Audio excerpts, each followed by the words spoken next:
Practical question: now that spring has arrived, there are still very few farmers starting to plow their fields. This matter.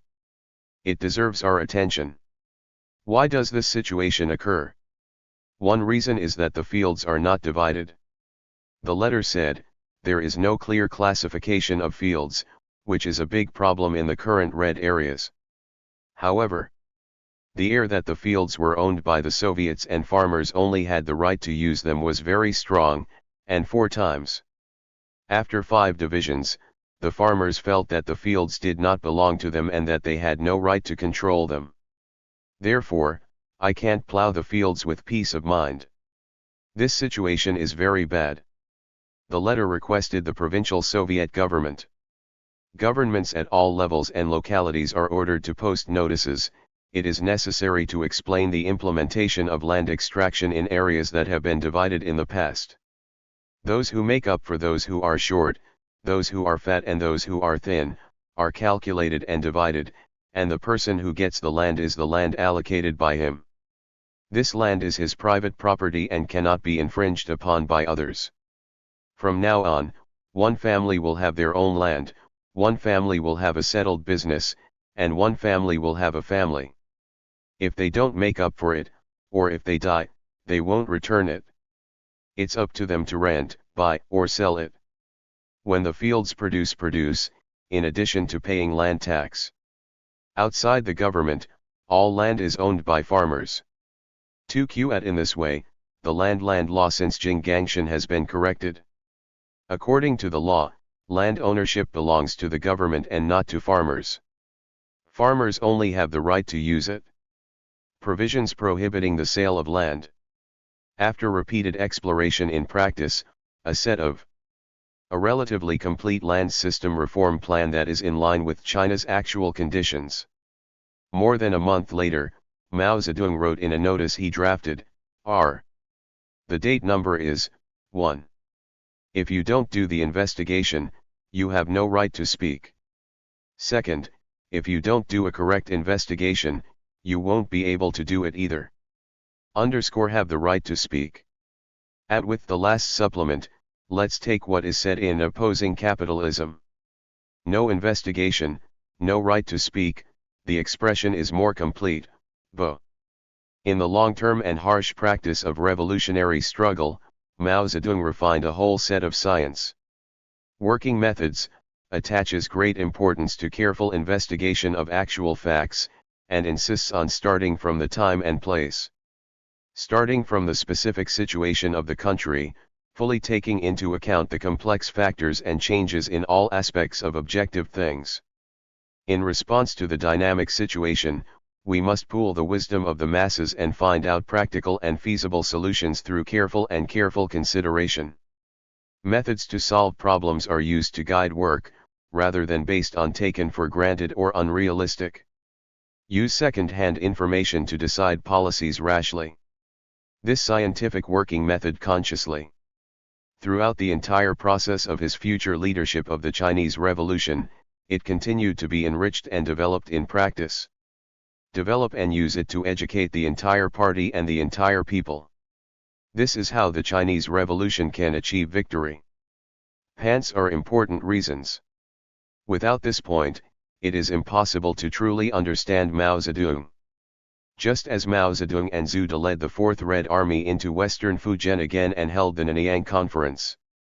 At that time, on June 11, 1930, the Political Bureau of the CPC Central Committee approved Li Listen.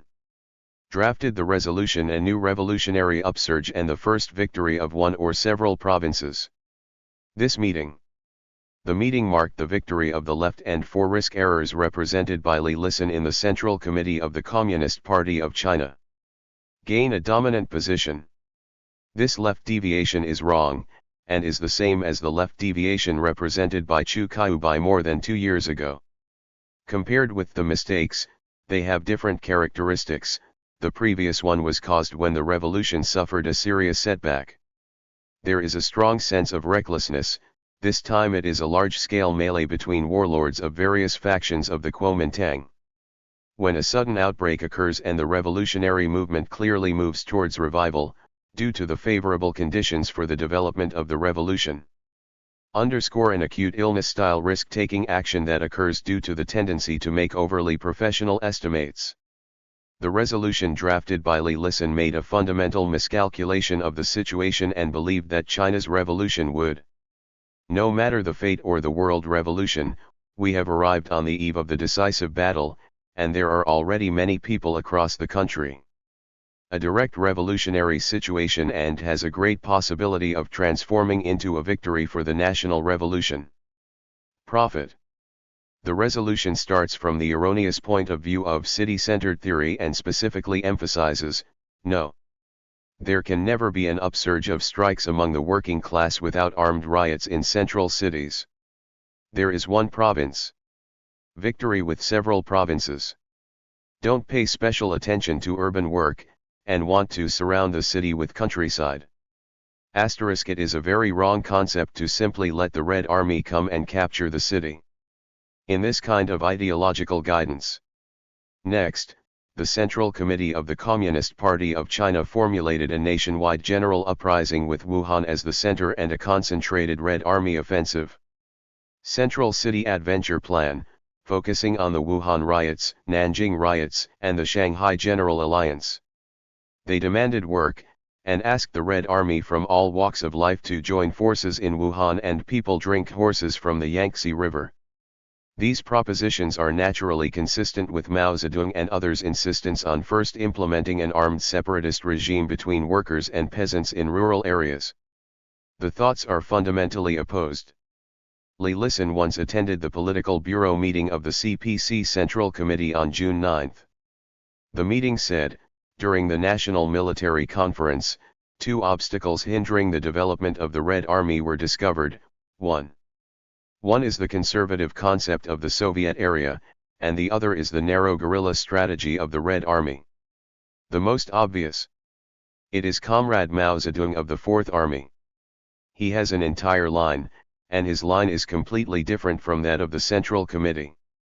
Same as on June 15, the Central Committee of the Communist Party of China sent a letter to the Front Committee of the Fourth Red Army, proposing, now the Red Army. Its mission is not to hide in the countryside and engage in guerrilla warfare. It should actively attack and win the victory of the national revolution. And severely criticized Mao Zedong and others, you are now completely opposed to.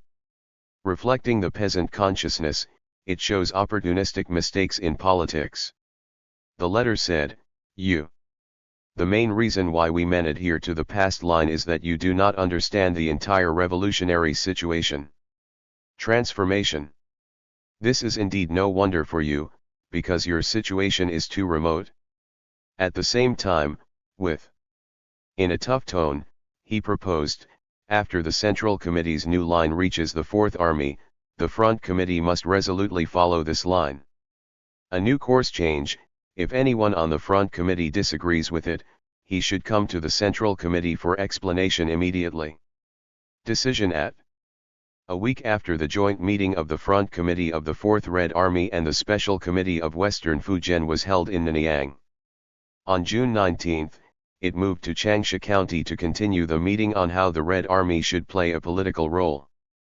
Politically, ideologically, and organizationally, the transformation from guerrilla warfare to mobile warfare began, as well as the reorganization of the Red Army.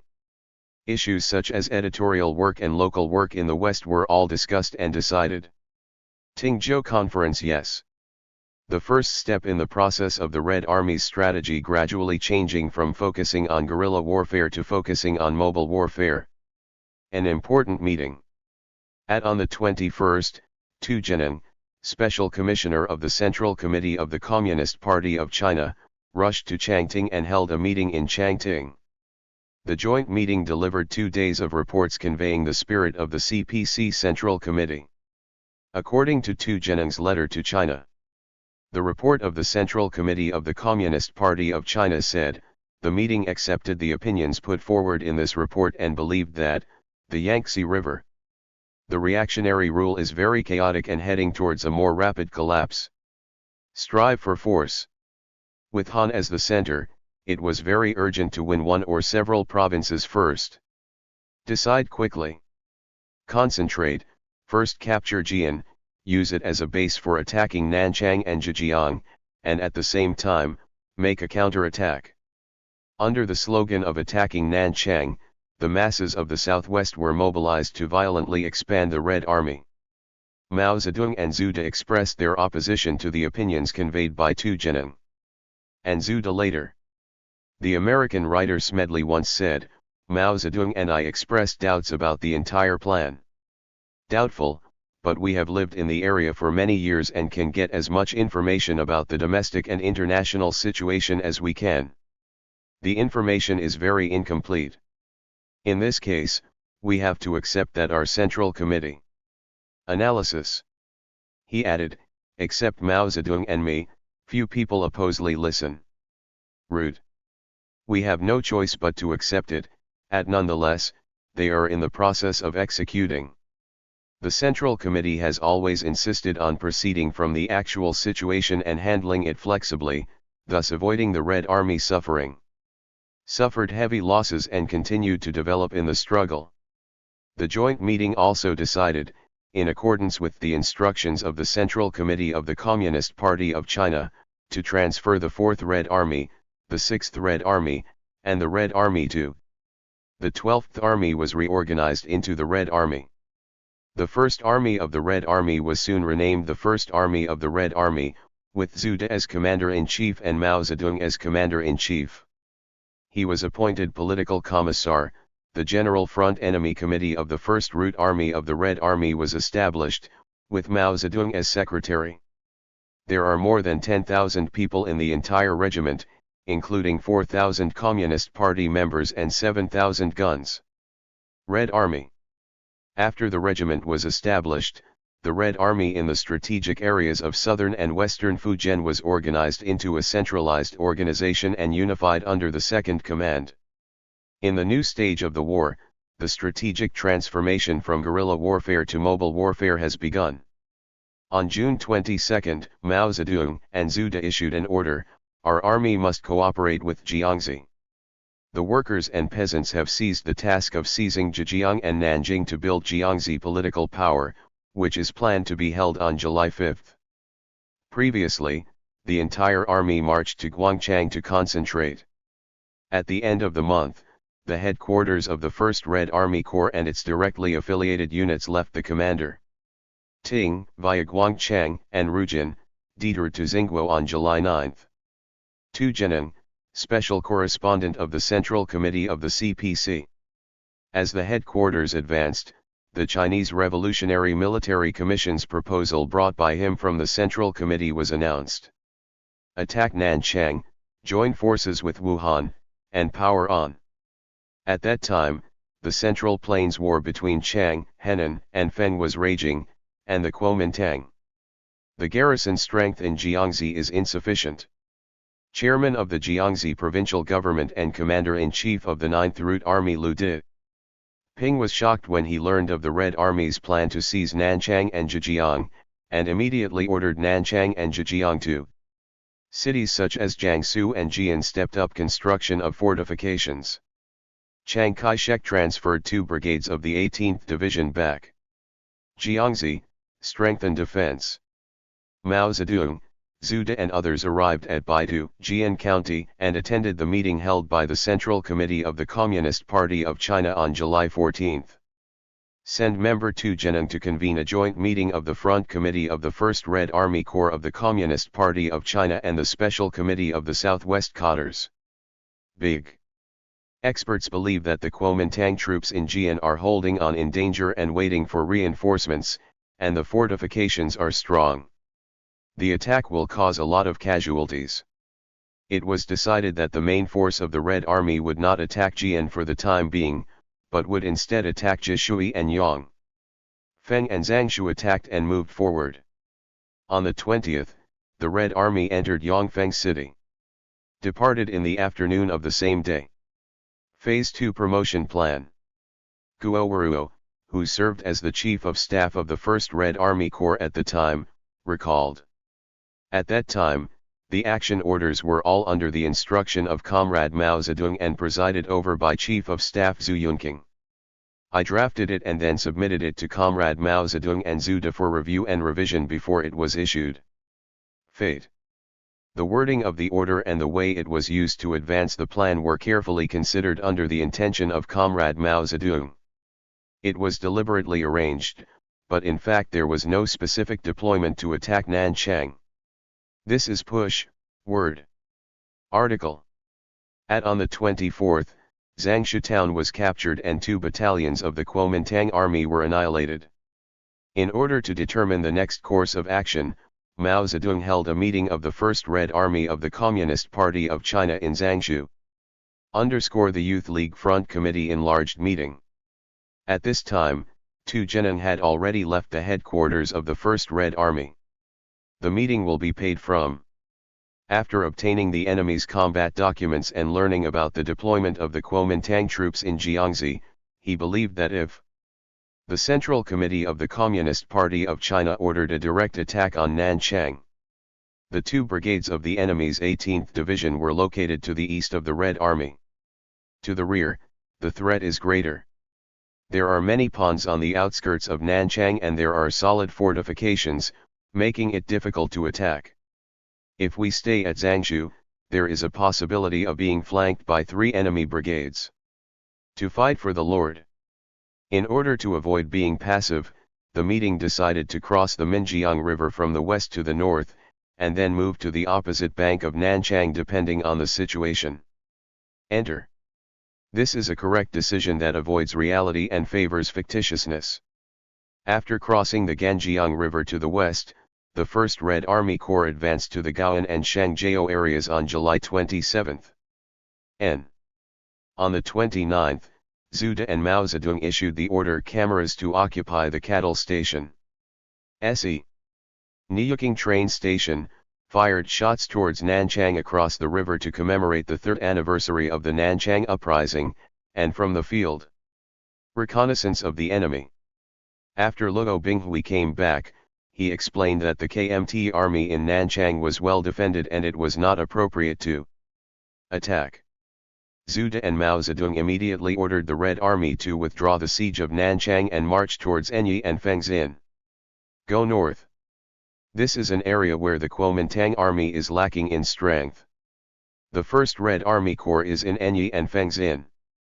The troops were divided into one area to mobilize the masses and carry out the work of expanding the Red Army. The attack on Nanchang and Zhejiang was an order from the Central Committee of the Communist Party of China. To change this major deployment, we must. An explanation is required.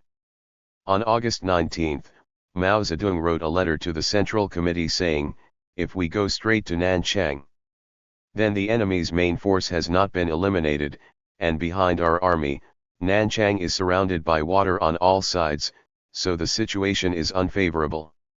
Take advantage of the opportunity to cross the river to the other side of Nanchang, attack forward and attack the cattle train station as the target, and hold the August 1st movement. Weird. The enemy will not return a shot or send out a single soldier in Nanchang city. We can't find the enemy at this time. Since they could not attack Nanchang and the August 1st demonstration mission had been achieved, they dispersed to Fengxin and Enyi. Start work, mobilize the masses, raise funds, do publicity, etc. Since moving north from Changting, Mao Zedong and Zhu De have always insisted on proceeding from the actual situation and making decisions based on their wisdom.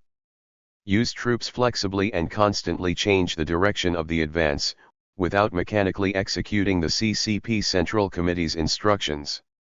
The central government's order to attack Nanchang and Zhejiang not only avoided the left risk-taking initiative.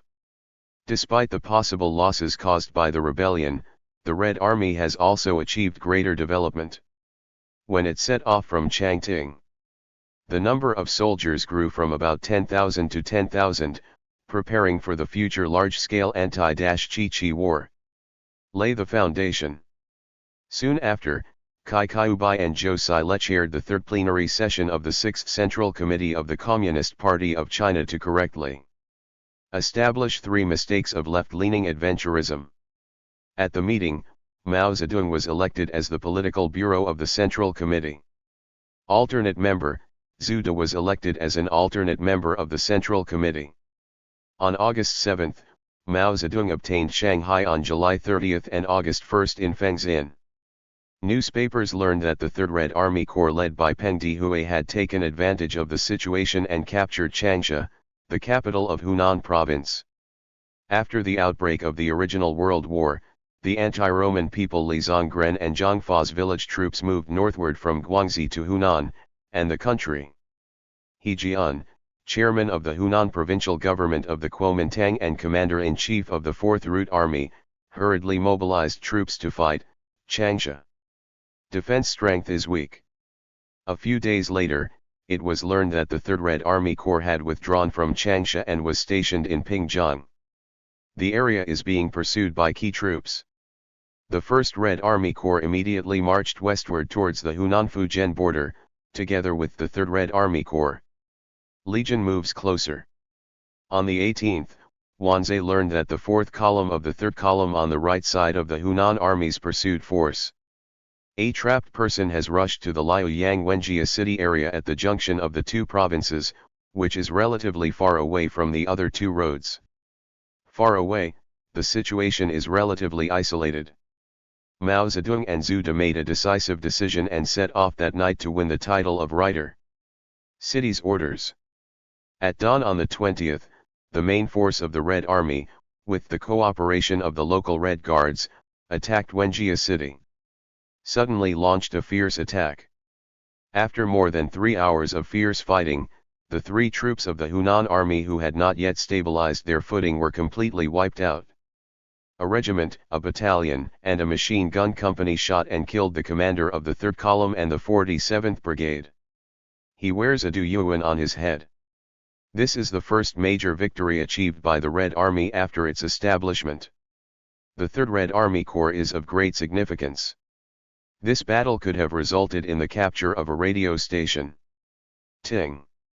When the military province retreated, he left behind a radio station that was still working. However, the Red Army soldiers were curious and gave the radio station to him. Smashed.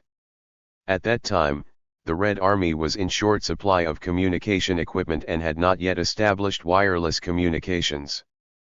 Zedong was very sympathetic, saying that this was the destructive nature of guerrillaism, and he wanted to stop the destruction in the war. Behavior requires long-term and in-depth education. After Chengdu ended, Mao Zedong and Zhu De led the Red Army to Ace and headed north to Liaoyang on the 13th. Yanghe City, rendezvous with the 3rd Red Army Corps heading south from the Pingjiang area. Committee move between the 2 legions. Yes. With more than 30,000 troops, it was the most powerful workers' and peasants' armed force at that time, with Zhu De as commander-in-chief. Mao Zedong was appointed as the General Political Commissar. The General Front Enemy Committee of the Red Front Army of the Communist Party of China was established, headed by Mao Zedong. Zedong was appointed secretary. At the same time, the Chinese Workers' and Peasants' Revolutionary Committee was established to unify the command of the Red Army, and the work of local political power was chaired by Mao Zedong. After the establishment of the Red Army, what is the next direction of action? Presided over by Mao Zedong. Convene a meeting of the General Front Committee for discussion. According to Teng Daowen's later recollection, at this time, the Central Committee of the Communist Party of China gathered again. The First Army was ordered to attack Changsha again, and many people in the Third Army advocated attacking Changsha. At that time, we believe that the Third Army with more than 20,000 men could not defeat Changsha the first time, and now the 40,000 men cannot yet do so. Going to fight, at that time, the morale of the Red Army was strong, but it did not yet have the conditions to attack big cities. No. An attack on Changsha was carried out because the opponent's defense was weak, but the enemy troops concentrated their troops. They made a strong counterattack and were surrounded in the city. They suffered heavy losses when they broke through. At this time, Changsha City The number of Kuomintang troops inside was more than double that of the Red Army, and they had built stronger fortifications. Red. The 1st and 3rd Army Corps had just reunited and had just begun to develop from guerrilla warfare to mobile warfare. They still lacked offensive capabilities, solid preparation, skills, and experience. Therefore, Mao Zedong and Zhu De raised the issue of this directive from the Central Committee. Without doubt, I think that judging from the equipment conditions of the Red Army, Changsha will not be easy to capture. But there is a middle. Following the orders of the Central Committee, many members of the General Front Committee advocated attacking Changsha. Finally, Mao Zedong and Zhu Germany still respected the opinions of the majority of the committee members and decided to attack Changsha again. In accordance with the decision of the General Front Committee, Mao Zedong and Zhu De issued a red letter on August 24. The Front Army issued an order to advance to Changsha in 3 routes. The main force of the Red Army on the 29th arrive in the suburbs of Changsha on the same day. The General Front Committee learned from reconnaissance that the Changsha garrison had 6 divisions and 1. There are 1 brigade, a total of 31 regiments, and there are solid fortifications, and on the one hand, the Red Army has 10. 3 divisions are actually equivalent to 13 regiments. There is a huge disparity in strength between the two sides, so it was decided to use lure and annihilation.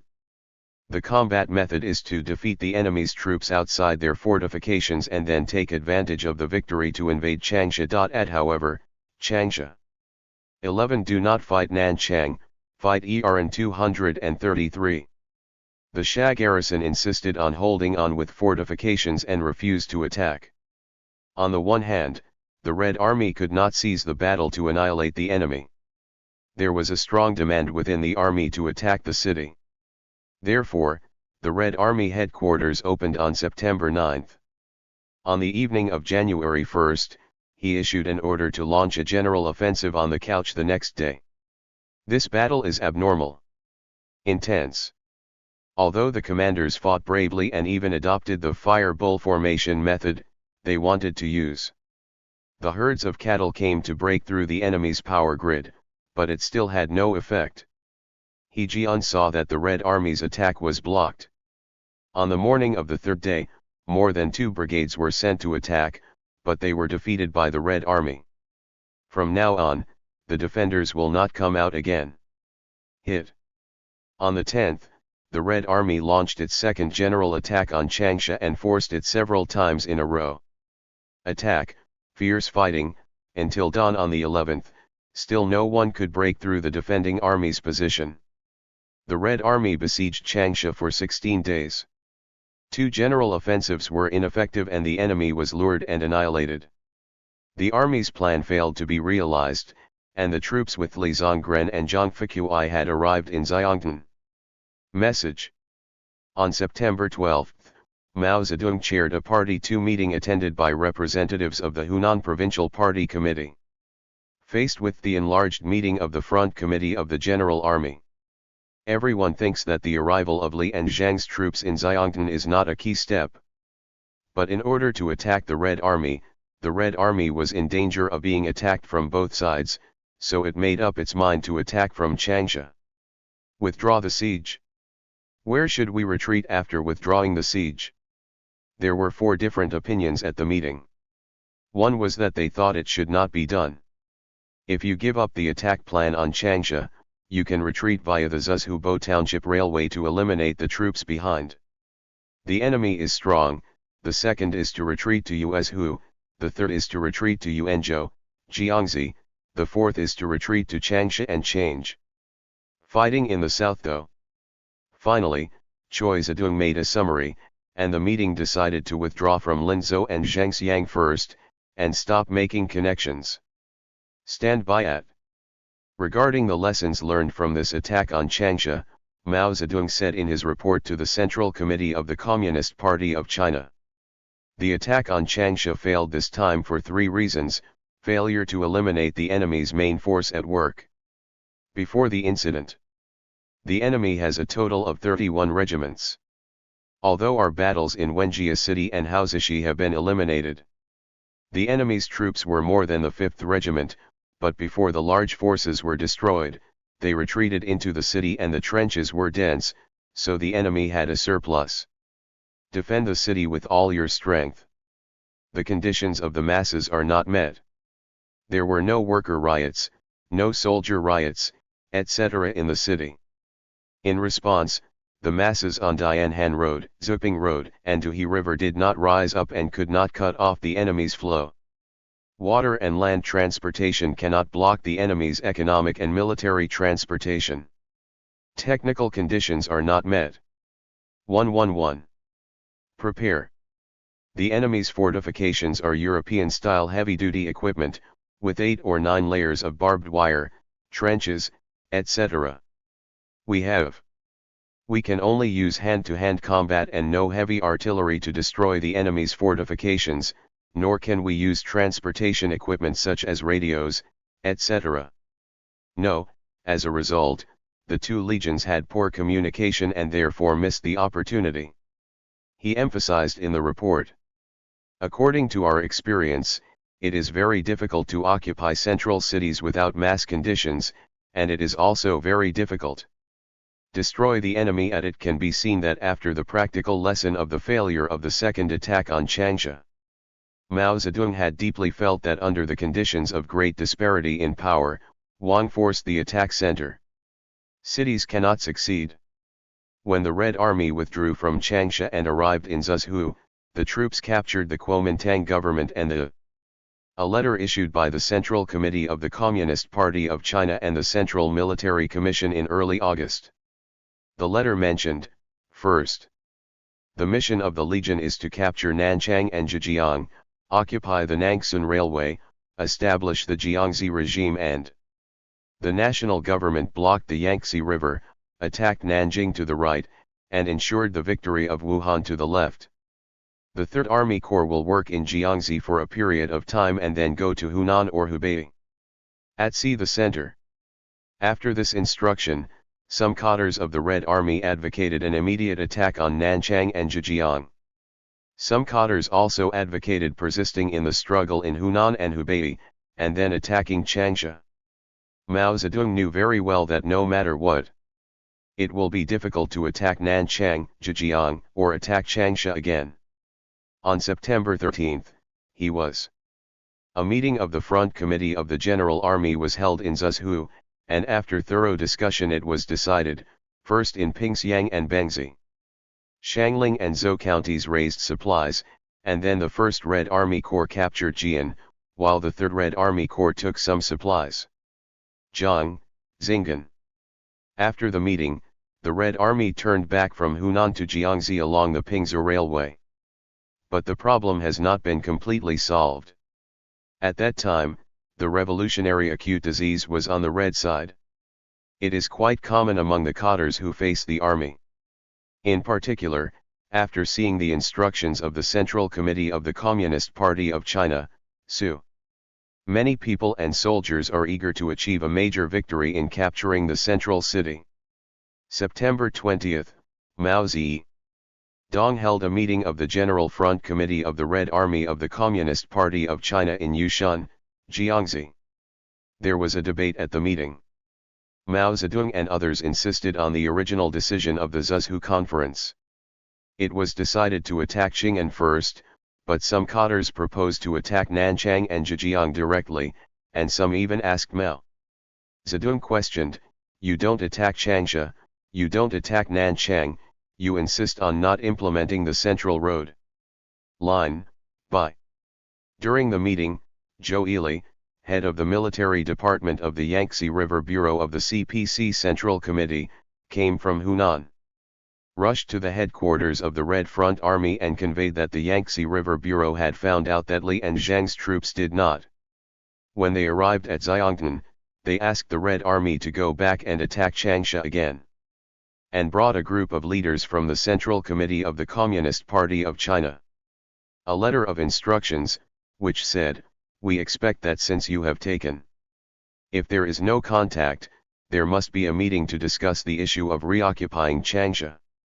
If you are determined The main forces of the 4th, 5th, and 8th armies were determined to be 3, 4th, 5th, and 8th Army. Concentrate the attack on Changsha, and leave a small number of troops to stay in Keng province to contain the enemies of Nanchang and Zhejiang and merge with them. Inform the 2nd and 6th armies to advance forward along the Wuhan Long Line with the mission of cutting off the enemy's line of communication. This strategy has no. The suspicion is correct, and I hope you will resolutely implement this strategy. At Mao Zedong during the Great Revolution. I once participated in the peasant movement with Zhou Yisu, so I talked with him all night and finally found nothing. Actually convinced him. Zhou Yisu gave up his original ideas and accepted Mao Zedong's correct ideas. And he turned around and helped persuade some cadres at the meeting, not to attack Nanchang for the time being, but to attack Jian first. The meeting finally decided, one legion will capture Jian in a short time and establish the Xianzhi province Soviet. The government, replenishing new soldiers, raising supplies, etc. The 3rd Legion occupied Xinjiang County and its vicinity. Blockade the Minjiang River, raise funds, mobilize the masses, organize and supplement, etc. In this way, we will finally give up. Although they planned to attack Changsha again, they did not adopt the risky plan of immediately attacking Nanchang and Zhejiang. On October 2, Mao Zedong and Zhu De issued an order to the 1st Red Army Corps, decided on dawn on the 4th. Xiaozong attacked Jian City. The troops marched into Wuhan and met Li, who was returning from a meeting with the Central Committee. Wenlin said that the central government still wants the Red Army to fight Nanchang. Mao Zedong said calmly, We are going to bury and install it. You see, the team has already started towards Jian. Li Wenlin said, that's not the case either. From discussing the situation concerning the Lufang meeting, Jiangxi Party History Materials. Number 6, number 254. The Central Committee of the Baohiji Committee on the Re-Recording of the Occupation and Policy was sent to the Yangtze River Bureau and transferred to the provinces and cities. Letter from the former Hubei Fujian Committee and the Executive Committee, August 29, 1930. That's all.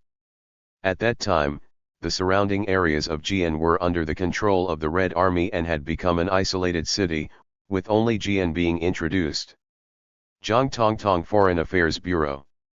On the morning of October 4, with the cooperation of more than 100,000 people in western Fujian and local armed forces, the Red Army launched a general attack on Jian. That night, the defender Deng Ying led his troops to abscond at night. Red. The army successfully captured Jian city. Then, on the one hand, the Red Army's Front Committee and the Southwest Special Committee of the Communist Party of China. A mass meeting attended by 100,000 people was held in the city to celebrate the victory of Jian's liberation and was founded. Jiangxi Provincial Soviet Government with Zheng Shan as chairman. At the same time, Li Wenlin was formed to take charge of the center. Jiangxi Provincial Action Committee. However, we also received erroneous information in Jian, believing that all levels of most of the guidance agencies, both internal and external, are filled by OB groups and rich peasants. This resulted in the serious mistakes made during the purge of counter-revolutionaries after Japan entered the country. On the one hand, the Red Army occupied Lian and expanded its army to 1,000 men. It also established an engineering team and formed a company. Continue to conquer Taiji, Anfu, Jishui, Shijiang, Xingan, Xinjiang and other places, and carry out land operations. The revolution unified the Red regimes in dozens of counties on both sides of the Nejiang River, and the Red Army expanded large. At this time, the Kuomintang troops had begun to concentrate in Nanchang, Jiangxi province in large numbers, preparing to attack the Red Army. The Red Army launched an encirclement system, but on the one hand, the Red Army was debating within itself whether to fight or not after taking Jian. The problem of Nanchang came. Many cadres still insisted on attacking Nanchang and Zhuzhou in accordance with the original decision of the Central Committee. Jiang. Mao Zedong already realized from the lesson of the failed attack on Changsha that this was impossible. It was successful, but it was inconvenient to agree with the central decision and the Red Army's opinions on the one hand and many cadres in the army on the other.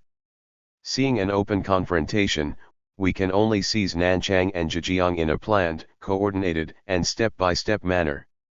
Jiang, as the reason, decided to advance the troops to the Zhenshui Basin south of Nanchang and wait for the battle. Machine. According to this decision, the three armies of the Second Red Army began to withdraw from Dan on the 14th. Leave Jian and move the division to the north. Mao Zedong accompanied the Red Army headquarters on October 17 and arrived at the county town of Yujiang River to open a meeting of the General Front Committee. At this time, the war between the various warlords of the Kuomintang factions will end. When discussing the current situation, Mao Zedong pointed out that a serious situation was coming. He said, We believe that the ruling class's melee between the army and xianzhi will never be reconciled or stopped for the time being, but it will not continue either. Continue to expand to the end. We must know that when class contradictions exceed the internal contradictions of the ruling class, reaction and mobilization will.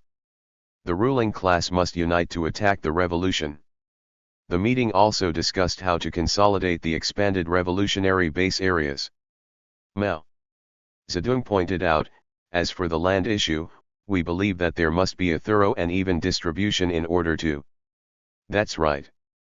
Only by confiscating everything and distributing it equally can we win over the broad masses of poor peasants. Only by completely overthrowing feudal exploitation can the future of socialist victory be guaranteed. For capital. Regarding this issue, we believe that the current unconditional confiscation of all factories and stores is wrong and should be. The confiscation of counter-revolutionary shops and warlord bureaucratic capital factories and shops is not a violation. Capital under Soviet labor law applies workers' methods of supervising capital to restrict them and overcome them. His conspiracy. After the meeting, Zhu De and Mao Zedong ordered, the troops on the front will directly occupy Nangsun Road and wait for an opportunity to capture it. Missions in Zhejiang and Nanchang. The first step is to annihilate Gaoan's current enemies and occupy them. Value. It should be noted that in this order, Nanchang and Zhejiang are standby omitted, while the third one step is just to capture Gaoan. On October 22, the Red Army headquarters arrived at Xinjiang, Taipingwei in the county and has learned that the Kuomintang troops are marching into Jiangxi in large numbers. The next day, Mao Zedong held a General Front Committee meeting in Taipingwei and decided to first arrange the construction work between Jishui River and Ruizhu River. To carry out the operation, the main force was deployed along the Nangang River to mobilize the masses in this area, raise supplies, and make every effort to prepare. The conditions for a decisive battle with the enemy are temporarily set at 7 days. On the 29th, another order was issued, our troops. It is planned to extend the work in the original area for 3 days. In this way, the troops will actually no longer advance northward. In view of the increasingly serious situation, on October 25, Mao Zedong and Zhu De led the Red Army. The Front Army headquarters withdrew 30 miles back to Lufang, Xinyu County, and convened the First Front Army of the Red Army of the Communist Party of China. Joint meeting of the General Front Committee and Jiangxi Provincial Executive Committee. This is an extremely important decision-making meeting. At that time, we received news that the leading troops of the Kuomintang Army had arrived in Xinjiang, and there were only 2 other troops with the Red Army. A river separates it. At the meeting, Mao Zedong clearly stated, in light of the current changes in the enemy's situation. In the face of a powerful enemy attack, the Red Army must not take the risk of attacking Nanchang. Nanchang is the enemy. Where heavy troops are stationed, the Red Army does not yet have enough strength to attack big cities. The Red Army must We must adopt the combat policy of looping the enemy deep into the territory, retreat to the base area, choose a good battlefield, and create favorable conditions, fully rely on the masses of the people, and carry out people's war. Put the enemy in. Only by coming can we concentrate our strength to destroy the enemy at. At the beginning of the discussion, a few people did not agree with this idea, and Li Wenlin and Shen Qiaoping proposed it. Not attacking Nanchang and joining forces with Wuhan is violating the spirit of the Central Committee and will ruin the Chinese Revolution. At most people such as Zhu De, Zhou Yili, Luo Ronghuan, Zheng Shan, Chen Zhenggren, etc. support Mao Zedong's advocate. After repeated discussions, the meeting basically resolved on the issue of whether to fight Nanchang and Zhejiang. Unified understanding. On the second day, the joint meeting passed Resolution 1, about the current policy. Instructions on the political situation and the tasks of the First Army and the Xianzhi Party, and proposed that the current strategy is mobilize the masses in the area between Jian and Nanchang to raise supplies, and at the same time step up efforts to mobilize the masses in the rear and raise supplies to prepare for a large-scale decisive battle with the enemy and annihilate it. The enemy's main force to achieve victory in the province. At Fatty Daiwen later recalled, after thorough discussions with Chairman Mao and representatives of the Yangtze River Bureau, Zhou persuaded us with Su's patience, and we accepted Chairman Mao's correct opinion not to attack Nanchang. When, however, our transformation was not the result of holding a meeting to solve the problem, but Chairman Mao spent a lot of time. It took a lot of effort, the utmost patience, and many meetings before our ideas were clear. On the other hand, at that time we also felt that our strength could not be used in the face of powerful enemies. It is necessary to disperse, but to concentrate and unite against the enemy. If the opinions on this issue are not unified, then also we agree with Chairman Mao's correct approach. Net by. However, at the joint meeting, there was still no unified agreement on the policy of looping the enemy to penetrate deeper. I knew it, so I didn't write it down in the resolution. On October 30th, we learned from reconnaissance that about 100,000 Kuomintang troops have been mobilized to advance towards the Red Army and base areas. The situation has changed. Very serious. Mao Zedong immediately convened an emergency meeting of the General Front Committee for discussion. Everyone believed that from now on, based on the actual situation that the enemy is strong and we are weak, the encirclement plan to defeat the enemy must retreat to the route. It was only possible to occupy the hinterland of the country, so the strategic policy of luring the enemy to penetrate deeply was determined, and the decision was made. Determine the entire front army to cross the Minjiang River eastward, and move from the original position between the Xiangjiang River and the Minjiang River to the roundabout and the Minjiang River. The vast area east of the Minjiang River, where there is much room for development, is active and waiting to defeat the enemy. The Red Army on the one hand was composed of the 1st Army Corps and the 3rd Army Corps. The 3rd Red Army Corps. Most of the 5th Army and the 16th Army are from Pingjiang and Liaoyang in Hunan, and most of the 8th Army are from Hubei. Among the Yangzin and Daji people, some people, based on the narrow and blue local concept, opposed the eastward crossing of the Min River. It is advocated that the 1st and 3rd Armies should be separated and formed across the river. The 1st Army should be located to the east of the Minjiang River, and the 3rd Army should be located to the east of the Minjiang River. The group is located to the west of Sanjiang River. Dou Dihui attended the Lufang meeting and firmly supported the decision of the General Front Committee. It was decided that in order to eliminate the enemy, localism must be opposed, and politically it should be led by Zhu and Mao served as the banner, centralized and unified the Red Army, and the 1st and 3rd Armies were no longer separated. He was in the 3rd Legion. At the meeting, he said, "It is necessary to concentrate our forces and destroy a large number of enemies currently being attacked by Chiang Kai-shek." Some opinions have been expressed. Let's go to Jiangdong to discuss it.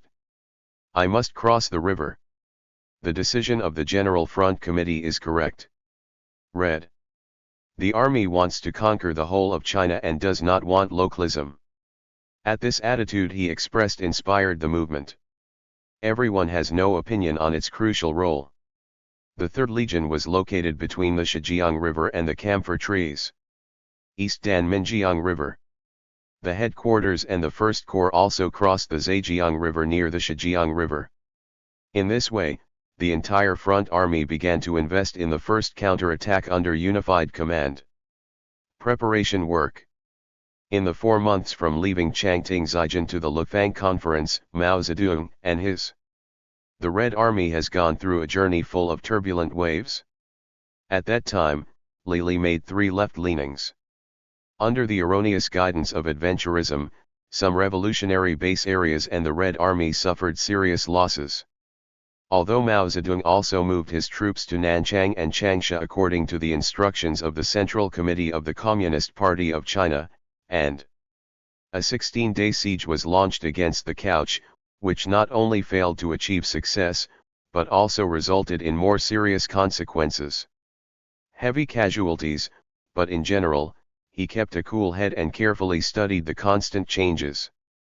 Based on the actual situation, we should try our best to avoid hard-fought verbal and physical actions, and use our troops flexibly. When to enter. After the failure to attack Changsha, he patiently, step by step, faced serious disputes. Step by step to correct the quite common blind implementation of superior orders and impatience within the army. Put the Red Army's actions on the right track. Zhu De later recalled, if it were not like this. If we really follow Li Lisan's erroneous guidance and move out the troops to attack Wuhan and Zhejiang, the result will be. It is unimaginable.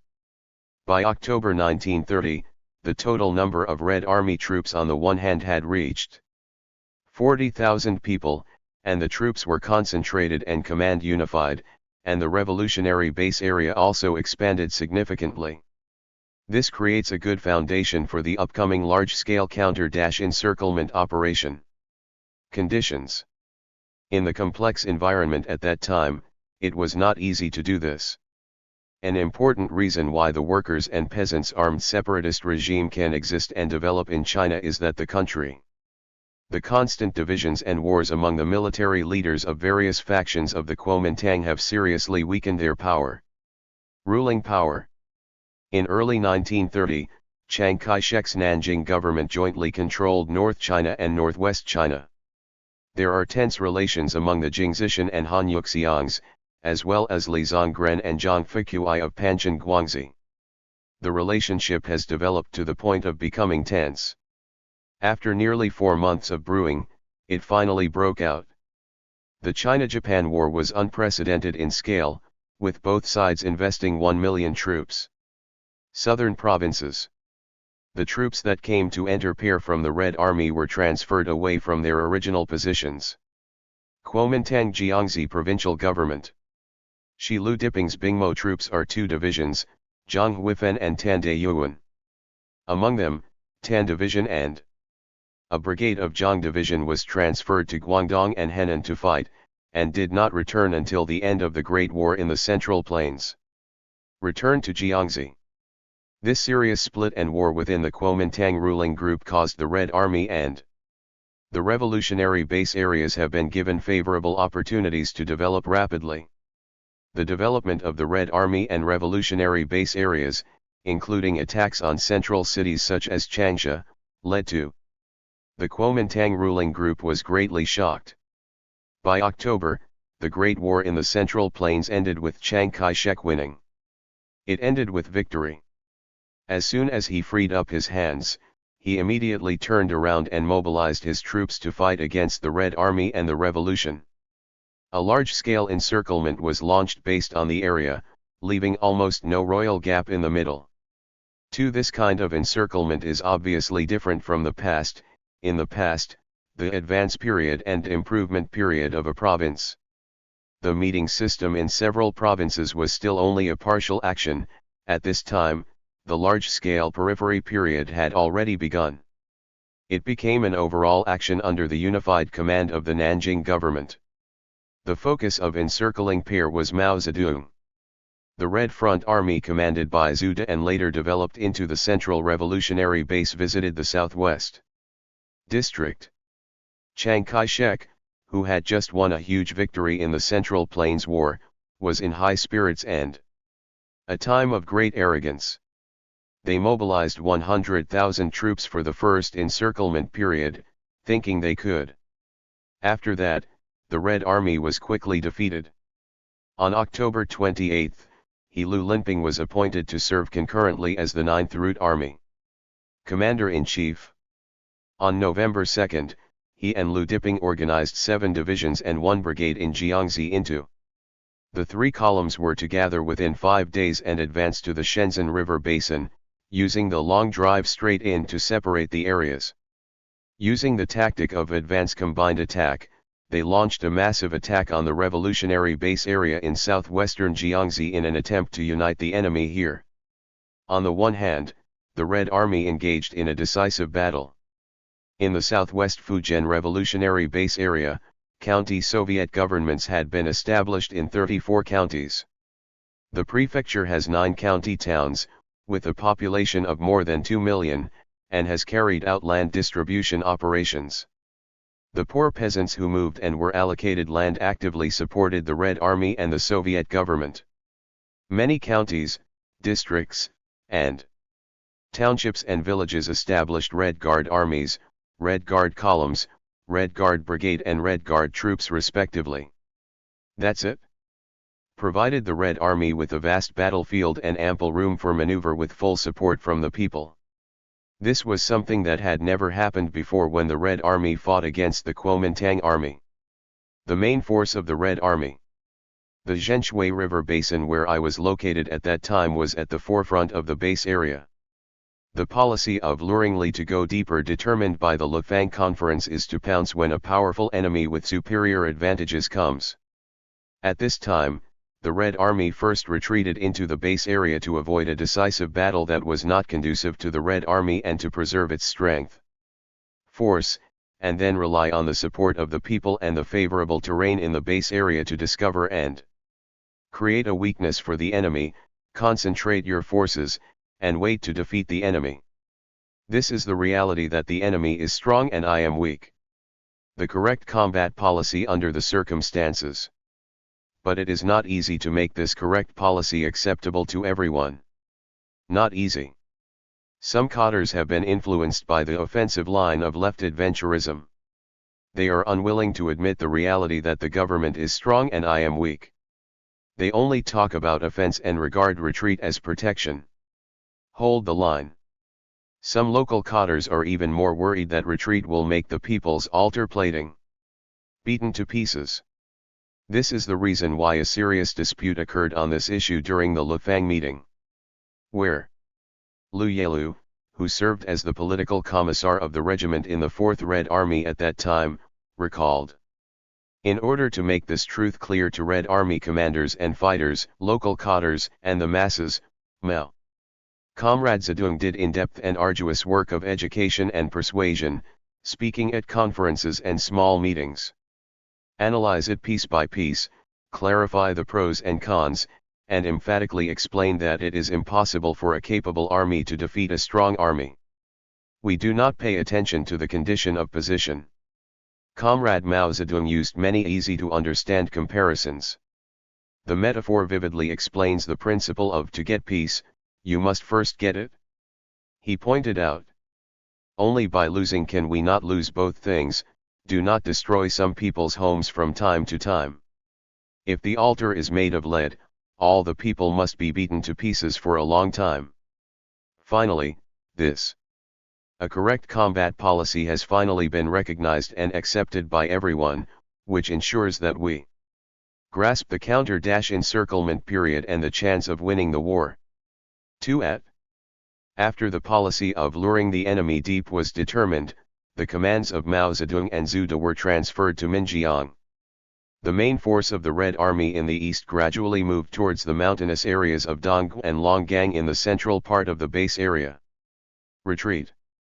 On December 1, we arrived at the Huangpi and Xiaobu areas in the northwest of Ningdu and actively advanced. Prepare for counterattack. On the 12th of the same month, the Tomita incident occurred due to mistakes made in the suppression of counter-revolutionaries. Some leaders of the 20th Red Army broke away from the leadership of the General Front Committee of the Red Army and drove the army to the west of Dongjiang River. On the 15th, the main force of the Red Army moved to Pingtian, Anfu and chopping firewood. The hilly areas are hidden and concentrated. Only after the third column under the command of Chong Diping arrived at the Daji River basin did they learn about the Red Army on the one hand. The main force has been transferred, and the two columns of Zhang Hui and Tan Dayuan were immediately transferred to the empty space. Attacking from the east of the Minjiang River, they still didn't know where the main force of the Red Army was, so they missed one after another.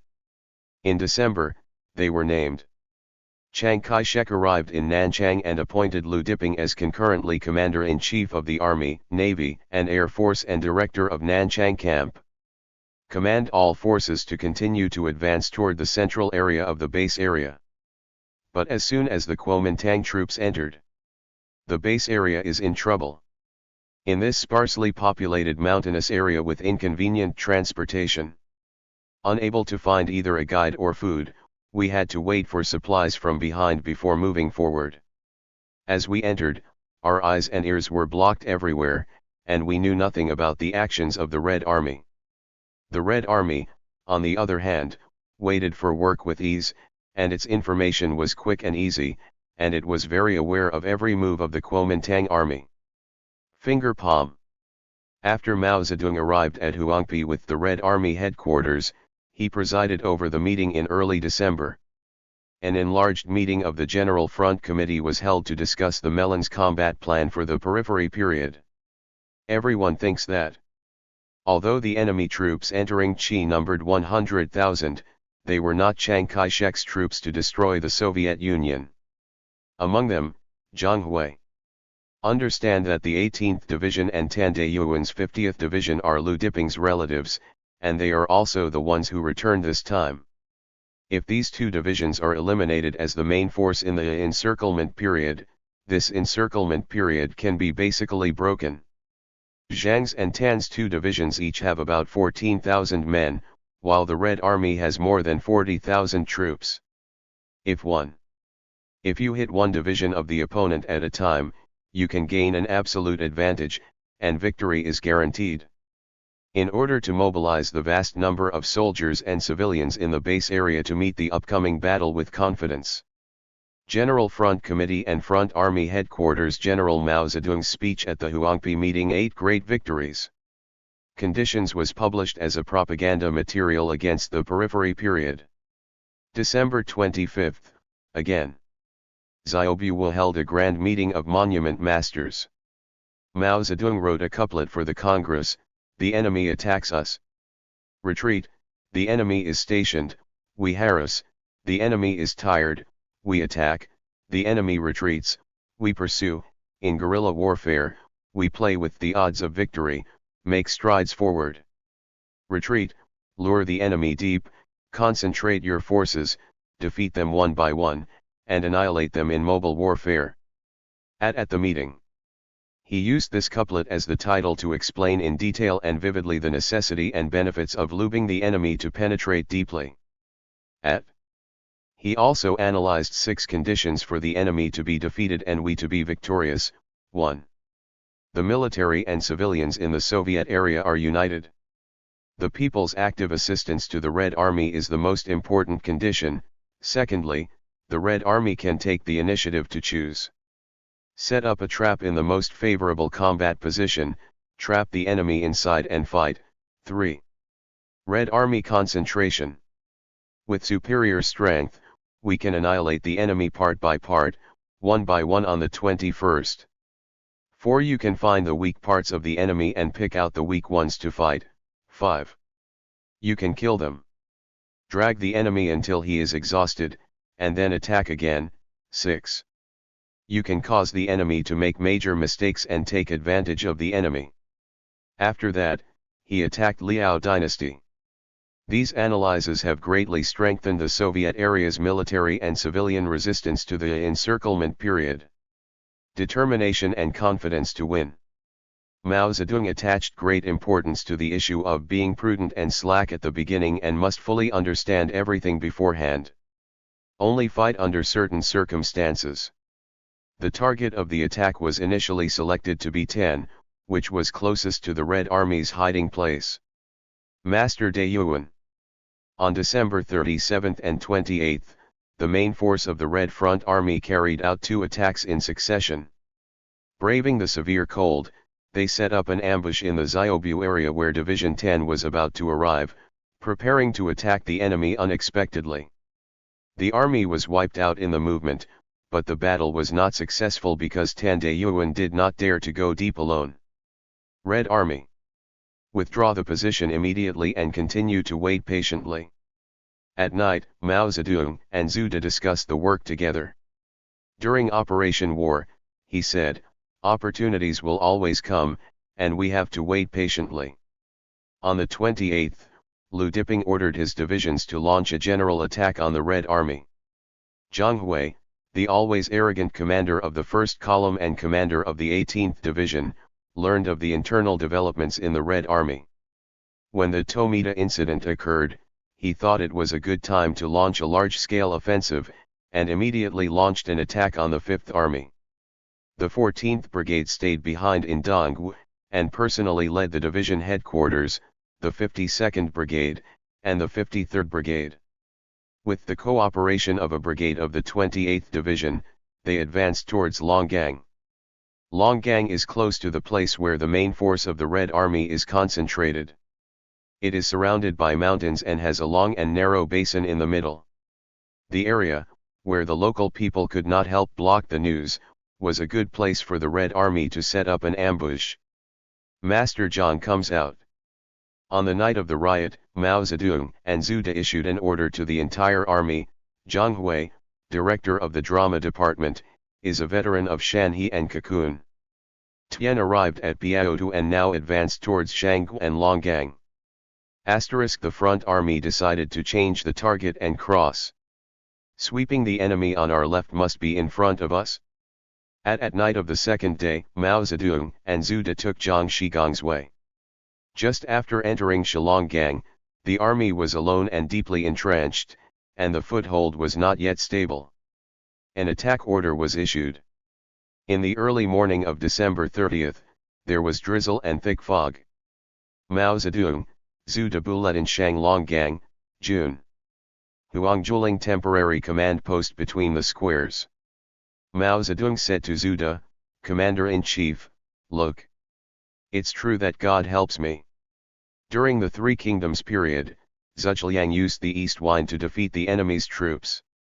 Today, we are. Take advantage of the morning snow to wipe out all the stubborn enemies one at. Zhang Hui led his troops to advance from Longgang to Wumen Ridge. When they just entered the narrow window mountain road, they were attacked violently from above by the Red Army who had set up an ambush here in advance, and their retreat was cut off again. The fighting started at 10 a.m. and lasted until 6 p.m. As the Red Army concentrated its forces, the four surround the enemy, and attack them from behind if the main force is followed by slaves or military aircraft. All about the 10th person, use divisions to attack them all. Nearly 10,000 people were captured alive. Zhang Hui did not understand. This is a huge victory. Mao Zedong wrote in a very excited mood. The proud fisherman. The first half of it is. Thousands of trees are covered with frost, the sky is red, and the soldiers in the sky are angry. Fog covered Longgang Qianfeng dark and scattered.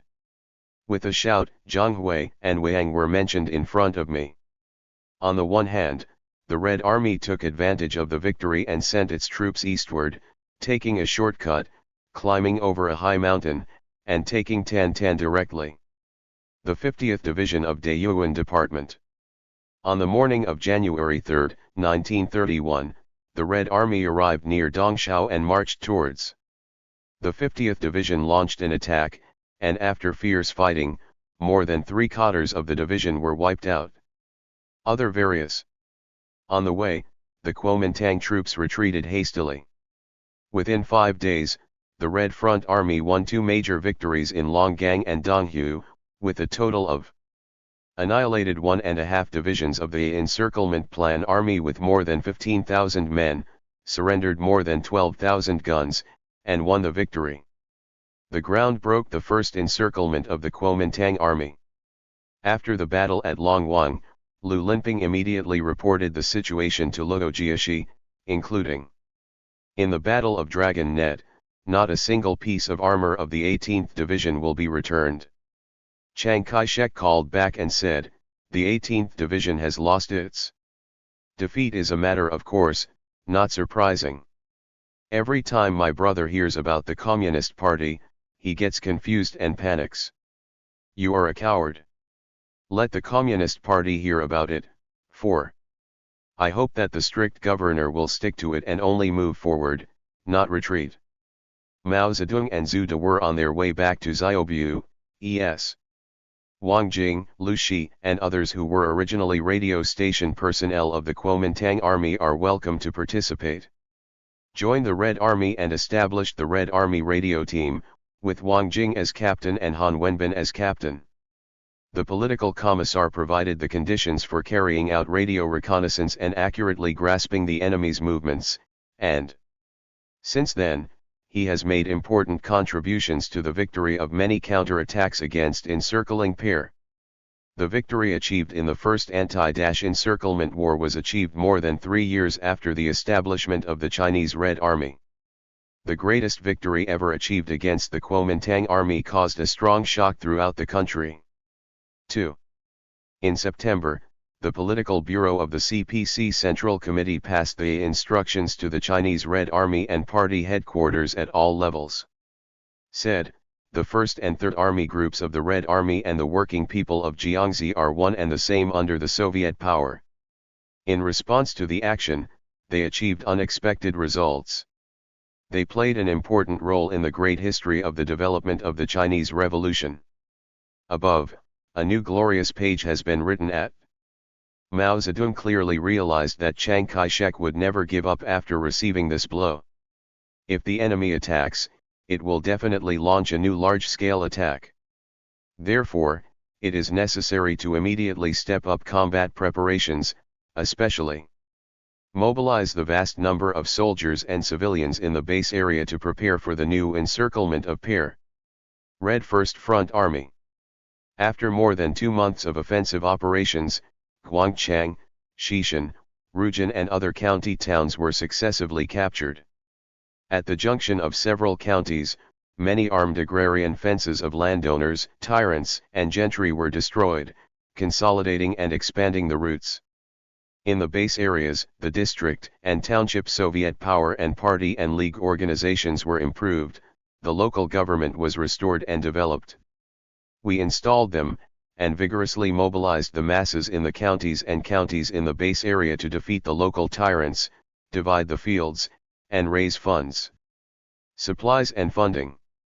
On the one hand, the Red Army also summarized the combat experience of the first counterattack against Pear encirclement and began to carry out targeted military training and political education. These deployments will pave the way for breaking through the new transformation. Plan Huang laid a reliable foundation. The failure of the first large-scale encirclement of Pear shocked Chiang Kai-shek. Early February. He sent Minister of Military and Political Affairs He Yingqin to concurrently serve as director of the Nanchang Camp to Unified Command of Hunan, Hubei, Min, and Jiang. 4 provinces encirclement planning troops.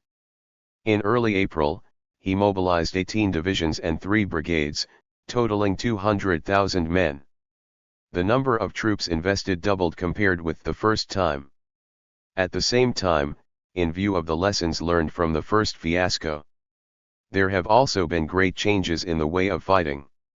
Thick concentration of troops, tight encirclement, and slow advance are the main principles. Essential purpose, with fighting steadily and step by step as the battalion as the combat policy, from Xianzhi to Fujian. Jianning formed an arc-shaped front covering 800 miles from east to west, and was divided into 4 lines toward the Central Revolutionary Base area. Advance step by step. Under this large siege, they acted very steadily. We worked step by step, fought steadily, and our special defenses rushed in and out, but were defeated by each of us. Their daily progress was only 5, 10, or 20 miles. And it must be used every day before the big team advances. Several battalions or regiments go on a guerrilla mission and conduct detailed reconnaissance before advancing and arriving at a place. That is to say, build strong fortifications immediately, recall the landlords and gentry, organize an aftermath committee, and organize the people. Difficulty: this is the enemy's strategy and arrangement for the Second War. Based on the advancing trend of the encircling Fujian army, the name was announced in March, and Mao Zedong and Zhu announced. On the one hand, the Red Army was ordered to break away from contact with the enemy and move south to reorganize training and raise funds, and led the Red Army to. The main force of the Front Army, more than 30,000 people, withdrew from the northern edge of the base area to Guangchang, Ningdu, and Rujin. A belt. Mao Zedong moved the headquarters of the Front Army to Qingtang in Ningdu County. At this time, the leadership structure of the Soviet area had changed. On January 15, according to the CCP. In accordance with the decision of the Central Committee, the Central Bureau of the Soviet Area Central Committee of the Communist Party of China was established in Xiaobu, Ningdu, with Xiangying as acting secretary. Mao Zedong, Zhu, and Zheng Shan were members, and the Central Revolutionary Army was established with Xiangying as chairman. Committee, with Zhu and Mao Zedong serving as vice-chairman, at the same time. The Red Army General Front Committee of the Communist Party of China and the Chinese Workers' and Peasants' Revolutionary Committee were abolished. Although he is the acting secretary of the Central Bureau of the Soviet area, but since he just came from Shanghai, he is not a here and is not big. He understood military command but lacked experience in fighting the enemy. Therefore, in terms of combat command at that time, Mao Zedong can still play a major role. On March 18, Xiangying presided over the first enlarged meeting of the Central Bureau of the Soviet Area Central Committee of the Communist Party of China. At the meeting, some people believed that the enemy army had 200,000 people and the Red Army only had more than 30,000 people. Hanging a bead, he advocated that the Red Army should evacuate the base area on the one hand and find another way out. Mao Zedong firmly opposed it. This idea believes that by relying on the favorable conditions in the base area, the Kuomintang army will definitely be able to defeat the enemy. The team's encirclement plan. This discussion did not achieve results and failed to discuss the second counterattack on Weili. Make decisions on strategic guidelines.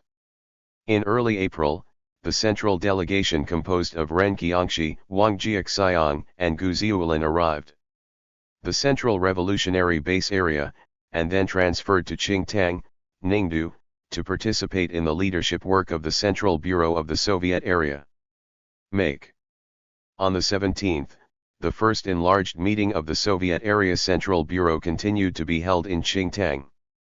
Meeting. After listening to the delegation of the Central Committee conveying the spirit of the fourth plenary session of the Sixth Central Committee of the Communist Party of China, in the resolution made, basically affirmed the work of the Fourth Red Army Front Committee with Mao Zedong as secretary, and believed that at the Tingzhou Conference. Before the meeting, the Fourth Army Front Committee stated that the line is generally correct and is the implementation of the Sixth Congress of the Communist Party of China. Of the correct line, resolutely carried out the agrarian revolution to win over the masses, contributed to the agrarian revolution. A lot of valuable experience in local issues, with a correct understanding of the construction of the Red Army, established. The entire system of the Red Army, such as establishing party leadership, establishing a political commissar system, and establishing cadres. Armed Forces Committee, establish military supply system and fundraising routes, especially those responsible for mass work. Route etc. At the same time, he believed that the Front Committee took an adventurous route to target big cities. Enter etc. at 1. With the Kuomintang troops heavily pressing the situation, the most pressing issue still needs to be determined.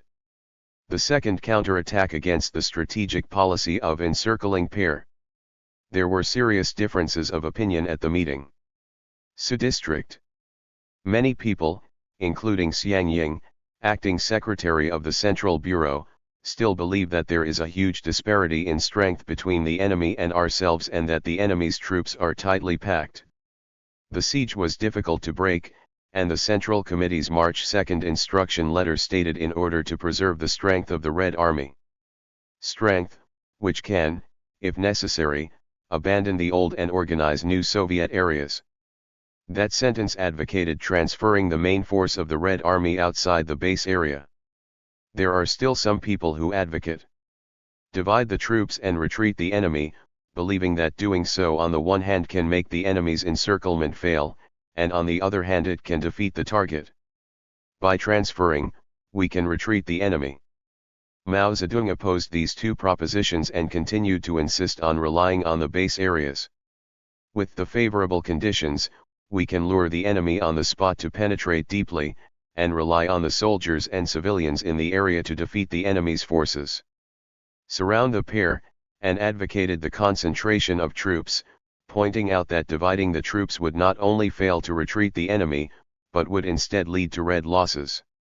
The army brings greater difficulties. His opinions were only supported by Zhu De, Tan Zhenlin and others. He was in a minority position at the meeting. Therefore, he proposed to expand the scope of the meeting to discuss this, a crucial strategic policy issue.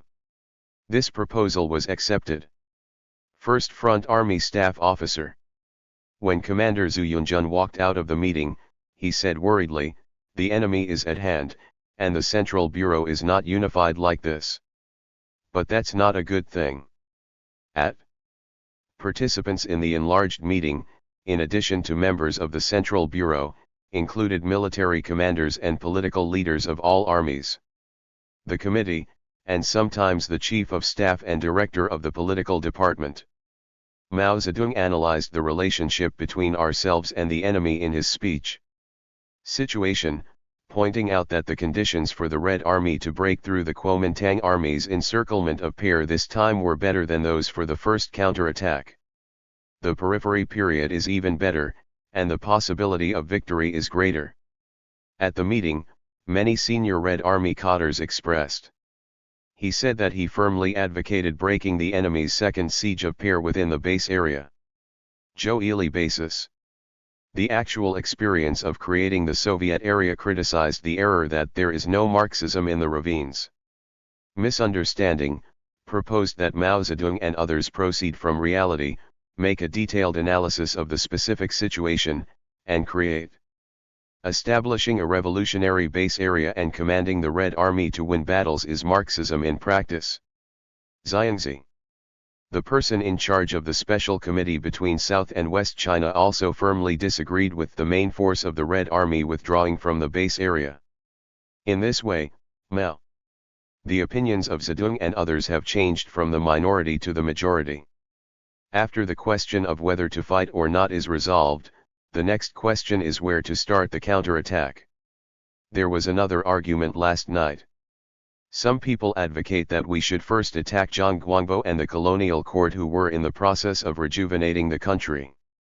The 19th Route Army believes that defeating the 19th Route Army will facilitate the development of the Red Army, and it can reach it with open arms. From southern Hunan to southern Fujian. Wang Qin, Secretary of the Central Bureau of the Soviet area, wrote in a report to the Central Committee shortly after. At this time, Comrade Zedong believed that among those who attacked us, Zhang Piyu was more powerful. He has never lost a battle in history. He once beat Zhang Fuqui to a pulp in southern Hunan. Our main task now is to select the enemy's weaknesses and break them. There is no absolute certainty of victory in defeating Chiang Kai-shek. We should attack Wang Jinyu's road, because the enemy on this road is weak and the terrain and the masses are good. He also pointed out that by starting from Wang Jinyu's tribe in the Fujian area and sweeping eastward, we could make a breakthrough in Fujian and Min. The border area of Jianing is to expand the base area and collect resources to facilitate the next encirclement of Pear. If we fight from east to west, we will be limited to the Minjiang River, and there will be no room for development after the war ends. If, after finishing the fight, I would go east and west again, which would be a waste of time for the teacher. After discussion at the meeting, the proposal proposed by Mao Zedong was adopted. Combat policy. As to the question of whether to fight the weak enemy first or the strong enemy first, Comrade Mao Zedong said at the meeting. Later, when chatting, they once said that they did not understand the strategic principle of attacking weak enemies first. There are others. Guanzi says, therefore, whoever uses soldiers will be tough if he attacks the strong, and he will be strong if he takes advantage of the flaws. Attacking. If the ring is strong, the ring will be strong. If the ring is lifted up, the ring will be strong. It is not Chiang Kai-shek's unit to destroy the Soviet Union, and its combat effectiveness is relatively high. Weak. They decided to change their original plan to move back to the enemy's side to implement a breakthrough in the middle and move toward the enemy. Rush towards Liantang and Liangkan in the east. This is a dangerous place, with powerful enemies in the north and south. Army, there is only a 20-kilometer gap in the middle that can pass through. In order to cause the other party to misunderstand, the army used a small number of troops to disguise itself as the main force and moved in the direction of Neijiang. On the one hand, the main force of the Red Army is. On the evening of August 5, unexpectedly, we marched continuously and urgently for a whole night and half a day, climbing over the steep mountains and ridges to taste the tranquility. Quietly march eastward, passing through the 20 kilometers of airspace between the Kuomintang's left-wing group army and the right-wing group army. After a gap, they arrived at Liantang at noon on the 6th and jumped out of the encirclement of the enemy's main force. The Kuomintang army was completely unaware of the eastward advance of the main force of the Red Army. As soon as the Red Army arrived at Liantang, it was discovered that a brigade of the 47th Division of the 3rd Route Attack Army under Prime Minister Shang Guanyun was training and was launching without warning. Xiang Yintang decided to concentrate his forces and quickly annihilate the enemy. At dawn on the 7th, Zhu De and Mao Zedong, the main force of the commanding front army, suddenly launched a fierce attack. After 2 hours of fighting, the brigade and after Shang Guanyun heard the gunfire, he sent more than 1 battalion to reconnaissance and attacked NI Brigade Commander Tan Zijun and captured him. Won the first victory in the third counter-attack against besieging Pear. After the Battle of Liantang, Zhu De and Mao Zedong took advantage of the victory to advance northward and surrounded the troops stationed in Liangkan. The 54th Division of the Kuomintang Army. At 1 o'clock in the afternoon that day, Liangkan was captured and most of the division was annihilated. Wei Waoyi, Deputy Division Commander, and Lu Jiakai, Chief of Staff. The remnants of the defenders fled towards Longgang. After the victory in these 2 battles, Mao Zedong estimated that the enemy would definitely attack us after the battles in Liantang and Liangkan. The general will move his troops eastward to find our main force for a decisive battle. Those who are good at fighting should naturally take advantage of this favorable situation. Move most of the enemy's troops to the east so that we can attack the weak points in the enemy's rear to the west. So, we chose the enemy troops closer to the east, Mao Bing, Ministry of Culture and Culture, as the targets for annihilation. Red on the one hand, the main force of the army took a 3-day journey to Huanghai, Ningdu, where Mao Bingwen's division was located. On August 11, they took the risk.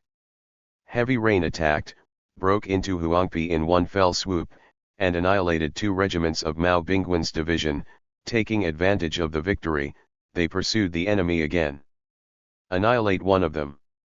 The next day, the successful report on the Battle of Huangpi issued by the General Political Department of the Front Army said, "In the Third War, our Red Army advanced on the third route after annihilating the enemy in Liancan and Liantang on August 7. After attacking the 2 divisions of the army and achieving the first victory, they then defeated the enemy at Huangpi on August 11. Afterwards, Mao Bingwenchi all confiscated more than 3,500 rifles, machine guns, and flood and drought mechanisms. More than 100 rifles, a wireless motor, countless other military supplies, and more than 6,000 officers and soldiers were captured." Yellow. During the Pai War, our army began a fierce attack and was about to defeat all enemy divisions in just 1 hour. From August 7 to August 11, Mao Zedong, Zhu commanded the main force of the Red Army in Liantang, Liancan, and Huangpi, won 3 battles and 3 victories, annihilating 8 enemy regiments, 1 battalion, and a total of 1 enemy.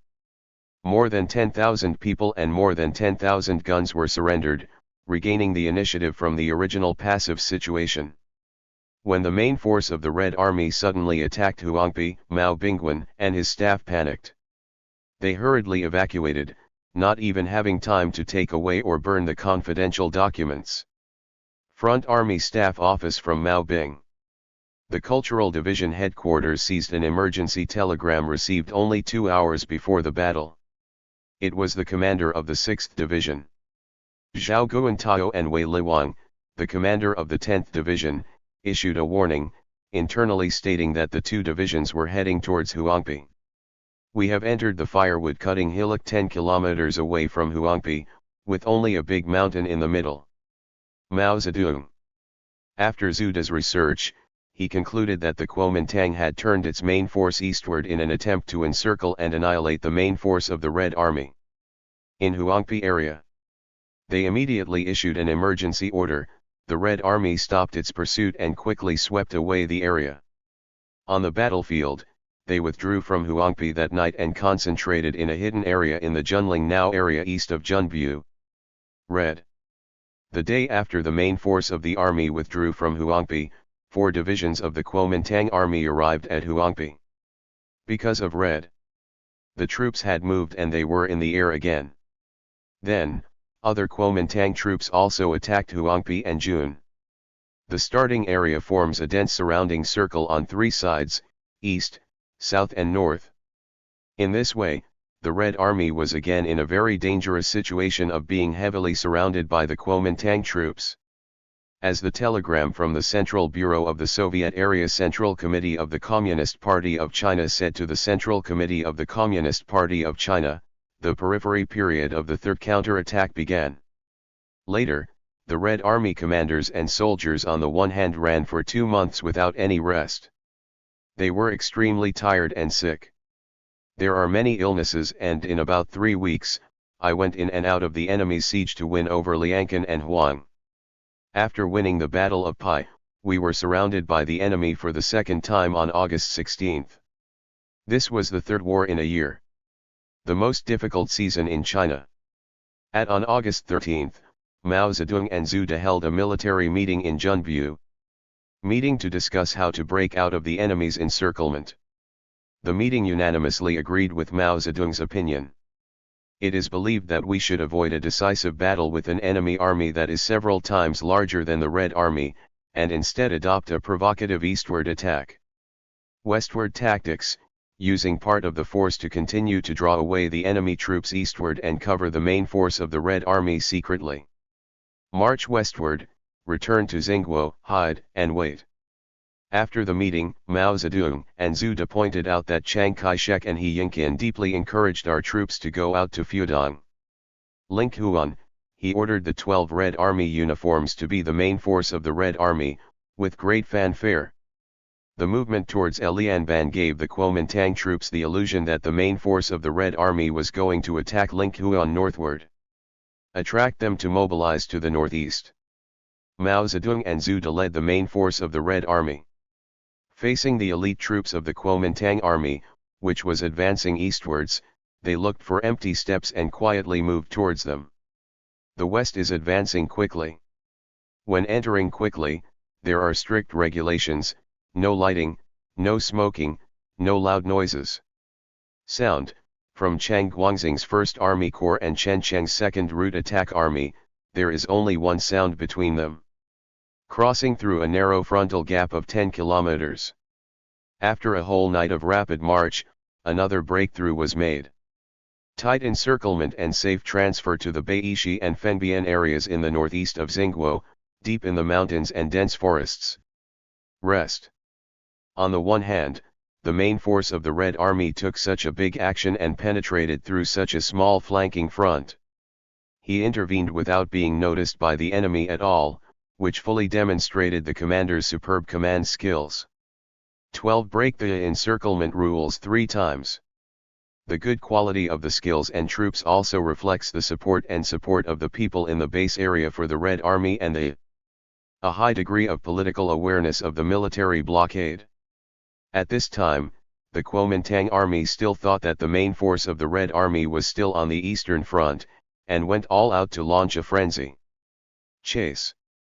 At that time, the main force of the front army had already captured the Beishi and Feng border areas behind the main force of the Kuomintang army. When it was time to rest and recuperate, the 12th Red Army continued to walk northeast, climbing on the nose of the advance and platoon army. Mountains and ridges were climbed, sometimes east and sometimes west, and the enemy troops were exhausted. Just like the home letters of Kuomintang officers were seized at that time.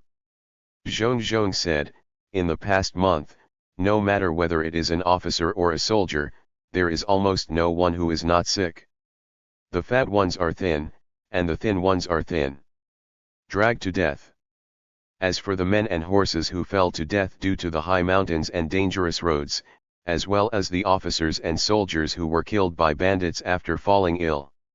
In total, the number of people was almost 1/3 less than the number of people when we set out by the end of August. Chiang Kai-shek and He Yinkin suddenly discovered that the main force of the Red Army had already gone west, and hurriedly ordered.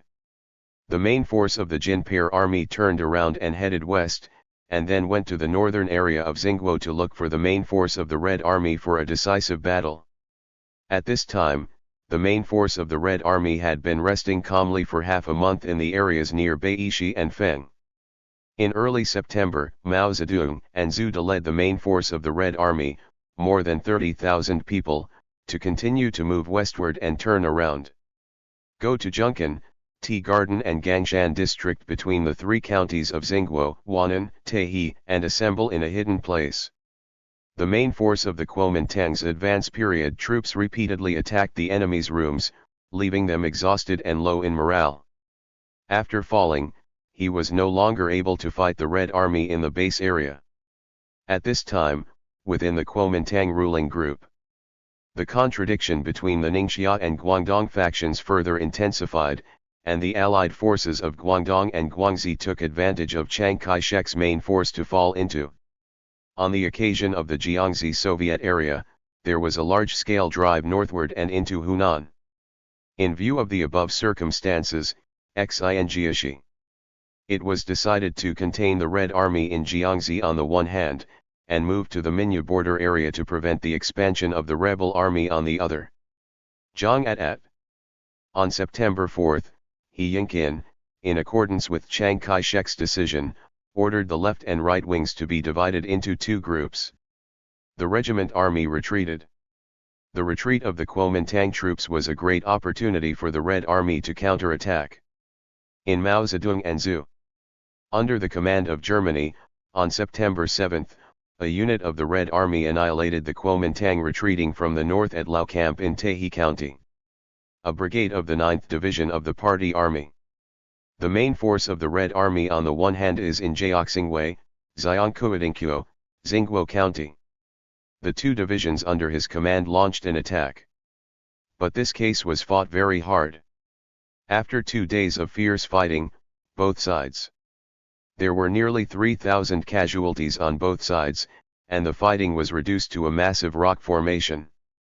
The reason for the confrontation was CAI's war. It has strong combat effectiveness and occupies favorable terrain, but the Red Army's forces are not concentrated enough. This is a lesson. 10. In the early morning of the 5th, the main force of the front army moved to the Fangxi Ridge area south of Donggu to take control first. With favorable terrain, we were able to intercept the divisions of Han Deacon's division and Zhang Yiwen's division. They fought fiercely, and by 9 o'clock, they were all annihilated. The division commander, Han Deacon, was captured and fled disguised as a cook. Other attacking armies withdrew one after another. Leave the base area. At this point, the third siege of Pear by the Kuomintang army was broken. The third counterattack to encircle Pear was read when the Kuomintang's 300,000-strong army suddenly launched an offensive. The army was scattered in western Fujian far away from the original base area and started with insufficient preparation. The number of the Kuomintang's troops participating in the encirclement system was 9 times greater than that of the Red Army, and it including Chen Cheng and other elite troops of Chiang Kai-shek's industry department. The Red Army broke through the turn for the first time. It only took a week to plan and half a month to break the second siege. The third Beiqiao lasted 3 months. When the situation was at its worst, almost the entire base area was lost. However, on the one hand, the Red Army insisted on implementing Mao Zedong's proposition of avoiding the withdrawal of the main force and attacking its weaknesses. Weak policy: with the cooperation of local armed forces and the people in the base area, we can flexibly penetrate the interposed between the enemy's heavily armed groups. He successively carried out the Yintang, Liangkan, Huangpi, Lao Yingpan, and there were 6 battles between Jiaoxingwei and Fang's Hailing, and they all achieved great victories except for Jiaoxingwei, which ended in a draw. Victory: annihilated 17 regiments of the Kuomintang army with a total of more than 30,000 people, including 18,000 enemy prisoners. More than 20,000 weapons of various kinds were seized. Chiang Kai-shek's 3 months to eliminate the Communist Party. The oath of military once again broke the bankruptcies. After breaking through the enemy's first, second, and third siege of Pear, the Red Army on the one hand took advantage of victory, liberated some new areas and expanded the single life base area. The third anti-encirclement plan war.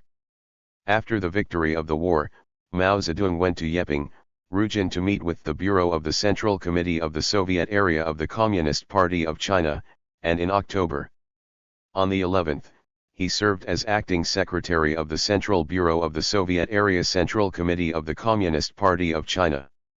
Under the command of Mao Zedong and Zhu De, the Red Army. On the one hand, the emperor's main force continued to expand its results in southwest Zhu and Xianzhi. On October 14, a training order was issued stating, "The Tuiiza gun tower is the last camp of the local tyrants and evil gentry. We must not destroy these people." Once the camp was finally in full swing, many peasants still did not dare to get up. In order to eliminate red and white pairs, to establish an army, seize the vast majority of the people, and use the proceeds to raise money from local tyrants, we must completely eliminate Tuzwan. Sub-Fort Tower. After several months of hard work, the Red Army successively liberated Huichang, Sunwu, Guangchang, and work has been carried out in Shanghang and other counties, and in Changsha, Yadu, Liuping and other counties, successively. A total of hundreds of earthen turrets and gun towers that had been in the hands of the landlords for a long time were torn down and the rear was consolidated with an end. In this way, the 2 revolutionary base areas of Qianan and Western Fujian, which had been divided for a long time, were connected into one piece. The country's central revolutionary base area with Rujin as the center was formed. Area. Its scope extends to 28 counties, including Rujin, Xingguo, Yadu, and Changchun. There are 15 county towns including Sa and Shanghang, with a total area of more than 50,000 square kilometers and a population of 250. More than 100,000. Within the base area, mobilize the masses and establish or restore party and league organizations and Soviets. Egyptian government, distributed land, mobilized 12,000 people to join the Red Army, to establish the Central Committee. The Soviet Republic of China has laid a solid foundation. In the First, Second, and Third Anti-Encirclement and Expansion Wars, the Red Army suffered heavy losses from the front. Training in unprecedented large-scale wars, we have accumulated rich combat experience and created a complete set of strategies and tactics with the characteristics of the Chinese Red Army. These basic principles of strategy and tactics including, in the realistic situation where the enemy is strong and we are weak, luring the enemy deep is the Red Army's countermeasure against encircling the pair. The basic strategic policy is that mobile warfare is the basic form of combat against encirclement, and planning and annihilation warfare is. The basic requirement of countering encirclement of pair is to concentrate superior forces and annihilate the enemy one by one.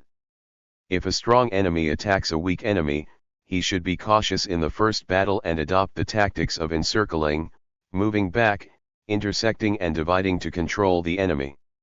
Create and seize the enemy's weaknesses exposed during the movement, launch an attack unexpectedly, and achieve effective results.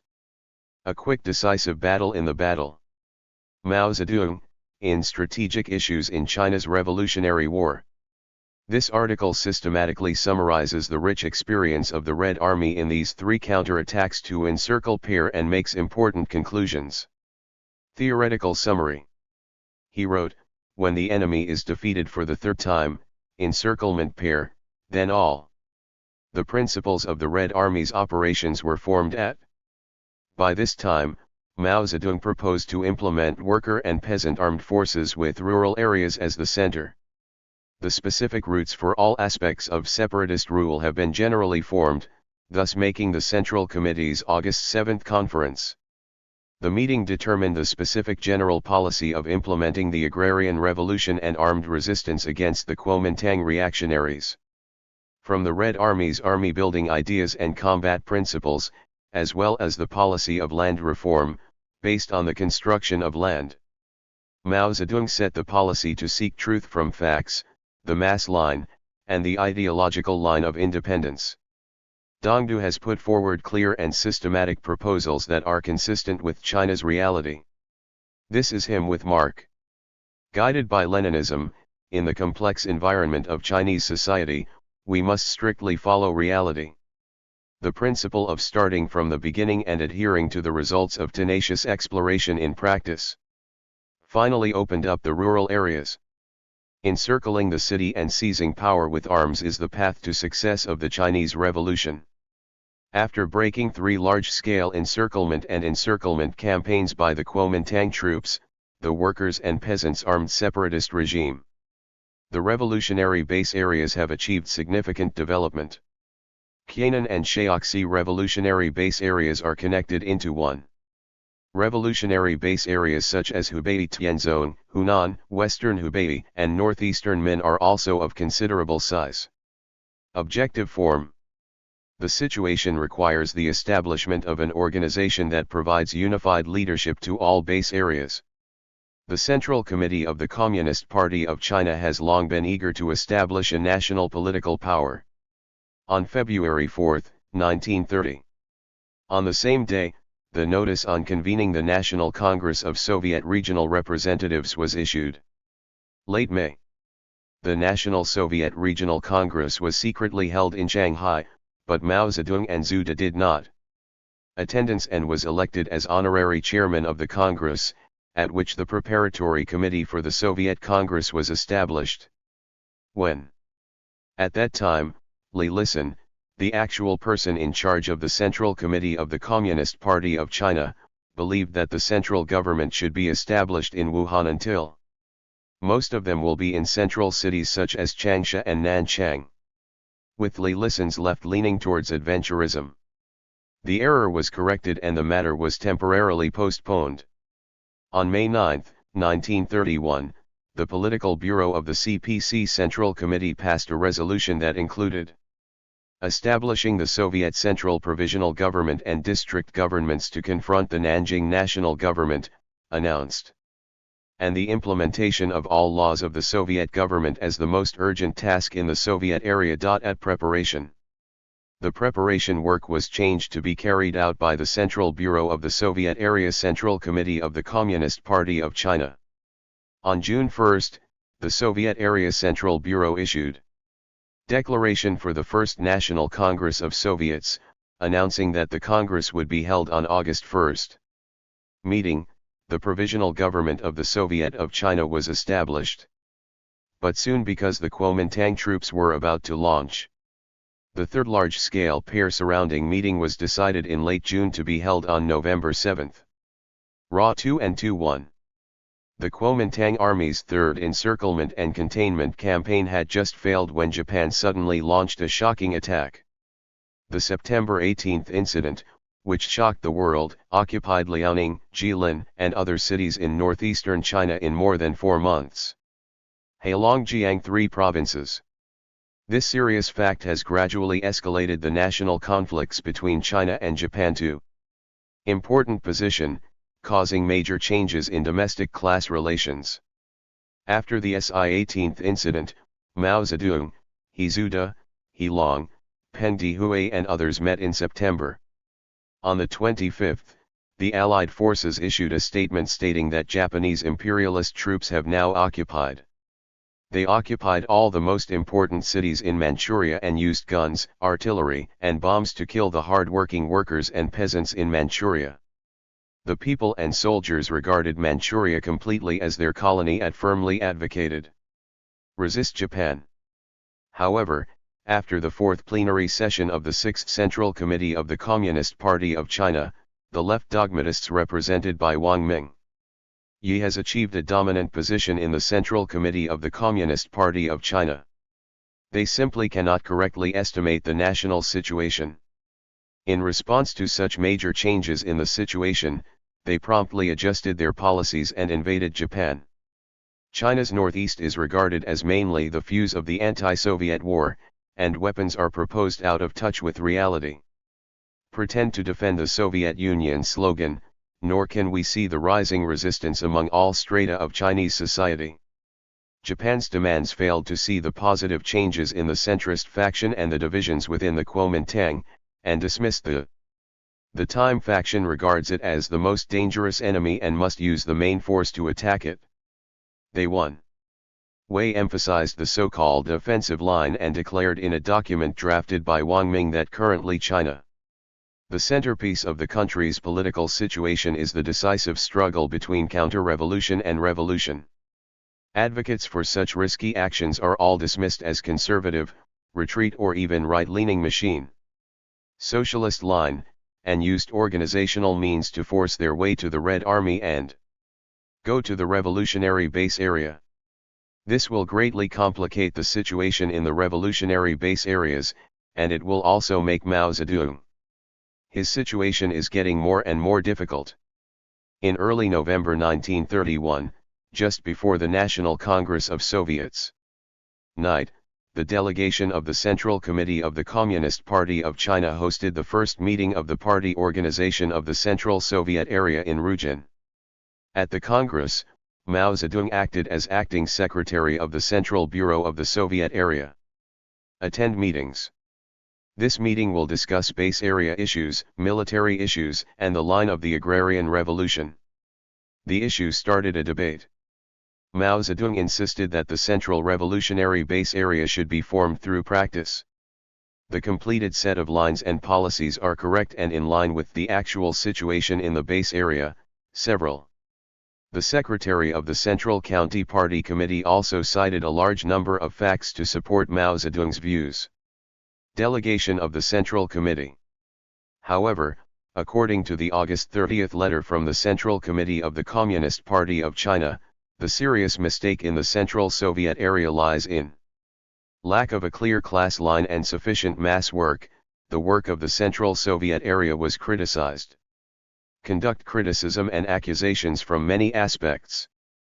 Under the banner of the International Line, the meeting adopted the 5-year plan of the Central Delegation. A resolution.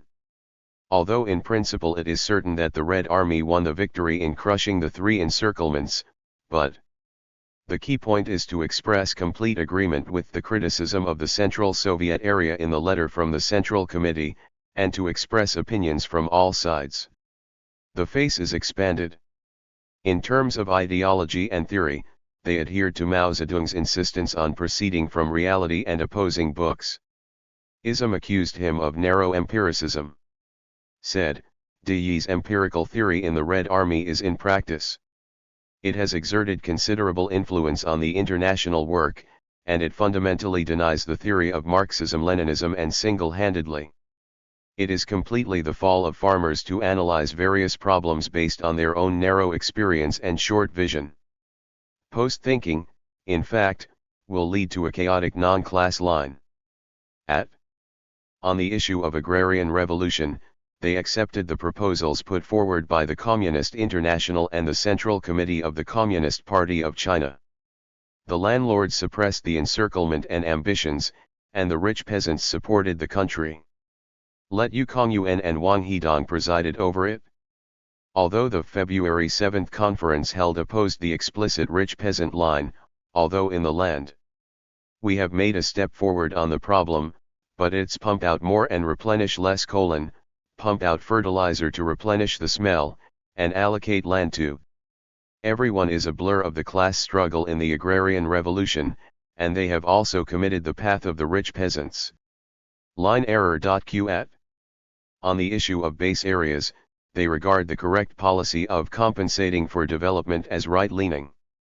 The conservatives came to oppose it and demanded that the Central Soviet area must be reconciled with the Hunan Xianzhi and other Soviet areas within the shortest possible time. Through it, further connected with the Soviet area northeast of Keng and the Fenbian of Hunan and Hubei, so as to expand and consolidate Soviet base area. At people. On the military front, they criticized the party's absolute dominance over the military established by the Gushan Conference resolution.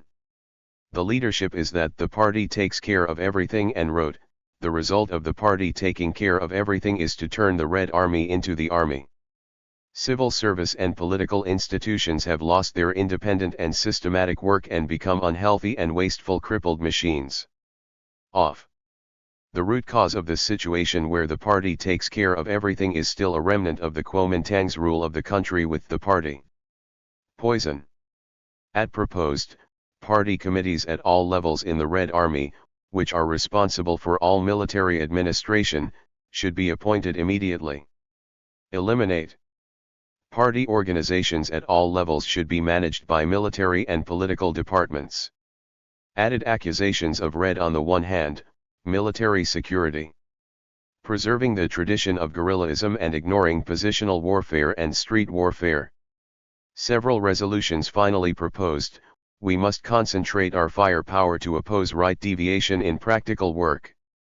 Among them, we must be independent of everything. The influence of the 3 lines and the main danger within the party, right deviation and opportunity. Fight the most brutal struggle. In fact, they criticized Mao Zedong without naming him. This is a clear signal. With the Red Army and revolutionary base areas in the Chinese Revolution, its importance is becoming increasingly prominent, and the Central Committee of the Communist Party of China, dominated by left dogmatism, has an internal direct intervention in events is also being strengthened step by step.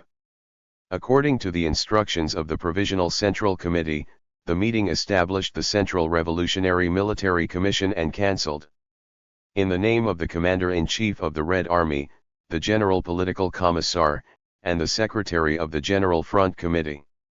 In this way, just take the hair. Zedong was excluded from the leadership position in the Red Army in the Central Soviet area.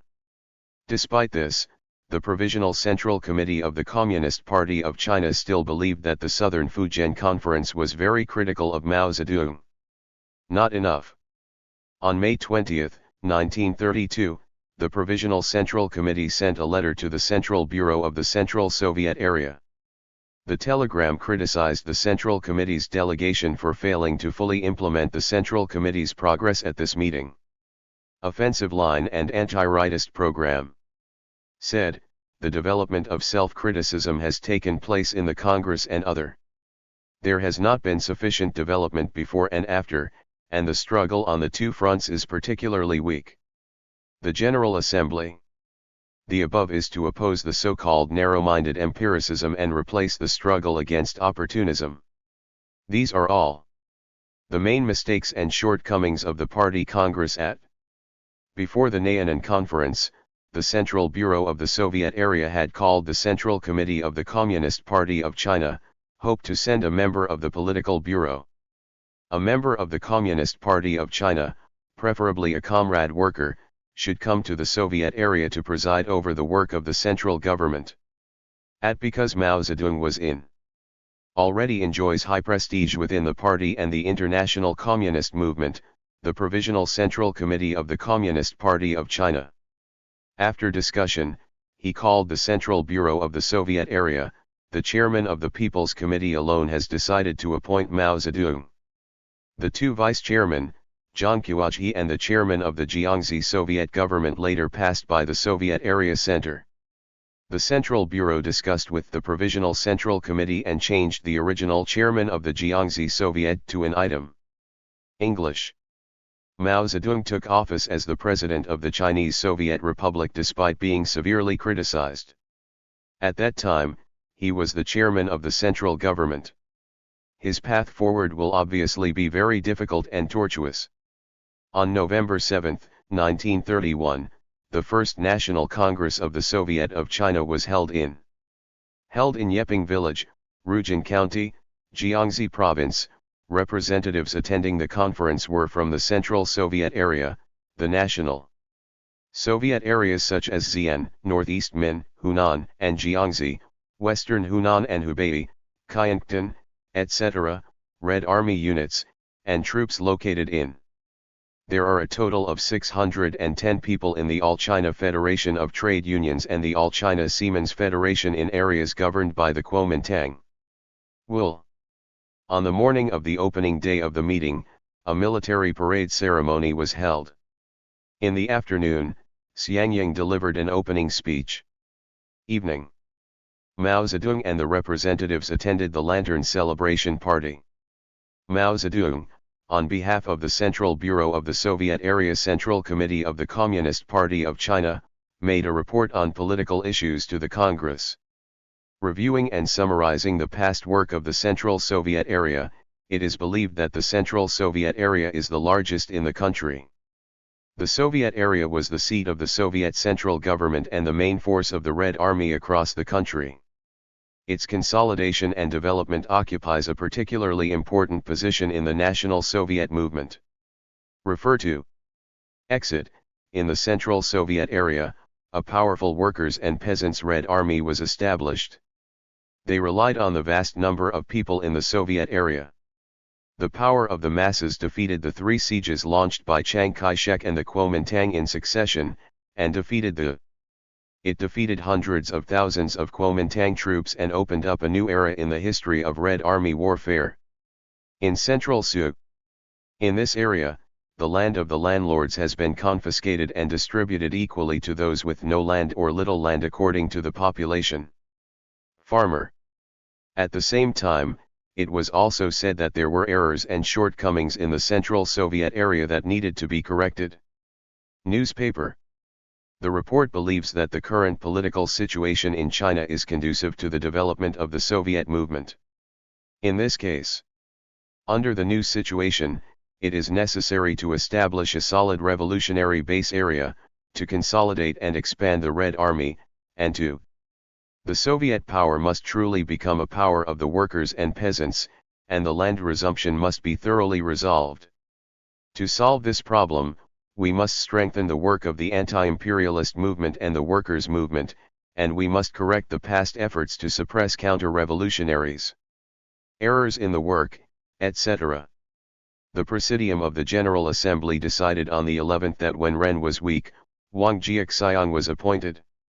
Composed by Mao Zedong and others. Constitution Drafting Committee. After discussion, based on the call from the Provisional Central Committee regarding the outline of the Constitution. In accordance with the principles, the outline of the Constitution of the Soviet Republic of China was formulated and adopted by the Congress. Will. The previous meeting also passed the Land of the Soviet Republic of China proposed by the Provisional Central Committee for discussion at the Congress. Fa Xiao. Labor Law of the Chinese Soviet Republic, Economic and Political Law of the Chinese Soviet Republic. Policies, and other laws and regulations. The Congress elected Mao Zedong, Zhou Yinlei, Zhu De, Xianzhi, Zhang Qiuakan, etc. 63 people formed the Central Executive Committee and declared the founding of the Soviet Republic of China. Big. The meeting concluded on the 30th, with Mao Zedong delivering a closing speech. The constitutional outline formulated by this Congress determined the political power of the Chinese Soviet Republic. Its nature is the dictatorship of kings and peasants. It stipulates, what the Chinese Soviet regime is building is workers and a country of peasant democracy and dictatorship. The total power of the Soviet Union belongs to the workers, peasants, and Red Army. Soldiers and all the toiling people. The purpose of this dictatorship is to eliminate all feudalism. Remnant, drive away the forces of imperialist powers in China, unify China, and impose systematic restrictions. Develop capitalism, carry out the country's economic construction, and enhance the unity of the proletariat. And the level of consciousness, unite the broad masses of poor peasants around it, and transform into the proletariat. Dictatorship. At these regulations, although influenced by the left dogmatism of the Central Committee of the Communist Party of China. Repercussions, generally excluding all exploiters from the political power, but this government is China. The first central government in the history of the country where the workers and peasants are the masters of the country, and it has no specific regulations. It has an indelible history that working people enjoy extensive democratic rights in all aspects. Function. The Soviet Republic of China Land and Legal Persons Soviet Republic of China adopted by the Congress. National labor law and economic policy, etc., to implement the agrarian revolution in the form of law. The policy of equal distribution of all land was fixed and stipulated that workers and peasants should enjoy. They have various rights such as labor and material benefits, but there are also some leftist policies among them. Policy regulations. For example, the land law declares that all feudal landlords, gentry, warlords, bureaucrats, and other, whether he operates or rents out his land as a large private owner, there is no real possibility of any price. Confiscation was carried out, and the confiscated land was distributed among the poor peasants and middle peasants through the Soviets. Also, it stipulates that landowners will not divide the land, and rich peasants will not divide the land, which affected the healthy development of the agrarian revolution. According to the outline of the Constitution adopted by the Congress, the Central Executive Committee is the highest authority.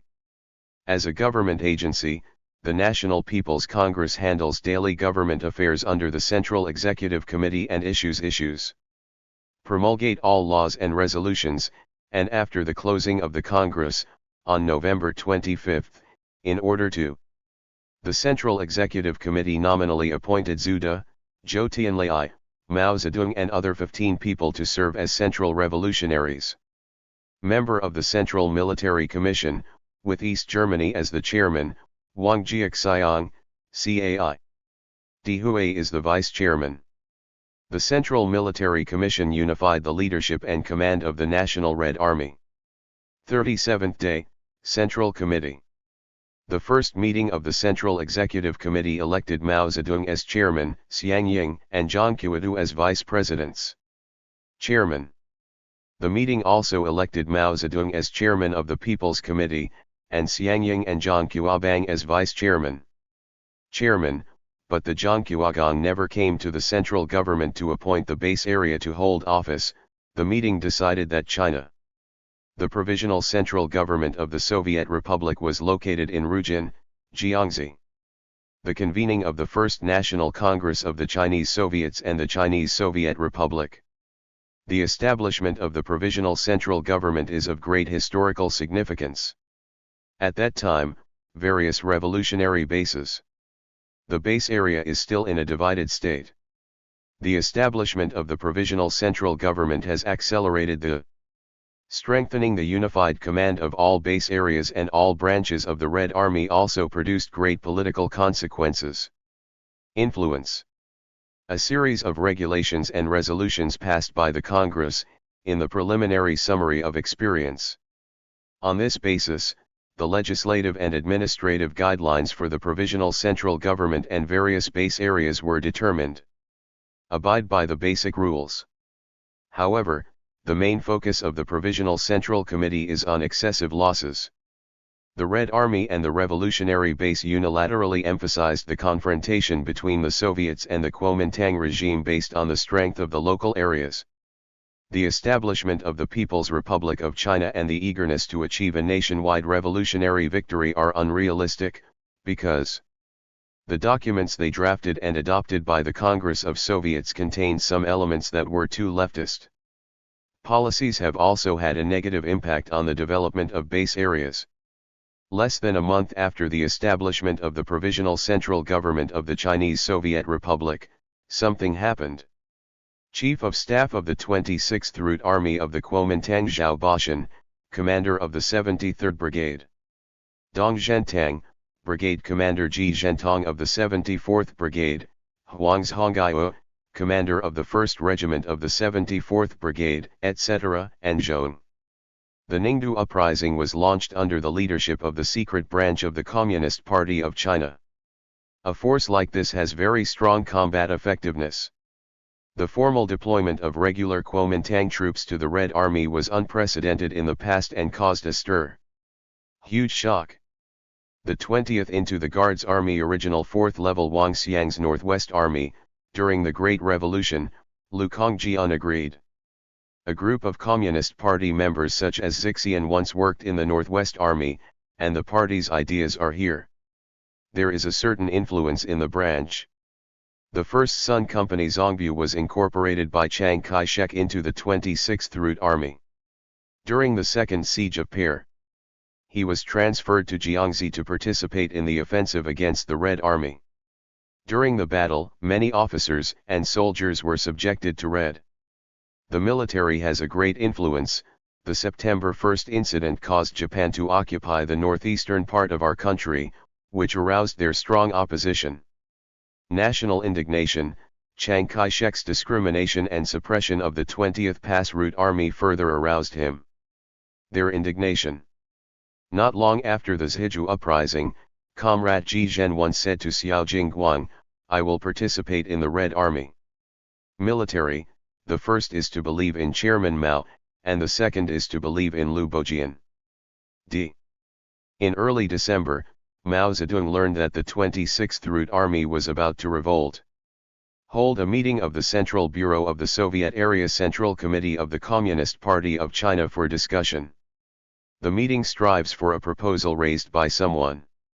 The idea of the brigade uprising requires that we do our best to do a good job and strive to organize all riots. 10. On the 1st, Mao Zedong, in his capacity as chairman of the Provisional Central Government of the Soviet Republic of China, met with the representative of the special branch of the Communist Party of China within the 26th Route Army was Nang Hanchinj. UN Swezo recalled. Comrades Wang Jiaxiang, Liu Bojian, and Ken Quan led us to see Chairman Mao. Me and Liu Bojian walked behind, and I asked softly, "What kind of chairman is Chairman Mao?" He said, "Yes. Chairman of the Soviet Republic of China." Where did Chairman Mao learn military science? I then asked again. Comrade Bojian replied respectfully and solemnly, "Oh, this man is really great. I'm sorry. He has never been to a military school, so he must be proficient in Marxism-Leninism. Snow. Read the military books, and the enemy will be like a god in military affairs. Several counter-revolutionary encirclement and planning campaigns in the Soviet areas, and their victory. It was achieved under his command. In politics, he was even more farsighted, always approaching critical situations. There are excellent insights at critical moments too. The furnishings of Chairman Mao's residence are extremely simple: a wooden bed, an unused table, and a classroom. In addition to the appearance of the pen, the above is just an exploration of newspapers, periodicals, and books. Asterisk, the first question is: the Han Wangtong is an underground party member, right? Yes. Entered the Northwest Military Academy in 1927. 6. Who he? Later, Chairman Mao asked about the situation of the underground party. Comrade Liu Bojian broadcast the conversation. Establish the party's leadership, and strengthen political and ideological work. We welcome the officers who rebelled and are willing to stay, and organize them to learn, study, enter the school, engage in cadre education, welcome and send off officers who ask to leave, pay tolls, and come. Go and volunteer.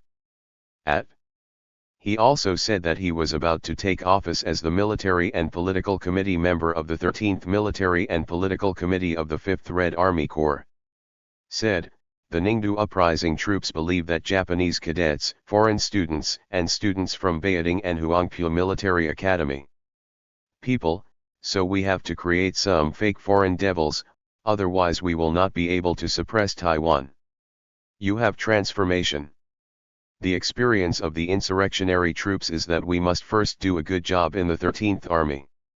Once this artillery fire is fired, it will influenced the 14th Army and encouraged the 15th Army. With his approval, the Central Military Commission selected a team from the Red Army. Some cadres who have experience in transforming the old army and have studied abroad are Liu Bojian, Zhou Quan, Ren Qiang, Zhu Liangke, Cheng Ziwa, Zhu Rui, Tang Tianji, Lai Chuanzu, etc. came to work in the 5th Red Army and appoint Liu Bojian as director of the political department of the 5th Red Army Corps. Mao Zedong attached great importance to the development of the original progressive officers in the 5th Red Army Corps to join the Communist Party of China. Communist Party. He approved Dong Zhentang to join the party. When Dong Zhentang learned that he was approved to join the party, he ordered Sangan. All the various personal savings are handed over to the party. Military Political Commissar He Changgung reported the incident to Mao Zedong. Mao Zedong said, "Don't hand everything over to Kuang, send some to your family and keep some for your own use." Dong Zhentang Jian. Insisting on full diplomacy, he said, "After the revolution, everything personal has been handed over to the party, so why do we need money?" Mao Zedong also sought out officers Ji Zhentong, Su Jin, and Lu Xiao who played an active role in the Ningdu uprising. Chun talked, understood the situation in detail, and approved the three of them to join the party. Lu Xiaochun subsequently served as commander of the 43rd Division of the 15th Army of the 5th Red Army. Su Jin serves as the 44th Division of the 15th Army. Division Commander. Mao Zedong attached great importance to dealing with the officers of the 5th Red Army Corps in a form that was easily accepted by ordinary soldiers. Soldiers educate. He sent a literary and artistic performance team to perform in the 5th Red Army Corps and directed the performance team. The people in charge, Li Bazao, Jian Zhuangfei, and Hu Di, said, to stabilize their political mood, we used to fight for the army flash, but now we are fighting for the Soviets. In the past, I was the Bai Army, now as a member of the Red Army, we must use every possible means to propagate to them that in the past we were afraid of sex for the sake of accuracy and for whom send your life. Based on this theme, Li Bazao and others compiled a play For Whom the Sales Sacrifice, which reflected the Donald Nahai A very good effect. Regarding the Ningdu uprising and the construction of the 5th Red Army Corps, Zhou Enlai was in the CCP in 1942. It was said at a meeting of the Political Bureau of the Central Committee, during the Ning riots, Mao Zedong led the way to win over the cadres of the 5th Army Corps at. Judging from the performance of the 5th Red Army Corps on the battlefield when it participated in previous battles, it was fully proved. The education and transformation of this unit has been very successful.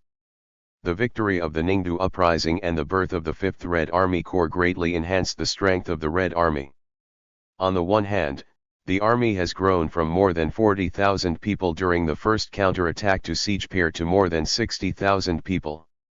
On the second day after the Ningdu uprising, he was originally in Shanghai but had not arrived at the CCP Soviet Area Central Committee. Zhou Enlai, secretary of the Central Bureau, entered the Chongji Soviet area under secret transportation escort. At the end of the same month, arrived Rujin.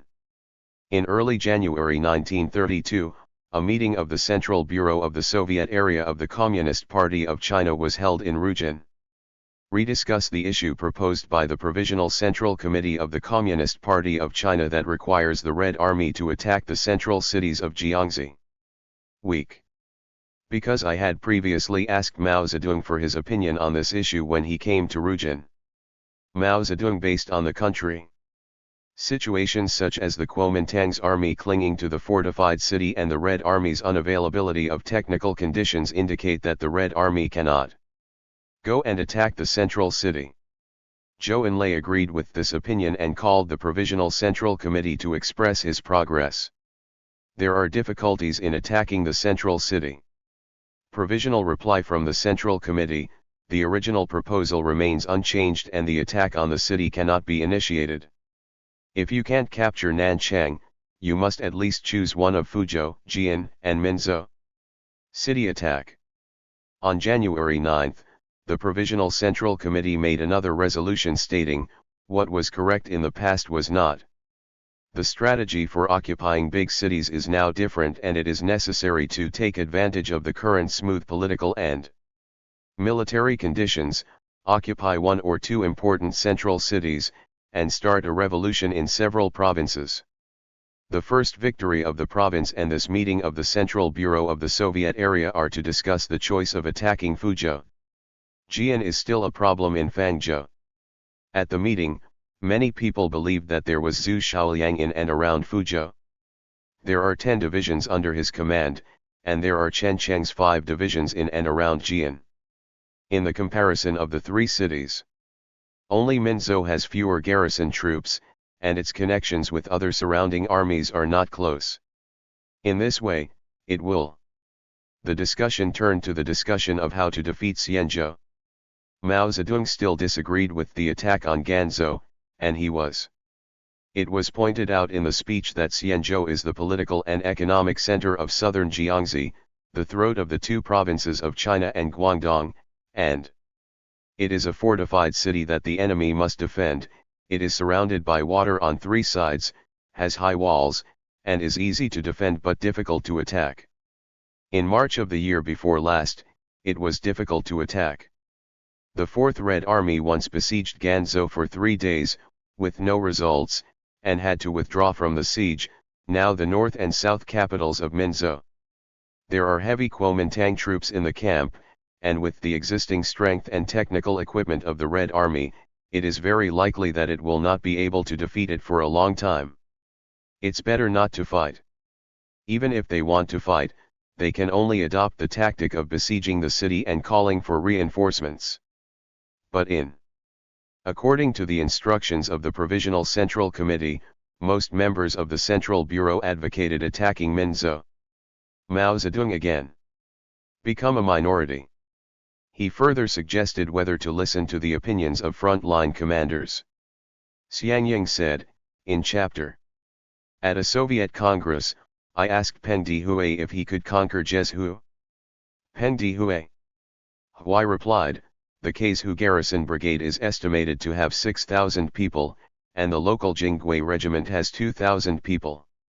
There are 8,000 people in total. If there is time and Chiang Kai-shek does not come to reinforce, it can be captured at. According to the majority opinion, the meeting decided to attack Kazhu. This is the progress of the Central Bureau of the Soviet Area Central Committee. Attack line of the first military operation. On January 10, the Central Military Commission issued an order to capture Yezhu and appointed Peng Dehui as the commander-in-chief. The enemy's commander-in-chief, Wang Jiaxiang, director of the political department of the Central Military Commission, and others went to the front line to supervise the battle. Someone is on the way. The two sides still talked about it and opened Yezhu to settle accounts with Mao Zedong. In mid-January, Mao Zedong chaired a meeting of the main members of the Central Bureau of the Soviet Area of the Communist Party of China in Yeping, Rujin. He held a meeting of the Communist Party of China to report on the situation during the Three Anti-Japanese War and the national situation after the September 18 incident. Talk said that Japanese imperialism's large-scale invasion of China will inevitably trigger an anti-Japanese upsurge across the country, and the domestic class relationships are bound to change. However, some members of the Central Committee of the Communist Party of China who were in trouble criticized, Japan occupied northeast China. The main reason is to attack the Soviet Union. Failure to make this estimate is right-leaning opportunism. We must proposed armed defense of the Soviet Union, otherwise it would be typical right opportunism. The criticism came from the situation was so intense that Mao Zedong remained silent and did not say a word, making it impossible for the record keeper of the meeting to write down any more. It is proposed to change the host midway. At Mao Zedong's situation is getting more and more difficult. 2. If he didn't come in after the meeting, he would ask for sick leave from the Central Bureau of the Soviet Area to recuperate. The Central Bureau agreed with him.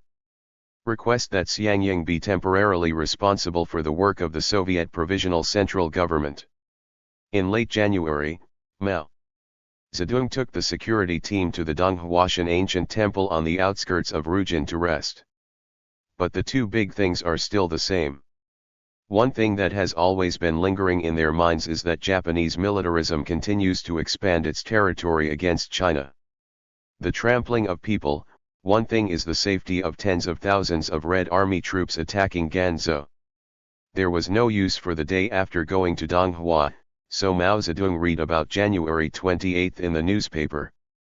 News of the Japanese Army's sudden attack on Shanghai and the people of Shanghai Navy rising up to resist the war. He fell ill because of China. The Provisional Central Government of the Soviet Republic drafted the declaration of war against Japan and wrote, Japan. Since Japanese imperialism used force to occupy the three northeastern provinces of China on September 18 last year, it has continued to use the Navy, land, and Air Force to occupy various places in Shanghai and Jiading, invade various ports along the coast and the Yangtze River, and use aircraft. Artillery massacred Chinese people, burned Chinese houses, and was damaged in places such as northeast China and Songhu. The massacre and destruction are countless, and this kind of massacre and destruction is still continuing to develop.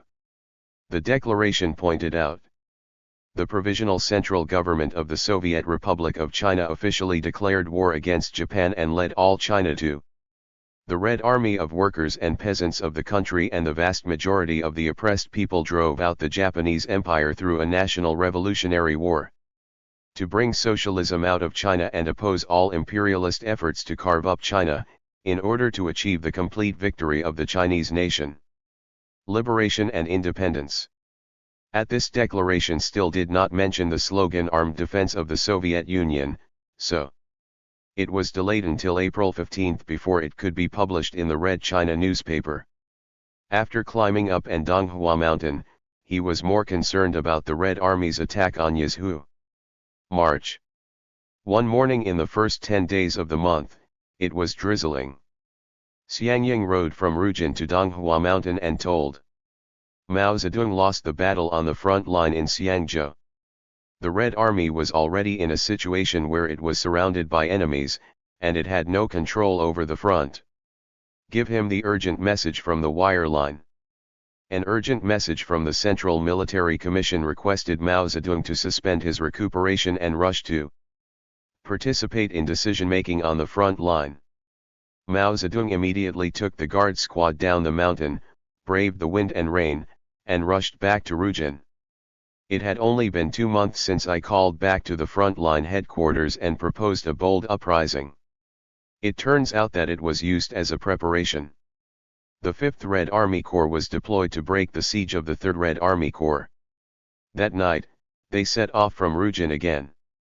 Traveling day and night, we rushed to the front-line command headquarters at Jiangkou, Min County. Zhu De told Mao Zedong, according to your. In response to this opinion, the reserve force of the 5th Red Army has been pulled up, and with the support of the 4th Red Army, the 3rd Red Army escape from a dangerous situation. 0. The Central Red Army's attack on Kazhu lasted 33 days, but the city was not captured, and there were 3 casualties. More than 1,000 people. After Mao Zedong arrived at the front-line headquarters, after investigation, he proposed that the Central Bureau of the Soviet area. A meeting was held on the front line to discuss the experiences and lessons learned from the attack on Yazhu and the Red Army's next course of action. In mid-March, an enlarged meeting of the Soviet Area Central Bureau was held in Jiangkou, Min County. Mao Zedong at the meeting. He pointed out that it was wrong to attack Minzhou, and advocated that the main force of the Red Army attack the enemy, whose strength was relatively weak, and the party. And the development of the 6th Northeast with a good mass base and favorable terrain. His idea needs to be changed. Enter offensive operations on the outside line to attack for consolidation. But other people still believe that the Red Army. The attack on Minzhou was based on the decision of the Central Committee and the Central Bureau, and was politically correct, victory or defeat. This is a common thing for military strategists. Although the encirclement has been withdrawn from Jizhu, it does not mean that it will no longer attack Kazhu. The Red Army has also returned. It is to implement the central government's offensive line and to seize the central city, and it is advocated that the Red Army arrives. Go to Hunan. The meeting rejected Mao Zedong's opinion and did not send the troops to Hunan. It was decided that determine the main force of the Red Army to cross the Min River and go down, develop northward, and seize the center of the Min River basin. City or larger city, the Central Route Army is composed of the 1st and 5th Red Army Corps, and the Middle Route Army is composed of the 3rd Red Army Corps and the Red Army Corps. The 16th Army and others formed the West Route Army and fought separately. Mao Zedong served as chairman of the Provisional Central Government and Identity, a member of the Chinese Military Commission, led the Central Route Army northward. Zhu De February 9, 1964 Zhangfu. The poem Reminiscences of Jingyan West expresses regret at the rejection of Mao Zedong's opinions this time.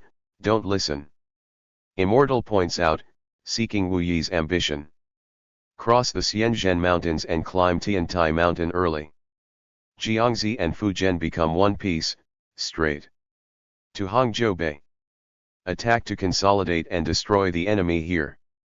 Zhu De explained in his notes, this. The first sentence of the poem and the following sentences are all the spirit of Chairman Mao's instructions at that time *, but this is right. It is true that the proposition has not been adopted.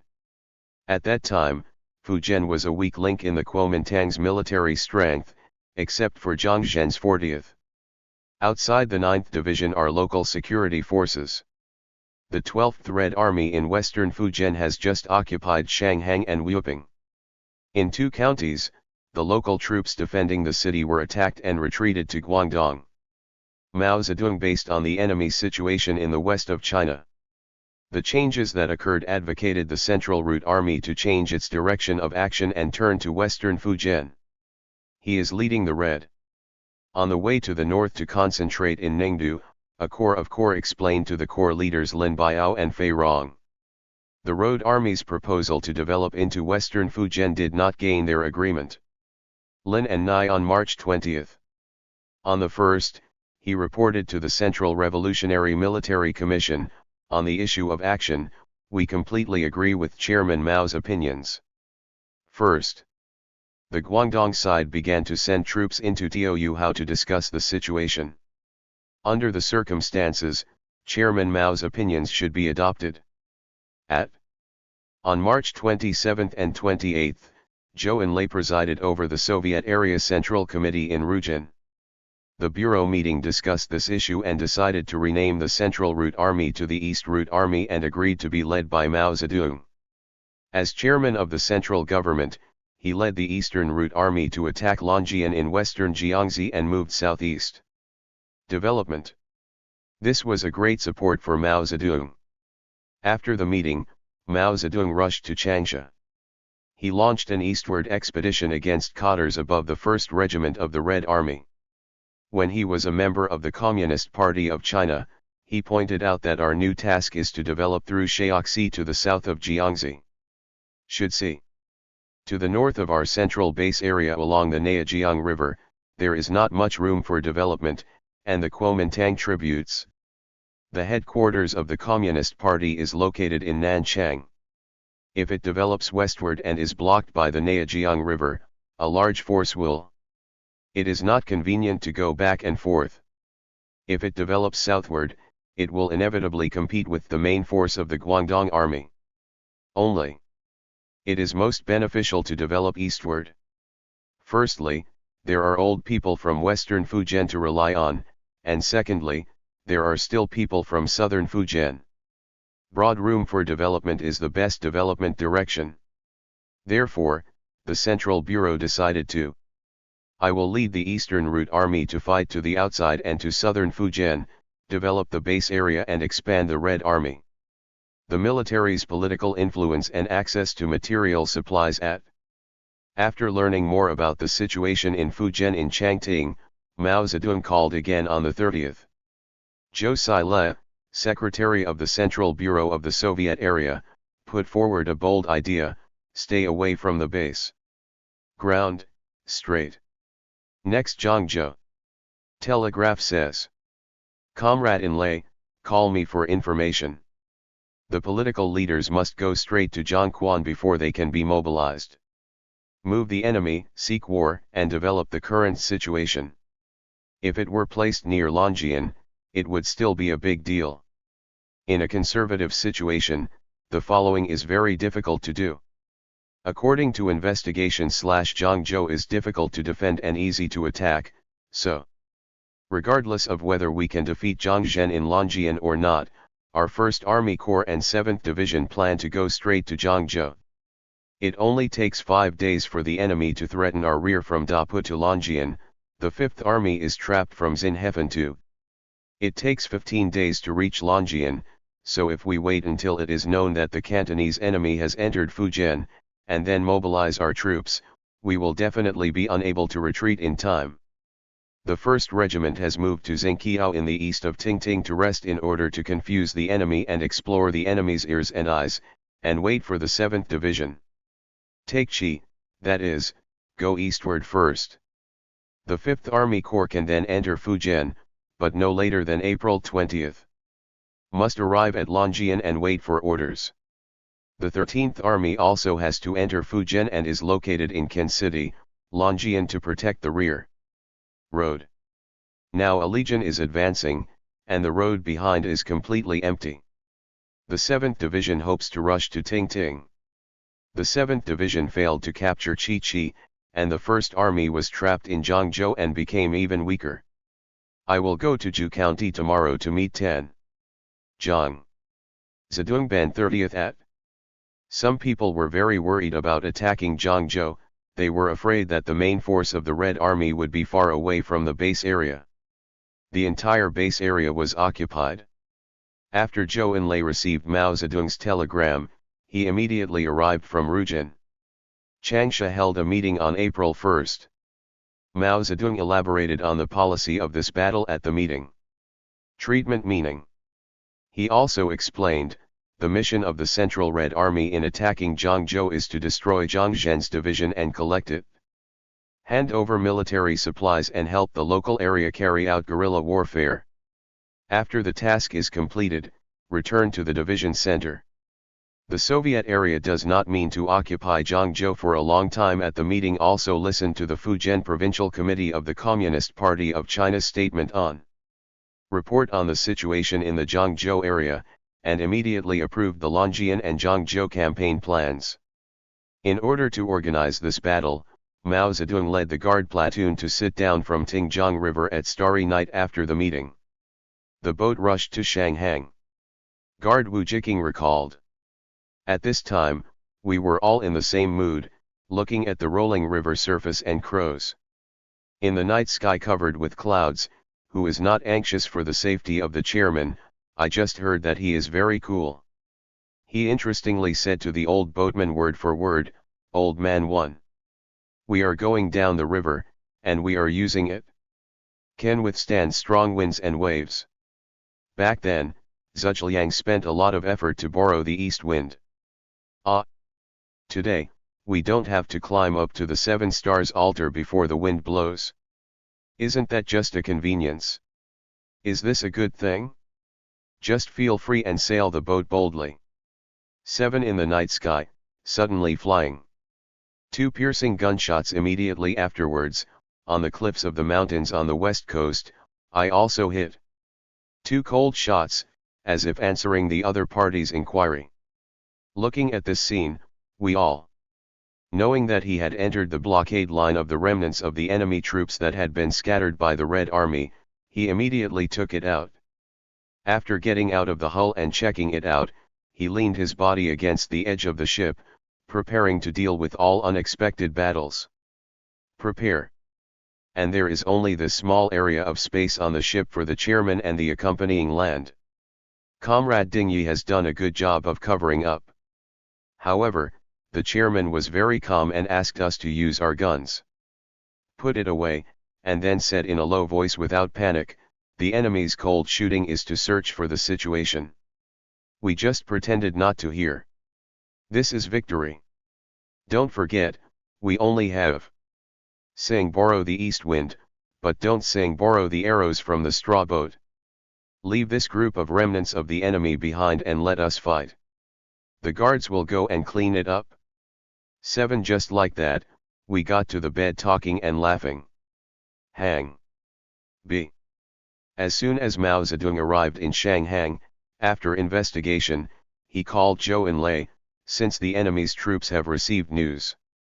Our troops must be more rapid and concentrated to attack Zhongquan, otherwise the enemy will take the lead and our troops will advance and retreat. All 5 legions must set off immediately, take the diameter and move quickly. Arrive at Long on the 14th. Yan. The Central Bureau and the Military Commission should move to Changting. At dawn on April 10, Mao Zedong, Lin Biao and He Zi commanded the 1st Red Army Corps to take advantage of the enemy's defeat.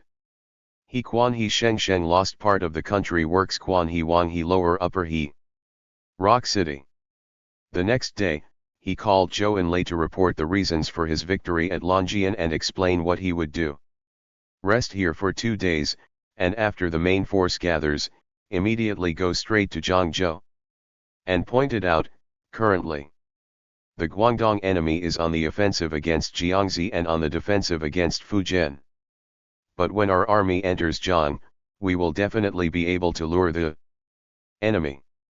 At all do and 9 must all on. We will arrive at Longjian Rock later and meet up with the Red Army Corps. Mao Zedong immediately ordered the 13th Army of the 5th Red Army to stationed in Longjian, responsible for ensuring the supply line from Longjian to Zhangzhou. The 3rd Army follows the 1st Red Army. Go south and attack Zhangzhou. Why did Mao Zedong conclude that he could go straight to Zhangzhou? Although Zhangzhou is an important town in southern Fujian, it is located at the mouth of the Zhulang River. It has convenient transportation and developed trade, but the terrain is flat and there are no cities.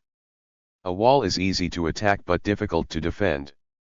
Zhang Zhen's 49th Division, 2 brigades, and some local troops, about 10,000 people, isolated and without help, mainly rely on the peripheral hilly areas around Tianbeihan in the northwest of Zhangzhou.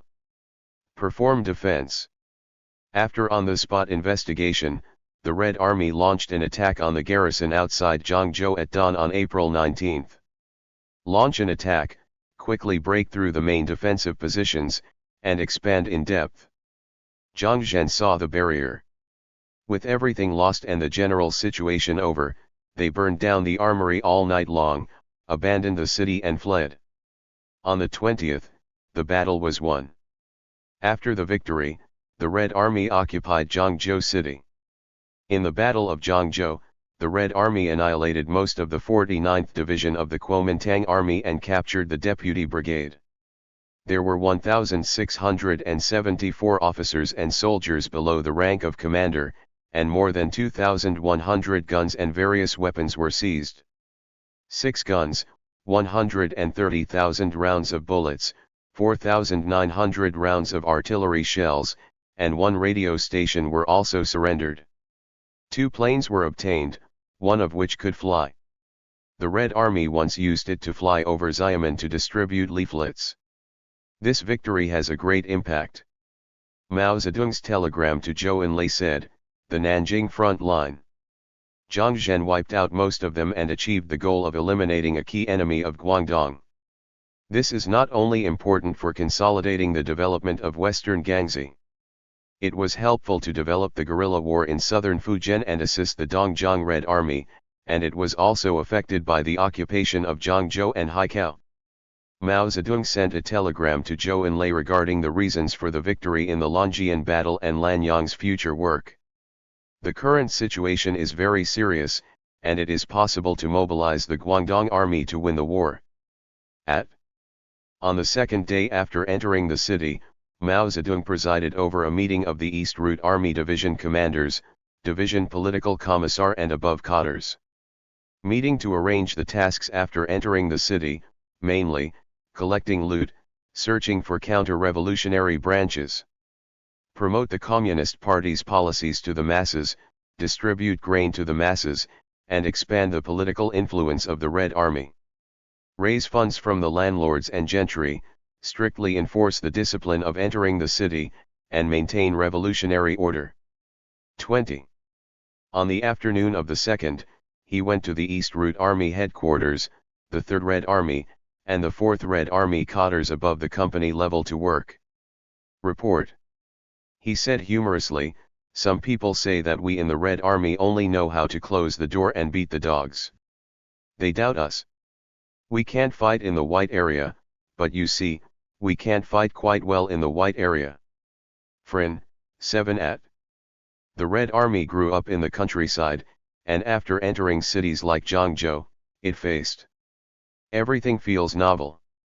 Although Mao Zedong had estimated that some people would use the methods of rural struggle too. When moving to a city, commanders and fighters are required to strictly implement the party's urban policies and pay attention to. Although we pay attention to mass discipline, some problems still arise in actual work, mainly in fighting. Local Tycoon 1. As soon as Mao Zedong discovered this, he immediately seized the example and resolutely corrected it. At that time, I was responsible for. Yang Qingguo, who served as the regiment leader, recalled. We hit the soil belt and came out of Bai. Coming from the mountainous area, the language is not clear, especially. This was the first time that a city like Zhangzhou was conquered. Who was the local tycoon? At first, it seemed that it was Dai. People wearing top hats, people wearing suits, people wearing big sleeves, people wearing glasses, holding civilized sticks, wearing leather suits. Everyone regards him as a rich man. Our group arrested more than 100 people. These are similar instruments. Problems almost always occur in other troops. After Chairman Mao found out, at his residence. The former Zhangzhou Provincial No. 3 Middle School is now in front of the small building inside the Longxi Prefectural Committee office. On the lawn, a meeting of cadres above the company branch secretary was convened. Mao. The chairman said a lot of things at the meeting, the most important of which was to fight against the local tyrants. I made a lot of mistakes. Some of them are not local tyrants, but are overseas Chinese. Place. The chairman said, "Why did you make a mistake? You only look at the phenomenon, not the essence. First original. Therefore, I did not investigate and study it carefully and well." We are here to hear Chairman Mao for the first time. She said that without investigation and research, there is no right to speak. Chairman Mao also said that there was no tone. After investigation and research, we have no right to speak, let alone the right to arrest people. The second reason is not listening. Understand the local dialect. Chairman Mao said, the less you understand the language, the more you need to investigate and study it. Of the more than 100 people arrested by the team, after examination, only 5 or 6 were local tyrants, and the others were. If not, just apologize to them, say hello, treat them to a meal, and then let them go. We are advancing. On the road to Zhangzhou, I saw some bananas and sugar cane, and thought they belonged to capitalists and gave them to eat. Well, everyone lost a lot of money. In this way, the party's policies will be implemented very well, leaving. The influence below has been very good, and the relationship between the masses and us is very close. This is a relatively large one. Thing. 2. The urban policies formulated by Mao Zedong in Zhangzhou were better than those formulated when Jian was opened more than a year ago. The policy has been further improved, emphasizing that stores will remain open for business as usual, and that general industry and commerce will be open to business through the Chamber of Commerce. Raise money from them. Nai Rong once recalled, at that time, Mr. Tan Kaki opened a shopping mall in Zhangzhou. When he went to the store, he handed over his money, but they didn't pay at first. We just sent people into his store to pick up. Even though they took away the amount of plaited hair, rubber shoes, etc. equivalent to the amount assigned to provide food for the troops, they were still ordered to continue operating. Later, when the National Liberation Party met Mr. Tan Kaki, he was quite satisfied with this matter. He believed that the Red Army was focused on credibility in Zhangzhou. Mao Zedong also made another great gain in Zhangzhou, which was that he collected a large number of books and newspapers and periodicals, especially theoretical works on Marxist-Leninist philosophy, political economics, etc. Xianzhi, Secretary-General of the Zhangzhou Central County Party Committee, who accompanied him to find books at that time, recalled that, "I went to Longxi Middle School to read books with him, and he was reading a book in the library. While saying, 'This is good, that is good,' I found a lot of books. I'm afraid there are several loads of books, but transported back to the Central Soviet area by car. It is very likely that he will find capital here. Draw each head bed from EA4JN person 333 Zhejiang beat banana ice and 5 people must wait for books and economics and other books. By." After these books were transported to the Central Soviet area, Mao Zedong not only read them himself, but also recommended several books. Show it to other leaders. Cocoon Dihue recalled, in the autumn of 1933, I received a letter from Chairman Mao. A copy of 2 strategies was given to me. On it was written in pencil, "This book must be underlined in a large stroke. If you read the instructions when you are reading, you will not make mistakes." Shortly after this, he sent another copy of Leftist Childish Disease, and he wrote in the book, "You have read the book I gave you before, called Knowing the One but Not the Second. You have read it? The infantile disease of the left faction will know that the left is as harmful as the right." The East Route Army stayed in Zhangzhou for 49 days, mobilizing the masses and raising a sum of 100. With more than 10,000 yuan, nearly 1,000 people were mobilized to join the Red Army, and hundreds of guns were allocated to the guerrillas in southern Fujian. The team was organized into the 3rd Independent Regiment of Southern Fujian of the Chinese Workers' and Peasants' Red Army. They are also cities. Why is it wrong to attack Kaizhou and right to attack Zhangzhou? Why? Why did Mao Zedong firmly oppose the attack on Minzhou, but advocated the attack on Zhangzhou? The reason is that these two cities' specific conditions vary from city to city. Nai Ronzi, who personally experienced these two battles, recalled, "I tried to capture the state, but I didn't capture it, so I suffered a lot. Attack Zhangzhou, attack next. Come and enjoy a sweet treat." The two are more than a month apart. Compare the two and find out which. The reason is that Jizhu is the enemy's strong point, and there are reinforcements from the Kuomintang's large forces. Our reconnaissance and vigilance were inadvertent, so we suffered a loss. Comrade Mao Zedong did not do it in the first place. Advocate fighting. Zhangzhou is the enemy's weakest point of strength, and Comrade Mao Zedong worked hard for us to defeat it. And he finally directed us to fight and won victory.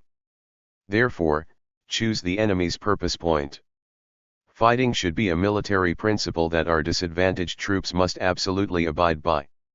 In addition, even if Zhangzhou is conquered, it cannot be extended to say that all cities can be conquered. Common. It was obviously wrong to attack the city in multiple places under the conditions at that time. To win a province and several. The province wins first, capture the central city and other slogans are obviously strategic mistakes. Wrong. This is the strategic thinking that I understood after following Comrade Mao Zedong's Eastern expedition. Member.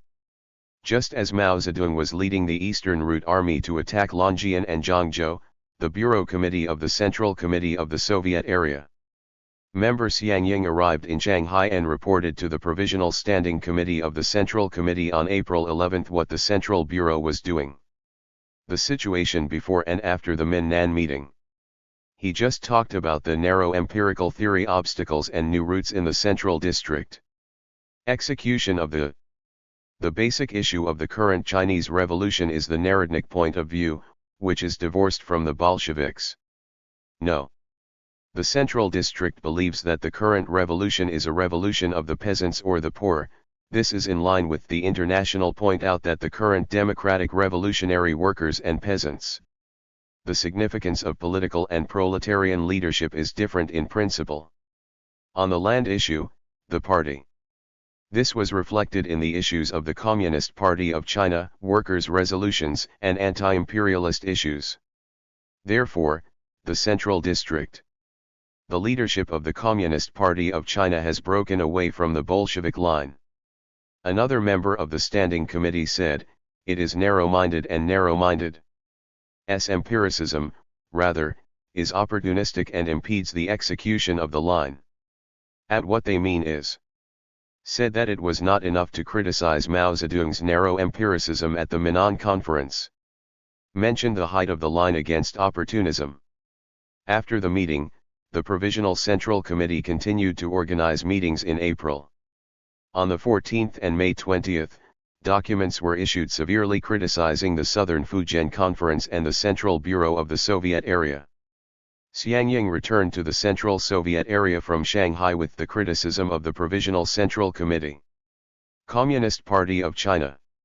The Central Bureau of the Soviet Area Central Committee has received the instruction letter from the Provisional Central Committee on April 14, and knew it in advance. The Central Committee's directive on May 20 criticized right opportunism in its content, which was accurate at the same time. Be prepared to accept criticism from the Central Committee, and at the same time, the spirit of the Provisional Central Committee's April instruction letter will be notified by telex in advance. Line of Mao Zedong. In this letter of instructions, the Provisional Central Committee reiterated that Japan's occupation of Manchuria is imperialism. The beginning of a new carve-up of China was a concrete and dangerous step to attack the Soviet Union, and he said, "The danger of the anti-Soviet war is imminent." The letter stated, the Kuomintang government is actively We are extremely committed to launching a new general offensive on all fronts against the Chinese Soviets and the Red Army. The letter stated.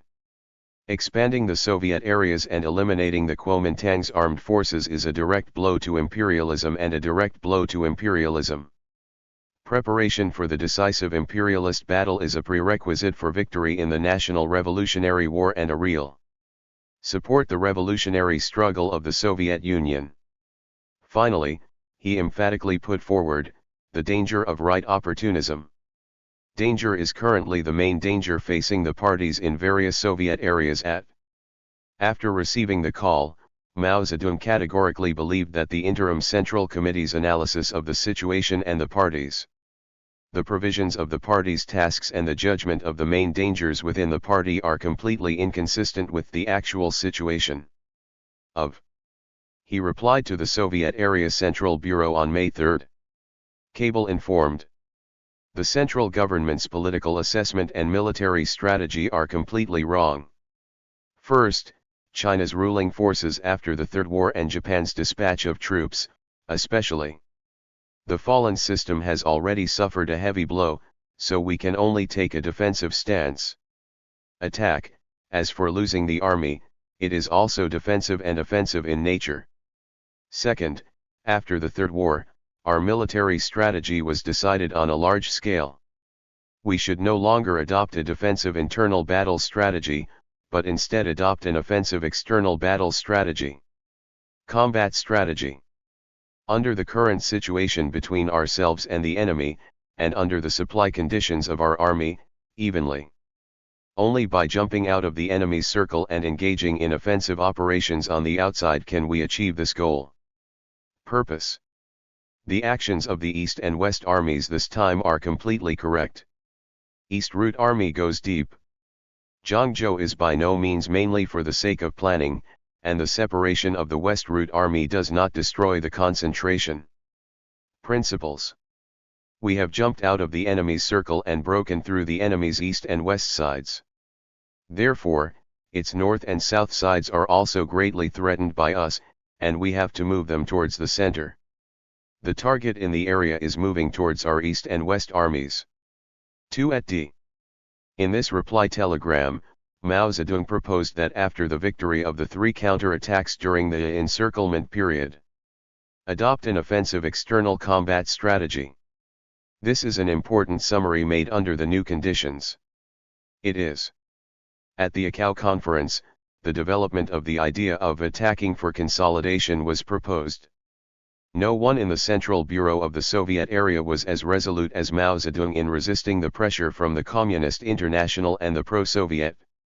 Erroneous criticism from the Central Committee.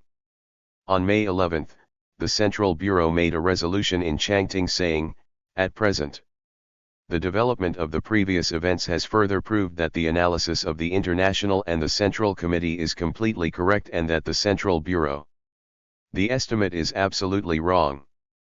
The Central Bureau admitted that since the victory of the 3 wars last year, the current, in assessing the current political situation, he has committed an extremely serious and consistent mistake of right-leaning opportunism.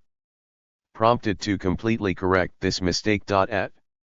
At this time, the 4th surrounding pair launched by Chiang Kai-shek began. They first concentrated their troops, attacked the 2 Soviet areas of Hubei and Anhui and Hunan and western Hubei with all their strength. After the attempt succeeds, they will launch a large-scale attack on the Central Soviet Union district. In early June, the Kuomintang concentrated more than 40 divisions around the Central Soviet area. With the strength reduced, the Guangdong Army has already attacked the General South from the north. Mao Zedong led the East Route Army to evacuate Zhangzhou and Longjian areas. District, returned to Minnan. Mao Zedong returned to Changsha and saw the resolution of the Central Bureau of the Soviet Area Central Bureau on May 11. He was dissatisfied, and the decision was made without him attending. 9 years later. Zeng wrote, when I returned to Changsha in June, I saw the Emperor's great essay, and the Mao fortress was impressed by it. No. It is said that the method of absentee refereeing is adopted. The first instance is concluded and no appeal is allowed. After the East Route Army returned to the division, the Red Army's establishment was adjusted, and the Red Army's headquarters was restored and remained in place. It has jurisdiction over 3 legions, Red 1st, Red 3rd, and Red 5th, with Zhu De concurrently serving as Commander-in-Chief and Wang Jiaxiang concurrently serving as Commander-in-Chief. Served as Director of the General Political Department. Mao Zedong did not resume his duties as General Political Commissar and remained on a temporary basis. The identity of the chairman of the central government follows the operations of the Red Army headquarters. On the 6th South Front, the Red Front Army headquarters contacted the Central Bureau of the Soviet Area Central Bureau based on the temporary stroke. With the intention of resolving the invasion of Min and closing the army, the battles of Nangxiang and Shuakao were organized. Early July. In Nangxiang, Shuashikao and other places in southern Fujian and northern Guangdong, the 15 regiments of the Guangdong Army were attacked and rehearsed to invade Zhenan. The Guangdong Army returned to Nangxiang. Nai Rongzhen later said, after learning this lesson, the Cantonese enemies will all withdraw. The Nayanan base area did not dare to move lightly for a long time, so that our Nayanan base area could. The situation has stabilized for a period of time, which will be very beneficial to our subsequent operations on the northern front. But, due to the insufficient concentration of troops in this battle, the Red Army itself was unable to annihilate a large number of enemies. The casualties were also quite large, and the battle was only defeated in one fell swoop. On July 21, Zhou Enlai rushed to the front line as a representative of the Soviet Area Central Bureau. Rear. The work is chaired by Ren Qiangxi, Deputy Secretary of the Central Bureau, and Xiang Ying, Interim Vice Chairman of the Central Government. Appreciate. The Central Bureau proposed that Zhou Enlai concurrently serve as the General Political Commissar of the Red Army. Zhou Enlai, Mao Zedong, and Zhu. 4 people, De and Wang Jiaxiang, jointly called the Central Bureau of the Rear Area. We believe that it is necessary to provide guidance for front-line operations. For the sake of convenience, it would be appropriate to abolish the level of government chairman and instead establish the General Political Committee, that is, 2. Mao was appointed General Political Commissar. The authority of operational command belongs to the Commander-in-Chief and the General Political Commissar, and the authority of operational planning and decision-making belongs to Central Military Commission. Representatives of the Central Bureau have the right to decide on the course of action, and meetings are limited to the Central Military Commission. Meeting.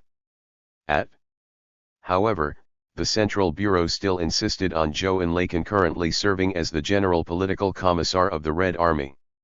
Zhou Yin. Later, he wrote another letter to the Central Bureau to further state that this would create multiple commanders and make the President of the government will have nothing to do.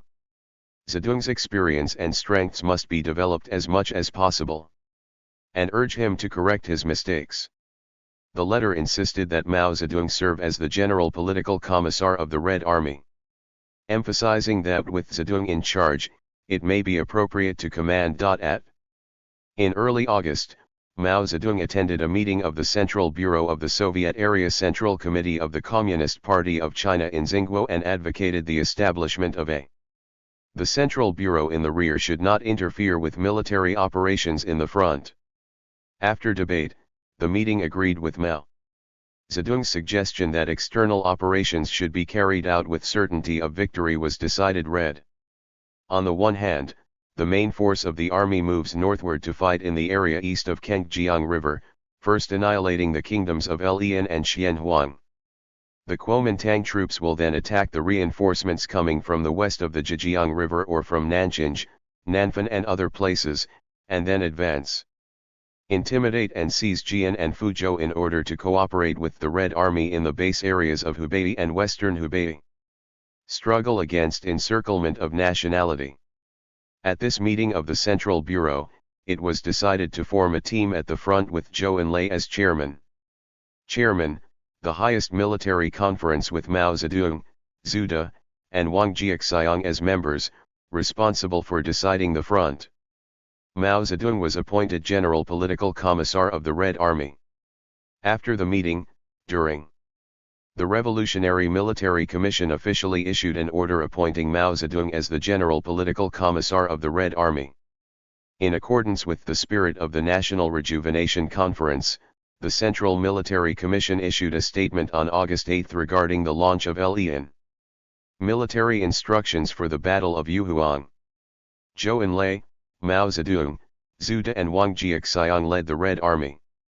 The Front Army and its partners coordinated to move westward to confuse the other side, but the main force secretly headed northward.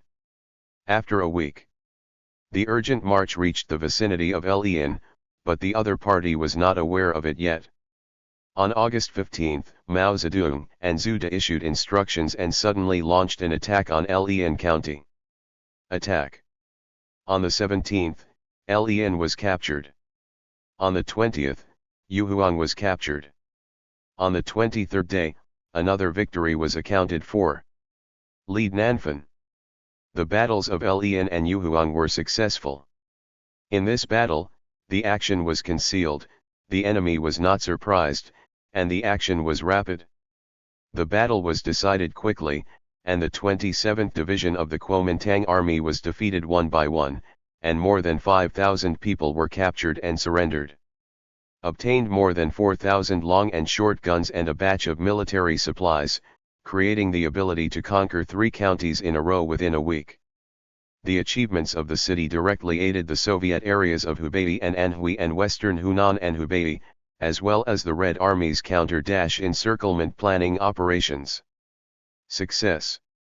3. After the victory in the Lei battle, what is the next step? The Central Bureau of the Soviet area is at the front. Serious differences arose between members on the rear. Zhou, Mao, and Mao, who commanded the operations from the front. Based on the actual situation, Zhu and Wang did not report to the Kuomintang in accordance with the original plan of the Soviet Area Central Bureau. Advance to areas where the army is heavily concentrated, take Jian to the west or attack Fuzhou from the north, and instead send the division east. Advance, attack Nanjing, and prepare to open up the situation in Mindong. When the main force of the army on the Red Front advanced to Nanjing. When approaching the suburbs, it was discovered that the Kuomintang troops had concentrated 3 divisions here to prepare to hold on, and there were reinforcements. When the army arrived, the local terrain was not conducive to the Red Army's operations. Zhou, Mao, Zhu, and Wang immediately seized the opportunity. Decisively changed the plan to attack Nanjing and retreat the main force of the Red Army to Dongshao and Shao in the base area. Luka, and then withdrew to the Qingtang area north of Ningdu to rest and recuperate, looking for fighter opportunities. However, the leaders who presided over the work of the Central Bureau of the Soviet area at the rear did not agree with the announcement from the front. After withdrawing from the siege of Nanjing, they failed to quickly seek help from the west and attacked Chen west of Yuhuang. Wukiwei, is a shortcoming, retreat to the east Luo, retreat again. We think it is an incorrect decision to wait for the enemy to advance from Ningdu to Qingtang. This will give the masses a lot of confidence. 2 points bad impact, for they repeatedly urged the Red Army to continue moving north to threaten Nanchang. In order to reduce the pressure of the army on the Soviet areas of Hubei, Henan, Anhui, Hunan, and western Hubei during the encirclement period. Zhou, in front of Mao, Zhu, and Wang sent a reply to the Central Bureau of the Soviet area on September 23, clearly stating, "We must attack. It is correct to have a sure victory and to destroy the enemy together so that we can defeat the enemy one by one. Strategy, otherwise, if you rush to seek battle and suffer disadvantages, it will cause more serious mistakes." 1 day apart. The Central Bureau of the Soviet area called Zhou, Mao, Zhu, and Wang again and said, "We do not agree with your dispersion of troops. First, we should conquer Nanfan and Lian, and approach several cities to change the enemy's situation and seek conditions favorable to the masses.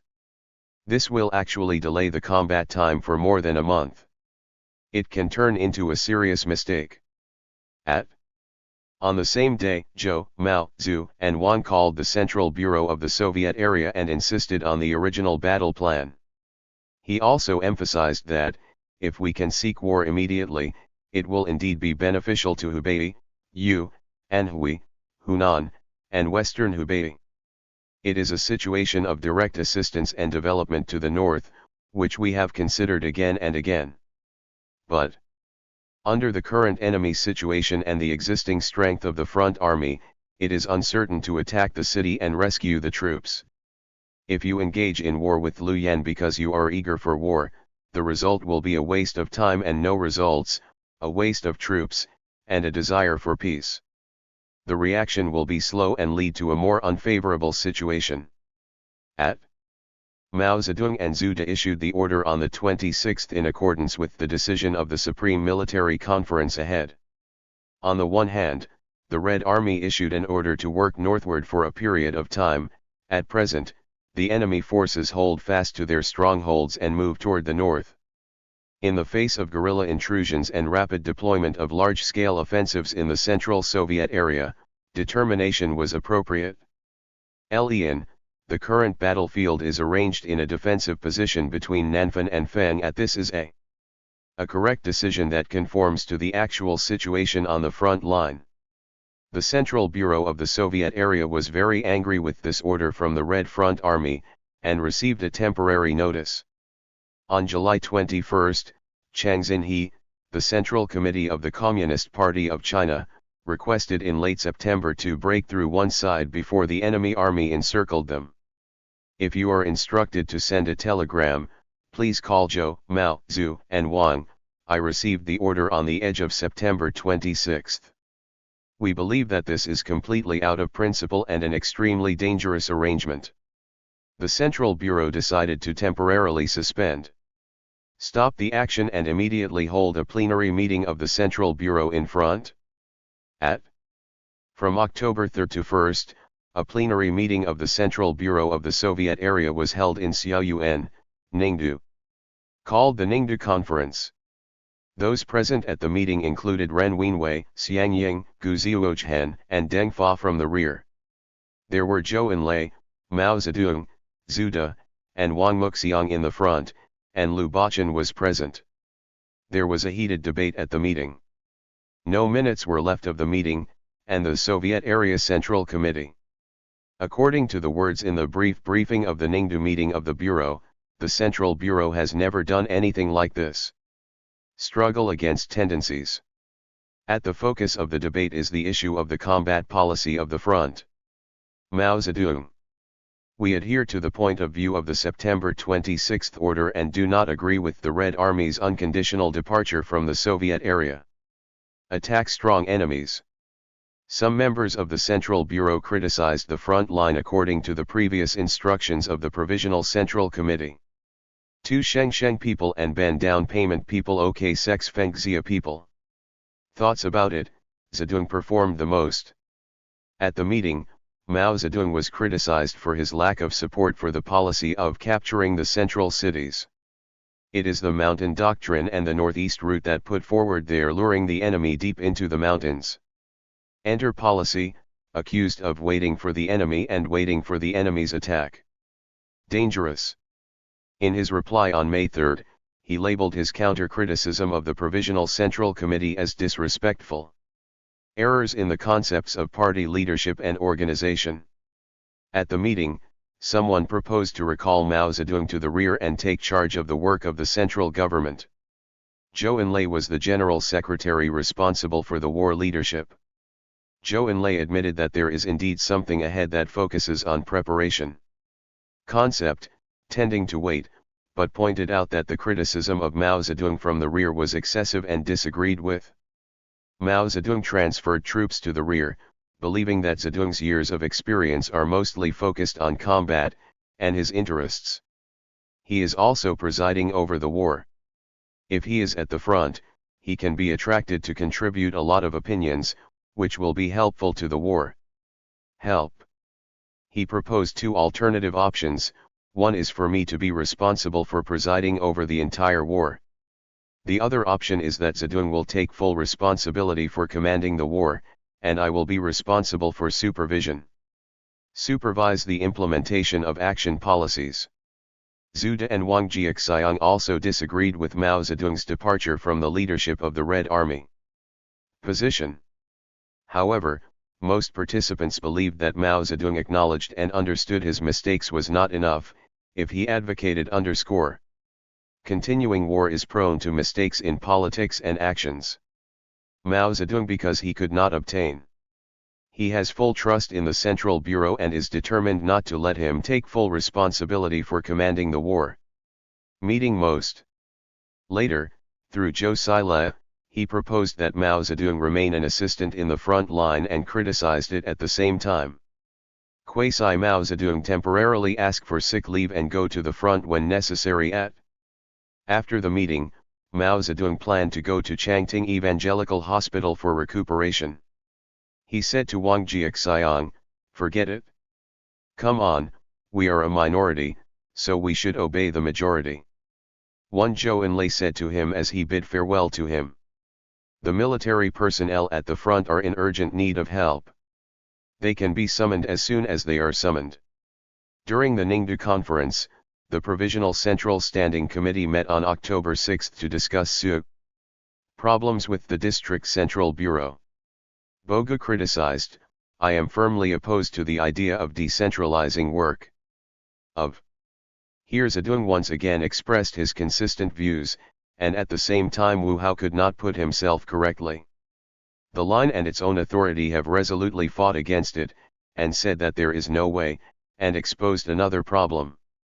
There is a retreat, while also emphasizing. I think we should fight resolutely, but we don't necessarily name Zedong, but rather sympathize with him.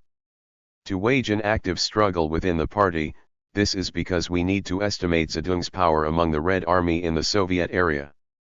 Letter, Zhang Tongtian said, Zedong can be transferred back to the rear to do Soviet work. At the meeting decided. Immediately call the Central Bureau of the Soviet District. When the Central Bureau of the Soviet area received this instruction from the Provisional Central Committee, the Ningdu meeting had already ended. Mao Zedong has left the front line and returned to the rear. The members of the Central Bureau who stayed in Ningdu continued to meet to discuss the matter. According to a call from the Provisional Central Committee, it was decided that Mao Zedong would return to the rear and preside over the work of the Provisional Central Government. On the one hand, the post of General Political Commissar of the Army was represented by Zhou Enlai. October 26. Japan, temporary. Tianjin also officially appointed Zhou Enlai as concurrently serving as the General Political Commissar of the Red Army. In early June of the following year, when another Central Bureau meeting was held in Ningdu, Mao Zedong. The previous Ningdu meeting was criticized, but Bogu's conclusion reiterated that that meeting was correct. Yes, without the first Ningdu conference, there would have been no victory in the fourth counterattack against encirclement. At the Political Bureau meeting of the CPC Central Committee in mid-September 1936, Mao Zedong once again talked about Ning. At the ministry meeting, it was said that the dismissal from the military post was a referee in absentia and without notifying *, which is completely a kind of high-minded sectarianism. The Ningdu conference dismissed Mao Zedong from his leadership position in the Red Army and made him temporarily return to power. Open the Red Army. This was not only a blow to Mao Zedong, but also eventually led to the fifth counterattack. The failure of besieging Pir and the loss of the Central Revolutionary Base area. Mao Zedong arrived at Changting Evangelical Hospital to recuperate in mid-October, and was quietly greeted by the director, Fu Lian. They were arranged to live in a small two-story garden building in the Laogujing Hospital Rest House. Hymn 1. When I got to the hospital, I went to visit my wife Hezijhen who gave birth here. Still staying in the rest house. With Zhou Yubiao and Chen Zhengren, who were recuperating from illness, they were also led by leftist dogmatism. The leaders attack. The three people talked together almost every day. Mao Zedong made no secret of himself. own views on many issues. According to He Zijian's recollection, Mao Zedong said at that time, "Dogmatism really kills people. They don't do practical work, don't have contact with workers. Farmers, on the other hand, have to point their fingers and give orders everywhere. How about fighting the Kuomintang? In order to win? Why do farmers revolutionize? Do they understand, at?" He also worked with Luo Ming, acting secretary of the Fujian Provincial Party Committee, who was being treated for injuries at the Gospel Hospital and was about to be discharged. We had a long talk, especially emphasizing the need to develop tourism in old base areas such as Shanghang, Yongding, and Longjian. The offensive war was to contain and defeat the offensive of the main force of the Kuomintang army. Luo Ming recalled. He summed up the experience of fighting for victory during the 3 counterattacks in a nutshell. He said. Then it was pointed out that Fujian, like Xianzhi, should step up its efforts to carry out extensive local guerrilla warfare. In order to cooperate with the main force of the Red Army's mobile warfare, the main force of the Red Army can concentrate its superior forces and choose the enemy's weaknesses, carry out various attacks, destroy the enemy's vitality, and destroy them. To crush the enemy's 4th encirclement period. He also pointed out that in Hangzhou, Yongyang, Yan old areas to carry out guerrilla warfare to contain and attack the Zhangzhou Kuomintang No. 2. The offensive of the 19th Route Army and Guangdong Chenjitang's troops was crucial to crushing the enemy's encirclement. It is very important to delimit the Central Soviet area and defend the Central Soviet area at. After Luo Ming was discharged from the hospital, he presided over a meeting of the Fujian Provincial Committee of the Communist Party of China in Changting to convey Mao Zedong's message. Dong's opinion was approved by everyone. The Provincial Party Committee immediately decided to send Luo Ming as a special commissioner to Hangzhou. Guerrilla warfare was further carried out in the Yang and Yan areas. After he got there, he based on the local reality. In response to the situation, he wrote some opinions on the work to the Provincial Party Committee, proposing that the Red Army should attack the enemy's forces, develop weak areas in order to consolidate and expand the western ice base areas, and have plans for expanding the Red Army. The plan is carried out step by step, and we cannot blindly weaken local armed forces to violently expand the Red Army and so on. This was later considered to be ironclad evidence of the so-called Luo Ming route. When the temporary central total negative. When the person in charge, Bogu, and others entered the Central Soviet area from Shanghai, they passed through Shanghang, and Luo Ming went to greet him. Luo Ming has been accused since ancient times, you are the acting secretary of the Provincial Party Committee. If you do not lead the work of the province, you will come to Hangzhou, Yangzhou. What are you doing? Luo Ming replied, in accordance with the instructions of Comrade Mao Zedong and after study by the Provincial Party Committee. We decided to come here to carry out guerrilla warfare. Bogu asked Luo Ming what he meant by the current struggle. Seeing him, Luo Ming talked about uniting with all parties and armies to fight against Japan. He hasn't yet. After finishing speaking, Bogu said impatiently, it's time to eat. No more talking at when Bogu arrived at Changting. Someone suggested that we go and see Mao Zedong who was recuperating.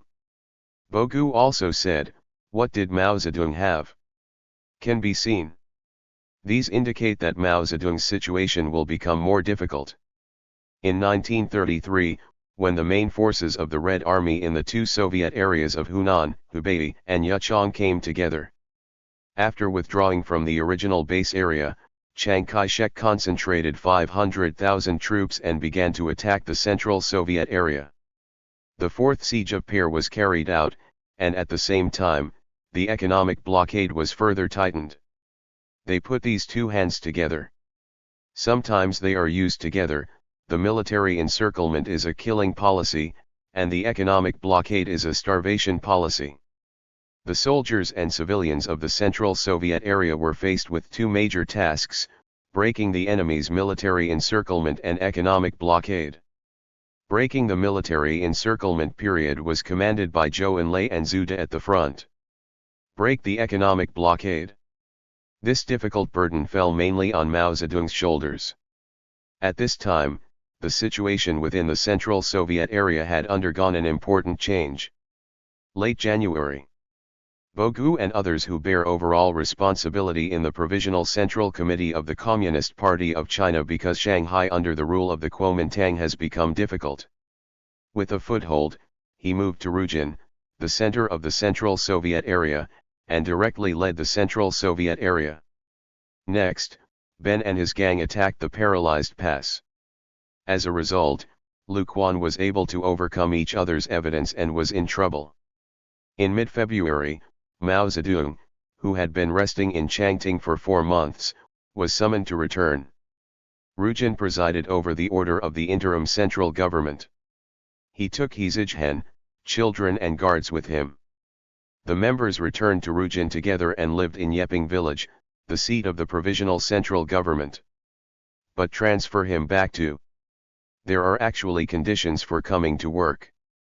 The Central Archives preserves the Provisional Central Committee or the Soviet Area Central Committee. The Bureau left an incomplete telegram to Wang in November last year, which stated, "We can work together _ I wish to recall Comrade Zedong now and publicly criticize his erroneous views. The method of criticism should be serve education and continue to attract them to participate in the work of leading agencies, otherwise, in the future, weaken our position." It can be seen that he came back under difficult conditions where he could not gain trust. Working. As soon as Mao Zedong came out to take charge of the work of the Provisional Central Government, the first thing he focused on was to make people. The institutions of the People's Committee should be put into normal operation and the problem of fragmentation in various ministries should be solved to achieve the goal of reform. The task of breaking the military encirclement and economic blockade imposed by the Kuomintang government. February 26, mid. The People's Committee of the Provisional Central Government of the Chinese Soviet held its 35th regular session and decided 1.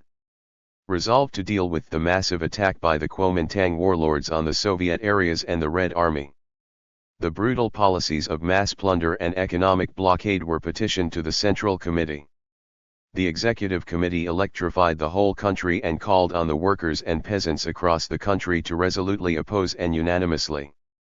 This is the only way to crush the enemy's attack and overthrow the rule of the imperialist Kuomintang.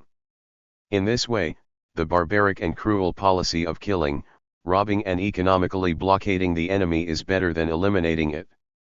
2. Resolve to petition the Central Executive Committee for approval to raise funds from rich peasants to enrich the battle cost of crushing the enemy's 4 attacks. 7. In order to strengthen the work of various departments of the Central Committee, it was resolved to instruct all departments to quickly convene various department meetings to review past work, discuss future administrative implementation guidelines, and improve. Point 2. People in various departments and organizations. After the meeting, Mao Zedong, Xianzhi, and others announced that the Provisional Central Government would fight against the Soviet area. The economic blockade was announced to the masses, calling on the people in the Soviet areas to, under the leadership of the Central Government, use all forces were used to help the Red Army in the front smash the massive offensive of the Kuomintang army, while at the same time stepping up spring plowing. Try to export local products, import oil, salt, and foreign cloth, and organize consumer cooperatives through joint stock holdings. Organize transactions to break the Kuomintang's economic blockade. After the ministries of the Provisional Central Government began to operate normally, Mao Zedong immediately pay close attention to supervision and inspection, and improve various work systems requires all departments to formulate work plans, and report work to the People's Committee every month. For example, instruct the Ministry of Education to issue the Ministry of Education at all levels on the same day. Establish an organizational outline and improve the educational administrative system. Instruct the Ministry of Land to immediately inspect the spring education in various places. The situation of the farming movement, instructing the Ministry of National Economy to draft an organizational outline and current work guidelines today. Wait. In this way, various government ministries increasingly play their respective functions. During this period, Zhou Enlai and Zhu De were on the front line, resisting the Provisional Central Committee and the Soviet area. The Central Bureau repeatedly ordered them to attack Nanfan's pressure and lead the Red Army in Huangpi and Huangpi. Kyategong fought 2 successful large-scale ambush battles, annihilating the Kuomintang troops for nearly 10 years. 3 divisions, with 28,000 men, including Chen Cheng's elite troops, achieved the victory of crushing the country. The Kuomintang army's 4th encirclement and short encirclement was a huge victory. The situation was changing rapidly in a favorable direction. However, those who entered the Central Soviet area. The Interim Central Committee ignored these problems and instead launched a massive offensive under the banner of Offensive Line. The whole country began to criticize the so-called Luoming Line. They caught Luoming and reported it to the Provincial Party Committee in late January. Some opinions on the work written by me was issued by the Soviet Area Central Bureau on February 15. Decision of the Guangdong and Fujian Provincial Committee accused the Provincial Committee of a small number of comrades, apparently formed an organization headed by Comrade Luoming. Socialist Line and decided to immediately launch an opposition within the party represented by Comrade Luoming. The struggle over the Communist Line and revoked his position as acting secretary of the Provincial Party Committee at Provincial Military Region Commander. Tan Zhenlin and Zhang Li, chairman of the Provincial Soviet government, did not wait and were subsequently dismissed. Then, the Provisional Central Committee launched another campaign against Jiangxi's Luoming Line, mainly criticizing Deng Xiaoping, Mao Zedong, Xie Weihun, Gu Bai. Several of them are Central and County Party Committee secretaries. At the Genese conference, he publicly argued with the Central Committee delegation and disagreed with the criticism of Mao Zedong. Comment. Later, based on the actual situation, they advocated luring the enemy to penetrate deeper in military terms. Destroy the enemy without sinking, block the enemy troops outside the gate of the base area, and fight hard, advocate at work. There should be some distinction between the central area and the peripheral area of the base area. The land distribution remains firm. Adhere to the principle of extract more fat to replenish less fat, pump fat to replenish thin body and so on. Therefore, he was identified as Jiangxi Luoming. The representative figure of the line was accused of being a right opportunist who is disappointed with the revolutionary outlook. Escape and retreat route, expressed extreme dissatisfaction with the new central leadership after the 4th plenary session of the Central Committee of the Communist Party of China. Trust at D. Then, he criticized Xiao Jingguang as a representative of the Luoming line in the Red Army. He was sentenced to expulsion from the party and the military, and was also sentenced to prison terms. More than 10 years later, Boga became a member of the Communist Party of China. He said at the 7th National Congress, "The Soviet area's opposition to Luoming's line was actually an opposition to Chairman Mao's correctness in the Soviet area. Route and style. This struggle expanded to the entire Central Soviet area and the surrounding Soviet areas. There are Luoming route in Fujian, Luoming route in Jiangxi, and Luoming route in Minkan. Luoming route in Xiangdong and so on. The situation at this time can be said to be, dogma has merit, and the imperial envoy. People pop their crowns to celebrate each other. If they are correct, they are guilty, and they have a right-leaning history in the country." 2.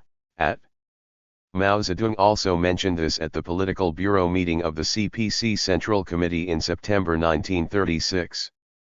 Question 2. As for the issue of cadres, I only talked about one issue, such as Luoming's line and the study of competition. What happened has not been clearly pointed out until now. He just has a work problem *. No. It's a routing problem. There are also some people who have done a good thing, and it is also necessary to say that they have done a good thing. Bad things. For example, Luo Ming's route is in Xianzhi, which is even more extreme. For example, for Dengzhui and Zhang Yicheng. There were many other issues raised by comrades such as Zheng Shan and Xiao Jingguang.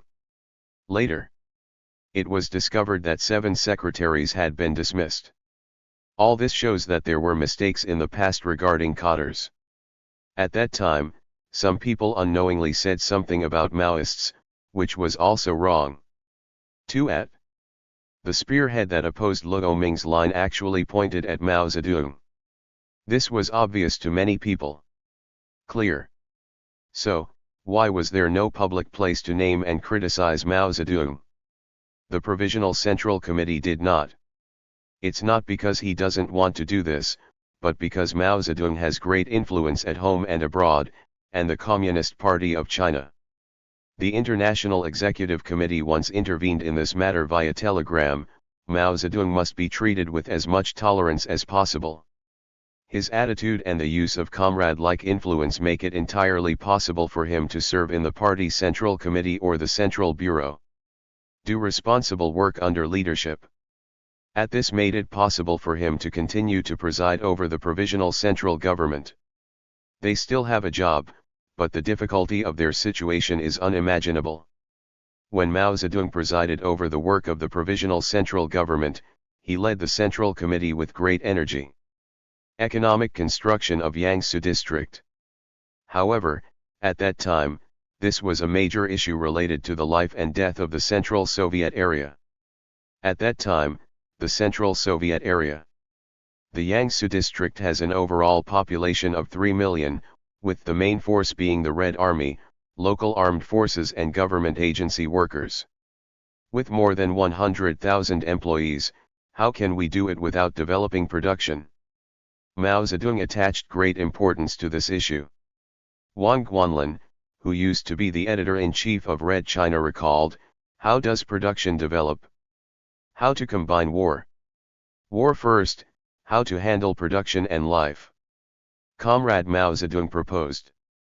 If these problems are not resolved, whether the revolutionary war can be sustained will become a big issue. In order to eliminate the Central Soviet area, the Kuomintang government is launching a large-scale military encirclement period. At the same time, the economic blockade was tightened in an attempt to prevent the soldiers and civilians in the Central Soviet area from saving a grain of rice or a grain of rice. The supply of a pinch of salt and a spoonful of water has caused economic depletion and made it impossible to survive. 1932. This economic blockade has been tightened since 2001. Attempt to establish a blockade 260 miles deep. Internet, salt sales bureaus were set up around the Soviet area, and each person was restricted to only 3 or 4 UN of salt per day. The food must not exceed 1 kati per month, and the masses' food must be plundered and taken to the reactionary fortresses. At Yanmei, the economic feudal sentiments were given to the Central Soviet area. In modern times, due to the difficulty of standing up, the situation became more and more important. Farmers were divided into land. The rice, peanuts, soybeans, and other agricultural products produced cannot be sold, and the prices have fallen again and again. However, industrial products such as salt, foreign cloth, kerosene, and Western medicine in the Soviet area are in very short supply, and their prices are getting higher and higher. Come higher and higher. There was a popular saying at the time, someone took away a grain of salt, and the shopkeeper rushed through 3 shops. The lack of industrial products has seriously affected the production of the masses and the supplies of the Red Army. At the end of 1931, some left economic policies of the Provisional Central Committee were implemented by the Central Committee. Coming to the Soviet area made matters worse. By the spring and summer of 1933, the economic situation in the central base areas was severely affected. Severe deterioration, industrial and commercial decline, daily necessities such as salt, cloth, medicines, etc. are extremely scarce and expensive. The price was expensive, and famine occurred in some places due to lack of food. This was the grim situation before Mao Zedong. In order to reverse the situation, Mao Zedong first started by improving the leadership structure. 19.3. On February 26, 2003, he presided over the regular meeting of the People's Committee and decided, in order to develop the Soviet area. In order to adapt the national economy to the development of the revolution, it was decided to petition the Central Executive Committee for approval to establish various levels of National Ministry of Economic Affairs, and appointed Comrade Deng Zhihui to concurrently serve as Minister of the Ministry of Economic Affairs of the CPC Central Committee. At March 2. On the 13th, Mao Zedong, Xianzhi and others issued an order stating, in the past, the Soviet areas were of great significance to the national economy. The problem has been extremely neglected and should be changed quickly. In April, the People's Commissar of the National Economy. The ministry was established, with the Design Bureau, Survey and Statistics Bureau, Grain Regulation Bureau, and Cooperative Steering Committee. Committee, State Enterprise Bureau and Foreign Trade Department. July 20, Mao Zedong, Xianzhi, and others issued a central government notice, emphasizing that, the violent development of the Revolutionary War requires the Soviet Union to. Egypt adopted a resolute policy to develop the national sex economy in the Soviet area and resist the cruel exploitation of profiteers. To break the economic blockade of the Kuomintang, further improve the lives of the masses, and make the Revolutionary War gained more substantial material strength. This important task is urgent. Put it in front of the entire Soviet and the broad masses of workers and peasants. In order to extensively mobilize the masses to carry out a large-scale economic construction movement, comprehensive deployment is underway. In order to carry out the economic construction work of the Central Soviet area, the Provisional Central Government held two congresses. 1. It is the Economic Construction Conference of 17 southern counties, held in Rugin from August 12 to 15. First. This time is the Economic Construction Conference of 11 northern counties, held in Bashan County from August 20 to 28. Held. This kind of economic construction conference had never been held in the Soviet area before. Mao Zedong delivered a speech entitled On Smashing the Enemy at the Economic Construction Conference of 17 southern counties. Report on the Five People's Encirclement of Peer and Soviet Economic Construction Tasks. Compiled into Mao Zedong. The article We Must Pay Attention to Economic Work in the Selected Works is an important point in this report. Part. The report starts from the actual situation of the base area and points out that the purpose of economic construction is to. The victory of the Revolutionary War was also aimed at improving the lives of the masses. He sharply criticized the war. He was so busy that he had no free time to do economic construction work and he had to wait until the war was won before he could advance. There is a misconception that there is no economic zone. Governments at all levels are required to step up their leadership of economic work. In terms of leadership methods, we must be mass-oriented and oppose bureaucracy. In terms of working methods, we must be in harmony with the masses. Work through consultation and oppose commandism. He emphasized. Our goal is not only to develop production, but also to make our products exportable. After getting an appropriate price, they bought salt cloth from the white areas at a low price and distributed it to the people. The masses, in this way, break the enemy's blockade and support the merchants' exploitative progress. We want to make. The people's economy is developing day by day, greatly improving people's lives and greatly increasing the number of people.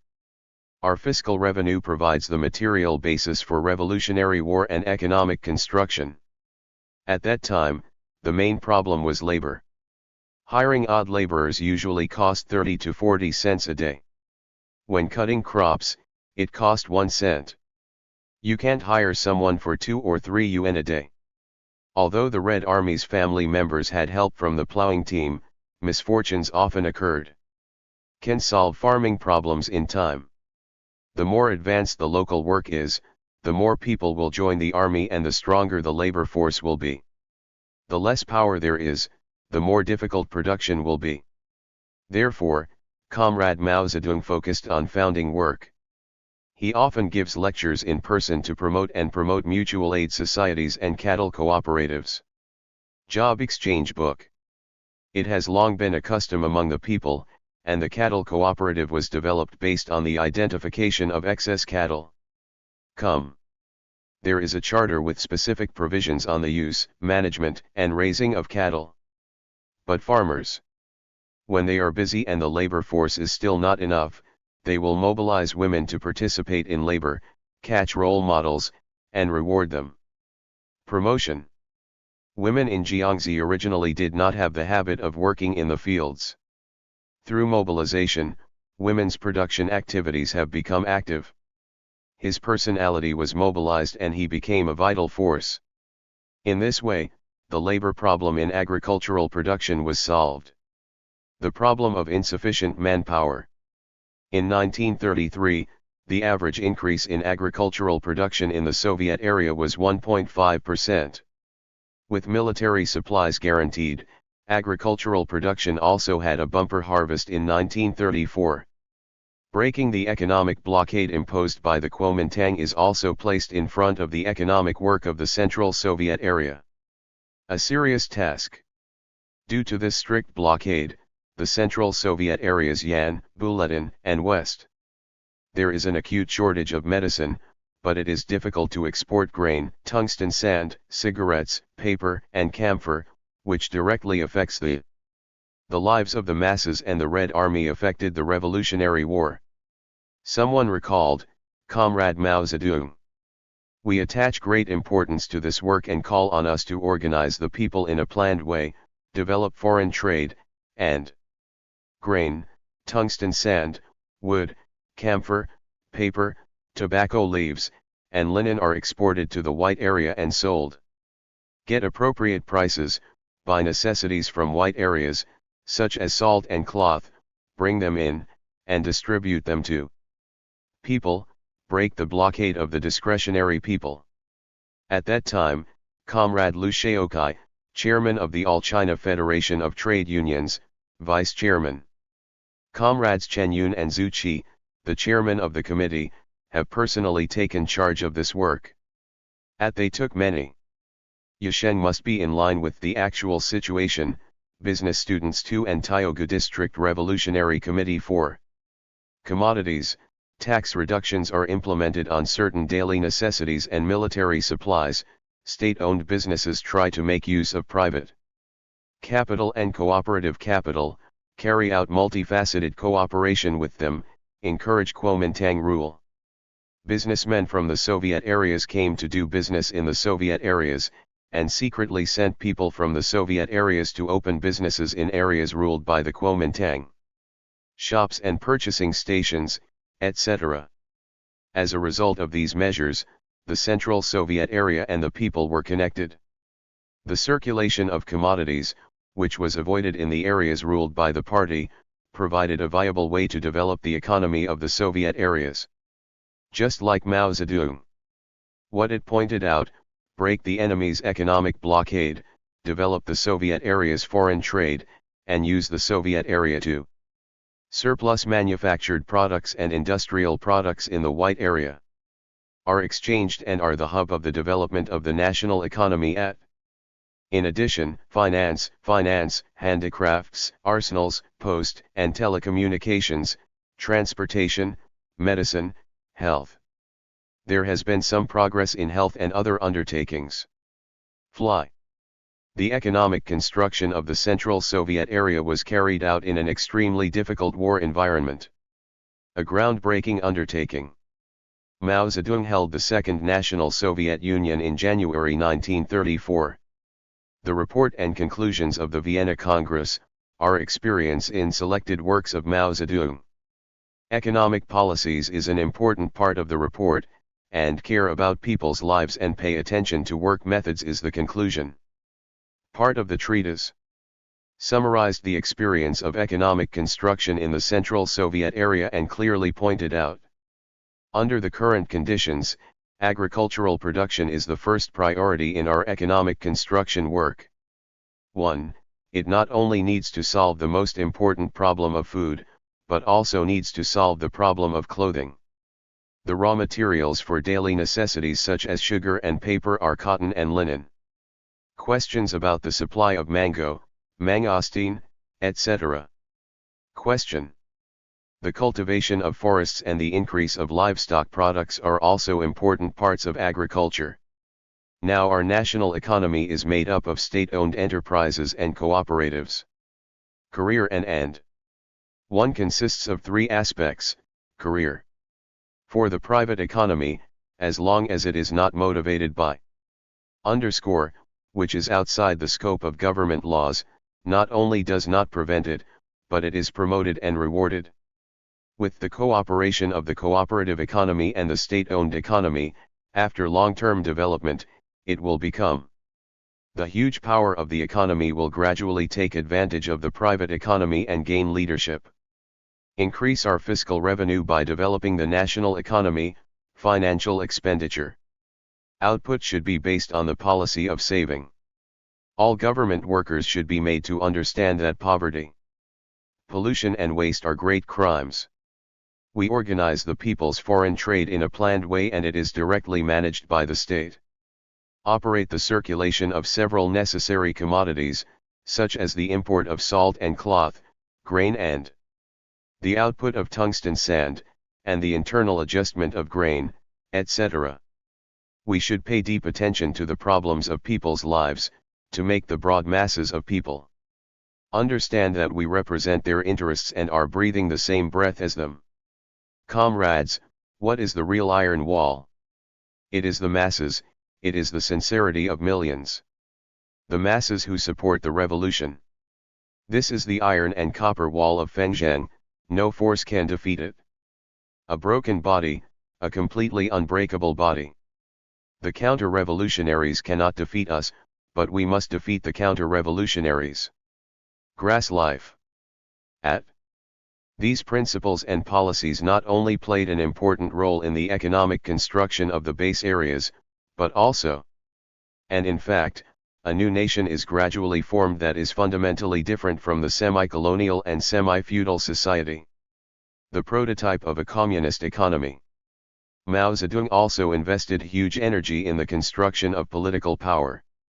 The outline of the Constitution of the Chinese Soviet Republic formulated by the First All-Soviet Congress has been confirmed, proving the nature of the Chinese Soviet Republic as a democratic dictatorship of workers and peasants. On June 8, 1933, the Central Executive Committee issued on convening the Second Resolution of the First All-Soviet Congress, which stipulated that before the Third All-Soviet Congress, local governments at all levels should be re-elected. Soviets. On July 21, the Central Executive Committee made another decision on redistricting. The resolution of the administrative region emphasized that the Soviet government must try to be as close to the masses as possible, and for the masses, seek all benefits. Therefore, regardless of township, district, county, or province, the area should not be too large. After the division of political areas is completed, elections will begin immediately. On August 9, the Central Executive Committee issued an order on the electoral campaign. Point out. This election is a complete re-election from townships and cities to the Central Executive Committee. To recharge, distribute and mobilize the masses and announce the list of candidates in advance. When elections are held, they must be selected one by name. Put forward, discuss one by one, vote one by one, so that voters can express their opinions as much as possible. We also need to collect voters' opinions. On this basis, the people's proposals regarding their actual lives and opinions on government policies, laws, and regulations are: open a good Soviet Congress at the district, county, and provincial levels. Go out. In order to launch the electoral movement, on September 6, Mao Zedong chaired a central committee meeting in Rujin. The election movement meeting of the 18 counties in the southern Soviet area made a report on this year's elections. In this way, the electoral campaign in the central base areas was carried out enthusiastically. On September 10 and October 10. It reaches its climax in mid-November and is basically completed in early November. In the Central Soviet area, a total of 100%. More than 80 voters participated in the election. All the work of the Soviet government is actually carried out mainly at the township level. Then, how should they work? In order to solve this problem, the election work has just been concluded. At the end of November, Mao Zedong led the central government inspection teams to Jiangsu province one after another. Field surveys were conducted at these 2 points in Changgang Township, Xingguo County, Western Province, and Kexi Township, Shanghang County, Fujian Province. Summarized typical experiences to promote overall work. He held a meeting with the participation of people from all walks of life. Inspection meetings, visiting poor peasant families and Red Army families, working with peasants, working together. In the process, we learned about the work of Xianzhi and the production and living conditions of the masses.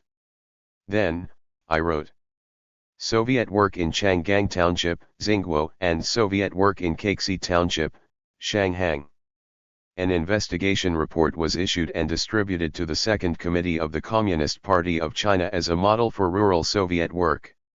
All Soviet Congress.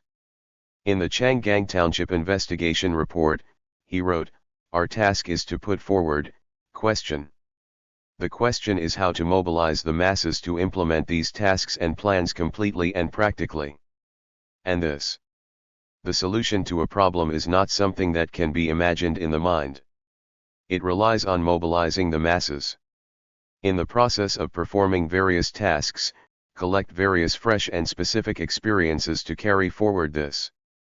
We should use these experiences to expand our areas of mobilizing the masses and make them suitable for higher tasks and tasks.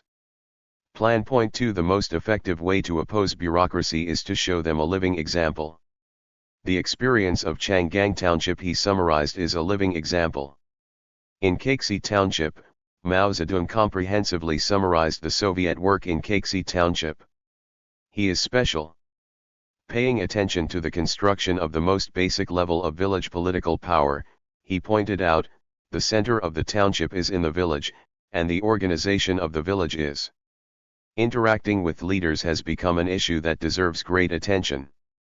Divide the entire township into several villages, relying on. The people have strong leadership in the villages through their own township and village representatives and village committees and mass organizations. Under the leadership of the Soviet Union, the entire village people were organized under the Soviet Union like a network to implement the Soviet Union's orders. In all work tasks, this is the clearest proof that the Soviet system is superior to all political systems in history. A place where the power of the Soviet Union is obvious.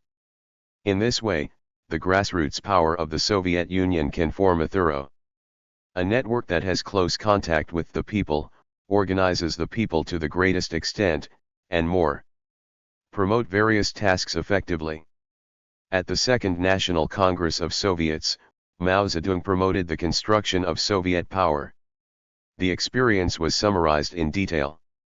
He pointed out, all the practical life problems of the masses are related to.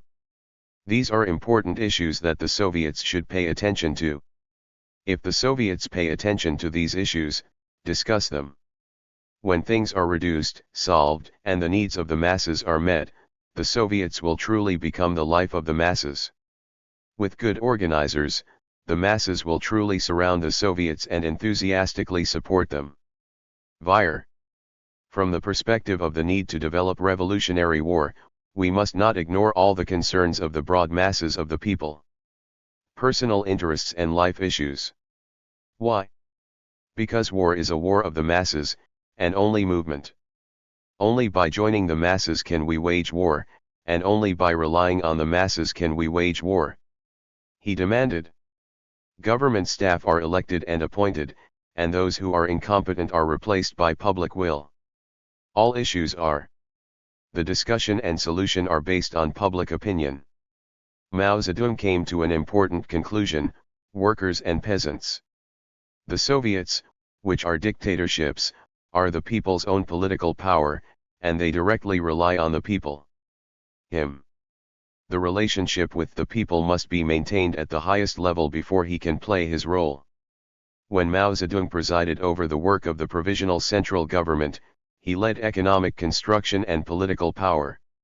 At the same time as the construction, a land inspection campaign was also launched. This is carried out in accordance with the requirements of the Provisional Central Committee. Get up. At that time, there were two situations worth noting in the Central Soviet area. On the one hand, due to the long. During this period, in the tug-of-war of encircling Pir and countering encircling De, the people in various parts of the Central Soviet area. The development of land reform work is uneven. Mao Zedong once said, "The development of the country depends on the agrarian revolution." Experience shows that the development of class struggle in rural areas has its general stages, which are: 1.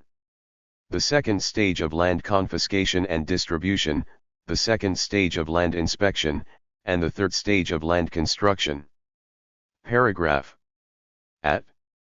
After the land confiscation and distribution work has come to an end, a comprehensive inspection will be conducted.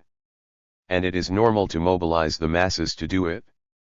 On the other hand, the Provisional Central Committee of the Communist Party of China had already dividing bad fields. After the Provisional Central Committee entered the Central Soviet area, it tried to carry out a comprehensive land inspection campaign. Promote this left land policy. On February 1, 1933, Mao Zedong was still here. At the time of Changting, the Land People's Committee Department of the Central Government issued Order No. 2, calling on Sioux. 8 counties including Huichang and Xishan in the district have redistributed farmland and checked farmland, and limited all farmland in the county to February. The land must be divided thoroughly so that the wealthy gentry and landlords cannot get an inch of land, and the rich peasants cannot get any. A hill of good fields. This greatly complicates the land inspection movement. After Mao Zedong returned to Rujin to preside over the work of the Provisional Central Government, he took various measures against the land inspection movement. After investigation, conducting pilot projects, gaining experience, and gradually promoting the method. In March, he sent Wang Guanlin, Deputy Minister of the Department of Land People's Committee of the Central Committee, led a work team to Yeping Township, Rujin to conduct a pilot project. Work. Wang Guanlin recalled, "I launched a pilot land inspection campaign in Yeping Township, Rujin. It was Mao Zedong. It was done under the instruction of Comrade Zedong. Comrade Mao Zedong personally came to Yeping Township to inspect and solicit advice. After my opinion, the experience of the land inspection movement in Yeping Township was extended to 3 districts, and later extended to the entire county. On June 1, Mao Zedong, Xianzhi and others issued the Provisional Central Government's about land checking movement. Movement order, requiring a widespread and in-depth land inspection campaign in the Central Soviet area. Responsibility. Become the chairman of the government at all levels and lead the entire land inspection movement with the utmost attention. Land inspection movement. China must resolutely implement the class line.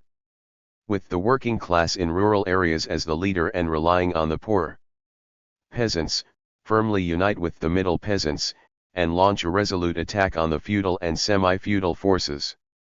Instruction is strong.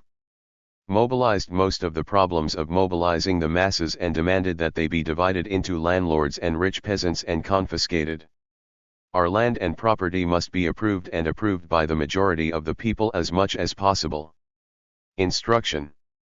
There are also incorrect contents, mainly, confiscate all land and property of the landlord class.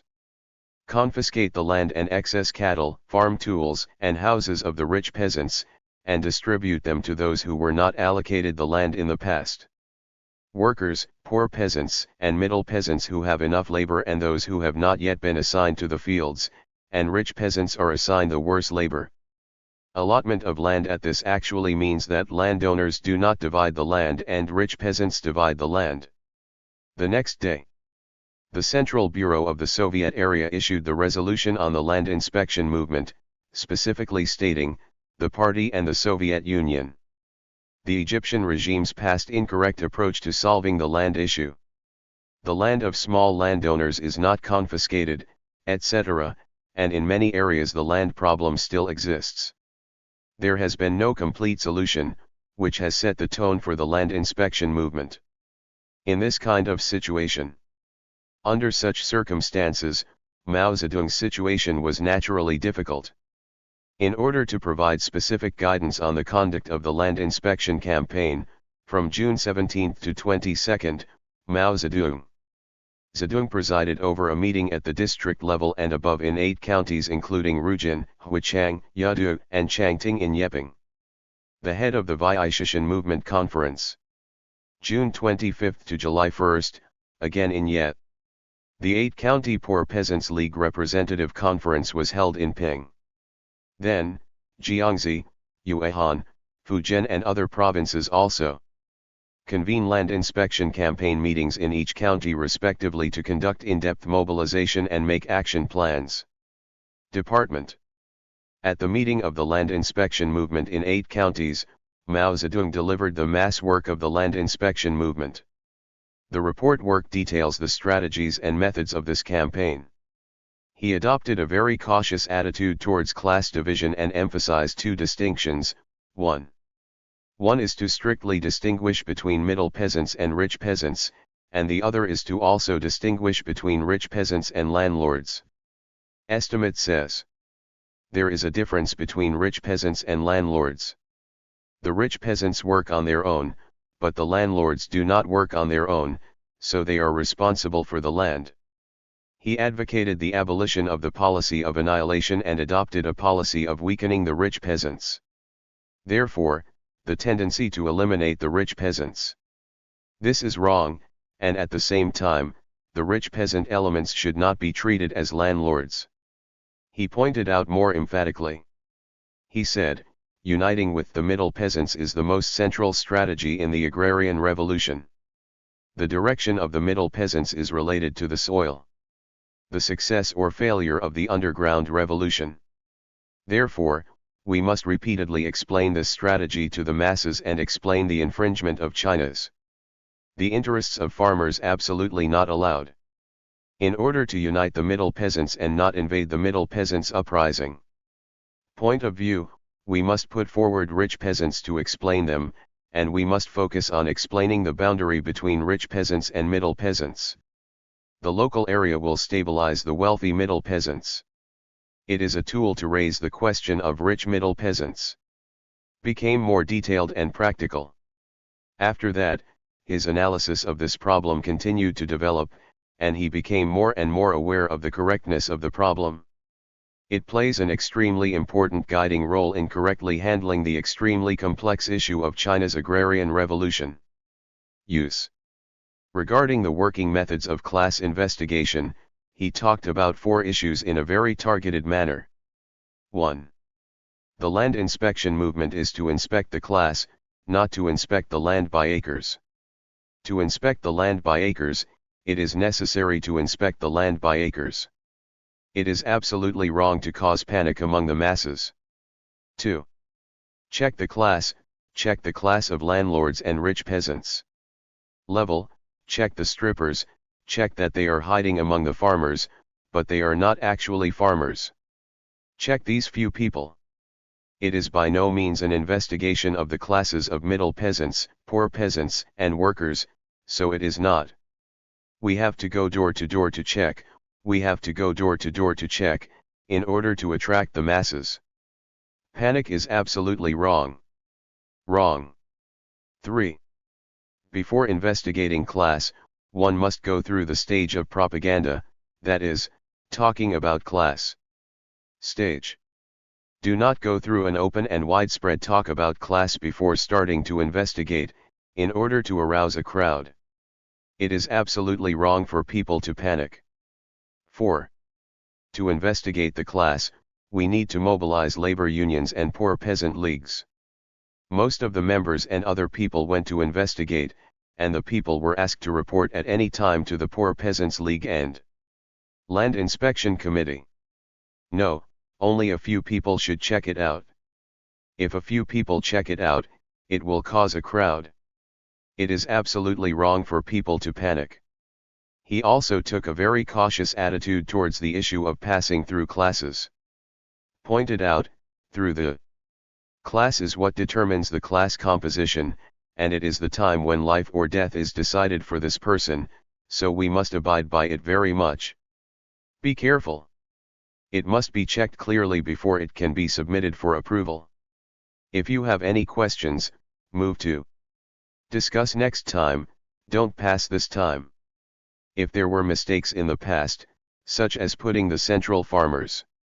When a rich peasant becomes a rich peasant becomes a local landlord, and when a landlord becomes a rich peasant, the original case should be overturned. To be big in the masses.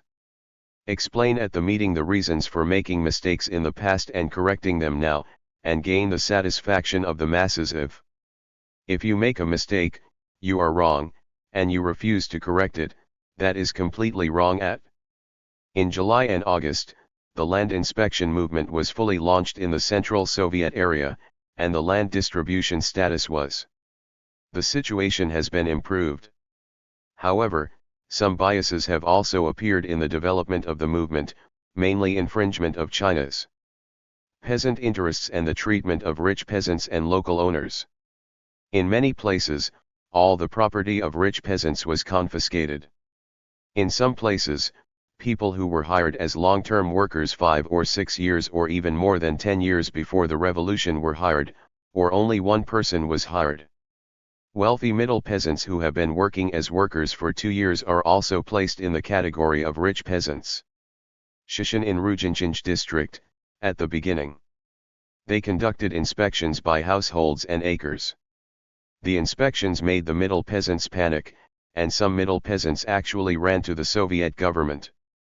He asked to change his status to poor peasant, saying, "Middle peasants are very dangerous, and if you get close to them, you will be rich." Peasant was changed to poor peasant, and the rich peasant was a little farther away. In response to these tendencies that emerged in actual work, Mao Zedong issued a statement in August. Preliminary summary of the land inspection movement. He affirmed the achievements of the land inspection movement and pointed out that, he said, the tendency to invade the middle peasants is the most serious danger and is the opportunism of the left tendency. He also said that in many places, it is wrong to treat rich peasants as local owners. The origin is due to the labor force of rich farmers who wipe bamboo shoots. There is no correct concept of the rich peasants, and there is no. It is suspected that it will affect the middle peasants Among the many problems that occurred during the land inspection campaign, some were caused by the lack of tools in the previous documents. The specific regulations are not clear, and some staff members interpret existing regulations incorrectly. Or an error occurred during execution. Wang Guanlin recalled, "At first, I only looked at it from the surface life. From the perspective of political power. As the struggle deepened, we began to start from peeling off the relationship before peeling off the number. To analyze based on quantity. In order to solve this problem, in October, the Provisional Central Government approved the Mao How to Analyze Rural Classes written by Zedong in late June and formulated through his leadership. The decision on some issues in the agrarian struggle was announced at the same time. How to Analyze Rural Classes clearly puts forward how to analyze landlords, rich peasants, middle class. The principle of peasants, poor peasants, and workers serves as the criterion for classifying rural class elements. This case not only played a guiding role in the land reform work in the Central Soviet area, but also played a role in the liberation of the country. During the Chengdu War, It was reissued by the Central Committee of the Communist Party of China and became the guide for the land reform work at that time. File. The decision on some issues in the agrarian struggle was issued by the Provisional Central Government on October 10. Through its actions, the government made concrete decisions on 20 practical problems encountered in the land struggle at that time. Regulations and explanations. For example, does one work by oneself or does oneself not work or only has incidental labor? The main criterion that distinguishes rich peasants from landlords. The decision states, under ordinary circumstances, all. There is one person in the family who spends 1/3 of the time every year engaged in the main labor, which is called active labor. Full. One person in the household spends less than 1/3 of the time engaged in main work every year, or more than 3/3 of the time every year. Anyone who is engaged in labor for one part of the time but is not the main labor is called incidental labor. Another example is regarding the issue of wealthy middle peasants. The decision wrote, wealthy middle peasants are a part of the middle peasants. There is slight exploitation of others. The amount of their income before stripping shall not exceed that of their entire family for 1 year. 15% of total income is the limit. In some cases, pre-exploitation income may exceed full. The family's total annual income is 15%, but not more than 30%, and the masses do not respond. For those who do not, we still think of the prosperous middle peasants.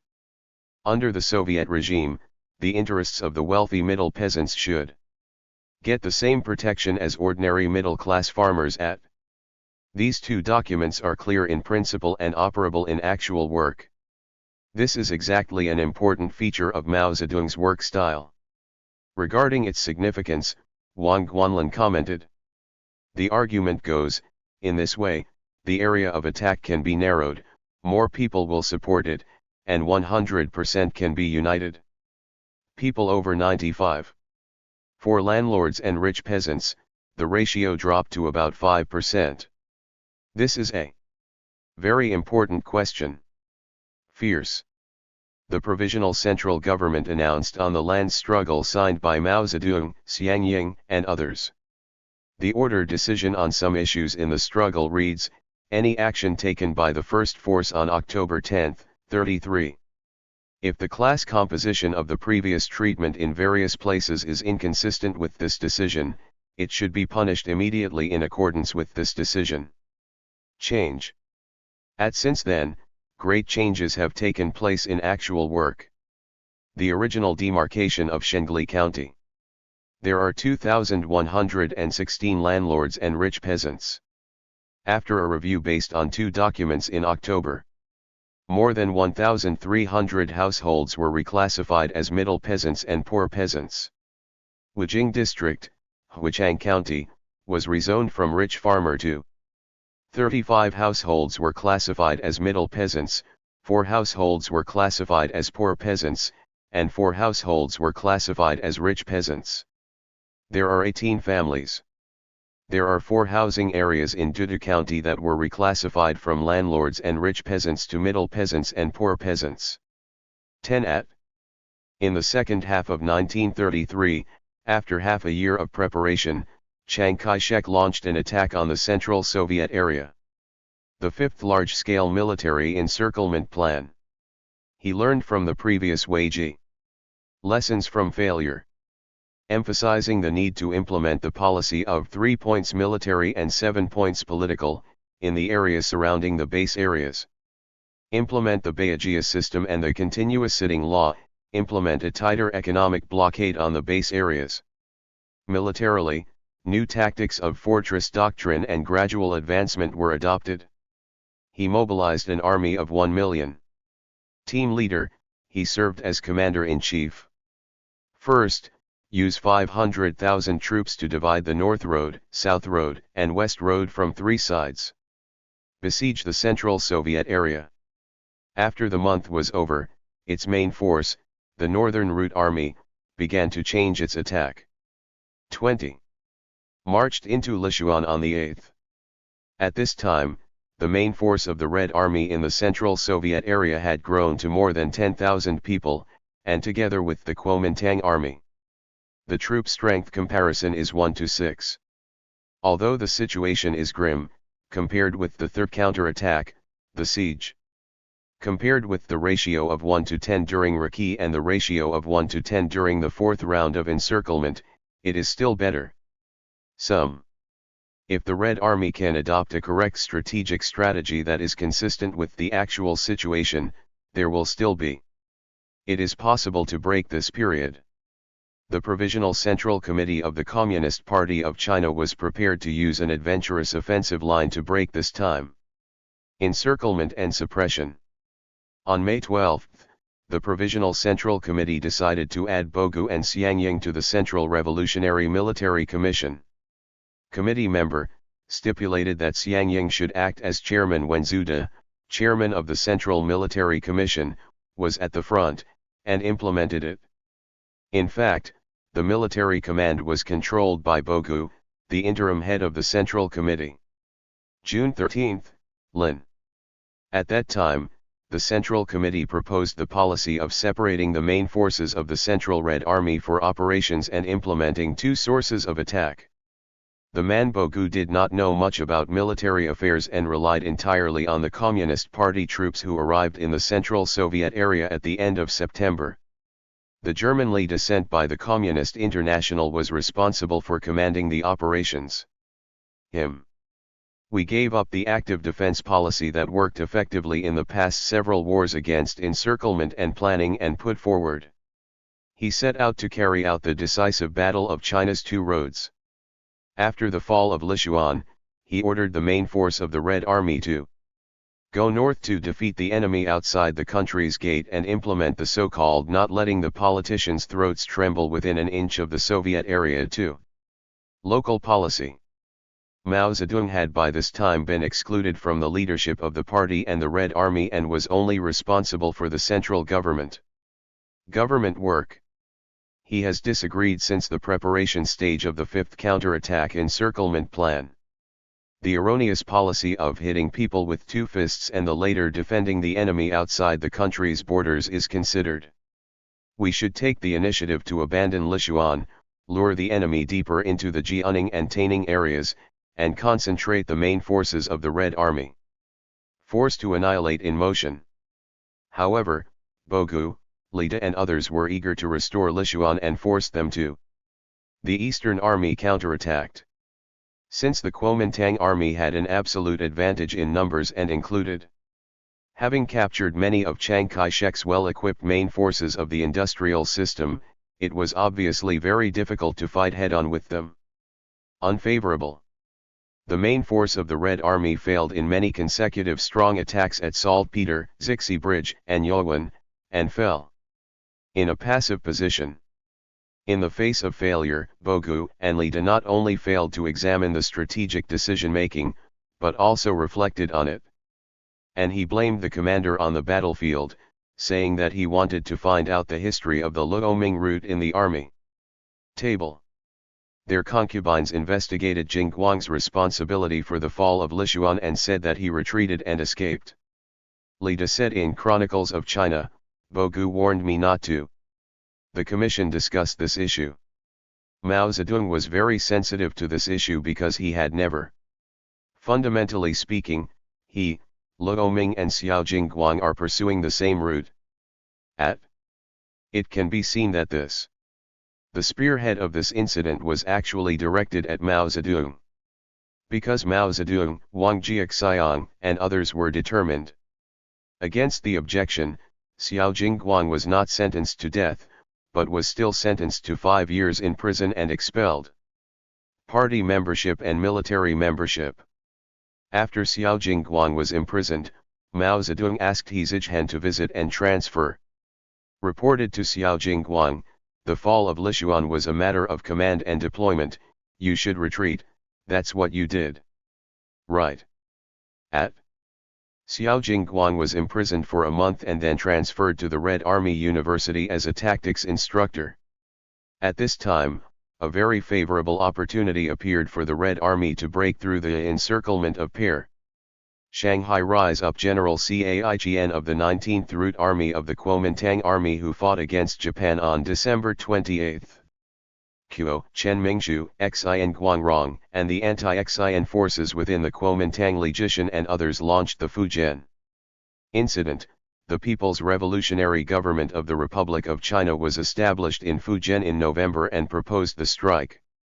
Defeat Japanese imperialism and regain the lost territory in northeast China. The Nanjing government chose to sell off the country's remnants of its people, etc. Slogan at before this, they sent representatives to negotiate and cooperate with the Red Army, and both parties initialed an anti-Japanese and counter-revolutionary agreement. Preliminary agreement on loan.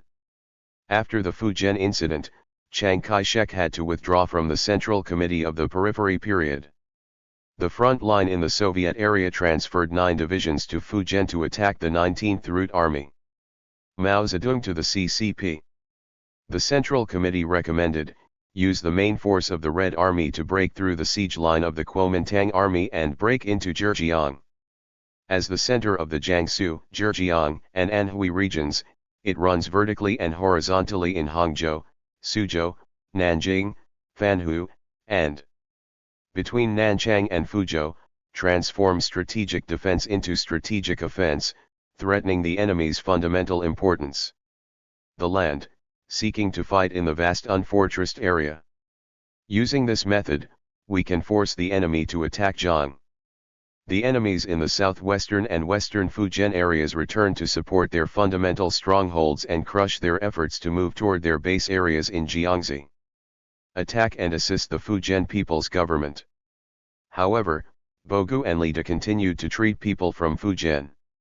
The People's Revolutionary Government regards these centrist forces as the most dangerous enemies and is afraid of the Red Army's dominance.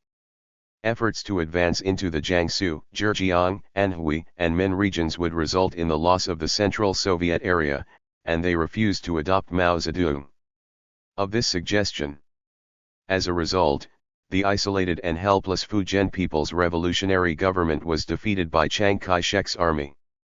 The military offensive and political divisions quickly failed, and the Red Army was unable to break through because of missed opportunities. Period. In mid-January of 1934, the Central Committee of the Communist Party of China held the 5th plenary session of the 6th Central Committee in Rujin. Zedong did not attend this meeting too. The second meeting continued to determine that the 5th anti-encirclement and planning struggle is the struggle for the completion of Soviet China. Struggle for a national victory, calling on the whole party to concentrate firepower to oppose the main dangerous right-leaning ideas of opportunity, righteousness %, and accused Mao Zedong's series of propositions on the land issue as the rich peasant line. The meeting. During the meeting, Zhou expressed to Bogu that he would replace Mao Zedong with Jiang Wenquan as the People's Committee. The matter of chairmanship of the meeting seems unnecessary. Bogu and others insisted on the original proposal. From January 22, the Second National Congress of Soviets will be held. At the conference. At the first meeting of the second elected Central Executive Committee, Mao Zedong continued to be elected chairman of the Central Executive Committee. The meeting also passed the change proposed by the Central Committee of the Communist Party of China to be replaced by Jiang Wenquan. Replaced Mao Zedong as chairman of the People's Committee. On March 15, the Second People's Committee issued Instruction No. 1, proposing that in continuing to carry out the land inspection movement, we must resolutely oppose the use of counting classes instead of checking classes. Replace class struggle with calculations of percentages. Proposed, we must crack down resolutely to correct the past right-leaning opportunism that uses the left tendency as an excuse to stop the land inspection movement. The tendency of opportunism is the main danger at present. These are obviously aimed at Mao Zedong's ideas. Zhang Lai said. The instruction also stipulates the relationship between the landowners and the landowners that has been decided before the land inspection movement after the riots. As a rich peasant, no matter what evidence there is, the verdict cannot be reversed. The actions of those who have reversed the verdict are invalid. This makes the investigation. The left errors in the field movement have further developed, expanding the scope of attack and increasing the number of attacks. Add to the social chaos in the Central Soviet area. At the same time, Bogu and others continued to criticize Deng, Mao, Xia, Gu, and the concubine investigated the so-called Xiao Xiao. Organize factional activities. Bogu said to the person in charge of the Xianzhi Provincial Party Committee, Mao Ziko and Xie Weihun are still. They were still dissatisfied with communicating with Mao Zedong. This was a factional activity this caused many people had scruples and did not dare to approach Mao Zedong. In order not to implicate others, use chopsticks. Dong rarely talks to others anymore. At this time, his relatives were all hit because they were implicated. The pot that manages files for a long time.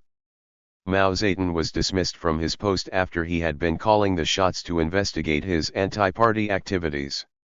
He also threatened to expel him from the party.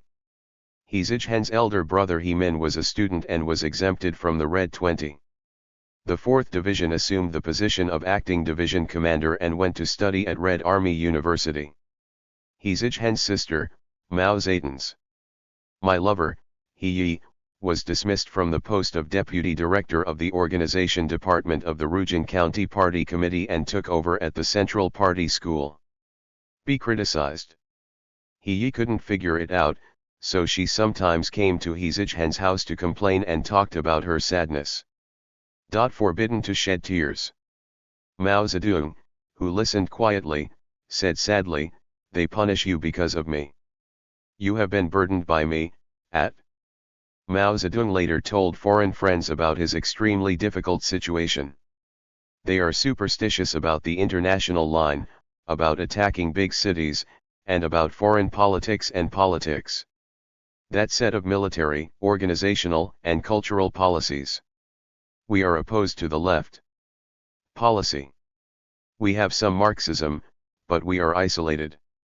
I am suffering from this. Sasha, my head was still functioning well in the past, but it is no longer functioning well in the future. They immersed me, the wooden bodhisattva, into beauty. Put it in the pit, take it out again, and it will stink very bad. At that time, not only was there not a single person on board. Not even a single ghost came to the door. My job is to eat, sleep, and urinate. Also. Okay, my head was not chopped off In this adverse situation, Mao Zedong seized the time, carefully read Marxist-Leninist works, and always gain revolutionary experience. In 1957, he once talked with Xianzhi with emotion. I have never eaten foreign bread, never been to the Soviet Union, or studied abroad or anything else. Country. We propose to establish the middle section of the Laxiao Mountains with the Jinggang Mountain Base area as the center. The separatist regime, the implementation of the Red separatist rule, and the guerrilla warfare of 16 characters, secrets. He adopted the tactics of moving back and forth in circles. Some people who had eaten foreign bread did not trust him and thought that Marxism cannot come out of photons. Beginning in the autumn of 1932, I did not. In order to work, I collected relevant information about Ma and from books collected from Zhangzhou and other places. I found all of lesbians' books, and if they were not enough, I borrowed them from some comrades. I immersed myself in reading the works of Marxism-Leninism for almost the whole day. After reading this book, I read that one again. At that time, I also asked CAI to write a book.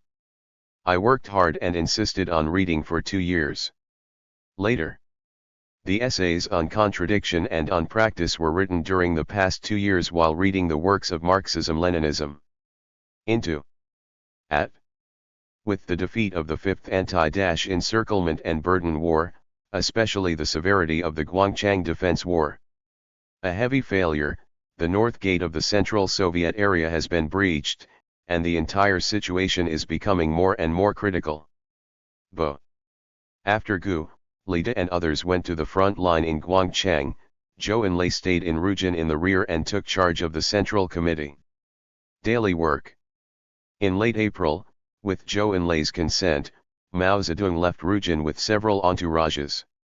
Go to Huichang in the southern part of the Central Soviet area to inspect and guide the work.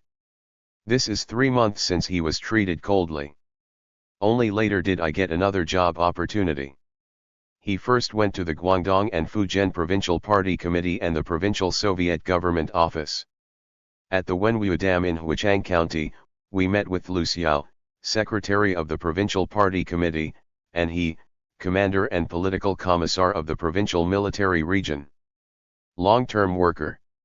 Mao Zedong clearly pointed out to them, we must learn from the lessons of the Fujian incident and you took advantage of the contradiction between Chen Jitang and Chiang Kai-shek of the Guangdong army to smash the enemy's encirclement and strengthen himself. Own strength, at the same time, we must also be vigilant. Warlords are, after all, warlords, and we must listen to what they say, and watch what he does. That night, they and Chang Gonghe went to the front line of the battlefield to inspect. When they learned that the 22nd Red Division defending the South Gate was fighting superior enemy forces, they were forced to withdraw. When Yimenling was holding a cadre meeting to examine the lessons of the failed battle, Mao Zedong immediately called. The message was given to Fang Qiang, political commissar of the 22nd Red Division, you fought very well. You are a new unit. The enemy. There are so many people and the battle lasted for so long, but the enemy has only advanced so much. This is victory, he said. Pointed out, now we should pull down the main force for training, and use small units to cooperate with local forces. The troops and Red Guards were used to fight guerrillas, effectively harassing and containing the enemy. During the whole training, we need to sum up our experiences, okay. Let's study, what is the reason why we can't stop the enemy? What is the reason why we can't fight for a long time? No. Can you destroy a large number of enemies? You must adopt guerrilla warfare and mobile warfare methods, and conduct rigorous reconnaissance. Observe and study the enemy's situation and terrain, and arrange the battlefield between Huichang and Yimenling to locate the enemy. Concentrate superior forces on one side to create favorable conditions, and first annihilate one enemy battalion or one regiment, and then fight for greater victory. Mao Zedong finally pointed out, we must not attack the rebellious masses. Shoot, but use paper guns to help the local party and government do more mass work, isolating and attacking counter-revolutionary elements. At a Red 22nd Division cadre meeting above the company level, the superior conveyed Mao Zedong's instructions and made specific arrangements. After this, the Guangdong Army. Always on sale. Staying in Yimenling, there is no further step forward. A relatively stable situation has emerged on the southern front. In May, Mao Zedong attended a meeting of cadres at all levels convened by the Guangdong Provincial Committee. He said, the current struggle situation is very tense, and the Soviet area is getting smaller and smaller. We are required to do a good job in the following aspects.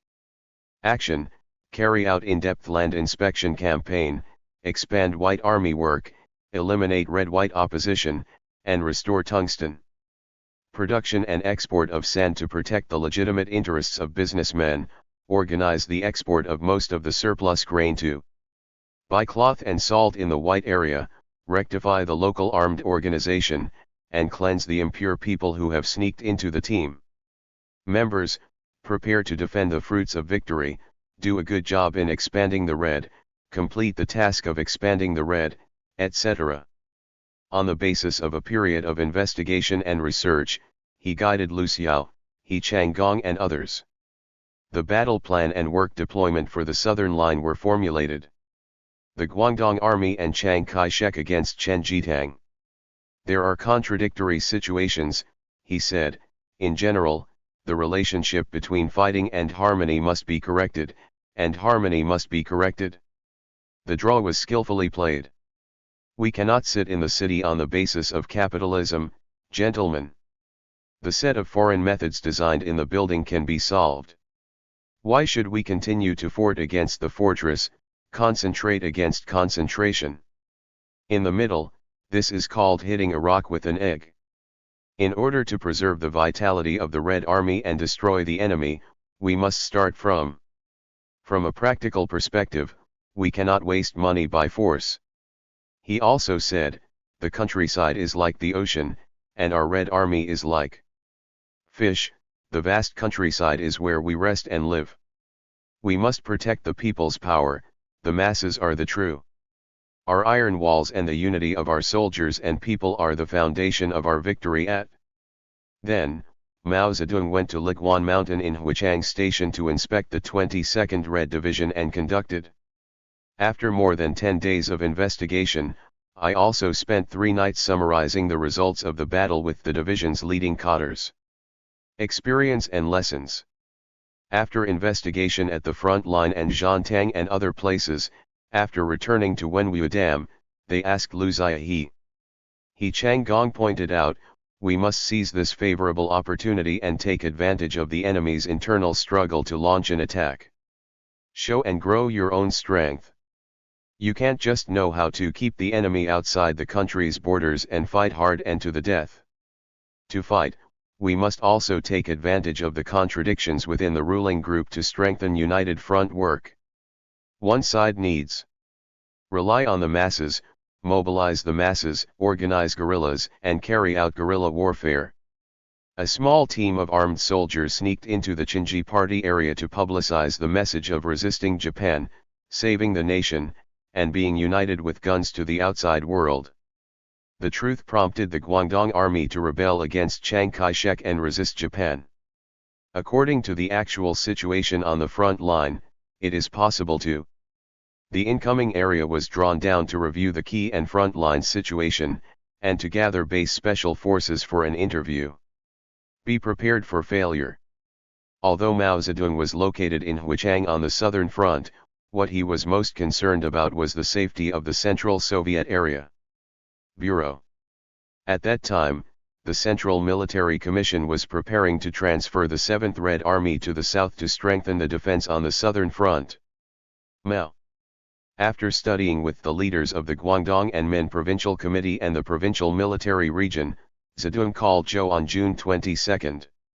Axis came to report on the actual situation on the southern line. Although the enemy attempted to occupy the southern pit and station pond, they still insisted on saying cautious attitude. Therefore, it is judged that it is gradual, not sudden, and it is recommended that the 7th Red Army Corps should not be transferred to the south. The commander of the legion, it is better to wait in Rujin when looking for Huaizhou. Zhou Enlai accepted this suggestion. Mao Zedong worked in Huichang for more than 2 months and achieved remarkable results. Central Soviet area. The relatively stable situation on the southern front is in stark contrast to the situation where the northern front has suffered successive serious setbacks. Clear contrast. One day, Mao Zedong led a few soldiers to the Lanshan Mountains outside Huichang city. Looking to the south, he wrote Qingping Yu. Huichang. It's dawn in the east, and Yangdaejun is experiencing drought. The road is all over the green mountains, the people are still young, and the scenery here is uniquely beautiful. Climb the high peak outside Huichang city and join the company directly to Dongzi River.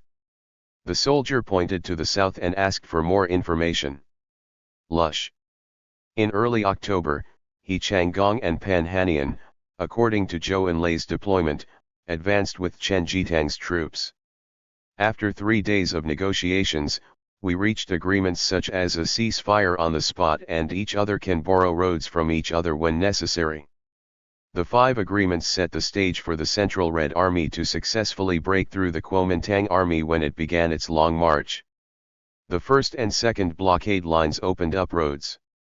In May and June before this, Bogu and other factions organized the land department of the central government of the Chinese Soviet. Chiang Gaozili went to Moscow to participate in the 7th Congress of the Communist International and expressed his gratitude to the Communist Party of China in the Communist Party of China. Wang Ming and others from the International Delegation of Industry and Commerce reported on the domestic situation. Gaozili conveyed Bo in the report. Ancient oral messages, Mao Zedong. There is no mistake in big things, and there is no mistake in small things. Mao and Zhou thought of Su. Joint recuperation. Wang Ming interjected and said, Mao Zedong can catch big things, when this big man comes. Who provides insurance? Wu Liangping recalled, later, a central meeting discussed financial issues in the Soviet area. I participated, but Comrade Mao Zedong did not participate either. At the end of the meeting discussion, Bogu and colleagues. The magazine read a call from the Communist International, saying that under the current circumstances, the Soviet area was inseparable.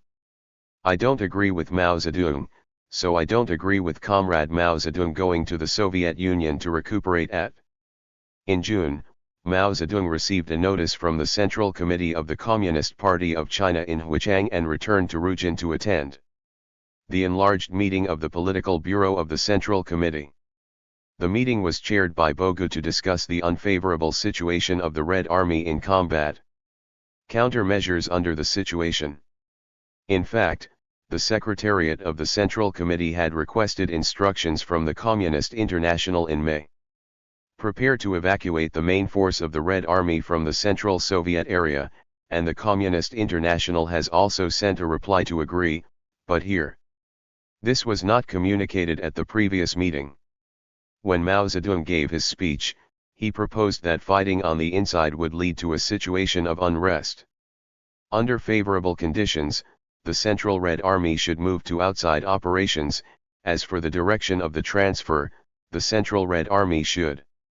The Central Red Army no longer should move to the northeast, but can move to the west.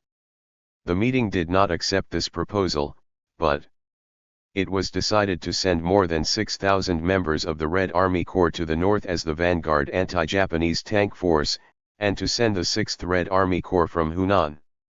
Misu district went to central Hunan to develop guerrilla warfare and create new Soviet areas. These two troops, setting off in July, in Zhou Enlai's words, the whole way was to explore the road, and the other way was to mobilize the enemy at CE. The role of deployment in the Soviet area. The Kuomintang's Chinese team continued to advance toward the hinterland of the Central Soviet area. Their planes flew from time to time. The sandbank dam in Rujin kept exploding, and the situation became increasingly tense. In July, the central government and the Central Single Army. The committee moved to Baibei-Mikeng, west of Rujin, and Mao Zedong also moved to a large temple in Yunshishan, Jiaoyi Township. Live in. According to the instructions of the Communist International on carrying out guerrilla warfare and cooperating when the main force is transferred. He said that the Central Revolutionary Military Commission assigned him to write a pamphlet about guerrilla warfare. After nearly a year. In a few months, they wrote about 3 people, divided into 3 parts. The first part was Ji Wu Liangping, A Life of Struggle for Truth, Memories of Zhang Wenqian Hunan People's Publishing House. July 1985 edition, page 55. He has a Rose Helper's book containing the outline of his speech at the Hexen District's meeting on rules and regulations, manuscript, November 1943. Month. 6 countries 7. Quan He. 5. 328 Mao Zedong Biography 1893-1949. Chapter Introduction, discusses the tasks and organization of the guerrillas and how the guerrillas developed into Red Army. Chapter 2 Guerrilla Tactics discusses the important principles of guerrilla combat operations and the objectives of defeating the enemy. And the enemy in action, destroying the enemy's rear, dealing with the enemy's encirclement and pursuit, closing. During the march, camping, food, hygiene, and other matters. Chapter 3 Discussion of the political work of guerrillas. The purpose of the Guerrilla Political Work Network. Political work within the guerrilla army, guerrilla forces in the field. Work among the local residents, and the work of the guerrillas in destroying the enemy's natural forces. He was a security guard at the time. Chen Changfeng recalled, several times, the chairman asked me to send him down the mountain overnight the good things he had written. Go and give it to Vice Chairman Zhou Enlai and the others. What it was written about we didn't know at the time. Later Chairman. Ask someone to copy what you wrote clearly, engrave it on wax paper, and have it issued by our central government. After scientific research, it spread to various counties and districts. Because our comrades in the security class participated in printing, every one of them. Most of them kept a few books to study. Only then did we know that it was about guerrilla warfare. The strategic and tactical issues of the war. There are many things in the book that the chairman led us to crush the previous salary. When Jiashi Weili, we personally experienced many things. The chairman held meetings in Wangtown. We heard about it when we held investigation meetings and visited the masses in Chongchun, Yadu and other places. At 2. The Red Army General Assembly. At the time of transfer, this book was distributed to all units. During this period, Mao Zemin, Mao Zedong's younger brother and president of the National People's Bank of China, came. Talked to him about moving the secret vault. This treasury was created in April 1932. It was established after Zedong led the East Route Army to seize a large number of gold bars, silver coins, etc. in Zhangzhou. Mao Zedong asked, "Where are you going to move to?" Mao Zemin replied, "I want to move to Xingguo." "Take them with you." Mao Zedong said, "The enemies have arrived in the Mangtian, Dongwu and Huangshaling areas. How about moving to Xingguo?" After a pause, he said, "I think it's better to disperse immediately and let them go. It would be better for the troops to take care of themselves. You guys should study it and see if it works." At later, during the transfer, Mao Zemin gave most of the treasury to the various legions for safekeeping and use, and some were specially organized. This time, Wang Quan from the village, Quan Quan, Quan Sheng, Quan Family Planning Department, Quan Huang, and I myself have been living for a month. The battle situation on the front line is becoming more and more unfavorable. Both the eastern and northern fronts have been broken through, and the western front has become more and more unfavorable. Difficult. It was no longer possible to break the enemy's encirclement, and the only way left was the long march. Mao Zedong felt anxious and asked the Secretariat of the Central Committee to inspect the southern Fujian province, which was agreed. In mid-September, he arrived at Jianan Provincial Committee of the Communist Party of China, Provincial Committee of the Communist Party of China, and Provincial Committee with his secretary, doctor, and security team. The location of the military region is in the capital. At this time, the Central Committee of the Communist Party of China had begun preparations for the Western Expedition and arrived in Salvzi to meet with the 2nd and 6th Red Army Corps. Cooperation, but did not disclose it to Mao Zedong. Bogu and Lida also thought about not taking Mao Zedong away. Bear. Wu Xiaoquan, who was the Russian translator of Ren Lida, recalled that initially, they planned not to take away Comrade Mao Zedong, but they had already taken him away at that time. Excluded from the Central Leadership Corps, and were sent to Yadu to conduct investigation and research. Later, because he was the chairman of the Chinese Soviet and enjoyed high prestige in the army, he was allowed to do so. Let's go on a long march together. If he had been left behind at that time, the result would have been unpredictable. As soon as Mao Zedong arrived in Yadu, he received a long-distance call from Zhou Enlai, asking him to focus on understanding the enemy's situation and terrain in the direction of the capital. They immediately convened various meetings to investigate and find those people. Businessmen and other personnel who have come from enemy-occupied areas or areas recently occupied by enemy forces learn more about the enemy. People's movements. On September 20, Mao Zedong urgently reported to Zhou Enlai, Xinfan River Sea. Tourists start from Shangziawan Beach, pass through Sanjiankao, Jilongtan, Xiahuai, Daishan to Xinfan Riverside. On the front line within 10 miles of the east bank of the river, enemy squads sometimes cross the river to harass us, but not in the past week. See you here. The telegram finally said, there is no red martial law in the whole territory of Yadu and Dengxian, so it is easy for the enemy to detect us. In and out. We are now working hard to establish day and night outposts and suppress counter-revolutionaries in various districts in the west and south. This reply. Read. The hygienist gave him quinine tablets and quinine injections, but the high fever still did not go down. Guard Wuji. Qing ran to the provincial government and called Rujin to report. The director of the Red Army Hospital told Lian Xian that after learning about it, Lian Xian. He rode horseback to Yadu at night and was diagnosed with malignant dust-free disease. Mao Zedong's condition gradually improved. Guard Wu Jiqing recalled, until the 8th day. Xiao, when we were just trying to sleep for a while, we heard someone walking slowly to the bed, gently. He said, you have all worked hard these days. 7 We opened our eyes, and as soon as we saw it was the chairman, He said anxiously, you are not well yet, why are you getting up? The chairman smiled and said, I'm fine. All right. As soon as Mao Zedong could get up, he started working. Fu Lian and others repeatedly advised him to take a break.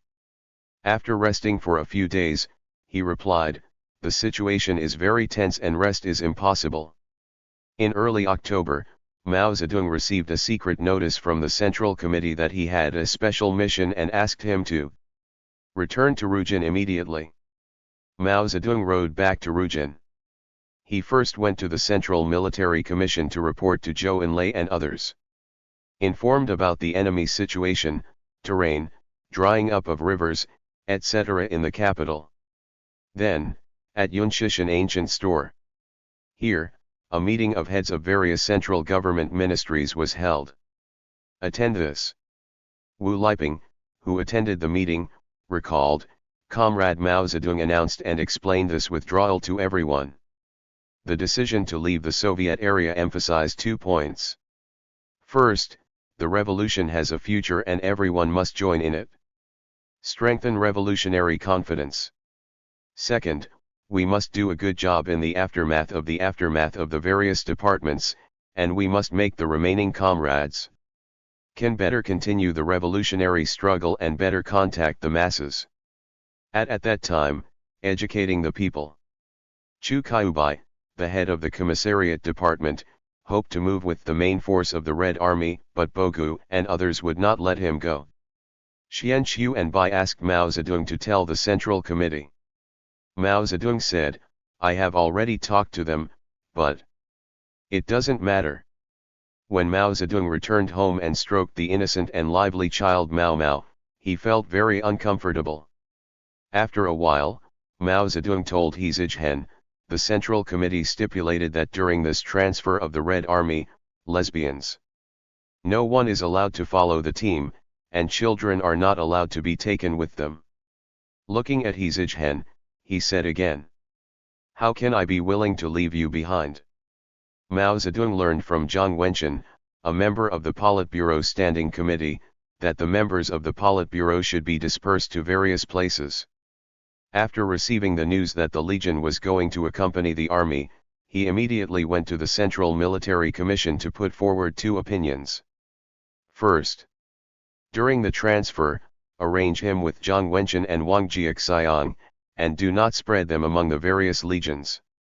Second, some lesbian comrades should be brought away.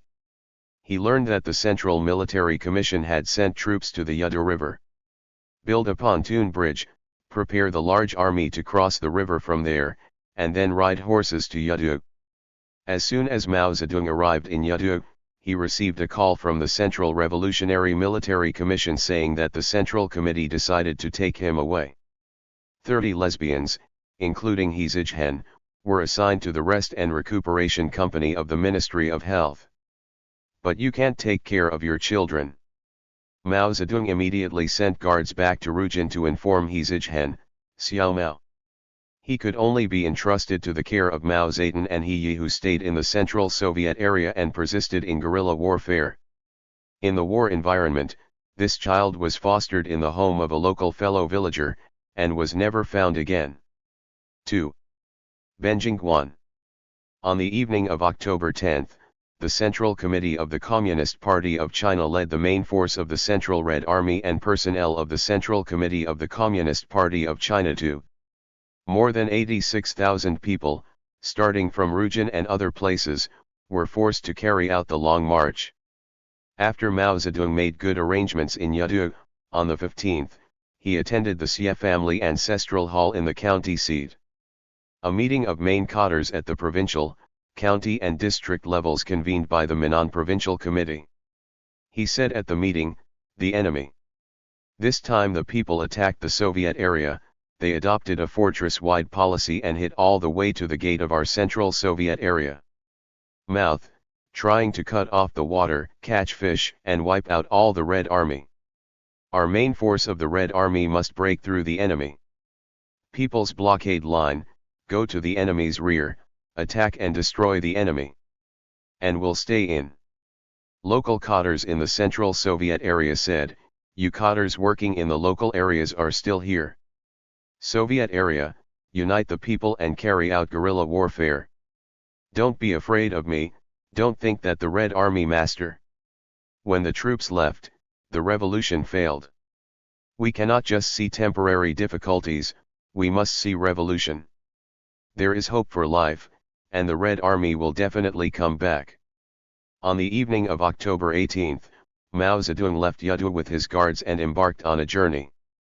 After Liu Ying crossed the Yadu River and saw Mao Zedong, she asked, is there something special about your arrival in Yadu in September? I don't have other tasks, right?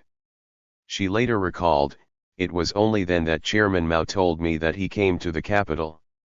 The main task is to observe the terrain and choose a breakout route. Now we take advantage of the dry season. 5 pontoon bridges were erected at the selected locations, and they safely crossed the Yadu River. The one who walked was Chairman Mao. From the South-South Conference in 1934 to the beginning of the Long March in October 1934, there were 3 full. During the year, Mao Zedong was in a very difficult situation. Although he served as the Soviet government of China chairman, in fact, we have been in adversity and suffered continuous criticism and unfair treatment. Wait. Many of his correct and effective propositions were severely criticized as narrowly excluding experience. On, Kulao line, conservative retreat, right opportunism. In not a short time. Inside, I was even stripped of my right to work. This kind of cruel struggle and ruthless attack has also from within one's own party. This is a severe test. If there is no strong belief and broad-mindedness, with such a big mind and iron will, it is difficult for a person to withstand this kind of test. Mao Zedong had always behaved very calmly during these days. He insisted on the original. Therefore, we will never give up our correct and realistic opinions, and at the same time, we should take the overall situation into consideration and abide by it. Observe discipline and continue to make your own contribution within the scope of your ability as much as possible.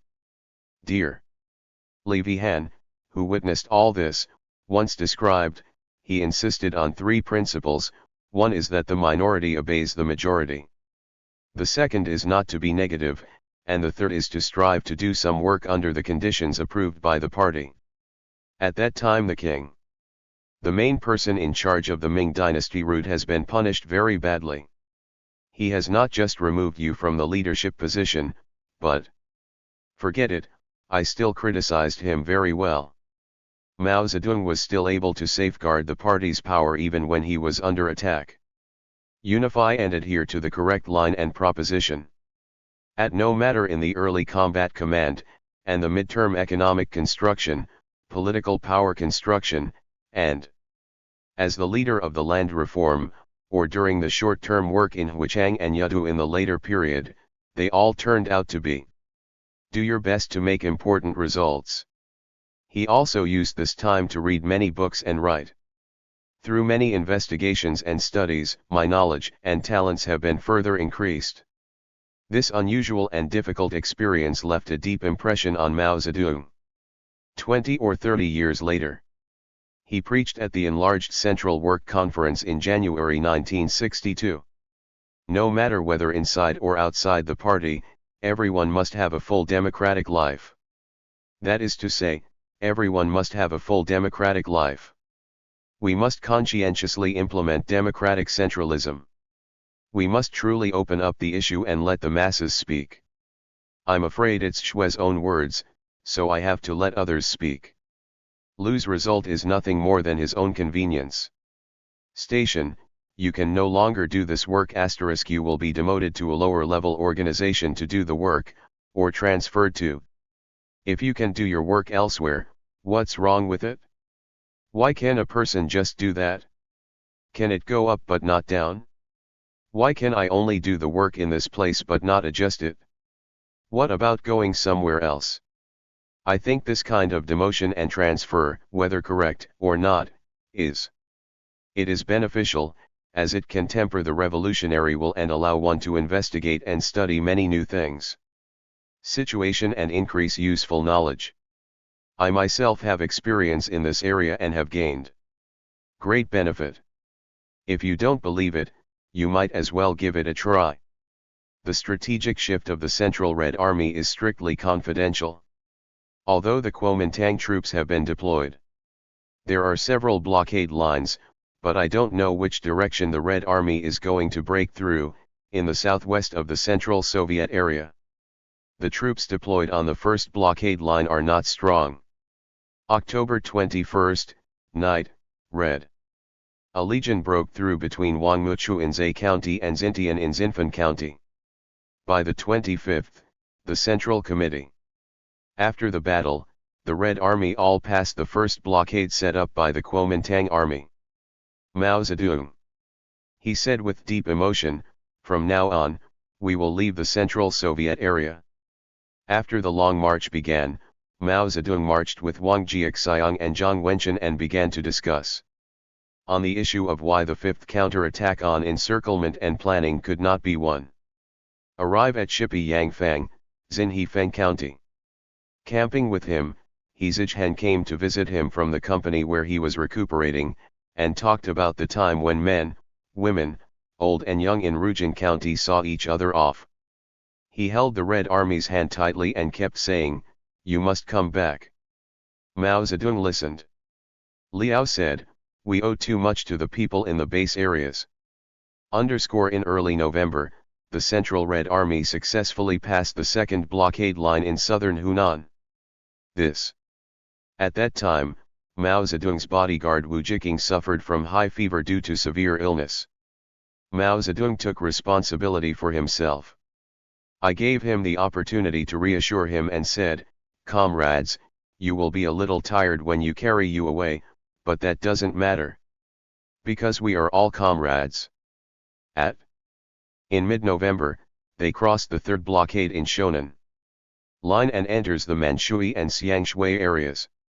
After Chiang Kai-shek figured out the Red Army's intention to advance westward, he immediately organized a regiment to respect all expectations and share the common goals with the generals.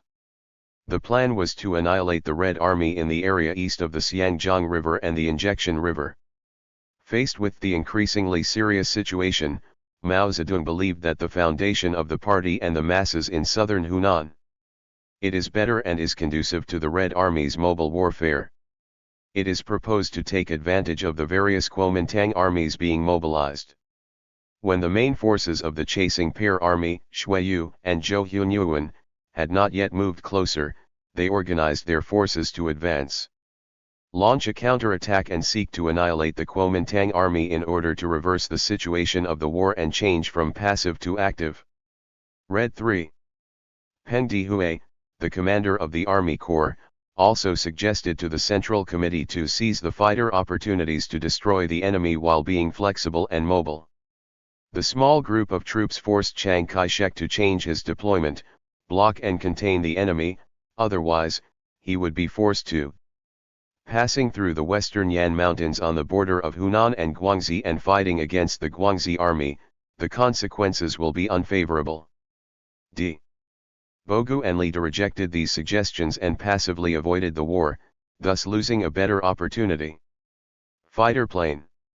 On November 25, the Central Revolutionary Military Commission decided that the Red Army would move from Quanzhou to Xing'an in Guangxi. Rushing to cross the Xianzhi River, this is the fourth blockade line of the Kuomintang Army. 27th day, the Red Army first. The leading troops successfully controlled the ferry. However, because the team carried too much weight, the action was too large, and the team was overwhelmed. Before the team crossed the river, they were attacked by the superior enemy forces that had just arrived. Mao Zedong in the struggle. Chen Zhong accompanied the military commission column to cross the Xianzhi River from Huacan. The main force of the Central Red Army broke through the Xianzhi blockade line, jumped out of the encirclement, and eliminated Han Jiaxi _. The plan to destroy the Red Army on the east bank of the Xianzhi River failed, but the Red Army itself paid a heavy price. The number of more than 86,000 people at the time of departure dropped sharply to more than 30,000. At this time, Bo. Ancient feel yourself. The responsibility is huge and there is nothing we can do about it.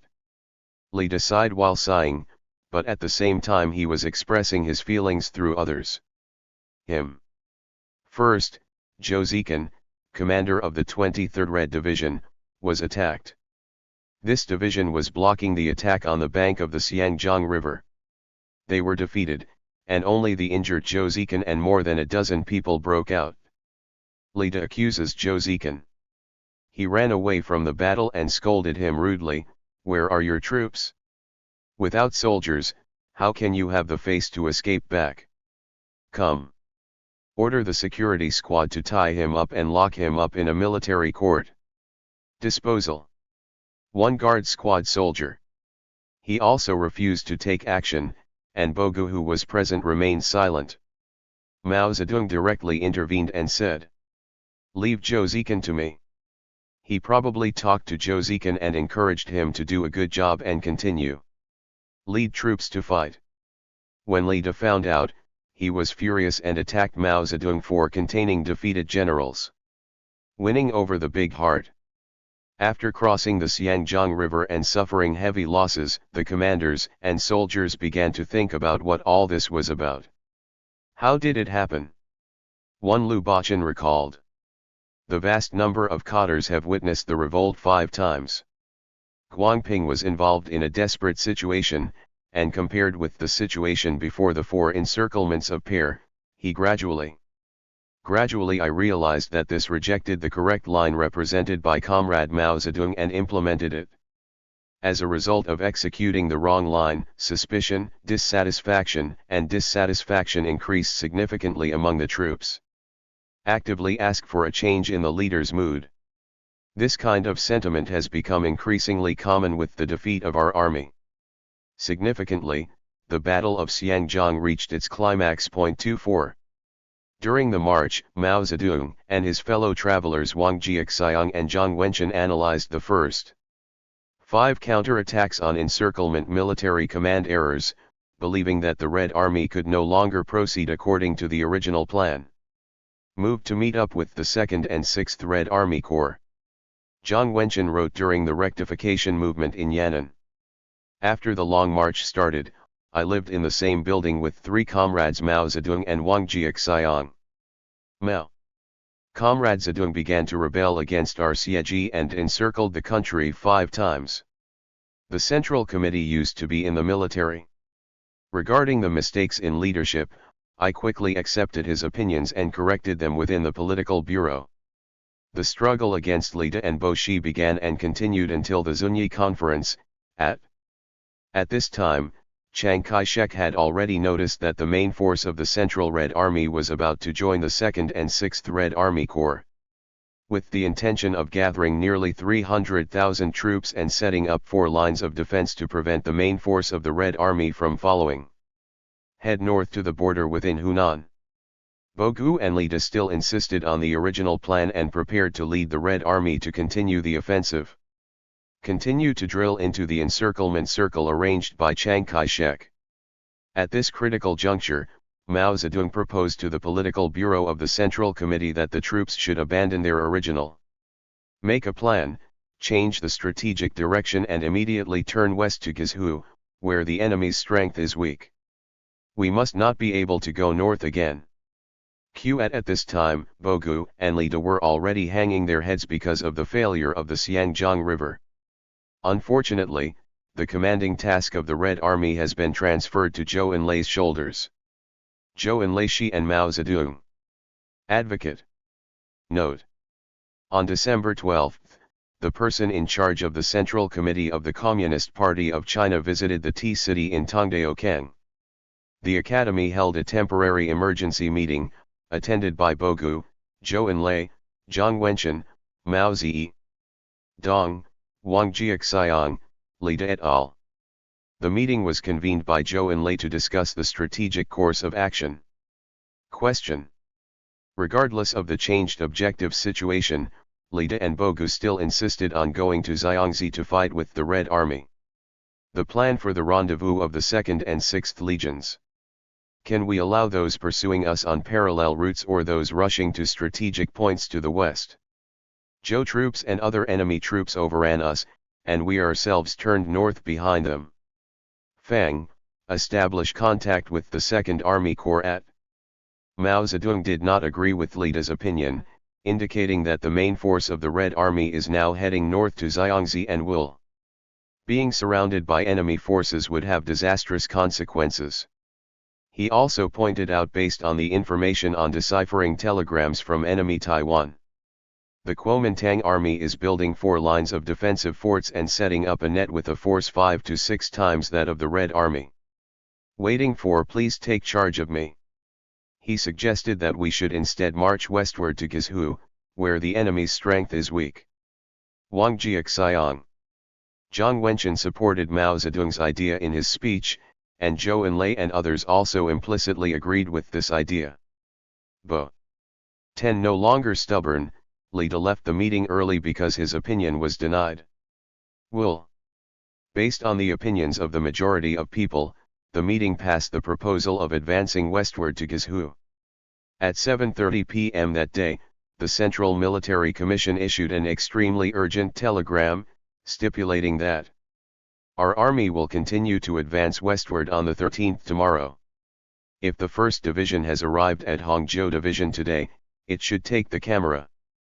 Entering and occupying Liping. At the main force of the Red Army advanced westward and captured Liping, Gizhu on December 15, but it was still difficult to move northward. The debate about westward expansion is not over.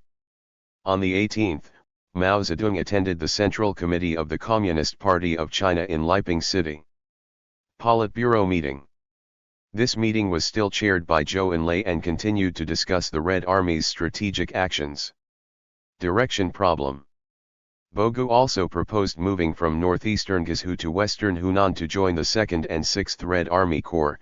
Li did not attend due to illness, but asked someone to convey his opinion on joining the 2nd and 6th Red Army Corps. Arrive at the meeting. Mao Zedong advocated continuing to march toward northwest Gizhu, as the enemy's strength on the Sichuan-Gizhu border was thin. Wang Jiaxiang and Jiang Wenqian supported Mao Zedong's idea of establishing new base areas in weak areas. Will. After intense debate, the meeting accepted Mao Zedong's opinions and passed a draft based on his speech. The decision of the Political Bureau of the Central Committee on Strategic Principles clearly stated, in view of the current situation. After the situation was formed, the Political Bureau believed that in the past, a new Soviet was established in western Hunan based on local decisions. Determination is now impossible and unsuitable. The Politburo believes that the base area should be the Sichuan-Guizhou border area. Initially, Zunyi should be the center of the area. Under unfavorable conditions, they should be transferred to the northwest region of Zunyi. After the meeting, Zhou Enlai showed Li De the translation of the Liping meeting's decision. Li De Dafa. Lei questioned Zhou Enlai. Fanjin Biao, the security guard who came to Zhou because of this, recalled that the two of them conversation in English, the noise was very loud. The Prime Minister criticized Li De. The Prime Minister slapped the table. The lanterns placed on the table all jumped up and went out, and we immediately lit them up again. Bo. Even though his opinion was rejected by the meeting, Gu still obeyed the decision of the meeting. When he knew Zhou. When Enlai and Li De had a quarrel, he said to Zhou Enlai, ignore him. The decision of the Liping Conference was of great strategic significance, and the Central Red Army won. Taking the initiative and commanding Goxi not only completely disrupted the original deployment of the Kuomintang army, but also Lin Chen continued to connect, and the front fox of the army was a new one. Chen Yun, political commissar of the military commission column, later became Lian Chen. He wrote in records of his experiences with the army on the westward journey published under his pseudonym. The Wei army moved from Hunan to Guizhou. At this time, a lot of people were indeed captured. Hose Hizi took charge of the troops. The 1st Division was disarmed and lost 3 cities in succession, Liping, Huangping, and Zhenyuan, especially Zhen. Far away from the main commercial town leading to western Hunan, the army was ordered to buy all the cloth stored in each city. The battle company advanced. At this time, the morale of the Red Army was extremely high and their uniforms were neat. All the troops wore new military uniform. The fatigue state in southern Hunan has been swept away. When we were passing by a certain material drop near Jianhe County, we saw an old woman walking with her on the side of the road. A boy, wearing single clothes, fell on the side of the road, still breathing as he was asking about the room. He was naked. Army leader Mao Zedong arrived and told him what the old woman said. At that time, Mao immediately took off the hair from his body. He took out a piece of thread clothing and a quilt from his luggage, gave it to the old woman, and ordered someone to give her white clothes. A bucket of rice. The old woman thanked her profusely and left with a smile. Point 2 at. On New Year's Day, 135, Mao Zedong attended the political bureau meeting held by the Central Committee of the Communist Party of China in Monkey Farm. According to local opinions, most of the people present at the meeting were wary of agreeing with this opinion and once again denied the suggestions of Li De and Bogu. It is completely possible to establish a temporary base area on the south bank of Wujiang River, and then Su Tu marches into Tingting, he said. The wrong idea was to rendezvous with the 2nd and 6th Red Army Corps and decided that the Red Army would immediately rush to cross the Wujiang River. Capture Zunyi. The meeting adopted the Political Bureau of the Central Committee of the Communist Party of China's Central Committee's Political Bureau's new action guidelines for Wanjiangho. The decision pointed out that after the main force of the Red Army crossed the Wujiang River, the main thing is to fight with Chiang Kai-shek's main force. In the early 1960s, Mao Zedong mentioned many times that Kaifeng used a counter-criticism approach to maintain Bogu and Li De. He said, "Yes, AASRSR. The 2 books are drawn from the spring. One is Romance of the Three Kingdoms and the other is xianzhi, The Art of War. Really, how can we fight war according to books? At that time, I only read these 2 books. One is the Romance of the Three Kingdoms and the other is The Art of War by Sun Tzu. At that time, I did not design. Have you seen it?" The comrade insisted that I had seen it. I asked him if Sun Tzu's Art of War had a common sword.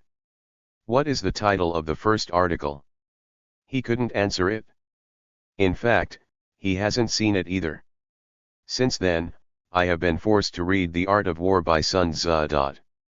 At the meeting adopted the suggestions of Liu Bachan and Nai Ronzi and decided that the Red Army would prepare for Buin and the Yangtze River. Establish a base area in the southwest or northwest of Chengdu. After 3 days of heated discussion, the meeting also made the following decisions. List of decisions. Comrade Mao Zedong was elected as a member of the Standing Committee. Appoint Comrade Luo Fu to draft. The resolution is entrusted to the Standing Committee for review and then sent to the branch for discussion. The Standing Committee will continue to conduct appropriate division of labor. The 3-man regiment was abolished and the military command was still provided by the Supreme Military Chiefs Zhu and Zhou.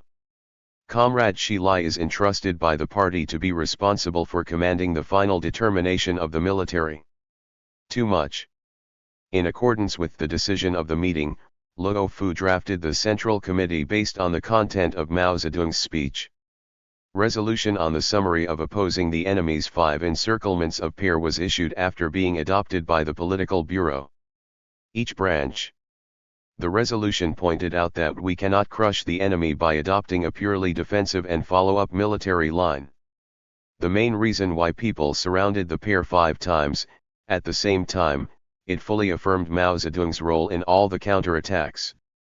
The strategy of active defense summarized in the besieging Qi campaign and in line with the laws of China's Revolutionary War. Tactical principles. Shortly after the Zunyi meeting, the division of labor was reorganized among the Standing Committee, with Zhang Wenqin and Cai acting as the second. Gu assumed overall responsibility, with Mao Zedong as Zhou Enlai's helper in military command. The Zunyi Conference was held at the most critical juncture of the Chinese Revolution and based on the principle of democratic centralism. Independently solved the organizational problems of the Party Central Committee and ended Wang Ming's left dogma.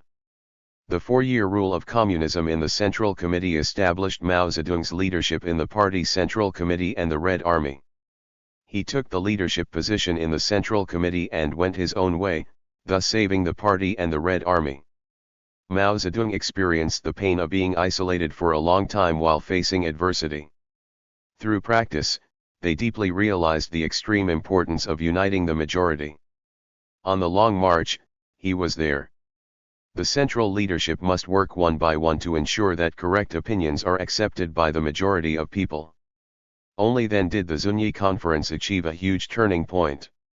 He Zhichen said that after the Zunyi Conference, Mao Zedong exclaimed to me, "No matter what you do, you must have a majority. She is better than others." Clearly aware of. After Mao Zedong's Zunyi Conference, there were great changes. He introduced Geshan village. With practice, your thoughts become more thorough and thoughtful, and you are especially better at uniting people. At the new Central Committee after the Zunyi Conference changed the left cadre politics that tended to favor sectarianism. Policies, both serious criticism and enthusiastic solidarity with those who have made mistakes. At the same time, for those who have suffered in the past. Rehabilitate those who have been wrongly struck. Zhang Hua recalled, Chairman Mao now has the right to speak. Those of us who were hit by the wrong line gradually received pardon. Luo Ming recalled. Tao. After the Zunyi Conference, Comrade Mao Zedong instructed us to use the force to be attacked by Wang Ming's line of cadres. The local work department of the General Political Department notified Lu Xiao and Ren Hong of the 1st Corps Political Department. Minister of Local Work, I am appointed as Minister of Local Work of the Political Department of the 3rd Red Army Corps at Deng Xiaoping, who was still framed as the representative of Jiangxi's Luo Ming line, had been dismissed before the Zunyi Conference. Appointed Secretary General of the CPC Central Committee. Responding to those who were framed as representatives of the Luo Ming line in the military. Xiao Jingguang, who was expelled from the party and sentenced to 5 years in prison, had just finished the Zunyi meeting when Zhou Si came to him. Announced, the meeting believes that your question was wrong in the past, cancels the punishment against you, and decides to restore your party and military membership. the central government will also consider rearranging your job? During the Zunyi conference, xianzhi made new arrangements and adjustments to the Red Army's pursuit and interception. Gathered 400,000 troops in an attempt to encircle and annihilate more than 35,000 Central Red Army troops in the northwest area of Wujiang River District. The situation around the Red Army became more serious. Under this circumstance, the Central Military Commission decided that the troops would carry out military operations one by one starting from January 19. Moved northward and concentrated in the Kishui and Dujin areas at the junction of Sichuan and Gizhu. On the 20th, Zonko, the military commission issued the Wanjiang operation plan and decided to cross the Yangtze River north between Yubin and Luzhu and enter the Yangtze River. Entered northwest Sichuan and joined the 4th Front Army of the Red Army to establish a new base area. The Red Army was divided into 3 groups and all advanced to the area east of the Weishui River on the 27th.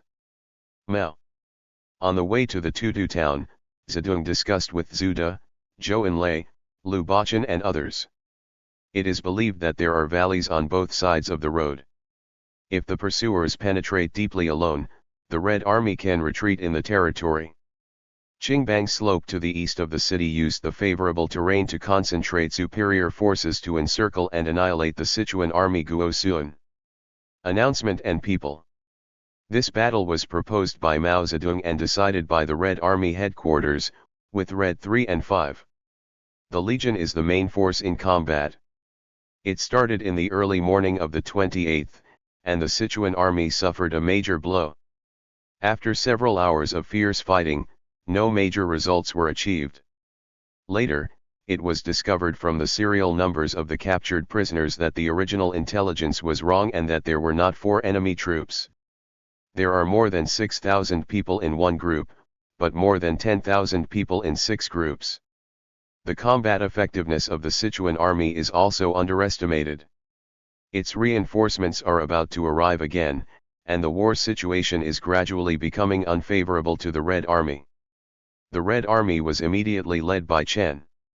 In Kang and Song dynasties, Ren Qiang led a regiment of cadres from the Army Committee column to step forward for reinforcements. When Zhu De visited the frontier position in person. Under the command, the cadre regiment fought fiercely and finally repelled the Sichuan army's attack and stabilized their position. Mao Zedong saw the scene on the top of the mountain and said to the dog, Chen Guangxing, you can be the commander of the army. Then, the Red Army Corps, which had gone north to attack Kishui County, rushed back to join the battle and consolidate its position. Come down. This is the Dujin battle. Underscore that night, Mao Zedong proposed convening a meeting of several leaders of the political bureau of the Central Committee. Meeting route. According to the new situation that the Kuomintang troops from all walks of life are rushing together to encircle the area, it is determined that it was originally planned to be here. The plan to cross the Yangtze River in the north could no longer be realized, so it was decided to quickly withdraw from the battle and cross Kishui to Hexi. Enter. This battle did not go well. Boga once said at that time, it seems that narrow empiricism. It is not possible for anyone to command. Fei. On January 29, the Red Army entered the Guhuo and Suyong areas in southern Sichuan. At that time, 36 regiments of Sichuan Army Pan Wenhua's troops had been deployed in Weishui, Guku, and Ling on the south bank of the Yangtze River. In the Yongyang area, people are trying to prevent the Red Army from crossing the Yangtze River northward. Mao Zedong and the leaders of the military commission believed that under such circumstances, one should not be wary, but immediately command the legions to avoid the real and use the weak to get rid of the Sichuan army and march forward. Enter the Tashi area of Wuxin County, Yunnan Province. 4. Mao Zedong entered Tashi town with the Central Military Commission column on February 8 and attended here. The enlarged meeting of the Political Bureau of the Central Committee was held. Mao Zedong summarized the defeat of the Dujin battle at the meeting. 3 lessons learned. 1. The enemy's situation was not accurate. Originally I thought there were 4 regiments, but in fact there were 6. Difficulty, and there are still follow-up troops, too. Underestimating the enemy and estimating the combat effectiveness of Liu Xiang's model division. The plan was too low. Third, the troops were dispersed and 1 legion should not be allowed to go north. We have to learn from this. This will teach you a lesson, and I will try to avoid it in the future. He proposed to return to the division and march eastward, then cross the Qishui River and reoccupy it. Zunyi's proposition. His reason is, we should take advantage of the enemy's illusions to find favorable fighter opportunities and gather them together. Use the superior strength of the Chinese army, carry forward the Red Army's expertise in sports excellence, and proactively destroy the enemy.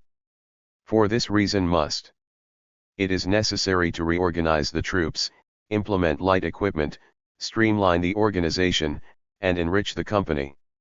When Pen Wenhua's troops of the Sichuan army and Sun Du's troops of the Yunnan army advanced towards Tashi from both directions, the central government, the Central Red Army suddenly turned around and marched eastward, then crossed the Qishui River. The Central Committee of the Communist Party of China issued a notice to all Red commanders and fighters. Book pointed out, in order to be sure of victory, the Red Army must frequently move combat areas.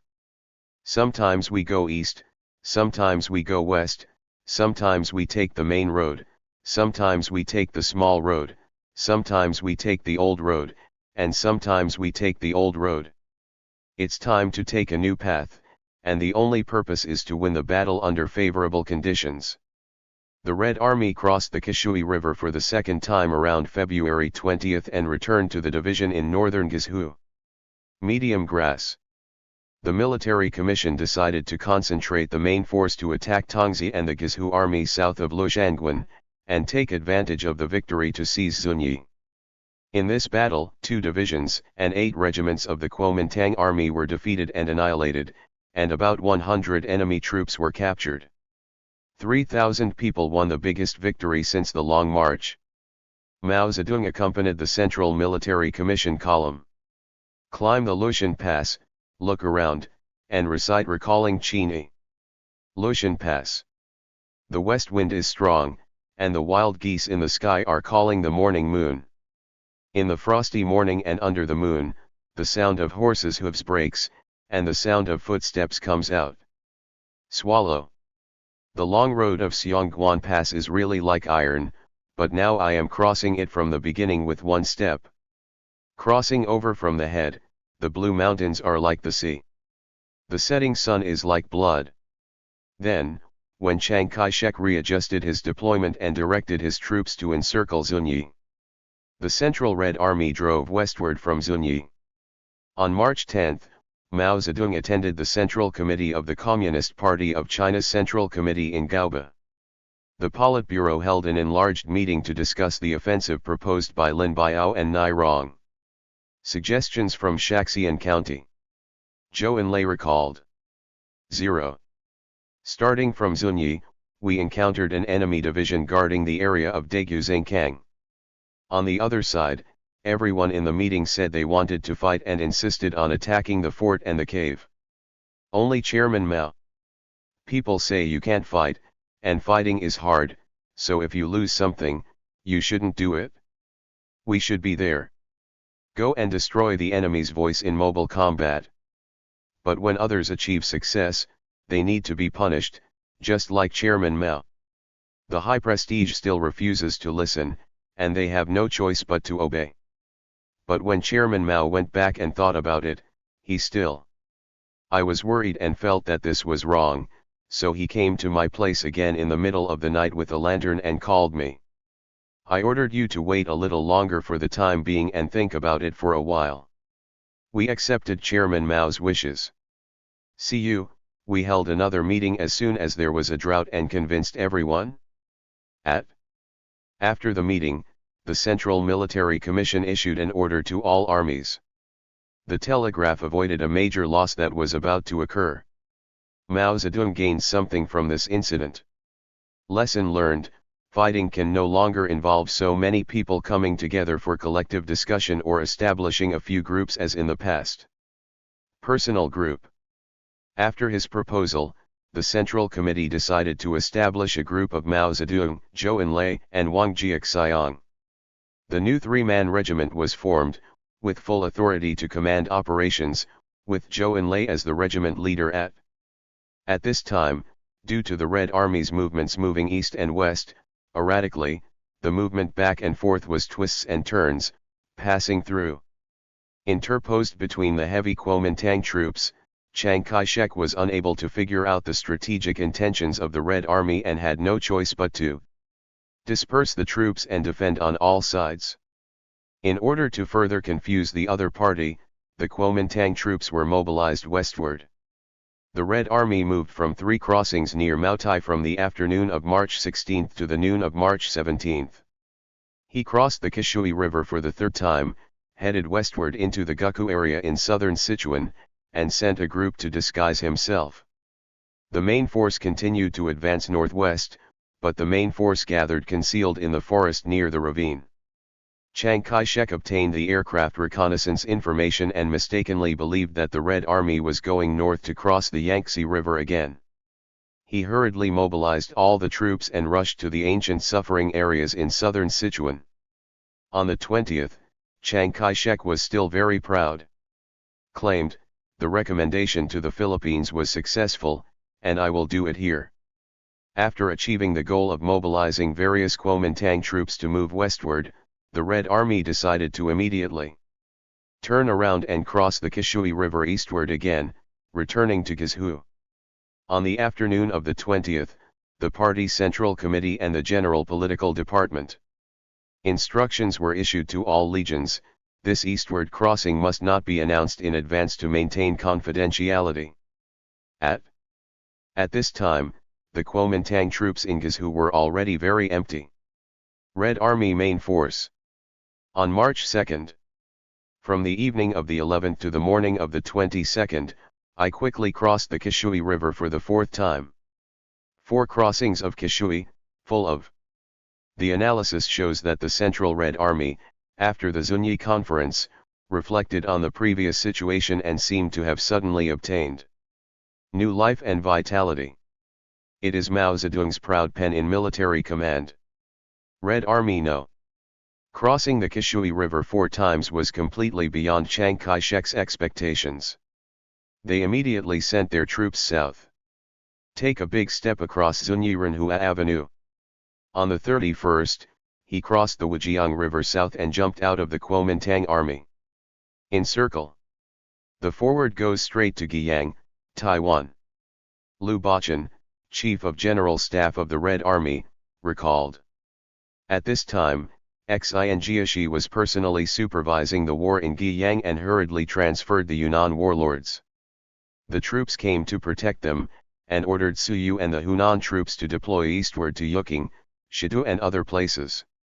Guard to prevent our army from advancing eastward and joining the 2nd and 6th Army Corps. When deploying this operation, Mao, the chairman once said, "As long as the exercise troops can be mobilized, it will be victory." Sure enough, the enemy people acted completely in accordance with Chairman Mao's instructions. So, our army was surrounded by a legion. Longli City, southeast of Guiyang, uses bluff to confuse the enemy. The rest of the main force passes through Hunan. The Gizhu Highway runs straight into Yunnan and goes against the Yunnan army rushing to support Guiyang. This time, the chairman once again successfully used the flexible tactic of attacking in the east and west to show shape to Yugilong. To the east, causing the enemy's fault, and our army was able to seize the opportunity to suddenly move westward. Once they crossed the highway and got rid of the enemy, the troops seemed to have wings and let go. On foot, 120 miles in one day. On the way, Liang Dingfen, Guangshun, Xing'ai and other counties and cities crossed the Panjiang River in Baibei. In late April and early October, I marched into Yun in 3 ways. Nan, the whole way is to stay in the north of Wujiang River to control the enemy's special mobile detachment. The Ninth Army is trapped. They defeated the encirclement and oppression of 5 enemy regiments, occupied Suanwei when entering the stage, and later passed the meeting. Z. Cross the Jinsha River. The other 2 roads are the main force of the Red Army, conquering Liuyi, Malong, Sungsuan, and Gangming and other places, directly connected to Kunming. At this time, all the main forces of the Manchu army were transferred eastward, and the rear areas of Yunnan. When our troops entered the theater, Long Yun was frightened and hurriedly gathered militia groups from all over the country to Kunming. Tomorrow we were to defend the city, but our army just flinched and moved to the northwest to defend the Jinsha River. At 4. After entering Yunnan, the main task of the Red Army is to seize the opportunity to transfer all the main forces of the Exercise Army eastward. The opportunity is empty in the rear of Yunnan, seize the Jinsha River, a natural hazard in the Gulf, as quickly as possible, and seize the opportunity that has always been. The Kuomintang troops that were chasing and intercepting them were left far behind. On the way to Yunnan, the Khadr Rest Company where Hizijhen was located was suddenly attacked by the Kuomintang. Plane attack. While protecting the wounded, she was blown up so badly that she was covered in bruises, bleeding, and paralyzed. Passed. After inspection, 17 hanging flowers were found.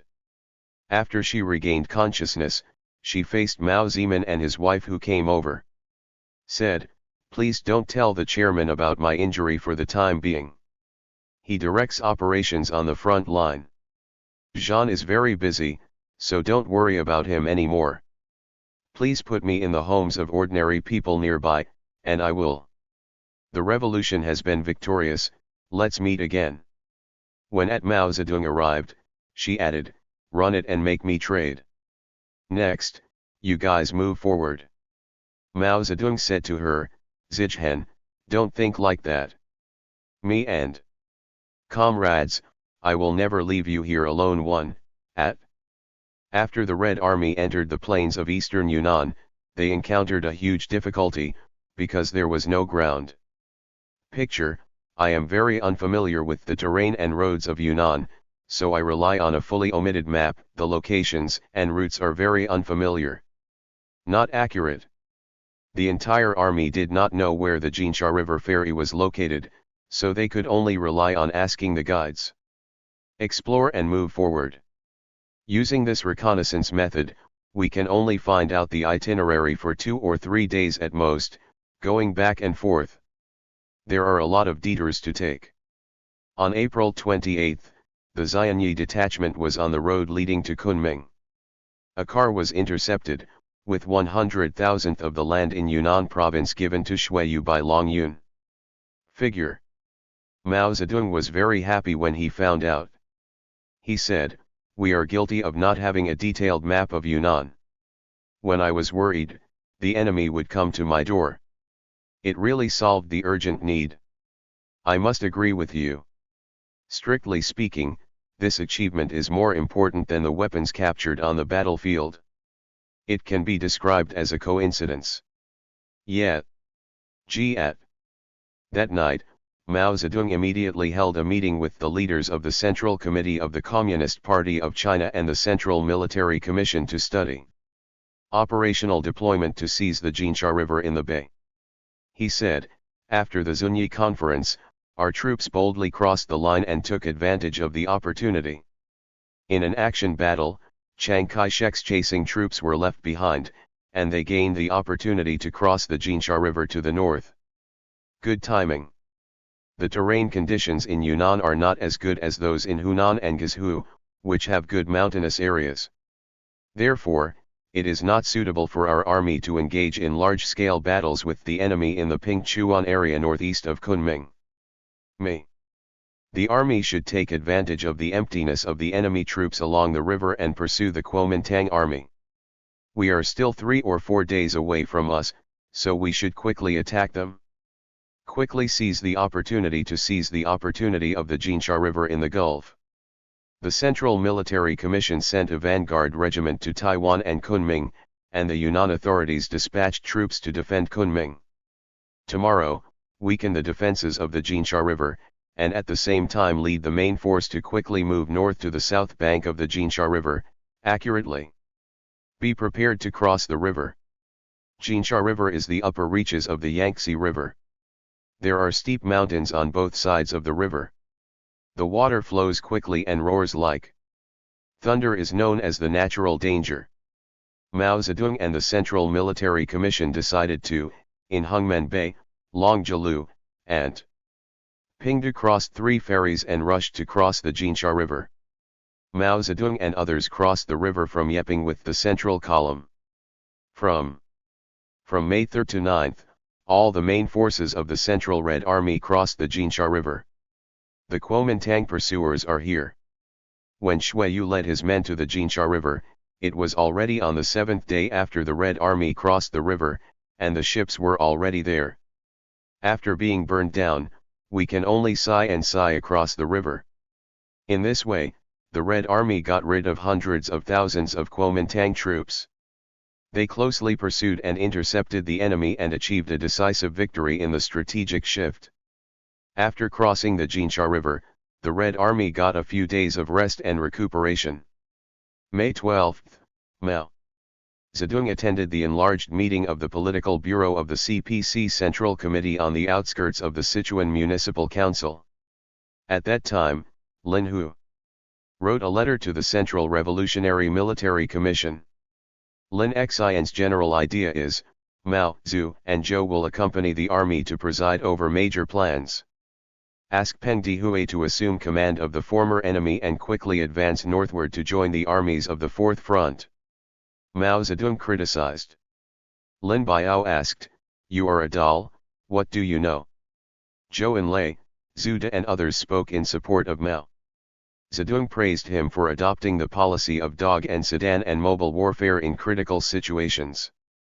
Crossing the Kishui River on the fourth side, accompanying the enemy to attack Guiyang, threatening Kunming, and crossing the Jinsha River to the north, we got rid of the enemy's clutches. Surrounded by heavy troops, the meeting unified understanding, maintained unity, and decided to immediately go north to fight with the Red Army. The armies from all 4 directions met. As the Red Army continues to move north, it must first pass through the areas inhabited by the Xiang people before it can reach the Data River. Mao Zedong ordered Liu Bachan, commander of the advance team, the task of the advance team is not to fight, but to promote the party's ethnic policy and use the policy's appeal to achieve friendship with the loyal people. As long as the entire army exemplarily implements discipline and the party's ethnic policies, gaining the trust and support of the Suo people. Because of our love, the Pa people will not attack us, but will help us pass through the Xiang ethnic area and rush to cross the Data River. Liu Bocheng resolutely implemented the party's ethnic policy, formed an alliance and made amends with the leaders of the Guji ethnic group, and dealt with the other tribes, completed their work and passed through the Lai area smoothly, arriving at Anshan Field at Data River Ferry. Chiang Kai-shek immediately ordered the intensification of defense in the area north of the Data River and called all generals. Leader, Data River is the place where Shi Dakai's army of the Taiping Heavenly Kingdom was destroyed. I hope that the commanders of all military divisions will encourage you. The institute established special honors. At Anshan Field is on the south bank of Data River. It is a valley area with 40 or 50 miles to the side are high mountains. The troops have no room for maneuver in such a deep trench, and their strength is limited. It cannot be deployed and can easily be ambushed and eliminated by the enemy. After Liu Bachan took the lead in the team arriving, he found 17 warriors crossed the river in 2 small boats and occupied the ferry. The various tribes of the ancestral team continue crossing the river.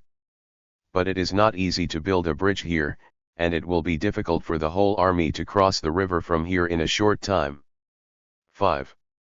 On January 26, Mao Zedong, Zhou Enlai, and Zhu De arrived at Anshan Field to listen to Liu Bachan and Nai.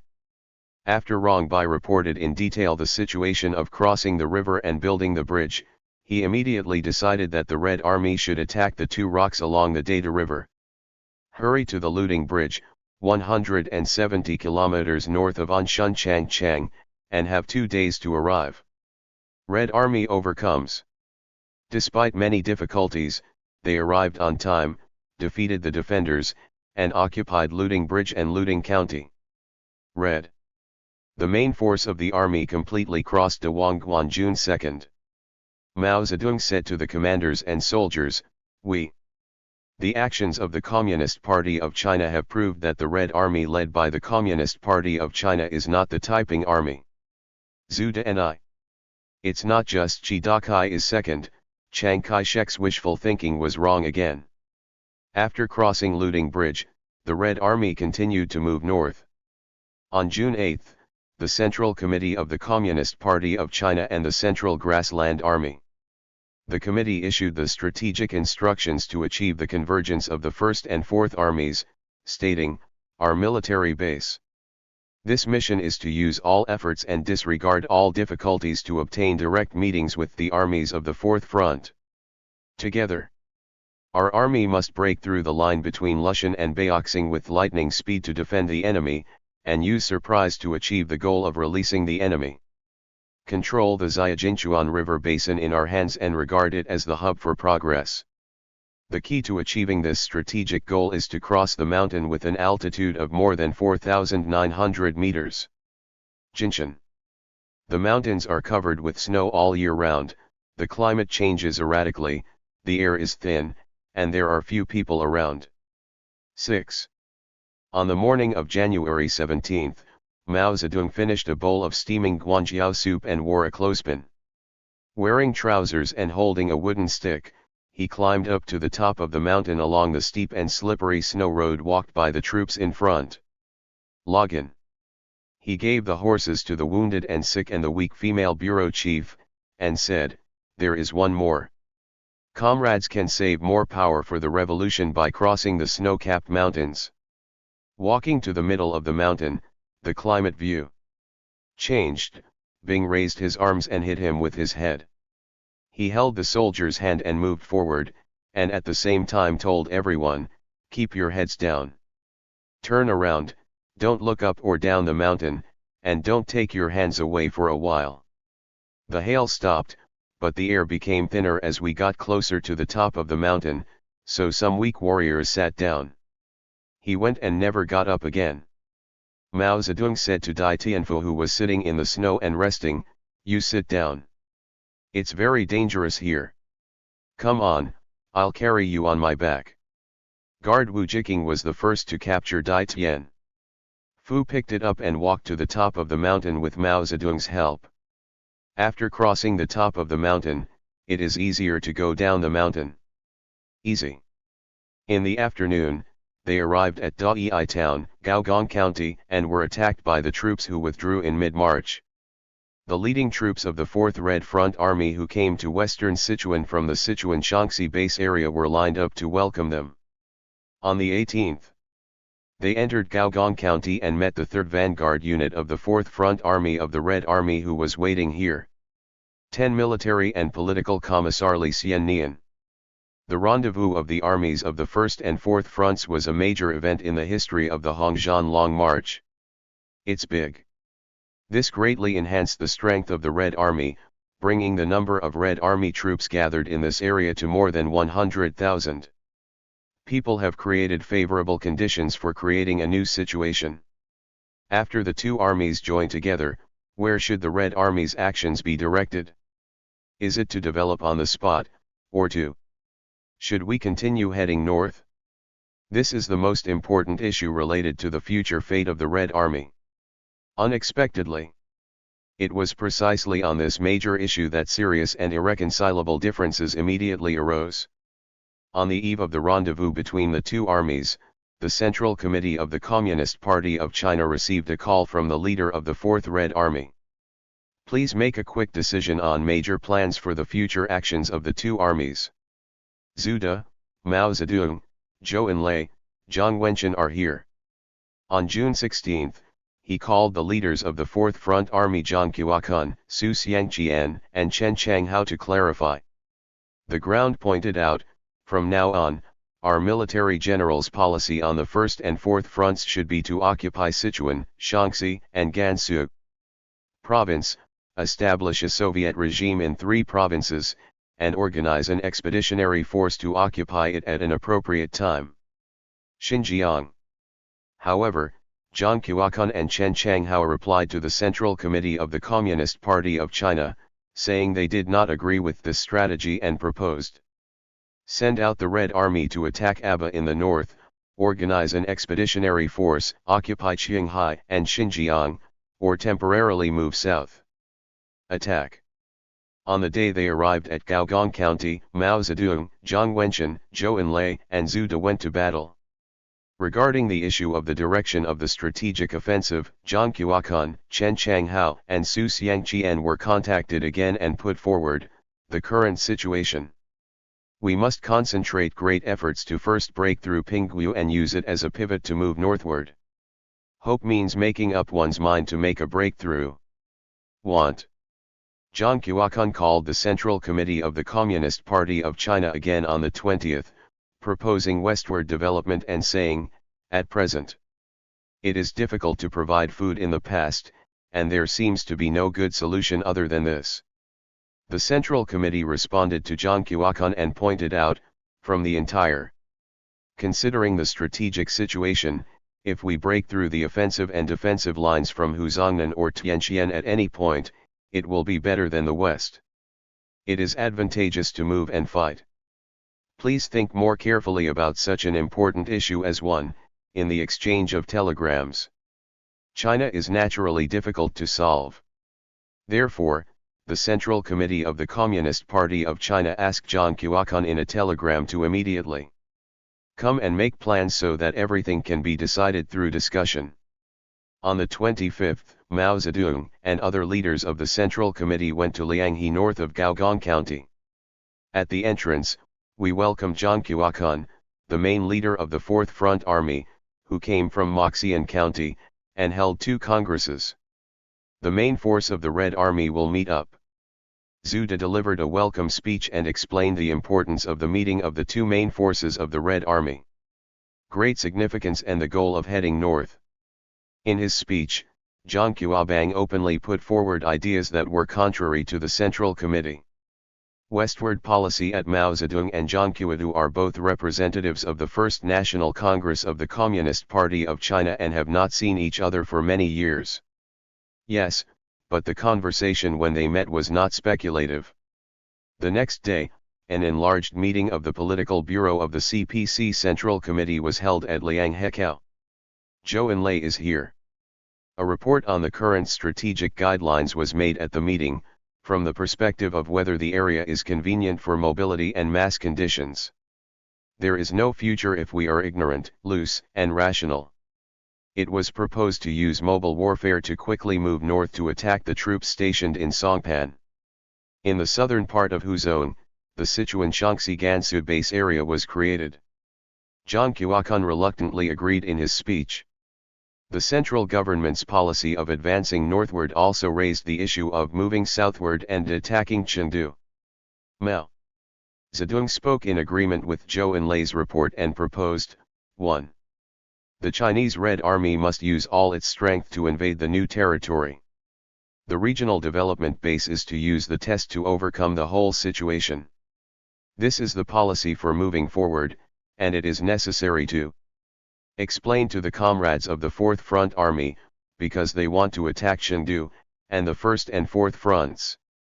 After the army is united, it is possible to develop northward. 2. The nature of war is not decisive battle defense, nor it is to run, but to attack, because the base area was developed by relying on offense, so we should. Over the mountains, he defeated Huzhongnan, captured Gannan, and quickly developed northward. 3. I must be highly mobile. There is a problem of walking. We must choose a route that develops northward and sees people first. 4. Said. The strength of the Chinese troops is limited to the main attack. If we attack Songpan, if Hu Zongnan fights with us in the field, I will have 20. A group or more is not enough. Decide today, take action tomorrow. 5. Instruct the Standing Committee and the Military Committee to solve the problem of Unified Command. 0. After 3 days of discussion, the meeting decided on the strategy of establishing the Sichuan Shaanxi Gansu base area through the northern advance. Policy. On the 28th, the Political Bureau issued the concerning the 1st and 4th Front armies in accordance with the spirit of the meeting. Decision on the strategic policy after the merger.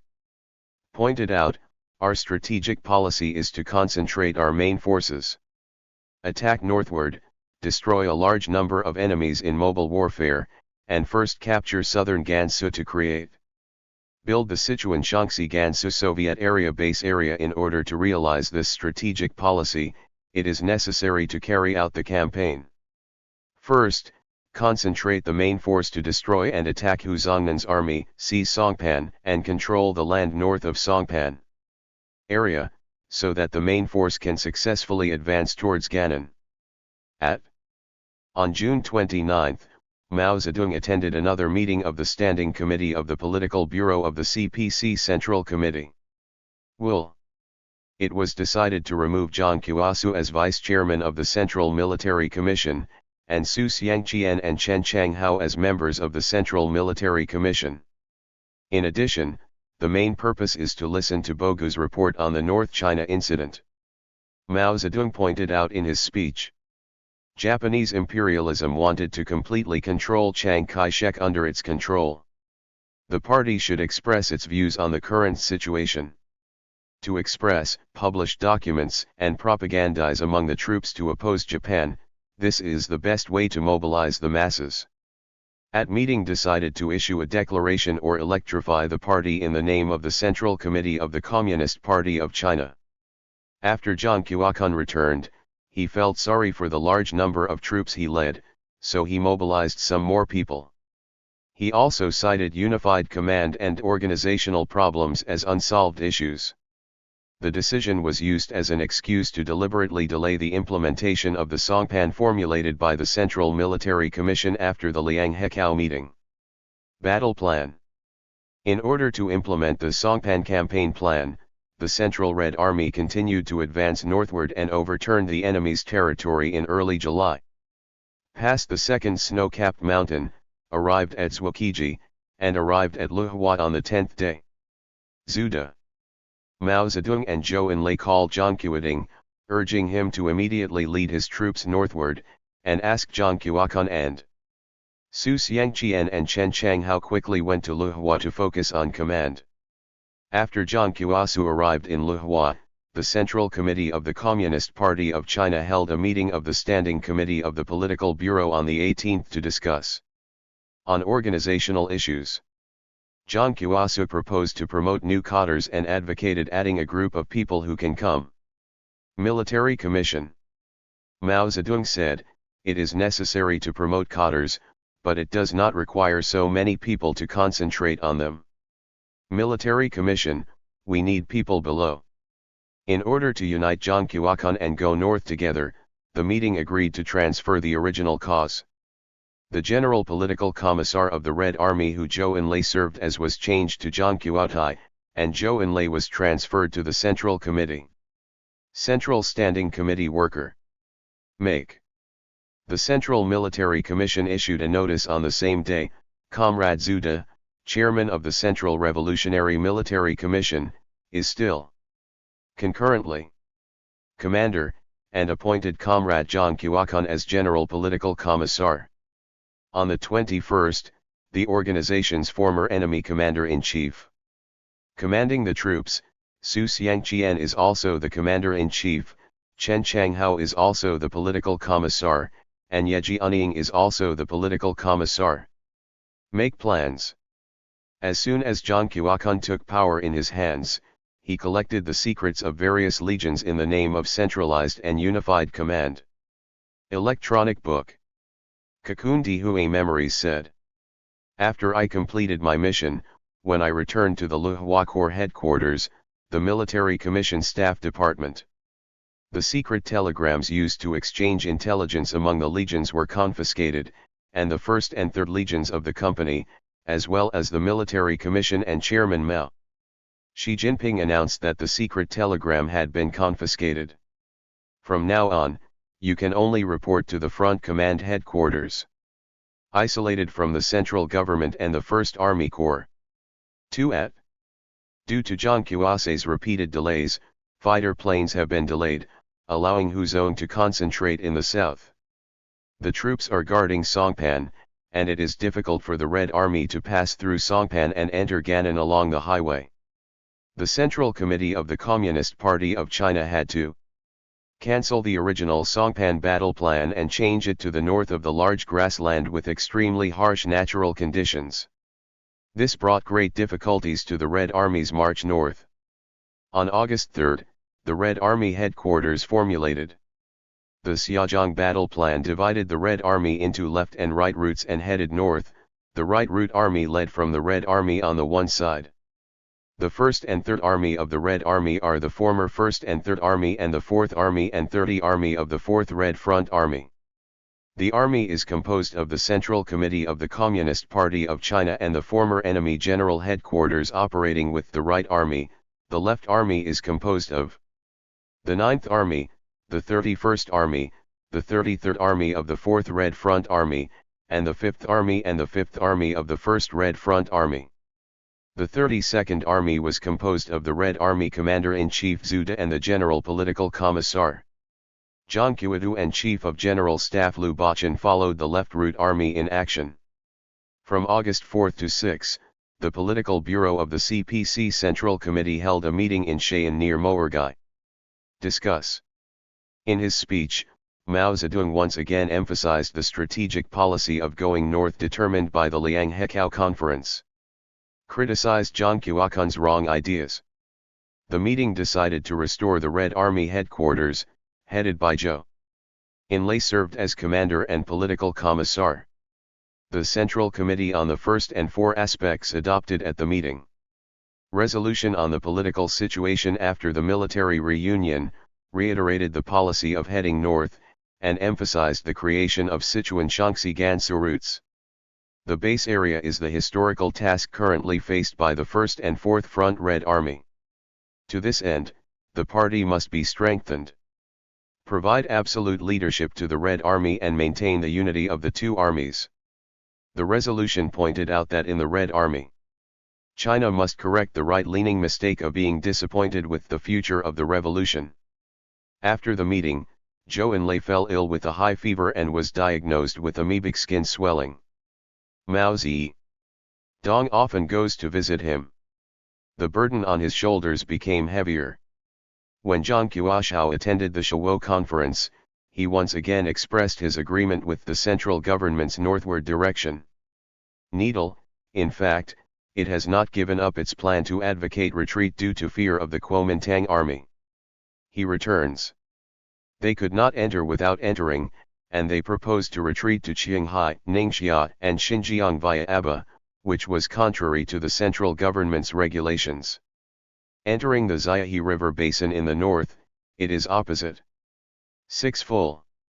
In view of Zhang Qiuabang's insistence on retreating to Qing, Ning, and Xi'an, the Central Committee of the Communist Party of China announced in August.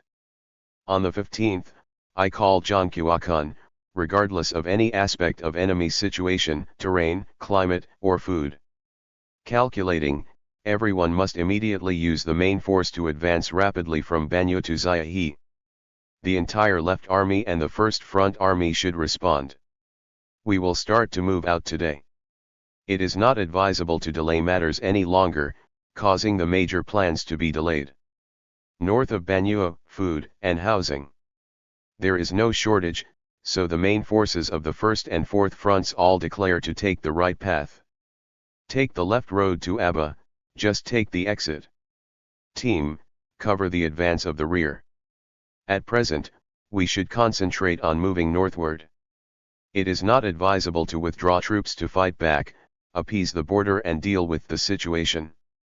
Fan's enemy. Then, Mao Zedong convened a meeting with Su Xiangqian, Chen Changhao, Ye Jianying, and others to study the right. According to the specific route of the route army going north via Cao, it was decided that Ye Jianying would lead 2 regiments as the leader of the right route army. The remaining team. He summoned Yang Qingguo, commander of the 4th Regiment of the 2nd Division of the 1st Red Army, and arranged for the leading regiment to cross the grassland. Task. Yang Qingguo recalled. With Chairman Mao, he raised his hands and waist, pointed at the map with one finger, and said, "You must know what the grassland is. You must follow the example of this land where the clouds and fog are rising, the water and grass are overgrown, and the direction is indisputable." A northward marching route emerged on the fallen grassland. 2. Northward anti-Japanese route. It is the correct line, and it was decided by the central government after studying the current situation. We only move forward. The enemy judged that we would leave Sichuan eastward and did not dare to take the risk of walking across the grassland. The people from Shaanxi and Gansu in the north are playing chess together. He also emphasized, the most fundamental thing to overcome difficulties is. The method is to explain clearly to the comrades all the difficulties that may be encountered and to explain the central governments. The rationale behind the decision to cross the grassland and go north to fight against Japan must be explained clearly to the comrades. As long as the same comrades have made this clear, and I believe that there is no difficulty that can stop the Red Army commanders and fighters. We must try our best to find ways to prepare more food and clothes and reduce the number of marches on grassland. Concubine Mao Zedong earnestly and solemnly asked the 2 of us to talk to each other, and then asked me for a while.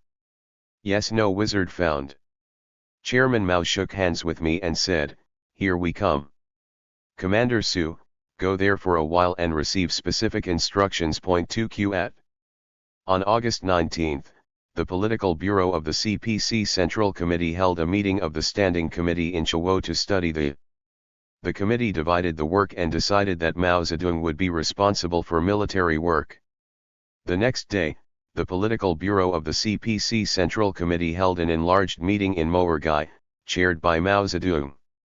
Prepare a report on operational issues after the Xianzhi campaign. At that time, the Right Route Army where the Central Committee of the Communist Party of China was located. On the east side, Zhang Qiuquan's left army was on the west side. Mao Zedong from the military, economic, and civilian. According to the conditions such as ethnic origin and terrain, it was demonstrated that the main force of the Red Army should not go west but east. And pointed out, at present, our base area should be based on the Zhanghe River Basin and develop eastward in the future, with the rear move to the border area between northeastern Gansu and Shaanxi. Su Xiangqian and Chen Changhao agreed with Mao Zedong's report. Tell me, the strategic policy is of course to move eastward, and the left army must move closer to us. Mao Zedong. To sum up the meeting, he said that the opinions discussed today were unanimous. Whether we go east or west is a question. Key issues: we should adopt the policy of actively developing eastward. The Battle of Xiaozhong should be carried out from Baozhou to. For the Minzhou route, 3 armies can be concentrated, or even all of them can be concentrated on this route. Left route army. The army should move closer to the right. Abo must strike quickly, and the follow-up troops should insist on fighting eastward at. The meeting decided that Mao Zedong would draft a supplementary resolution. This meeting adjusted the Xiaozhong campaign. The specific deployment, with the Right Army as the main force advancing north, is of great significance. Supplement to the current strategic principles drafted by Mao Zedong and adopted by the Political Bureau of the CPC Central Committee. The full decision pointed out, in order to realize the basic decision on the current strategic principles of June 28. Determined, our main force is required to quickly occupy the Yangtze River Basin with Minzhou as the center. It is the area on the east bank of the Yangtze River, and based on this area, attack eastward in order to obtain Shaanxi Gansu. This vast area serves as a powerful pillar and base for the continued development of the Chinese Soviet movement. In response to Jiang Qiubang's insistence on advancing westward into Qinghai, Ningxia, and Xinjiang, the supplementary decision said, political. The Governing Council believes that the current policy is wrong and a dangerous retreat policy. This is. The political origin of individual policies is the fear of the enemy exaggerating the enemy's power and losing control of one's own power. And right-leaning opportunism with confidence in victory. The Central Committee of the Communist Party of China sent a call to Zhu De and Zhang Quilin to inform them. In line with the spirit of Mao Ergai's meeting, he pointed out, at present, the Right Army should be mobilized to use all its strength to quickly seize the dangerous territory. To reach Pu, control the area between Zigou and Minzhou, and make the capture of Minzhou the first priority. Left. The Route Army quickly left the left bank of the Zhanghe River, and then moved eastward with all its strength. However, it was not advisable to take the right road and first leave Haikou and Zhu. If you sit in the city, you will lose the advantage of taking advantage of the opportunity. In late October, Mao Zedong followed the Right Army to leave Mao's Gate and headed towards the deserted grassland. March into the ground. Mao Zedong's bodyguard Wu Jiqing recalled. As soon as I entered the meadow, the situation completely changed. The sky was painted with black from the bottom of a pot. It was an ordinary day, there was no sun, in front of me was an endless expanse of grassland, invisible. Not a single tree, not a single house. If you don't pay attention and break through the grass, you will fall into the mud like glue and paint. As long as you sink in, you will have a big problem. If you don't have the ability, don't even think about letting someone burst out of your belly. Because I was impatient, I walked into the grass. This kind of unfortunate thing happened to me not long ago, but fortunately, it was saved by the chairman's broad and strong hand. Pulling, I was out of danger. As soon as he came up, the chairman jokingly said to everyone, "Don't look at it. He looks like a clay figure, but the clay is made of steel." 17. For several days, he not only gave stretchers and horses to the wounded and sick, but also made them available every day. Along the way, he not only pointed. The commanders and soldiers have heart-to-heart conversations to understand the ideological situation of the troops, that is, asking the wounded and sick. Work. And once he understood the danger caused by the lack of food for the wounded and sick, the chairman immediately instruct the adjutant's office to use the rest time to kill a few horses and bring the horses to the ground. The meat was distributed among the wounded and sick in each company. And he himself eats the same food as the soldiers every day. Have green sarkani and wild vegetable soup, and don't want a little horse meat. After 7 days and 6 nights of arduous cross-country crossing, Mao Zedong and the commanders and soldiers walked out of the deserted area. The smoky grassland was estimated by the first class. A unit of the Right Route Army successfully carried out a blockade battle and annihilated. The 49th Division of the Kuomintang Army, with more than 5,000 men, opened a passage into Gannan. This is red. The first major victory achieved after the armies of the 1st and 4th Fronts joined forces.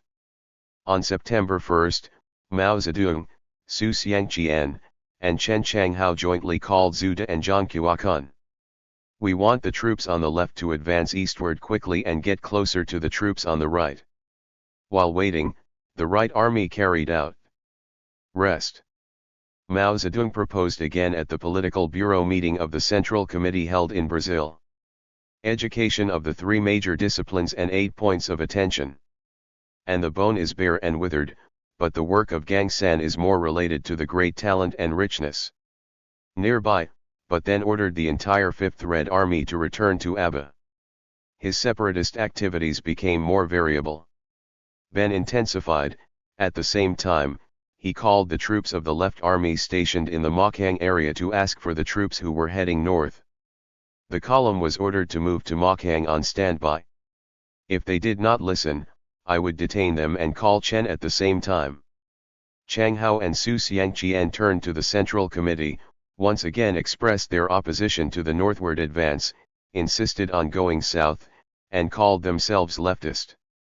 The two forces on the right must never act separately. On September 9, another telegram was sent to Chen Chang Hao on the right behind the Central Committee's back. The Road Army went south in an attempt to split and endanger the party Central Committee. In this way, the situation develops to a critical point. Right Route Army Front Enemy Command. Ye Jianying, Chief of Staff of the Ministry, saw the telegram sent by Zhang Qiuji to Chen Chang Hao and immediately secretly rushed to Brazil, where the Central Committee of the Communist Party of China is based, to report to Mao Zedong. Mao Zedong quickly copied the message. In March 1937, Mao Zedong mentioned at the Politburo meeting that the message included, "Go south, complete the..." to carry out intra-party struggle at all, and consulted with Zhang Wenquan, Bogu, and others, and unanimously believed that in this situation, under the circumstances, if you want to continue to persuade and wait for Zhang Qiujian to lead his troops northward, not only is it impossible, but it is also impossible. It will definitely lead to serious consequences. That night, Mao Zedong met with Zhang Wenquan, Bogu, Wang Jiaxiang and the sick Zhou Yin in Assi. Come and wait for an emergency meeting to make a decisive decision to lead the 1st and 3rd Red Army Corps to quickly escape from the danger zone.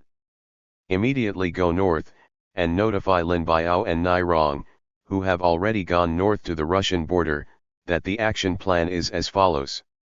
Changes require them to stay where they are. At the same time, he called Zhang Qiujian in the name of the Central Committee, seriously. The local people pointed out, the Central Committee believes that it is completely inappropriate for the Right Route Army to send a telegram to the south. Central existing milk cut. De pointed out that the current policy is only to the north as a way out, and to the south according to the enemy's situation, terrain, residence, and supplies. All these conditions are extremely detrimental to us and will subject the Red Army to an unprecedentedly difficult environment. The central government recognized. The policy of heading north should never be changed. The left army should move north as soon as possible. Before setting off to go north, he published the Central Committee of the Communist Party of China to implement the plan to go north written by Mao Zedong. Needle report back to Jishu. Point out, to the south are grasslands, snow-capped mountains, and old forests, with sparse population and food supplies. Lacking, the enemy's line of forts there was completed and we could not pass for the Red Army. There is no way out going south. Going south is a dead end. You should firmly support the central government's war effort. Following the strategic policy, he quickly headed north to create the new Soviet areas in Sichuan, Shaanxi, and Gansu. The Red Army heading north set off at 2 a.m., with Mao Zedong leading his troops in front and Peng Dehui leading his troops behind. Cover the central government's movement north. At dawn, Mao Zedong saw Ye Jianying leading a column of the military commission. After catching up, he came up and said very happily, "Oh, Comrade Jianying, you are here, good. Okay." Later, he came to Xinjiang quoting the words Zhuge only obeys caution in his life, and does not make mistakes in important matters. Honor Ye Jianying's historical achievements this time. Wu Xiuquan, who was present at the time, recalls. Tao. While we were talking, Li Te, Deputy Chief of Staff of the 4th Front Army, came on horseback. He shouted, "It turns out that comrades of the 4th Front Army, turn back and stop advancing. Don't follow the machine. The socialists go north and go south to eat rice." Chairman Mao tried to dissuade him, and he same as Mao Zedong. There was a quarrel at the table. Chairman Mao still advised and enlightened him, saying that the policy of going north was the central government's policy. The Politburo decides. But Li Te just refused to listen and forcibly pulled back the original 4 front armies. The Gay 2. Binding does not make a couple. They want to leave, let them go.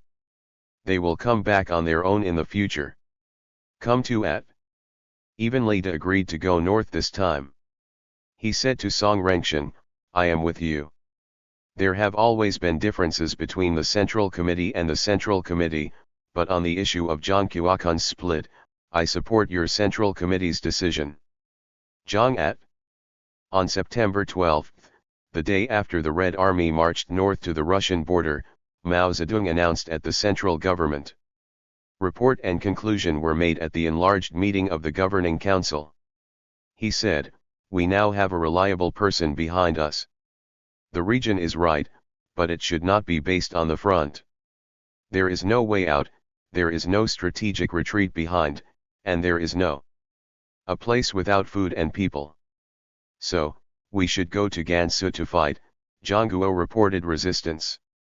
The Central Committee's resolution is wrong at the meeting agreed with Mao Zedong's opinion and passed the concerning Zhang Guo.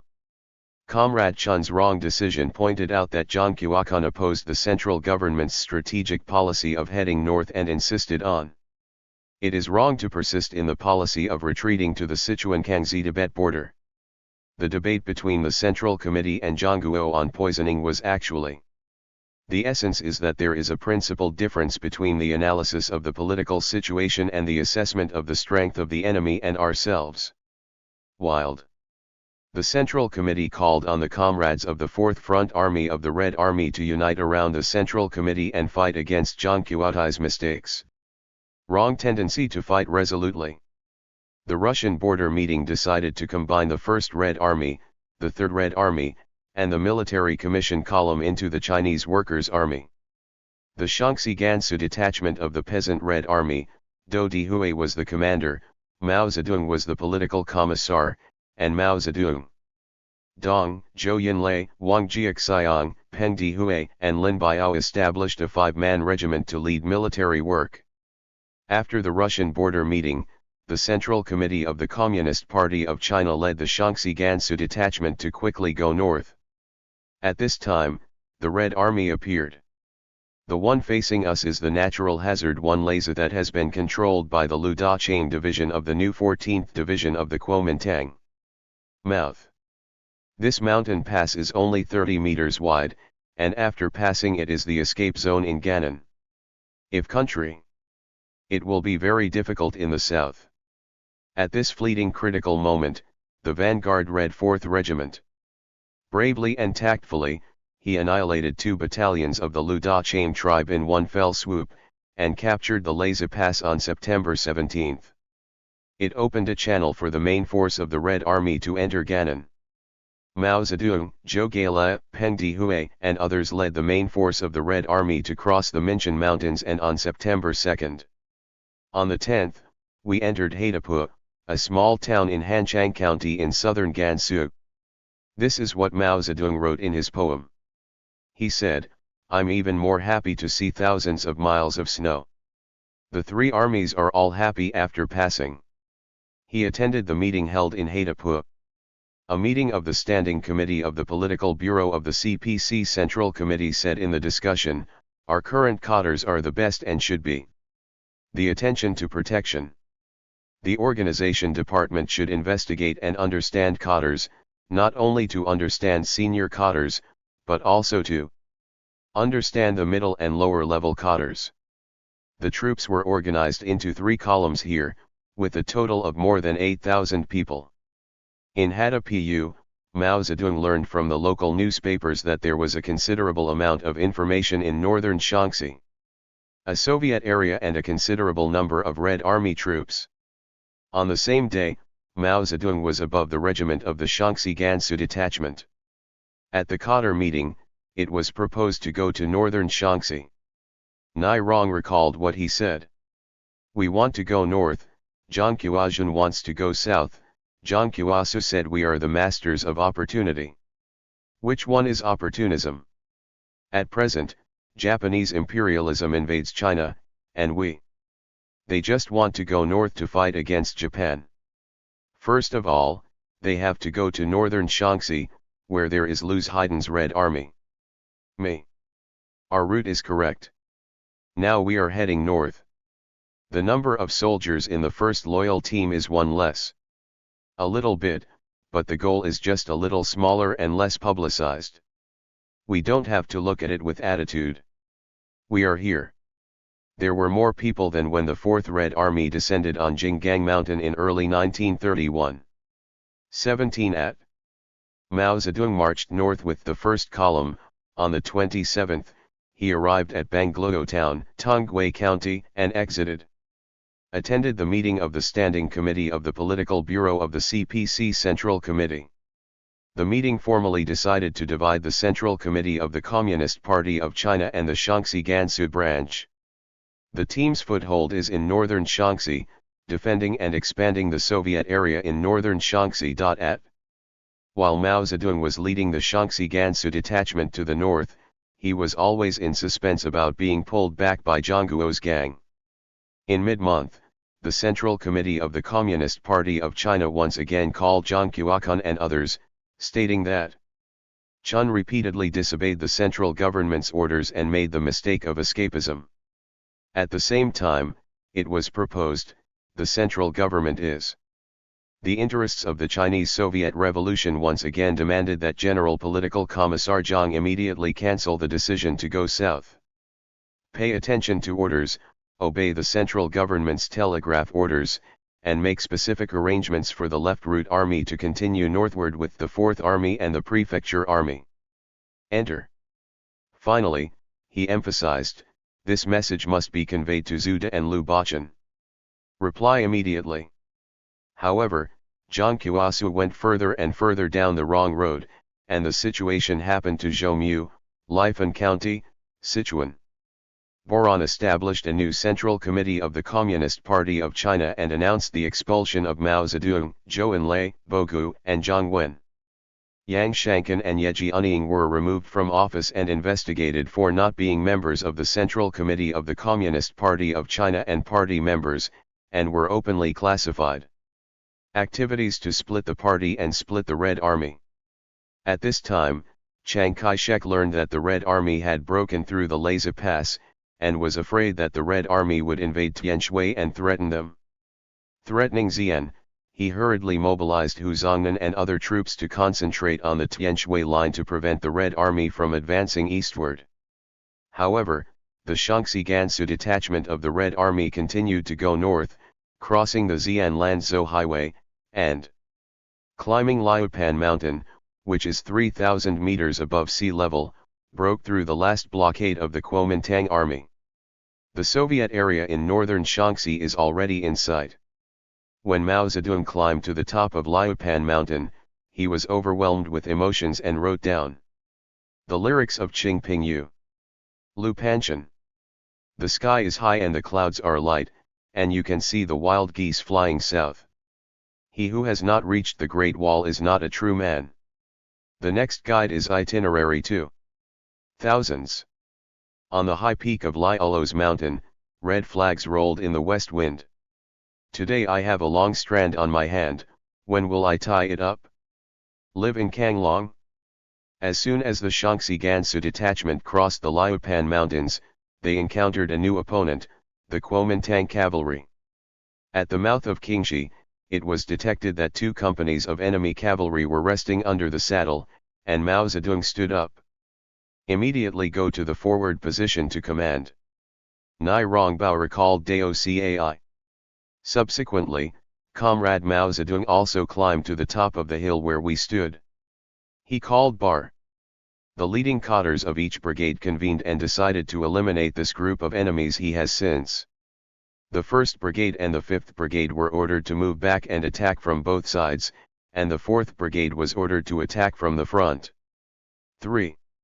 The entire brigade swooped down the mountain like a ferocious tiger, dispatched the enemy and captured a group of people. More than 100 horses. Everyone now has confidence in fighting the cavalry. We used captured horses to equip. In addition to the reconnaissance company of the column, we also began to have our own cavalry unit. The Red Army is not afraid of the difficulties of the expedition, and it is just waiting for thousands of rivers and mountains. There are no small waves in Wuling Mountains, and there are clouds, pounds of sulfur, and mud balls. The water in Jinshan Mountain is warm and the clouds and cliffs are warm, while the iron cables across the data bridge are cold. I'm even more happy that there is thousands of miles of snow in Minshan Mountain, and the three armies will not leave after passing by. The legendary victory of the Central Red Army's Long March had a widespread impact at home and abroad. In Lu Xun in Shanghai sent a congratulatory message to the Central Committee of the Communist Party of China, "Heroic Red Army generals and soldiers, you. Our heroic struggle and your great victory are the most glorious in the history of the liberation of the Chinese nation." Page. The whole Chinese people are looking forward to your greater victory. It was also highly praised by the Communist International. The Long March of the Workers' and Peasants' Red Army was a model of heroic struggle. On November 5, Mao Zedong led the Red Army to Elephant Trunk Bay. He told the entourage. The team leader gave a speech and summarized the Long March. He said, "We traveled a total of 367 days starting from Rujin. We walked through Gan, Jian, Heiwan, Hunan, Qizhou, Huangzi, Yan, Sichuan, Kang, Gan, and Shaanxi, a total of 12. This province passes through the Wuling Mountains, the Xianzhi River, the Niajiang River, the Jinshajiang River, the Data River and the Snowy Mountains, grasslands, and other mountains and rivers. Many cities and towns were captured, and the maximum number of people left was 25,000. This is a truly unprecedented long march. The enemy always wants to destroy us, They were not wiped out. Now, the long march ends with our victory and the enemy's defeat. Announcement ends. The Long March was a manifesto, a propaganda team, and a sewing machine. It will load. History.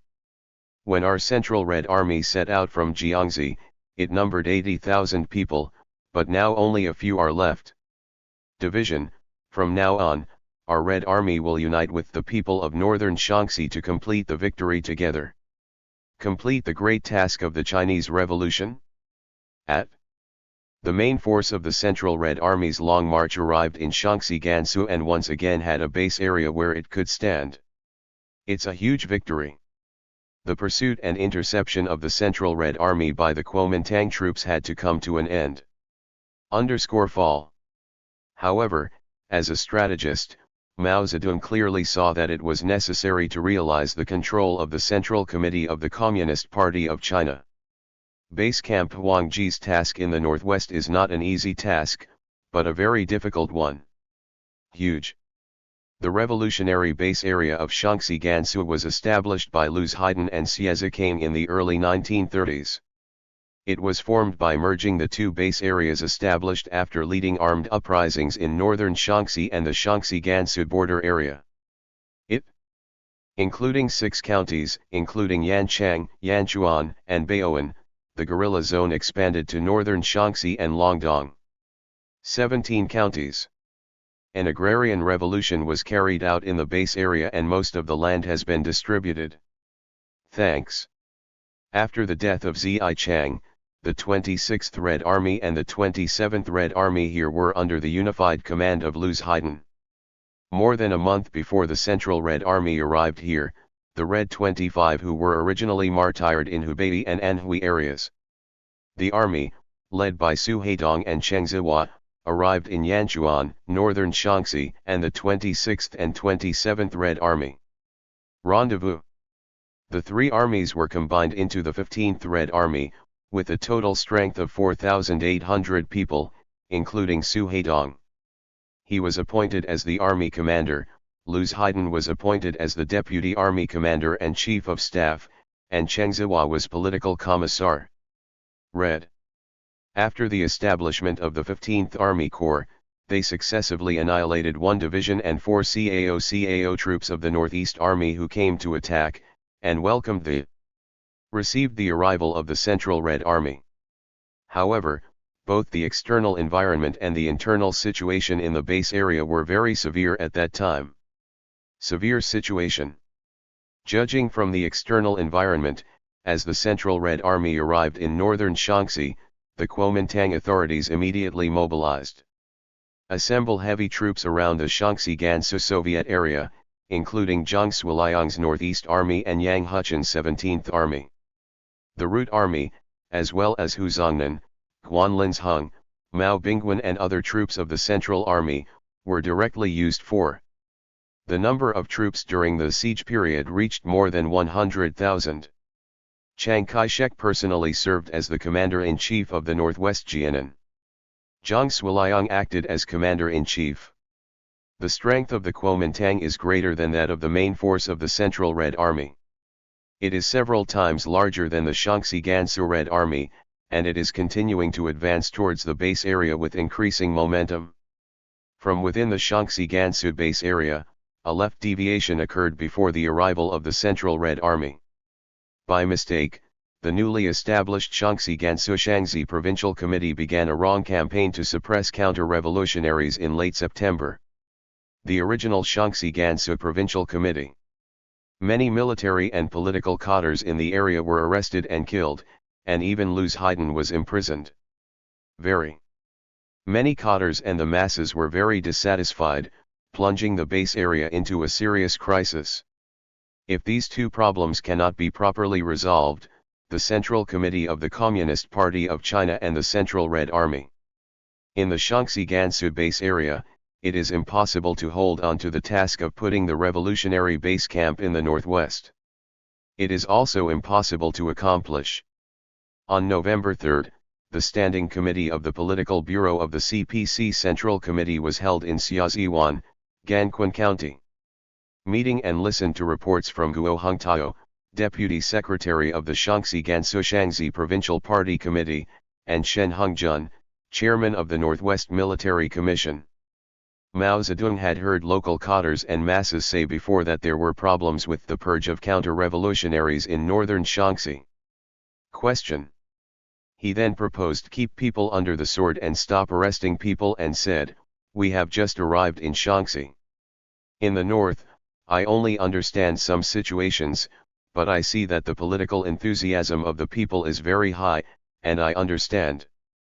Having learned many revolutionary principles, the Red Army in northern Shaanxi has a strong fighting capacity and the Soviet regime can consolidate the territory. Persevere, I believe, and the comrades who created this base area are good cadres of the party." Q at Wen Provincial. When the committee reported the issue of counter-revolutionaries, he immediately demanded, "Stop arrests, stop censorship, and stop killings. People, everything will be resolved by the central government."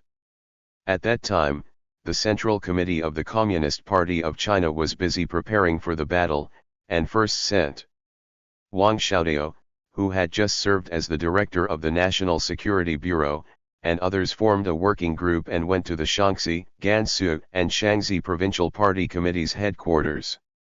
On the ground, in the tiles, in the windows, and in the forts, we investigated and corrected the mistakes made in the suppression of counter-revolutionaries. Mao Zedong also told Wang Xiaodao and others. Beheading is not the same as smoking leeks. Leeks can still grow after being prepared. A person's head will grow as soon as it hits the ground. Not close anymore. If we kill the wrong person, a revolutionary comrade, then it is a crime. 4. Everyone should keep this in mind and handle it with caution. At one day, the Political Bureau of the Central Committee held a meeting to discuss current military operations. Mao Zedong proposed that the enemy's third siege of the Shaanxi Gansu base area should be crushed within this month. Control cannot be used throughout the winter, otherwise it will give the enemy time to build a fortress. The organization of the army. The Red Army was restored to the First Front, under the jurisdiction of the 1st Army Corps. The Legion at meeting decided, Mao Zedong will be responsible for military work, the Northwest Revolutionary Military Commission will be established. Committee, with Mao Zedong as chairman, Zhou Enlai and Peng Dehui as vice chairman. After the meeting, the Northwest Revolutionary Military Committee issued an order, appointing Peng Dehui as the Red Army commander. Army commander, Mao Zedong was the political commissar. The entire army has 5 divisions and 4 regiments, with more than 10,000 men. According to the decision of this Politburo meeting, the leaders of the Central Committee of the Communist Party of China have temporarily divided into 2 groups. Wen Tian, Bogu, Wang Jiaxiang, Liu Shaokai and others led the Central Committee of the Communist Party of China to first arrive in Shaanxi and Gansu based. There was a tiled window fortress behind the ground. Mao Zedong, Zhou Enlai and Peng Dehui led the Red Army to the front line, preparing to smash the Kuomintang Army's third encirclement period against the Shaanxi Gansu base area. At this time, Chiang Kai-shek already knew the news about the rendezvous between the Central Red Army and the Shaanxi Gansu Red Army, so he reiterated. The new deployment was adjusted and the troops of the 5 divisions of the Northeast Army were mobilized to organize a new attack, in the west. The 4 divisions of the 57th Army marched from Longdong along the Hulu River to the east of Jiaoxian County, Shaanxi, on the east side. The 117th Division of the 67th Army moved north along the Luoquan and Jiao County roads in an attempt to encircle and annihilate the Red Army. In the area west of the Luo River and north of the Hulu River, the Shaanxi Licorice Life Base was destroyed. The situation seemed very critical, but Mao Zedong was uncertain about his command. He and Zhou Enlai and Peng Dehui decided to concentrate his forces and fight southward, and first attack and annihilate Ziluo town in Yi County. Once completed, eliminate 1 to 2 enemy divisions advancing along the Hulu River east of the Hulu River, and then transfer forces according to the situation, each. Annihilate the enemy individually to break this encirclement plan. On November 18, in the area east of Ziluo town, East Village, Mao Zedong chaired the Northwest Military Commission to make a report on the strategic plan and pointed out, "Go out, destroying the enemy in large numbers, violently expanding the Red Army, and expanding the Soviet area are 3-in-1 tasks. Service. The strategic policy is offensive and defensive. It is recommended that the main force of the Red Army be concentrated on the southern front." Meeting passed. Mao Zedong's report required the 2 legions to implement it respectively.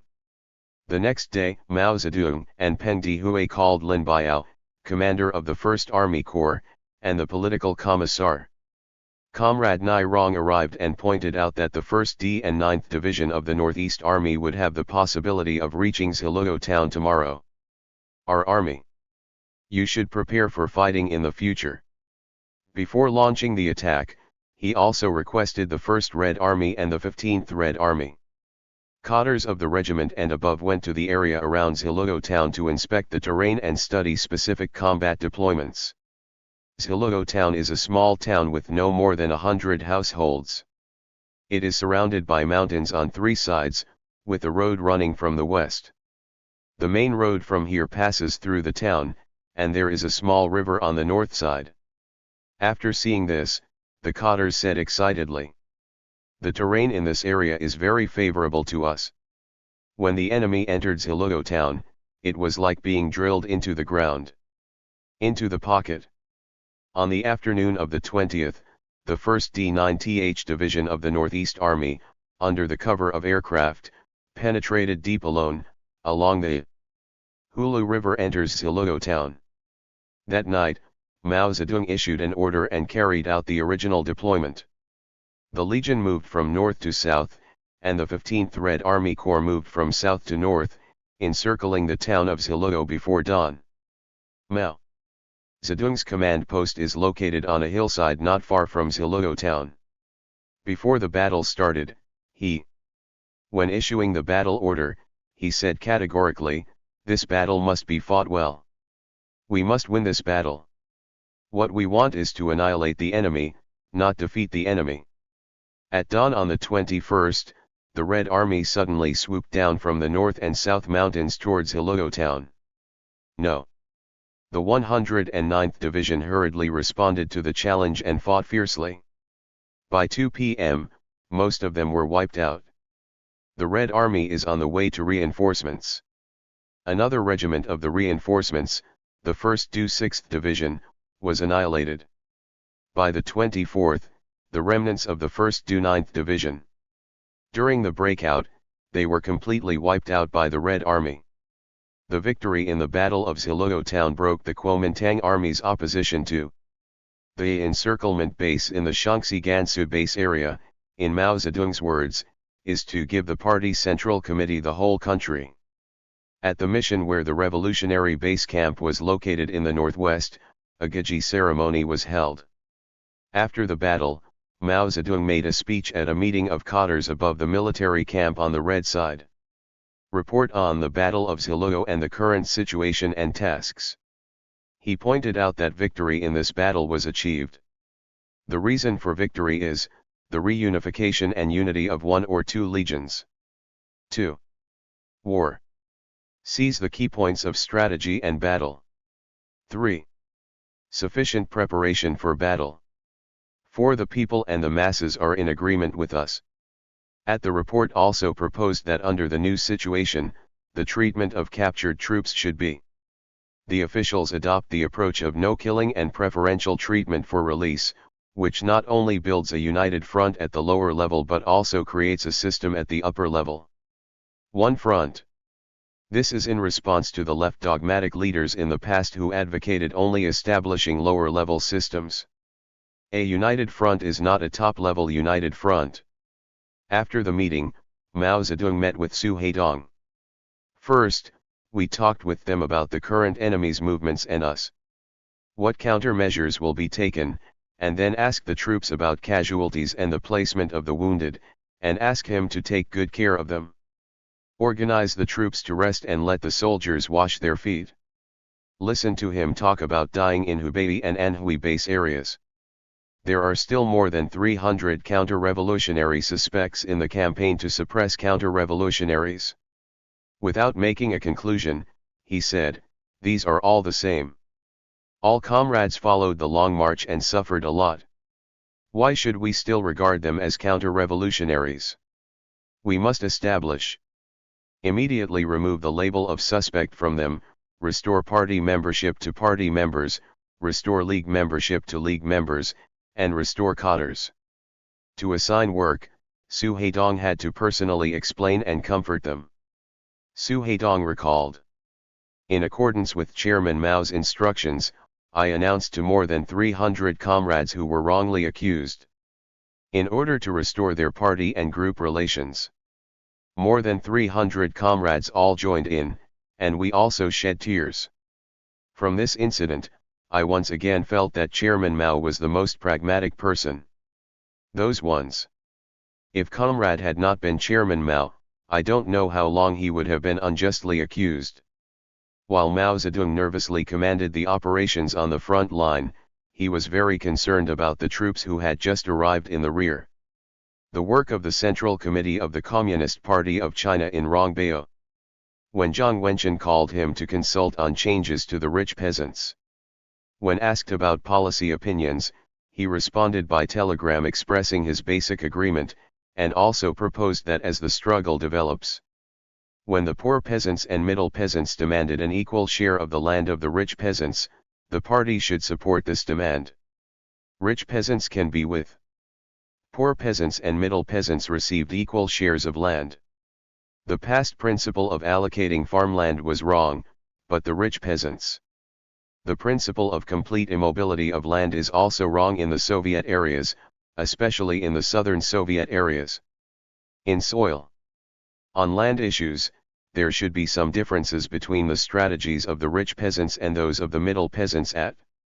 Mao Zedong was more concerned about the problem of suppressing counter-revolutionaries and expanding their transformation in northern Shaanxi.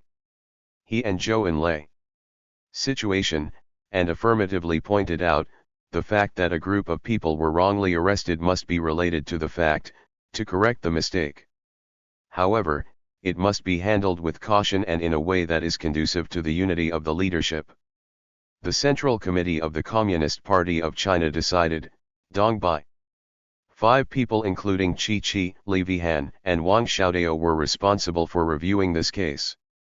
After the Battle of Xiluo Town, Mao Zedong and others returned from the front line to Fort Verong in the rear. Together with other responsible persons of the Central Committee of the Communist Party of China, he listened to the five-person group's discussion on the review of Luz Haiden and others. The report on the case pointed out that the arrest of Luz Haiden and other comrades is completely wrong. The groundless frame-up is opportunism and crazy illness and should be released immediately. Wang, the first reporter, recalled, Chairman Mao also called on all cadres, military and civilians to further strengthen unity and unite to the enemy. After Chairman Mao's instructions and the news of the release of Luz Haiden and other comrades came out, the public, the soldiers and civilians rushed to tell each other, rejoiced and cheered enthusiastically, Comrade Luz Haiden is saved. Mao Zedong.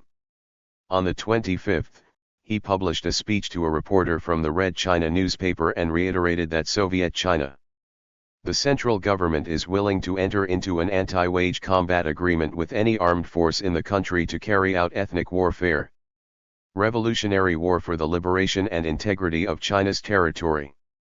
As ethnic conflicts increasingly intensified, divisions also emerged within the Kuomintang ruling group. Some people already have the possibility of cooperating with the Communist Party. Mao Zedong calmly saw, the assembly was here. Although there are many Kuomintang troops around the Shaanxi Gansu Soviet area, more than half are not Chiang Kai-shek's record system. Among them, the 20 regiments of the 17th Route Army were commanded by Yang Huchen, who had the ability to fight against Japan requirements and certain progressive ideas, and had friendly relations with the Communist Party and some party members in the past. Although the 60 regiments of the Northeast Army were the main force of the besieging Pear Army, they turned their backs after the fall of Northeast China. He left his hometown and went into exile in the customs.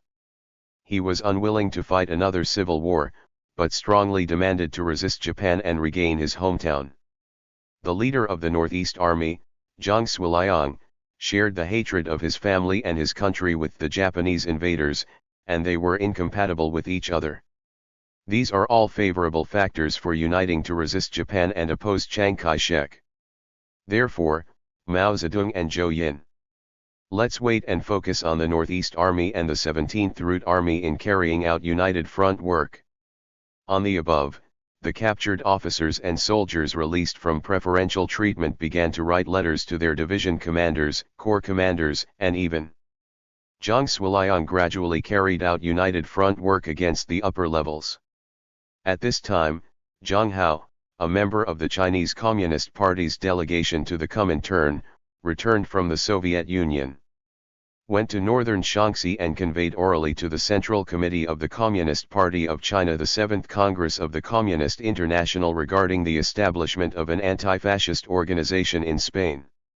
The spirit of the resolution of the United People's Front at this meeting, Mao Zedong, Zhou Enlai, Zhang Guo, was elected as a member of the Executive Committee of the Communist International.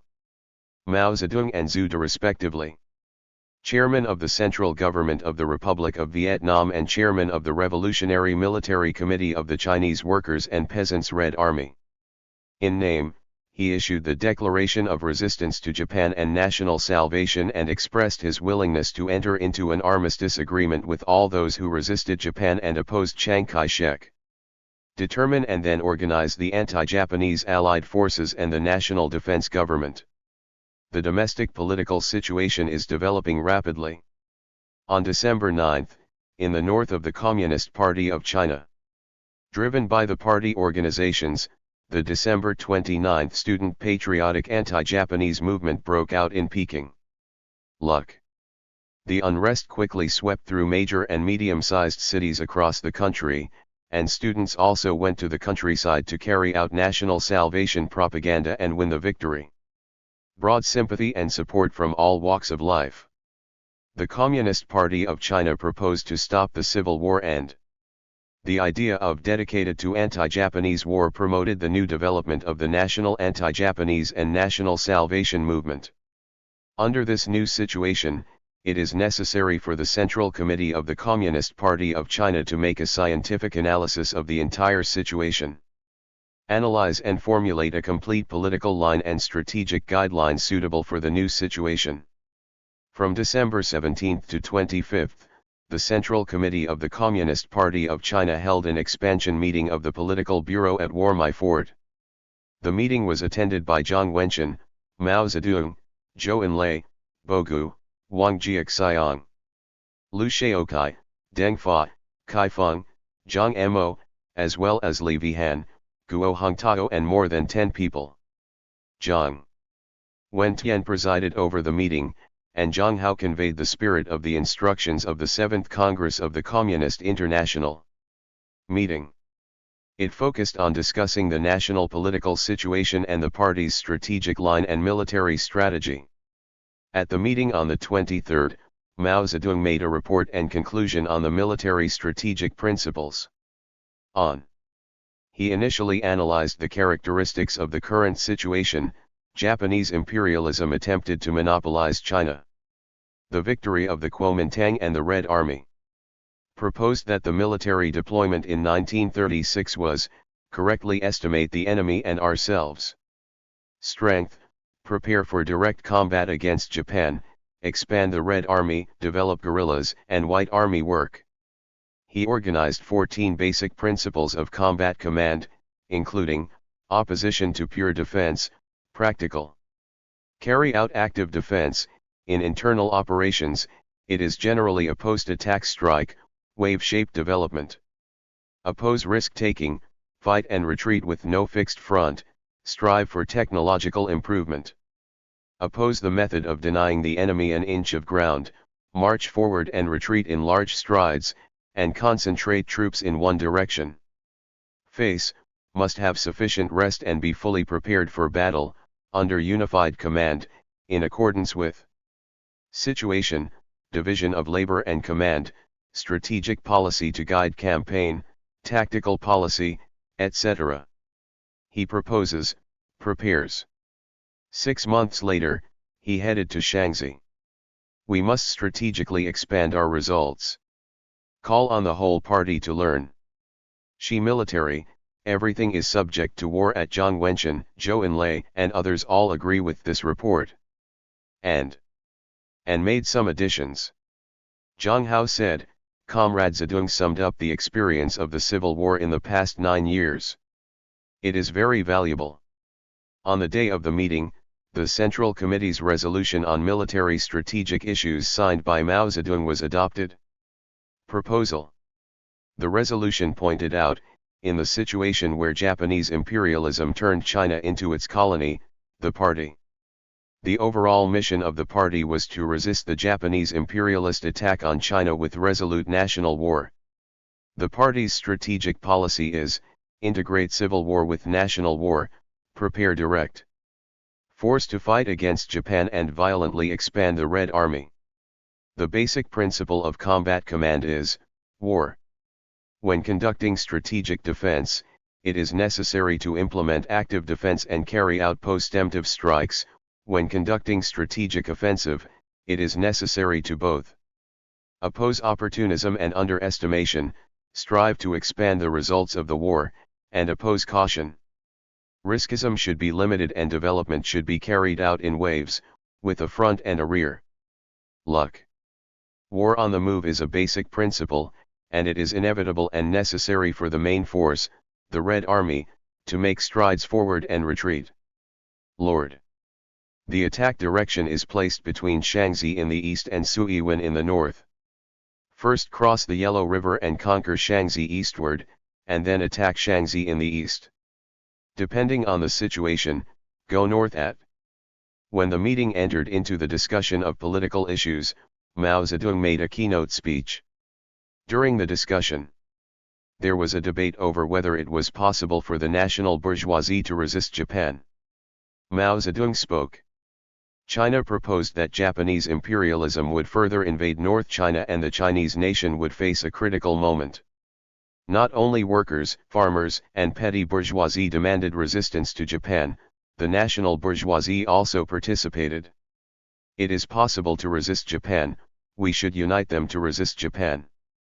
Bogu's speeches still quote classics and local arguments. It proves that the middle forces are the most dangerous and opposes uniting the national bourgeoisie to resist Japan, saying that this is departure from Marxism. Mao Zedong spoke again the next day, pointing out, semi-colonial China's national bourgeoisie is different from the bourgeoisie of capitalist countries in that it has two. At this critical moment of subjugation of the country and the annihilation of the race, there is the possibility of participating in the resistance against Japan, and even of joining the big bourgeois camp. There is also the possibility of differentiation. The misstep of the Fujian incident lies in the use of the phrase the middle forces are the most dangerous theory. I am based on the basic principles and basic positions of Marxism-Leninism. Analyzing China's problems, he proposed the idea of uniting the national bourgeoisie to resist Japan. He also said angrily, "Does this mean you are disloyal to your ancestors? Are you not filial to your ancestors?" Bogu was speechless. He went to bed and said nothing. At Mao Zedong clearly stated during the discussion, "We want liberate from closed-doorism and establish a broad anti-Japanese national united front." Jiang Wen, Tian and other people derogated it as Mao Zedong's idea. After careful discussion, we finally came to a unified understanding. On December 25, the meeting adopted the regulations of the Central Committee of the Communist Party of China drafted by Jiang Wenqian. Regarding the current political situation and the party's tasks and resolutions. The resolution stated, the current political situation has undergone a fundamental change. The party's strategic line is to mobilize, reunite and organize all the revolutionary forces of the entire China, the entire nation, to oppose the current main enemy, the Japanese Empire. Chiang Kai-shek, the leader of nationalism and traitors, determined to establish the broadest anti-Japanese national unity front, clearly pointed out, at present, the left closed-door doctrine is the main force within the party. Be dangerous. The Huachuangbao Conference was held during the Great Transition period from the 10 years of civil war to the anti-Japanese war. An extremely important meeting. It shows that the party Central Committee overcame the difficulties in the period before the Long March. The left leaned on the guiding ideology of risk-taking and closed-doorism, and wasted no time in formulating the anti-Japanese policy. The policy of the National United Front has enabled the party to take control of political affairs in the coming new historical period. Governance initiative. It also shows that the Chinese Communist Party succeeded and failed in summarizing the revolution. On the basis of experience and lessons, CE. Come and implement the resolutions of the Communist International and work creatively. After the Huachuangbao Conference, Mao Zedong continued to pay close attention to the Northeast Army and the 17th Route. While carrying out the United Front work at the upper level, the main force should be placed on leading the Red Army. The main force marched eastward to Xianzhi province. Why did the main force of the Central Red Army set out to march eastward only 2 or 3 months after arriving in northern Shaanxi? This issue is controversial within the Central Committee of the Communist Party of China. One is to consolidate and develop relationships. Another question is which direction it should develop. Held on January 17, 1936. At the meeting of the Political Bureau of the Central Committee, Mao Zedong made a report proposing the rise of the anti-Japanese movement and the rise of northern Shaanxi. The specific environment of poverty, and shortage of soldiers cannot be generally adopted to consolidate and develop, but it is necessary to develop and strengthen muscles. We must expand the anti-Japanese forces and the main Red Army. We go south. It is not easy to write articles that go west or northwest, only articles that go east. We must make great determination to reach MT West. The development of Shaanxi will be of great help to northern Shaanxi. Our basic military policy is fight steadily, establish base areas in the Soviet area, and strive for freedom of movement across the Yellow River eastward. Taiwan meeting. It was decided that during the Red Army's Eastern Expedition, the Political Bureau of the Central Committee would accompany the army, and Peng Dehui and Zhang Hao would participate in the campaign. The work of the Political Bureau of the Central Committee. In northern Shaanxi, the Bureau of the Central Committee was composed of Zhou Enlai, Bogu, and Deng Fa, and was headed by Zhou Enlai, Bogu, and Deng Fa.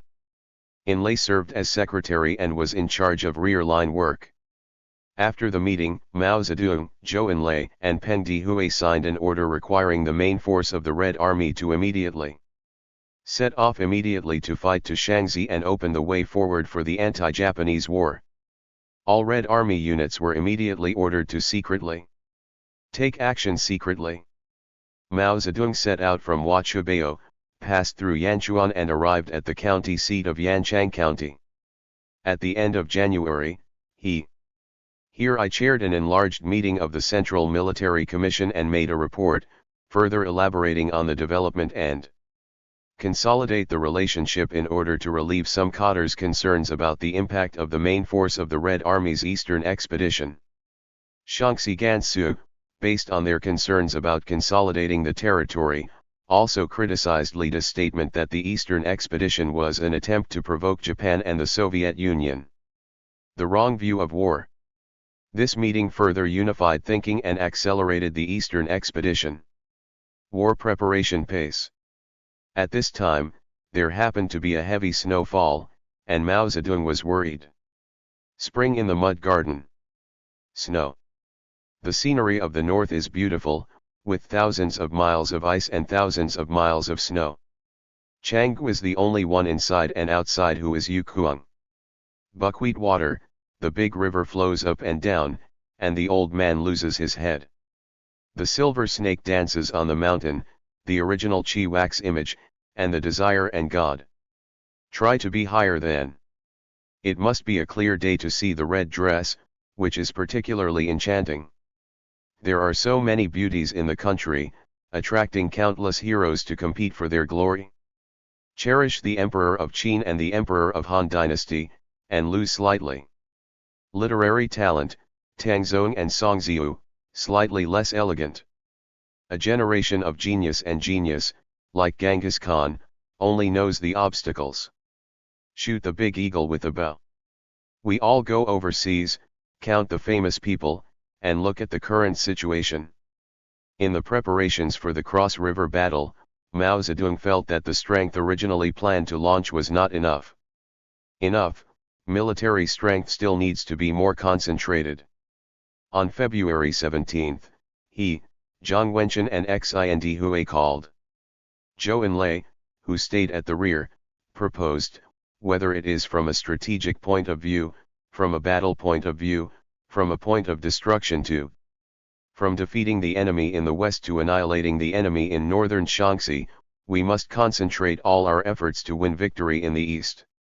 Ask the main force of the 28th Red Army to move eastward to the vicinity of Huaqiubao, and take the first step to take advantage of the 7th Kuomintang Shaanxi Sui Army. When the 12th Division retreated, it cleared out the remaining enemies in this area and took the second step to cross the river. They also build. It was proposed that Zhou Enlai temporarily move the headquarters of the Qingrun County Party Committee to command the troops and win over the masses in order to maintain the east-west direction. Transportation and river crossing points on both sides of the bank at. On February 18, Mao Zedong attended a meeting of cadres above the Red Army Corps and made a speech. The report on the situation and tasks of the Eastern Expedition emphasized that the current primary task is to cross the Yellow River eastward. That is to say, he and Peng Dehui issued an order for the Red Army's eastward expedition. Starting from 8 p.m. on February 18, the 1st Red Army Corps and the 15th Red Army Corps respectively left Shaanxi. They forcibly crossed the Yellow River at Gukao in Swide County and Hikao in Qingrun County of Western Province, breaking through the Zishan Mountains in one fell swoop. The Sui Army's defense line occupied Sanjiao, Liuyu, Yiyi and other towns in Shaanxi. 220. On 3 days, we had controlled an area 50 kilometers wide and 35 kilometers deep, and surrounded Shishi, Lu County seat. By the 25th, 5 regiments of the provincial Xianzhi Sui army had been eliminated and attacked, and guns and personnel were seized. More than 100 people were captured, and more than 1,200 people were captured. Mao Zedong arrived at Zhangjiata, 20 kilometers away from Shilu County, on the 23rd and called 15th Legion. Shilu is a strategically important location for the Eastern Expedition, and we must use all methods to capture it. Second. That day, he and Peng Dehui met and issued a front-line military training order. Our front-line army has successfully filtered Huang River, completing the first step of the Eastern Expedition strategy. The front army has resolutely crushed the enemy's reinforcements. Mission: to win over the residents to align with the Red Army as soon as possible, and to concentrate forces to destroy the enemy. Road 2. With the 2 routes, we obtained favorable conditions for developing the anti-Japanese base area in Xianzhi and completed the second step of the Eastern Expedition Plan. Second step task. At the same time, he, Zhang Wenchen and Peng Dehui sent an urgent message to Zhou Enlai: please come to the front line to urge me. Promote the main force of the Red Army to move eastward on the 20th. If you can arrive as soon as possible, you will definitely be able to capture it and be occupied by the Xianzhi Sui army. Liubao, Jiaxian County, Shenfu and many other places, and directly assisted the main force. Luz Haidun. Ren Qiang of the Song dynasty was ordered to lead the 28th Red Army to the east, taking advantage of the 4 infantry brigades of the Jin Sui army to return to Xianzhi to aid. Opportunity: restored a large area once occupied by them, and consolidated the northern Shaanxi base area of the eastern region. Jingzi Mountain was very alarmed by the Red Army's rapid breakthrough into the natural dangers of the Yellow River, and immediately mobilized 10 troops. The troops of the 4 brigades were organized into 4 columns, preparing to attack from the north, east, and south. The Red Army launched a counterattack. As soon as Mao Zedong crossed the river, he planned the next move of the front troops. On March 8, he attended the enlarged meeting of the Political Bureau of the CPC Central Committee in the suburbs of Damai, Jiaoka County, and analyzed the situation. Adjusted the combat deployment and decided to concentrate troops in the Luoyang Mountain area to severely damage the Xianzhi army. 10 days. By the 13th, the main force of the front army successively repelled the first of 4 columns of the Xianzhi Sui army in the Luoyang Mountains. A counterattack. Among them, in the Xiaodui Zhuyu area, the 2nd and 3rd troops of the Zishan tribe of Jingjing were defeated. 3 columns and 14 regiments. This opened the channel for the Red Army to advance forward. In order to expand the political influence of the Red Army's Eastern Expedition and publicize the Red Army's anti-Japanese propositions and related policy, Mao Zedong and Peng Dehui jointly issued the Chinese People's Red Army Anti-Japanese Pioneer Army announcement. The announcement called on all patriots to unite with the Red Army to resist Japan, and pointed out that the Red Army's Eastern Expedition. The purpose of the Red Army is to resist Japan, protect the patriotic movement, protect the revolutionary people, and protect the workers. Agricultural interests, protection of intellectuals, protection of industry and commerce. After crossing east, we won the first battle. How to further develop the victory, expand the results, and create a river. In the eastern base area, Mao Zedong held a meeting of cadres above the regiment level of the Red Army in the suburbs of Damai to discuss. The next phase of action has been deployed. The meeting decided to take command of the 1st Red Army Corps and the 80th Army. The 1st Division formed the 1st Route Army, later called the Right Route Army, and served as the main offensive, attacking Huo County, and then along Fen. He fought southward with the Jingjing Railway, waiting for an opportunity to develop to the southeast of Xianzhi, with the 215th Red Army Corps. The main division was the 1st Army, later called the Left Army, which accompanied the attack on Lingxi and covered the main attacking force. During the southward operation, the units directly under the Front Army and the Yellow River Guerrilla Division were unified under the Chief of Staff of the Front Army. Commanded by Ye Jianying, later called the Central Route Army, it consolidated the existing occupied areas and protected the Yellow River crossings and rear contact lines. Troops from all walks of life began to move south and north in mid-March. At this time, the next move of the Red Army had already been deployed, and the anti-Japanese national reunification. The work on the First Front has achieved initial results, the situation in the northern Shaanxi base area has improved, and the Communist Party of China.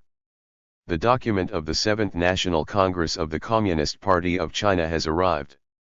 It is necessary to summarize the previous period of work and clarify. Confirm the next one. To Mao Zedong, Jiang Wenquan, and others agreed to look ahead and open the center to governance meeting. ER.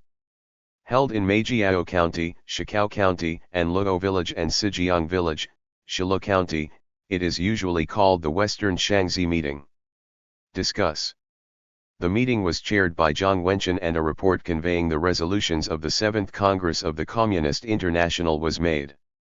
In his speech, Mao Zedong emphasized that the resolution of the Huachuangbao Conference was in line with the resolution of the 7th Congress of the Communist International. The work of the Central Committee after the meeting is consistent with international resolutions and has in fact begun. New situation. He said, the Communist Party of China must stand at the forefront of the national liberation war and concentrate on strength against the main enemy. Chinese people have to do their own things and believe in themselves, he proposed. 1. Believe in yourself. 2nd, it is wrong not to have friends. Our task is to make use of every minute to strive for the largest majority at. In the second stage of the meeting, military strategic principles were discussed, with Mao Zedong making a report. He said, North China is the battlefield for the all-out war against Japan. The management of Shaanxi and Shaanxi, mainly Shaanxi, is a necessary and important step in the war against Japan. Our policy is development for consolidation. We need to be bold in strategy because the objective environment is good, but we need to be cautious in battle because the terrain is favorable. Use more to win less, and try to reduce mistakes. Shaanxi is the main one, but you can also temporarily go to Hebei and Sui. Go far away. Now in Shaanxi, the principle of dividing forces is temporarily adopted, and the three group armies adopt a net-playing method. We carry out widespread guerrilla warfare to generally weaken the enemy, while we ourselves win over the masses and expand our forces. Enlarge the Red Army, and then expand the Red Army as the main force in the center. In this report, he also criticized it item by item. He refuted Lida's mistakes in the opinion letter on the strategy and pointed out that its main problem was hasty orders. A purely defensive line in war. He said, we should attack now, the enemy will surround pair. It is necessary to defend at the moment, and attack after the siege pair is broken, and Lida will cancel the attack. At meeting. Decision, strategic policy drafted by Mao Zedong. At this meeting, it was decided that the Central Committee of the Communist Party of China would no longer follow the Red Army in the Eastern Expedition. After the meeting, Jiang Wen, Tian and others immediately returned to the fort with tiles and windows in the back.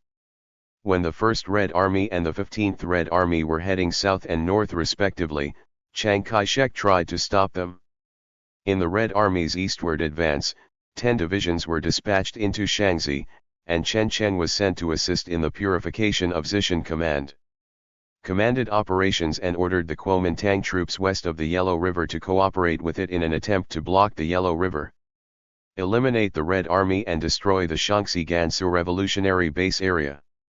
Jing Zishan has also changed and originally rejected the Nationals. The attitude of the Central Committee of the party when entering Shaanxi. This makes the military strength of both sides in Shaanxi relatively strong. Major changes occur. In view of this serious situation, Mao Zedong and Yu Dihui ordered the two troops to go south and go north. In the course of resisting the enemy's attack, the legions contracted and concentrated in the western Xianzhi area and ordered the Central Route Army to take control. Related to the Yellow River Ferry. At the same time, it was proposed to the Central Committee of the Communist Party of China, the situation in the east has basically occurred. The situation changed and the possibility of continuing to fight was lost. In order to stabilize the plan, we decided to cross to the west. At CPC Central Committee, the central government approved the decision. Beginning on May 2, Mao Zedong and Dou Dihui commanded the eastern expedition. The troops were stationed at Qingshui Pass, Tailuo Pass, Ziwen Yellow River, and all returned to northern Shaanxi to rest and recuperate in 5 days. During the eastern expedition, Liu Zhaidan, commander of the 28th Red Army, unfortunately died. This eastern expedition lasted 75 days, although it was not completely completed due to changes in the military situation. Achieved the expected goals, but achieved major successes both militarily and politically. Eliminated 7 regiments of the Kuomintang army, captured more than 4,000 enemies, and handed them over. There are more than 4 guns and more than 20 artillery pieces. The experience gained in the Lihe battle has improved the strength of the troops. Combat effectiveness. The people forced the Shaanxi Sui army that originally invaded northern Shaanxi to withdraw to Shaanxi and consolidated the base in northern Shaanxi. In the eastern region of the country, the Red Army expanded its recruitment to more than 1,000 new soldiers, raised more than 300,000 yuan, and developed and strengthened the strength of the Red Army and base areas, carried out mass work in more than 20 counties in Shaanxi. Promote the party's anti-Japanese propositions and establish some anti-Japanese guerrilla units and guerrilla zones to prepare for the future. The foundation was laid for the opening of the anti-Japanese base area. After the Red Army returned to northern Shaanxi, Mao Zedong and Zhu De once again issued the Armistice Agreement and Agreement. Anti-Japanese electrification, but Chiang Kai-shek refused to accept it and continued to intensify the attack on the Shaanxi Licorice Life base area. Attack. He set out to establish the Kizhu Communist Party headquarters in the border areas of the 4 provinces of Shaanxi, Shaanxi, and Suning with Chen Cheng as the commander-in-chief. Headquarters. To the east and north of the Gansu district of Shaanxi province, there were 2 troops of Tang and Bo who were destroyed by Chiang Kai-shek. The divisions and brigades of Jingzishan and the Shaanxi Sui army were preparing to cross the river into Shaanxi and coordinate with the troops in northern Shaanxi. The 2 divisions, Jingyuexiu and Gaogaizi, adopted a policy of protecting and attacking and advancing step by step towards the abdomen of the base area. In the western part of the Soviet area, Chiang Kai-shek deployed a unit of Mahongmai and Mahongbin from Ningxia to Shaanxi, Gansu, and Ningxia. Border areas. In the southern part of the Soviet area, Xianzhi ordered Zhang Suiliang's Northeast Army and Yang Huchin's. The 27th Route is prepared to attack from the north. However, Zhang Yang has established a preliminary cooperative relationship with the CCP. I wish I could fight the Red Army again. In order to deal with this serious situation, Mao Zedong and Min Dihui called the Central Committee of the Communist Party of China and proposed. It was decided to hold a meeting of the Political Bureau of the Central Committee in front. Jiang Wenqin adopted this suggestion, and the same thing happened later. Members of the party's political bureau came together to the Grand Prime Minister's Temple at Jiaoka, Yanchang County, and held a meeting on May 8. The enlarged meeting of the Political Bureau of the CPC Central Committee. Mao Zedong attended the meeting and made a speech on the current situation and future war. Strategic Principles Report. Regarding the current situation, Mao Zedong not only looked at the partial aspects of the border area, but also looked at the entire situation. Taking into account the overall situation of the country, we make this analysis: the anti-Japanese and anti-fascist movements are now violent. As the country developed like a storm, workers, peasants, businessmen, students, and soldiers from all walks of life wanted to resist Japan and save the nation. They do not want to think of their country as subjugated. Slaves must resist and struggle. The mass movement must develop to a state where it is not afraid of the oppression of the ruling class. The movement inspired by September 18 was not as profound and broad as this one. Changing attitudes of middle elements. Come here, the backward elements are also waking up day by day. In this case, from different sides. Face-to-face competition from the masses is very important. The anti-Japanese National United Front proposed by our party has been accepted by many people. Our task, in general, is to establish a united front of the people across the country to fight, defeat Japanese imperialism and Chiang Kai-shek. The specific political task at present is to establish the Northwest Defense Government. The slogan was to strive for direct combat against Japan, with the Red Army as the vanguard, which could be transferred to go and fight together with the Northeast Army.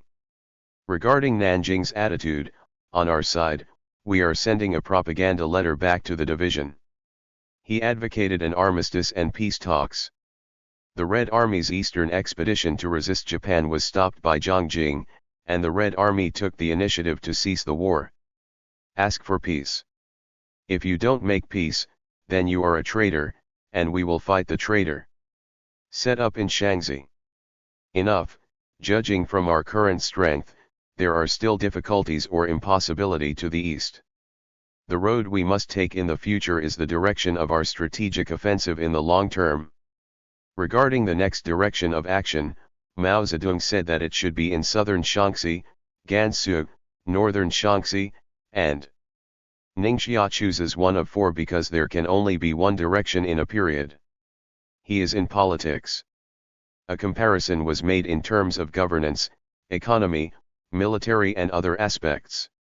In northern Shaanxi, there is no food to eat, the area is small, and there is no food.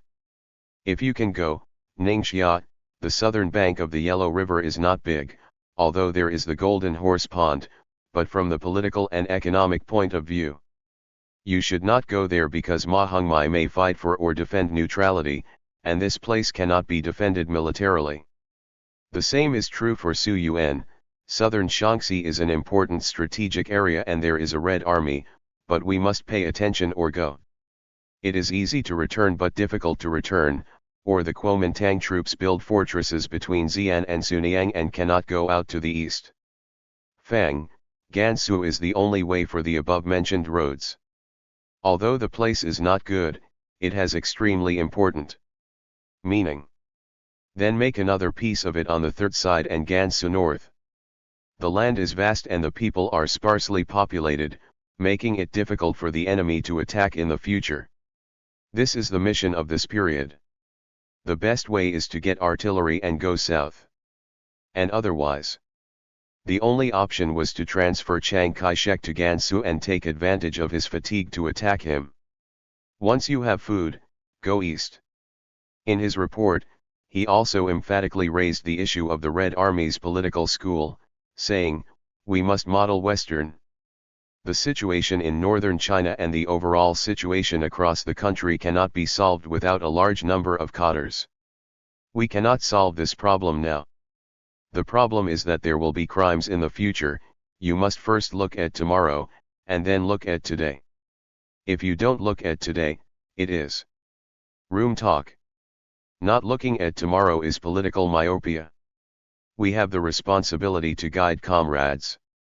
We can see far and build a Red Army university to train a large number of cadres to adapt to the development of the situation required at. After discussion, the meeting agreed with Mao Zedong's report and decided to front Army Main Force West and founded the Red Army University in Huachuangbao. After the meeting, Mao Zedong attended May 15th, 17th, and 19th consecutively. 30. 7 Politics on February 2nd, 23, and 28. The Standing Committee of the Bureau held meetings to implement the central government's policies item by item. The tasks put forward by the enlarged governance meeting. 2. Among these tasks, the most urgent is the military operation to conquer Gansu westward. May 18. Last day, Mao Zedong, Zhou Enlai, and Peng Dehui went to dark side to fight. Order, decide to use the red side. The main force of the frontal army was more than 13,000 people, consisting of the Western Field Army, led by Peng Dehui. Appointed commander and concurrently in charge. Political committee member, launched an attack on the border areas of Shaanxi, Gansu, and Ningxia. The remaining troops stayed. South line, east. The front line contained the Kuomintang troops to cover the main force of the Red Army in its western expedition and to defend the Shaanxi-Gansu base area. Peng Dehui's Western Field Army set out on the western expedition on May 19. Because this area, it is an area where the Hui people live together. Mao Zedong issued the Chinese Soviet Central Committee on the 25th. The government's declaration to the Hui people states that it is entirely up to the Hui people to maintain their own affairs. The Hui people should solve it themselves, guarantee the absolute freedom of the Hui people's beliefs, be willing to arm the Hui people and become. The Hui people and the anti-Japanese army established an independent army, abolish all excessive taxes and miscellaneous taxes imposed by the warlords, bureaucrats, and militia, and reform. Improve the life of the Hui people.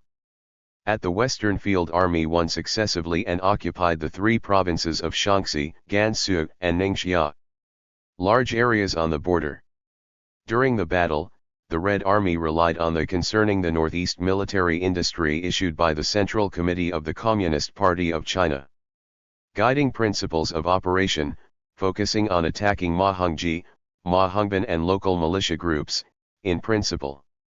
Avoid fighting with the Northeast Army and reach a mutual non-aggression agreement with the 6th Cavalry Division of the Northeast Army, but prepare an appropriate counterattack against the Hezu Cavalry Division who accepted Chiang Kai-shek's order to attack the Red Army. Mao Zedong called Peng Dehui and said, "I agree with the entire command since the Western expedition. Command Hezukuo in the early stage, the Northeast Army should decide to eliminate one of them. This is not possible. It will hinder the overall situation, but it will be beneficial to the overall situation. At the Western Field Army captured Hezu during the battle. After some officers and soldiers of the National Cavalry Division received the education of stop the civil war and unite to resist Japan, the troops were released, and the horses and weapons were also returned. This further promoted the cooperation between the Red Army and the Northeast Army. The development of working relationships. The preparation of the Western Field Right Army will end on August 1, and rest and reorganization will be carried out. This battle, history. In 2.5 months, they destroyed the enemy and captured more than 2,000 men with guns and 500 horses under the enemy's brigade commander. Upai opened up a new area with a width of more than 200 kilometers, allowing the Shaanxi-Gansu base area to develop into Shaanxi-Gansu. Ning base area, expanded the Red Army, established 2 cavalry regiments, developed local armed forces, conquered. A large amount of assets have been gathered. This laid a good foundation for welcoming the Red Army's 2nd and 4th fronts to move north. While the Western expedition was underway, a foreign friend and a famous American journalist, by Edgar Snow, risked his life to enter the Shaanxi-Gansu Ningxia revolutionary base area in early July. Conduct on-site interviews. After he arrived at the security guard where the Central Committee of the Communist Party of China is located, he met Mao Zedong. Snow soon wrote down his first impression of Mao Zedong like this. In my opinion, Mao Zedong was a very interesting and complex person. Him. Has the simple and innocent character of a Chinese farmer, has a sense of humor, and likes to laugh. Very. Even when talking about himself and the shortcomings of the Soviet Union, he laughed until he was embarrassed. 11 But this childish smile will not affect his inner feelings towards his goal at all. Of belief. He speaks plainly and lives a simple life. Some people may think he is a bit rough, vulgar. However, he combined the strange qualities of innocence and simplicity with a sharp wit and sophisticated life. Therefore, they are combined. I think my first impression was mainly that I was born shrewd. Probably good. However, Mao Zedong was still an accomplished person who was proficient in Old Chinese learning. At Mao Zedong's telegram to Peng Dehui, July 14, 1936. 16 English Northwest 389. A scholar, he is well read and has in-depth research on philosophy and history. He has performed. The ability to speak and write, the memory is extraordinary, and the ability to concentrate is extraordinary. Often, personal habits and appearance are unruly, but when it comes to work, no matter how big or small it is, there is nothing wrong with him. He has more energy than others and is not tired of the epidemic. He is a very talented person. The military and political strategists. Many Japanese believe that he is the most talented person in China. As a strategist, this is a very interesting thing. The life of a translator is no different from that of a Red Army soldier. I have been doing this for 10 years. The leader of the Red Army confiscated the property of landlords, bureaucrats, and tax collectors thousands of times. His belongings are still only a roll of cloth and a few pieces of clothing, including 2 sets of cloth. Uniform. A. The second time I saw him was in the evening, when Mao Zedong was walking on the street with his head bare. As we walked, Yuda was talking to 2 young farmers and making gestures seriously. Me. At first I couldn't recognize it was him, but I didn't know until someone else pointed it out. 250,000 yuan for his head, but he didn't mind and did this. Get up and walk. Mao Zedong, in my impression, was a man with profound revolutionary sentiments. I remember. There must have been 1 or 3 times when he talked about dead comrades or recalled his youth in Hunan because of. When life and death occurred during the rice riots caused by the famine, his eyes were filled with tears. Warm. 9. They don't seem to have any signs of arrogance at all, but they have extremely strong personal self-esteem.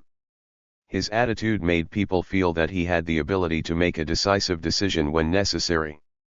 I never saw him get angry, but I heard others say that he had on several occasions.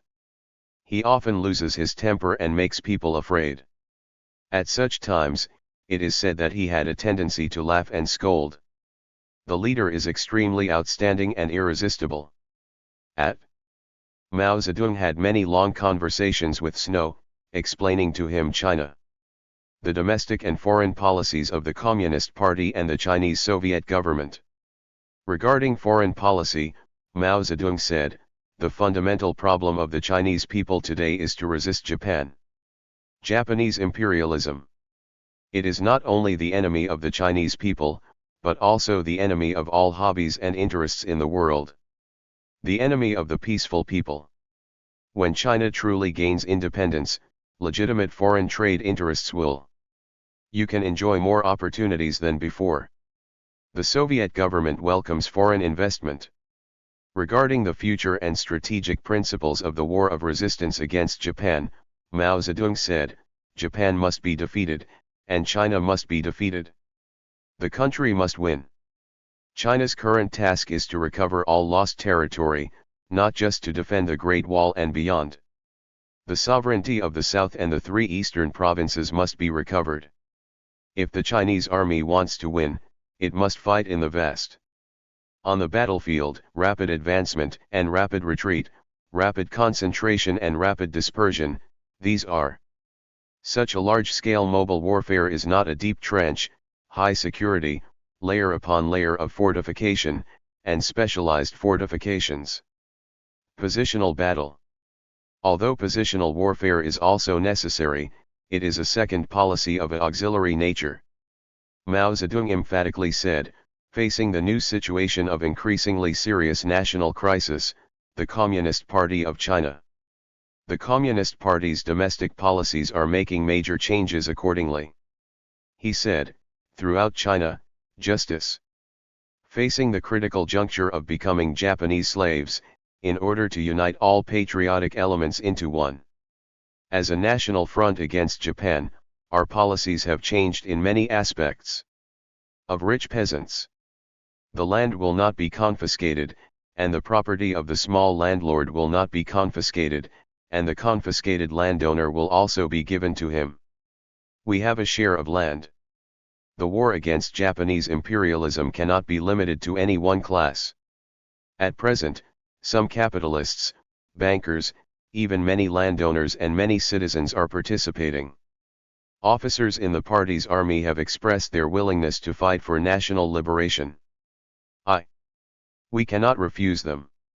Even Chiang Kai-shek, if he decided to participate in the anti-Japanese war, we will also welcome him to participate. In response to some people who maliciously describe the Chinese Communist Party as an agent of Moscow in China to attack, Mao Zedong sternly said, "The Communist International is not an administrative organization, except for, apart from the advisory role, it does not have any political power. Although the Communist Party of China is the Communist International member of the Communist Party of China, but it can never be said that Soviet China was ruled by Moscow or the Comintern. The Communist Party of China is only a political party in China. In its victory, it must be the support of all the people. Yu Diao Wang Hong. To govern, it can only speak for the interests of the Chinese people." In late September, Mao Zedong discussed the issue of the United Front with them. In explaining why the Communist Party's policy towards the Kuomintang. When the situation changed, Mao Zedong said, "The first is Japan's serious aggression.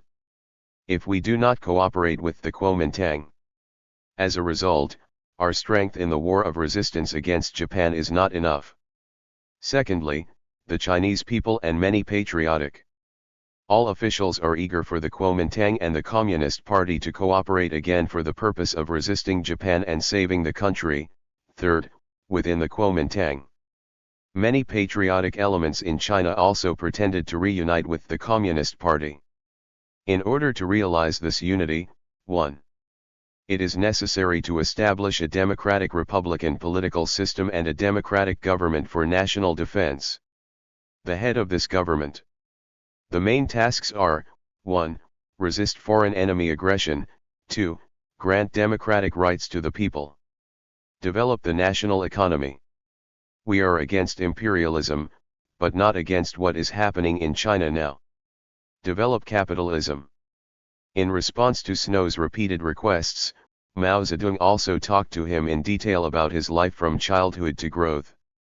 The experience of conquering. This was the only time in Mao Zedong's life. Snow secretly returned to Peeping at the end of October to collect the rich materials he had obtained during his interviews in the Soviet area. The materials were written into a book and sent to England. The book Red Star Shines for China was published in London, and it was quickly translated into more than 10 languages, and for the first time, China was introduced to the world in a fair and detailed manner. The Workers' and Peasants' Red Army and the revolution under the leadership of the Communist Party of China have produced corresponding changes based on the real situation in the area. The effect of sheltering animals. Later, it was also translated into Chinese and published under the title of The Journey to the West edition, which had a wide-ranging impact in China and made many people understand the Chinese Communist Party. The truth about the party and the Red Army. The victory of the First Red Front Army in the Western Expedition paved the way for the Second and Fourth Red Front Armies to move northward and realize the Red Armies. The three main forces joined forces to create favorable conditions. When the Central Committee of the Communist Party of China and the main force of the Central Red Army stood firm in northern Shaanxi and launched victoriously. At that time, Mao Zedong and other leaders of the Central Committee of the Communist Party of China had always been very concerned about being forced to order south by Zhangguo's gang. Decide on the fate of the rest of the Red Army and try to ensure that they can move north again as soon as possible. 1935 years 10.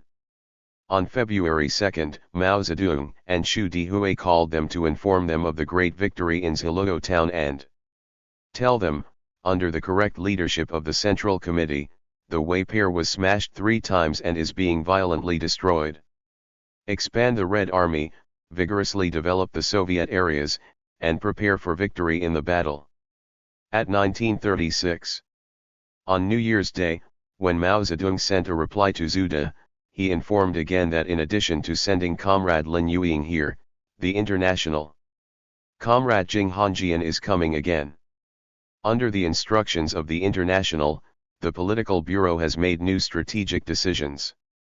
Determined, its main slogan is the National United Front, the Soviet People's Republic, the National Defense Policy.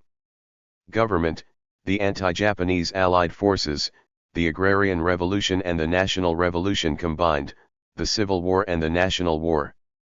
Fighting to combine? However, Zhang Qiudu insisted on going his own way and went further and further on the road of splitting the party and the Red Army. Zhou Mutong, who was in charge of Fangxian County, set up a second Central Committee of the party and arrogantly declared, "The Central Committee and the Central Committee are used here. The Central Committee of the Communist Party of China, the Central Government, the Central Military Commission, the General Headquarters, etc. publish documents to the outside world and have relations with you, you should be called the Northern Bureau, the Northern Shaanxi Government and the Northern Route Army. The names of the 1st and 4th Fronts military should be cancelled." In view of Zhang Qiuakun's anti-party and separatist activities, the Political Bureau of the CPC Central Committee passed the Central Relations. Comrade Zhang Qiuakun's decision to establish the Second Central Committee pointed out, Comrade Zhang Qiuakun's decision. This tendency to establish a second party is tantamount to self-isolation from the party and self-isolation from the Chinese Revolution. Party Central. The Central Committee sent a telegram ordering Comrade Zhang Qiuashao to immediately cancel all his central positions and abandon all counterattacks. In addition to the party's tendency, the special decision was announced in the Central Committee on September 12, 1935. The Political Bureau of the Central Committee of the Russian Federation decided. At the same time, Mao Zedong, Jiang Wenquan, and Zhou Sile also discussed the request. Zhang Hao, a member of the CCP delegation who had just returned from the Comintern, made a memorial to Zhang Guo of work. Zhang Hao called Zhang Qiuashao and others on the 24th to convey the instructions of the Communist International, the Communist Party of China. The Communist International fully agrees with the political line of the Central Committee of the Communist Party of China, and believes that the Chinese Communist Party, among the international ranks, except for the Soviet Union, the Chinese Revolution has become the world revolution. Great factor, the Chinese Red Army has a high status in the world, the Central Red Army is thousands of miles long. The conquest was a victory. He suggested that Zhang Qiuashao should abolish the puppet Central Committee, the Southwest Bureau can be established immediately. Affiliated delegation. Regarding the principal dispute between Zhang Qiuomu and the central government, it can be submitted to the international resolution. Decision at Zhang Hao's telegram caused great shock among the Red Army moving south. Su Xianqian's memories. Tao. Zhang Guo has dysentery. His upper body cannot touch the sky, and his lower body cannot touch the ground. He is very panicked. Especially when Zhang Hao comes. Telegraph, conveying the instructions of the Communist International, confirming that the central route to the north is correct, highly. Evaluating the heroic long march of the Central Red Army *, this is undoubtedly a critical moment for Zhang Qiulin's separatism. A great head start. At this time, Chen Changhao also changed his attitude and expressed his obedience to the Communist International. The decision. The Zhangguo gang, who was alone and had few people, was disciplined and eager to unify the party. Commander-in-Chief Zhu. He took the opportunity to do his work with everyone. We still have the old idea, cancel the China here. Central, other differences of opinion, Please sit down and resolve them slowly in the future. Zhang Qiuquan became increasingly isolated and was chased. On January 27, he called Zhang Hao and Zhang Wenqian. Expressing complete agreement in principle with the resolution of the Huachuangbao Conference, he also proposed that international representatives. The delegation temporarily represents the Central Committee. At this time, the Red Army heading south was heavily attacked by the Kuomintang Army under unfavorable circumstances. The attack resulted in huge casualties, with the original number of 10,000 people reduced sharply to more than 40,000. It was difficult to provide food and supplies. The road ahead is slim. The 2nd and 6th Red Army Corps are about to come again. When Ren Qiang was strong, He Long and others led others to come to meet up. These people forced Zhang Qiushao to announce the cancellation of the Second China he established on June 6. Yang Su Xiangqian recalled. Comrade Mao Zedong once said, "Going south is a dead end." Later facts completely proved that. This is a correct conclusion. Eat a secret and gain wisdom. My vision of Chairman Mao's lofty strategic vision. Light and extraordinary energy can only be truly understood after going through the twists and turns of going south. 2. At July 1, Mao Zedong, Zhang Hao, Zhang Wenhe-Tian, Zhou Enlai, Bogu, Xind Hui. 68 other party, government, and military leaders in Shaanxi and Gansu jointly called Zuda, Zhang Qiuquan and Su Xiang. Qian, Chen Changhao, Ren Suanqi, He Long, and the commanders and soldiers of the 2nd and 6th Army Corps and the 4th Front Army, Cheng. The 2nd and 6th Army Corps and the 4th Front Army met in Gansu. The telegram said, "We use our unlimited enthusiasm to. We sincerely celebrate your victory and welcome you to continue your heroic march to the north of Shaanxi and Gansu. Cooperate with or even join forces with one side of the army to establish the base of the Chinese Revolution in northwest China. Camp." Then, the Central Military Commission issued an order, the 2nd and 6th Red Army Corps and the 32nd Red Army formed the 2nd Red Front Army, with He Long as the commander-in-chief and appointed. When he was strong, he was a political commissar. After the two armies met, Ren Qiang asked for a telegram and code book from Zhangguo's gang, which he sent directly to Zhangguo. Continuously communicated with the Central Committee of the Communist Party of China in northern Shaanxi. In Zuda, Lu Bachan, Ren Rui, Guo. After the efforts of Longmen, Guanxiang, Ying, and others, the Red Army's 2nd and 4th fronts decided to move north together, starting from early July. Begin to divide into 3 columns, left, center and right, and head north to meet with the Central Committee of the Communist Party of China. The Central Committee of the Communist Party of China and Mao Zedong were very happy to hear the news that the 2nd and 4th Front Army of the Red Army were heading north. Excited. July 22, Mao Zedong, Zhang Hao, Zhang Wenqian, Zhou Enlai, Peng Di Huizhen. When he called Zuda, Zhang Qiumu and Ren Qiang, he pointed out, "We are mobilizing all the Red Army and people from the Soviet area. The people smash the enemy's attack and welcome you to the north." The troops of the 2nd and 4th fronts quickly moved out to Gansu. South is beneficial. When you advance to a suitable location in Gannan, I will order an army to coordinate with you. Together, they attacked from the north and the south, eliminated Hezekiah, Mao Bingguan and other tribes, and achieved complete control of the 3 front armies. Reunion to launch the great situation in the northwest. On July 27, the Central Committee of the Communist Party of China approved his. They established the Northwest Bureau, with Zhang Qiuabang as secretary and Ren Rui as deputy secretary to unify the leadership of the Red Army. The troops of the 2nd and 4th fronts moved northward. The next day, Mao Zedong, Zhou Enlai, and Peng Virtue and Huaiji. When they called Zuda, Zhang Qiuquan and Ren Qiang, they asked with concern, "I wonder if the food is enough at present. Where exactly? Can we leave Gannan in mid-August?" He also said, the Northwest United Front has made progress. With this step, after the armies of the three fronts are united, it will immediately cause major changes in the situation in the Northwest. Brother, please wait. We look forward to reporting the military situation in due course.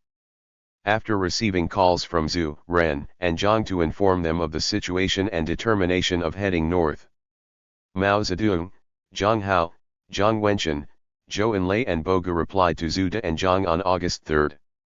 In the spring of the country, when Ren was weak, I received the telegram on August 1 and was very happy about it. Unite as one, sacrifice everything. To realize the great task of realizing a new situation in the resistance against Japan in the Northwest, our hearts and minds are completely the same as yours. Sincerely. On the one hand, the main force of the Red Army will move from Wangbao, Tongzingken, and Haikan town in Henan province at the end of August. District went south to meet the 2nd and 4th Front armies, and the vanguard troops advanced to Jingning and Huining areas in early October. District.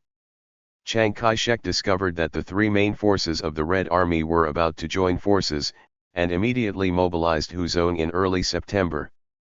The three armies of Nan, Wang Jun, and Mao Bingguan tried to seize the quiet and peaceful place on Lanzhou Avenue in Xi'an. The western sections of Ning and Ding were used to cut off the passage where the three main forces of the Red Army met. Huzhongnan's vanguard. The team quickly moved northward and advanced towards this area. This is a speed race where a lot of money is worth a moment. 4. Due to changes in the enemy's situation, the Central Military Commission sent successive calls to Zhu and Zhangguo from September 15 to 17. In the spring, it was pointed out that the armies of the four fronts should quickly occupy the Jingning, Huining, and Dingzi sections of Zilan Avenue. Otherwise, the 1st and 4th Front armies will be cut off by the southern part of Huzhou. From the 16th to the 18th, the Communist Party of China. The Northern Bureau held a meeting near Min County to discuss the direction of action of the 4th Red Army. The discussion based on the opinions of Zhu, Chen Changhao and many others, and rejected Zhang Qiuquan's idea of westward expansion. The policy of going north to join the Central Committee was affirmed. Zhu, Zhang Qiuquan, Chen Changhao call immediately. Su Qianqian and Zhou Chunquan of the Frontline Command Headquarters issued the Jingning and Huining campaign programs and deployed them. The various units of the Red Army on the 4th Front advanced towards the quiet and meeting sections of Zilan Avenue. However, the Zhangguo gang, who had always been capricious, immediately changed his mind after the meeting and rushed to Zhang County to be read. The 4th Front Army Headquarters, in violation of the instructions of the Central Committee and the resolution of the Northwest Bureau, ordered the 4th Front Army of the Red Army to evacuate Tongwei and other places, turn around and cross the Yellow River to the west. After Zhu learned of this situation, he immediately reported to the central government. The Central Committee of the Communist Party of China and the Military Commission reported that they resolutely maintained the original plan for the silent meeting and campaign, called Zhang. In Qiuquan, he criticized him for changing the Northwest Bureau's decision without authorization. At the same time, he ordered the Red 4 to carry out various tasks. The troops suspended operations and notified all members of the Northwest Bureau to quickly go to Zhang County to reconvene the meeting and discuss it again. On the issue of course of action, Su Xiangqian went to Linlin to investigate and found out the climate change west of the Yellow River. It was cold, the roads in the snow-capped mountains and grasslands were difficult to travel, people were scarce and food was scarce, and the plan to cross the river was difficult to realize, so it was proposed. Stop heading west and continue heading north. Mao Zedong, Zhou Enlai, and Peng Dehui called Zhu Zhang on September 27, informing China. Opinions of the Political Bureau of the Central Committee of the Communist Party of China. The Central Committee believes that the armies on the four fronts should still follow the instructions of Zhu, Zhang, and Chen. After the deployment on September 18, we quickly moved north from the Tongwei and Longxi lines, which only took about half a month. arriving at Jingyuan and Haiwan areas. On the same day, they called Zuda, Zhangqiazi and Suxiang. Chen Changhao, the central government has issued an explicit order. Please send a telegram to order the troops to pass through the Wei River. The troops will still return to occupy the Wei River and the rest. ES@. In this way, Jiang Qiumo was forced to agree to the 4th Front Army of the Red Army to go north and meet with the 1st Front Army of the Red Army. Together. Starting from September 30th, various units of the 4th Front Army were divided into 5 columns, one after another, from Minzhou and Zhangzhou. Counties and other places are moving towards Tongwei, Zhuanglang, and Huaning areas. However, the time has been delayed by about 10 days. On the right, the Kuomintang Army Huzongnan and other troops who came from afar were able to approach this area, allowing. When the 3 main forces of the Red Army gathered together, the situation in the northwest region became very serious, and a lot of. It turned out that there was no expected difficulty. At this time, Mao Zedong, Zhou Enlai, and Peng Dehui had ordered the Red Army to advance rapidly south. On October 2, after the cavalry regiment of the 15th Red Army Corps of the Western Field Army passed through Haiwan County on the line, the company. The attack continued for more than 20 hours, covering a distance of more than 300 miles, in order to capture the enemy before Huzongnan and others arrived. Occupying the county seat of Huaning created conditions for the 3 main forces of the Red Army to join forces. On October 7, the 1st Division of the 1st Red Army Corps and the 73rd Division of the 15th Red Army Corps were in Huaning. Meet with the 4th Army of the 4th Front Army of the Red Army. On the 9th, Zuda, Zhangqiagang, Su Xiangqian, and Chen Chang. Hao led the Red Army Headquarters, the 4th Red Army General Headquarters, the 4th Red Army, and the 31st Red Army to arrive. Huaning, the 2 front armies of the Red Army will meet up with the divisions. On the 22nd, when Ren was weak, Heilong and Guanying responded. Led the General Headquarters of the 2nd Red Front Army to arrive at Jiangtai Fort north of Jingning and join the 3rd Red Front Army. The 2nd Division meets the division. At this point, the 3 main forces of the Chinese Workers' and Peasants' Red Army finally achieved complete victory. Meet the teachers. The rendezvous of the 3 main forces of the Red Army ended the long march that created miracles on earth and was also the beginning of the war. Victory over Zhangguo's separatist error. In the anti-Japanese war, the beacon fire is about to light up across the country. At this historical moment, the meeting of the 3 main Red Army forces is of great significance to the development of a new situation. Estimated. The Central Committee of the Communist Party of China, the Central Government of the Chinese Soviet Union, and the Central Military Commission sent warm congratulations. He congratulated the 3 main forces on the meeting and pointed out, this meeting proves the unity of the Chinese nation against Japan.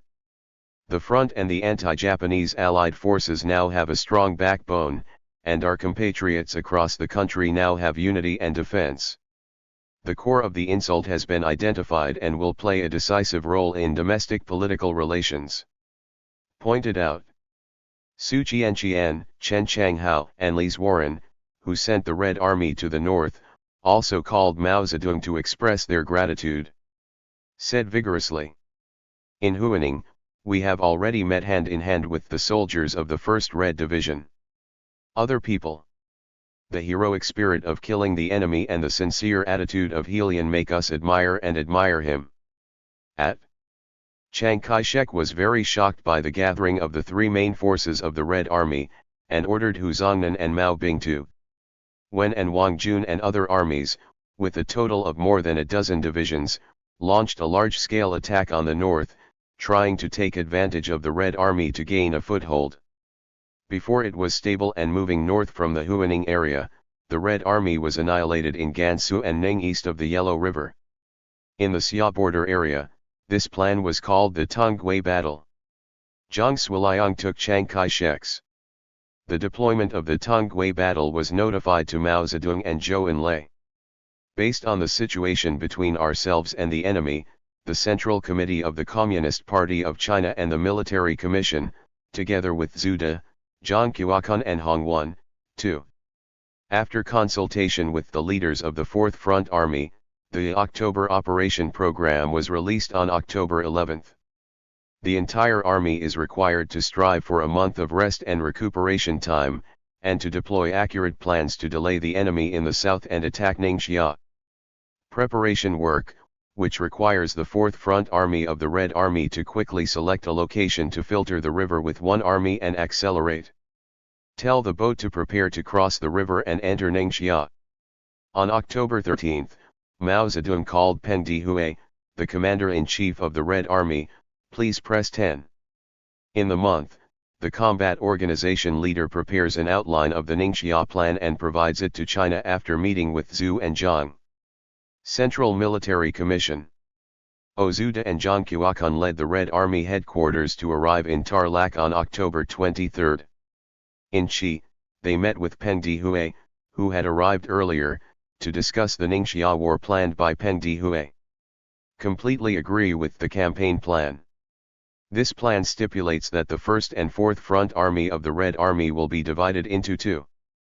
Filter the Yellow River to the west and capture Ningxia. On the one hand, the main force of the army first snatches Lingwu and Jinji along the Yellow River south bank area, and then cross the river. The Fourth Front Army used the 30th Army and the 4th Army to cross the river and control the Yellow River. On the left bank, attack the central defender and detract Ma Hong to pass the main force to reinforce the central defender to cooperate with one side. Military action. Why is the Red Army preparing to launch the Ningxia campaign at this time? This is the same as Mao Zedong's May 8. It is related to the idea of establishing a Northwest defense government put forward at the Politburo meeting and was also related to that time. It is very difficult to supply food and weapons in northern Shaanxi, and it is very hoped to receive assistance from the Communist International. In the telegram sent to Dao Dehui on June 29, Mao Zedong once wrote, "From the perspective of General Secretary's strategy. Look, no matter from the Red Army's point of view, from the Red Army's joint efforts with other friendly forces to establish a national defense. From the government's point of view, getting through the Soviet Union and resolving technical conditions is a task that must be completed this year. There are two roads for the Red Army to approach the Soviet Union. One is the road from Ningxia to Suiwangzi, which is relatively far away. Recently, the population and economic conditions are relatively good, but the disadvantage is that it may not be easy to establish a base area. But if I can give it." Ma Hong used the main force to attack, and it was possible to gain a foothold in a period. The second is the three states of Gansu, Liangsu, and Suzhou. This road can consolidate base areas. The disadvantage is that the distance is long and the population in some areas is small. There are few people in the marching camp, so I'm afraid there will be some obstruction. The radio station in the distance has been connected, and the report from the Central Committee has been received. Sent, expect a call back soon. Regarding the issue of Western filtration, we will solicit opinions from distant parties within the same day. Effective. Let me ask for your opinion first. After that, he and other responsible persons of the CPC Central Committee worked on two paths. More places in China tend to take Ningxia first. On September 14, they sent a message to Zhu, Zhang, and Ren. The newspaper said, an international call came, agreeing to occupy Ningxia and western Gansu, and our army will occupy Ningxia. After entering the territory, you can give us help on the 19th, Mao, Zhou, and Peng called Zhu and Zhang, and they. It was very clearly stated, to develop towards Ningxia and Guangxi, the focus is on Ningxia, not Guangxi. Because Ningxia is the hub of Shaanxi, Gansu, Qinghai, Suizhou, Inner and Outer Mongolia, that is, the entire northwest, and it is an international. The caller said that the Red Army would help us after arriving in the Ningxia area, but did not say anything about Guangxi. At October 10. On the 9th, Mao Zedong and Zhou Yile sent a telegram to Zhu and Jiang, instructing them only to follow the military commission's October. The 30th Army that has arrived at the crossing of the Yellow River has prepared at least 10 boats to cross the river. It is advisable to start crossing the river at the beginning. Start crossing the river on the 20th. Question, yes, no. Postponed for a few days. After receiving the Ningxia campaign plan formulated by Zhu, Jiang, and Yu on October 23, Mao Zedong responded by telegram at 12 o'clock that night and agreed to the campaign plan. The situation was affected by the Kuomintang's Huzhongnan and Mao Bingwen and Wang Jun's 3 armies and 1 division of Guanlin's expedition have quickly moved northward. In the telegram, he also emphasized that Hu, Mao, Wang, and Guanyi occupy the main road. If we continue to advance northward, we will be in the wrong place. Between the northern and southern enemies, unless the southern enemy is defeated, there is no way to go north. The priority issue at present is how to sell weapons. Stop the enemy in the south. At midnight on the 24th, the Red Army of the 30th began to cross the river, and the entire crossing was completed the next day. Controlled a piece of land in Hexi. At this time, Huzhongnan and other troops attacked the Red Army formation under the cover of aircraft. The ground swooped forward and successively occupied Huining, Tongwei, Jingning and other places, heading towards where Zhu, Jiang, and Peng were. He hit and pulled the water into the pool. On the 25th, Mao Zedong and Zhou Enlai sent an urgent telegram to Zhu, Jiang, Peng and others. Based on the fact that the enemy is pursuing Dalaki and the 30th Army has crossed the Yellow River, we believe that we will do our best in the future. Success, the first step is to focus on defeating the enemy in the south and stop pursuing the enemy. Don't stop. Stopping the enemy in the south will put you at a disadvantage in the future. The second step is to focus on heading north. Return. On the 26th, the 9th Red Army, which had arrived at the ferry of the Yellow River with the 30th Red Army, was approved by the Central Military Commission. Cross the river after thinking about it? The 4th Front Army headquarters crossed the river together. On the 27th, Zhu and Jiang called. Su Xiangqian and Chen Changhao conveyed the instructions of the Central Military Commission and said, the 4th Front Army will eliminate 30. The 2 armies and their headquarters have crossed the river, and the remaining troops should stop crossing the river. On the 30th, the country. The Kuomintang Army marched toward Jingyuan. The 5th Red Army guarding the filter entrance was unable to fight and pulled Qiqian. As soon as possible, under the orders of Zhu and Zhangguo's gang, they also withdrew to Hexi to guard the ships and rest and recuperate. Fate. In this way, the Red Army on both sides of the Hedong and Hexi banks were cut off by the Kuomintang Army. On October 28, the Central Military Commission appointed Peng Dehui as the former enemy commander-in-chief and political commissar. Comrade Liu Bachan served as chief of staff and unified command of the 3 fronts to resist the northward advance of the enemy from the south. According to this request was made by Peng Dehui on October 30 and approved by the Central Military Commission. The deployment of the campaign stipulated that the 1st Red Front Army had 6 divisions and the 4th Red Front Army had 30 divisions. The 1st Army is preparing to annihilate 1 to 2 divisions of Huzhongnan's leading troops from the east and west, and the remaining troops clamp down on Mao Bingwen and Wang Jun. On the same day, Zhang Qiudu ordered the 4 front armies to attack 2 armies. Withdrawing back prevented the deployment of the naval battle from being realized. This plan has not been realized, and the opposition has been blocked. The Kuomintang Army, Huzhongnan, and other troops went north to restore contact with the Red Army units in Hedong and Hexi, and produced. Serious adverse effects have occurred. Therefore, the Central Military Commission subsequently called Zhu, Zhang Qiuashan, and Ji Dehui, Heilong, and Renqiangxi. All specific deployments and combat operations must be carried out by the commanders of each corps. We must obey the orders of Comrade Peng Dehui, the former enemy commander-in-chief. The military commission and the headquarters do not directly command the various corps, so as to suit the situation and defeat the enemy without affecting the opportunity. At Pengdihui Conductor read 1. The 4th Army and the 31st Army of the 2nd Front Army and the 4th Red Front Army were led by Fort Liwang in Tongzin City. Move the line eastward, waiting to annihilate the enemy. Due to the rapid progress of the Kuomintang Huzongnan and other departments, they reached Jingyuan, Dalaki, and Zhongwei. Waiting for a place, the channel for reinforcements to Ningxia was opened, and the connection between the main force of the Red Army and the Hexi troops was cut off.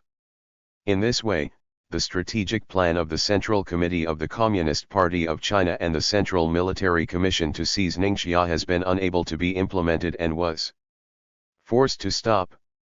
The Guxuan Red 4th Front Army in Hexi has 3 armies of 21,100 people. Although it cannot control, we conquered a mountainous area and fought hard for more than 10 days, but the terrain and living conditions in this area were very difficult. Disadvantageous, difficult to stay for a long time. On November 2, Su Xiangqian and Chen Changhao called Zhu and Zhang. He also asked Mao and Zhou for instructions on the course of action, explaining, "The people here are sparse, the food is scarce, the water is hard, and the troops are large. It is difficult to fight. If the main force cannot cross the river quickly, various relations on this side will be inconvenient and suspended for a long time, that is. Our side is determined to travel to Daying, Gulang, Pingxiang, and Liangzhou, and then turn around to pick up the host when necessary. Forced to cross the river."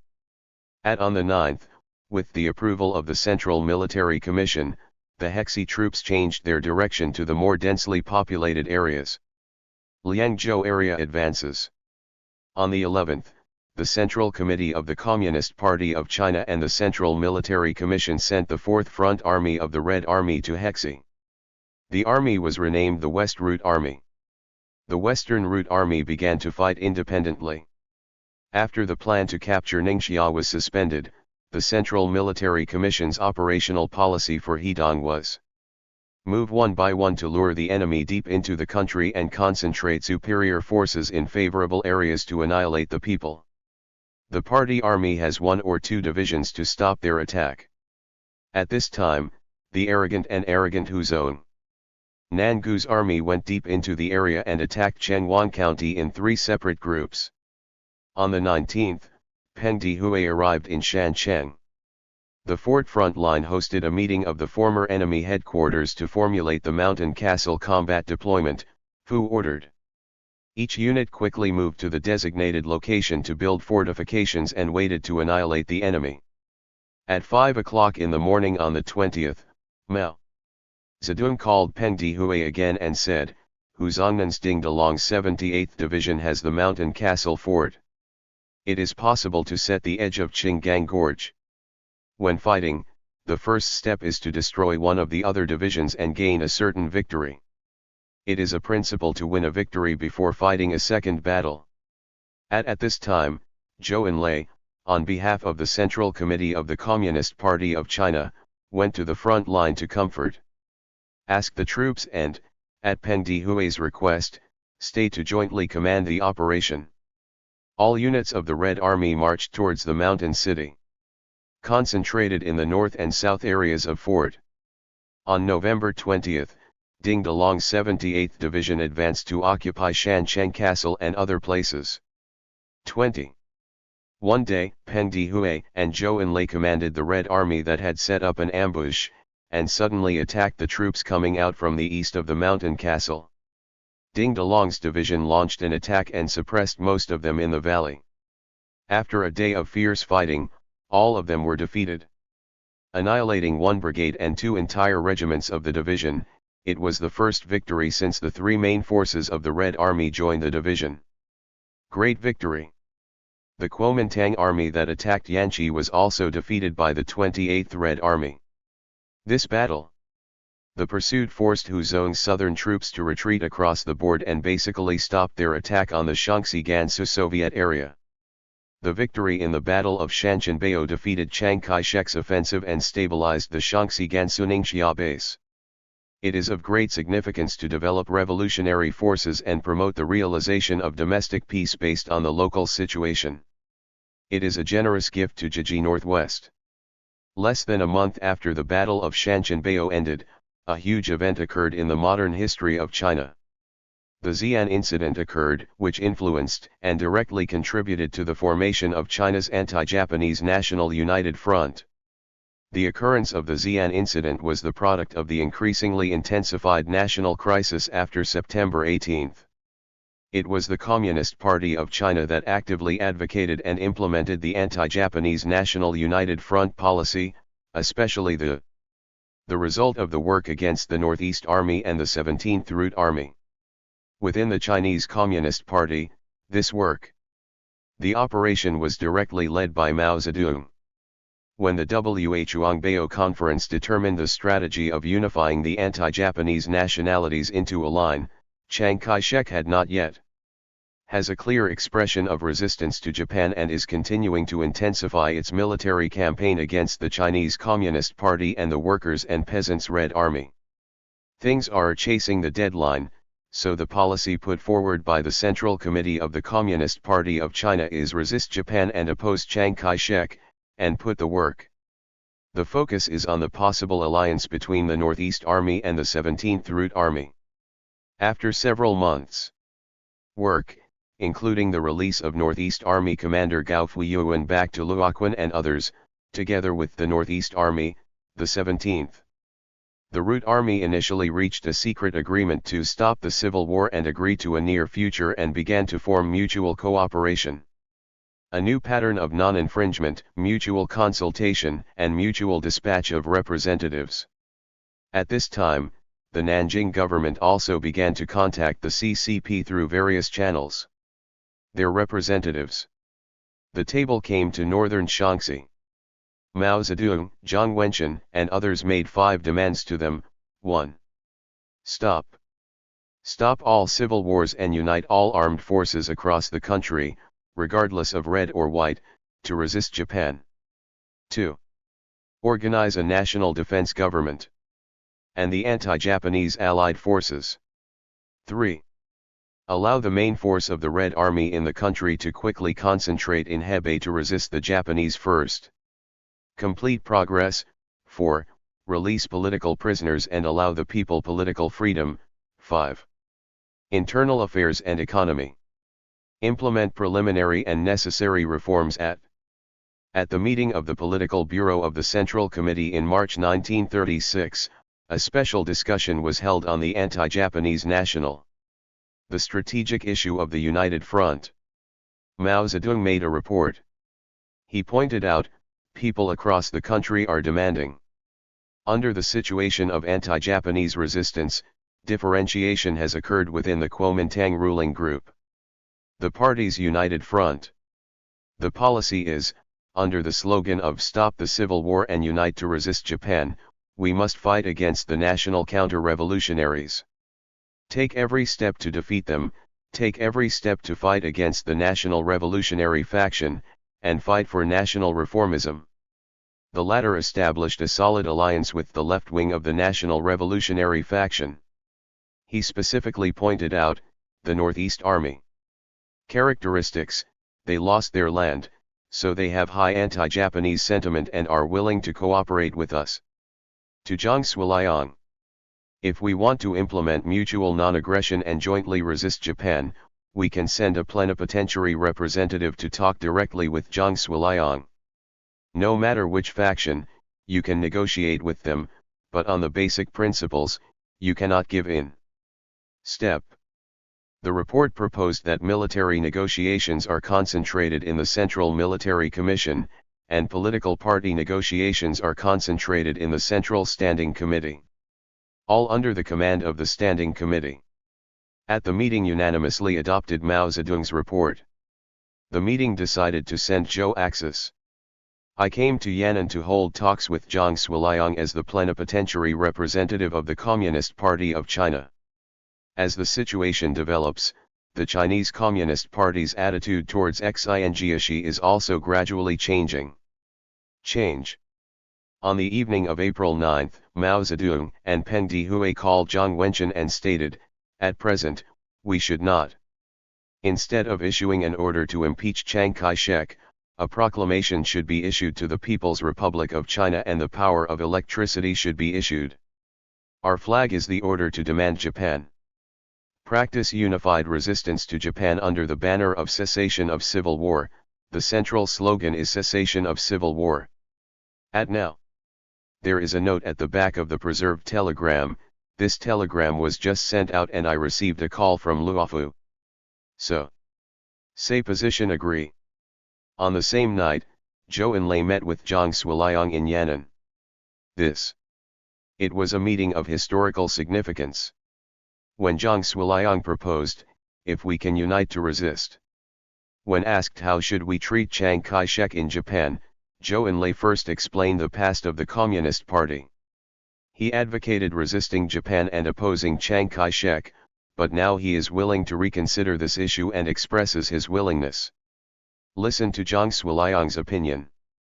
Based on Zhang Shuiliang's continuous contacts and various contacts with Chiang Kai-shek in the past 2 years. From observation, I feel that he still had the possibility and intention to resist Japan. Jiang's fault lay in his persistence.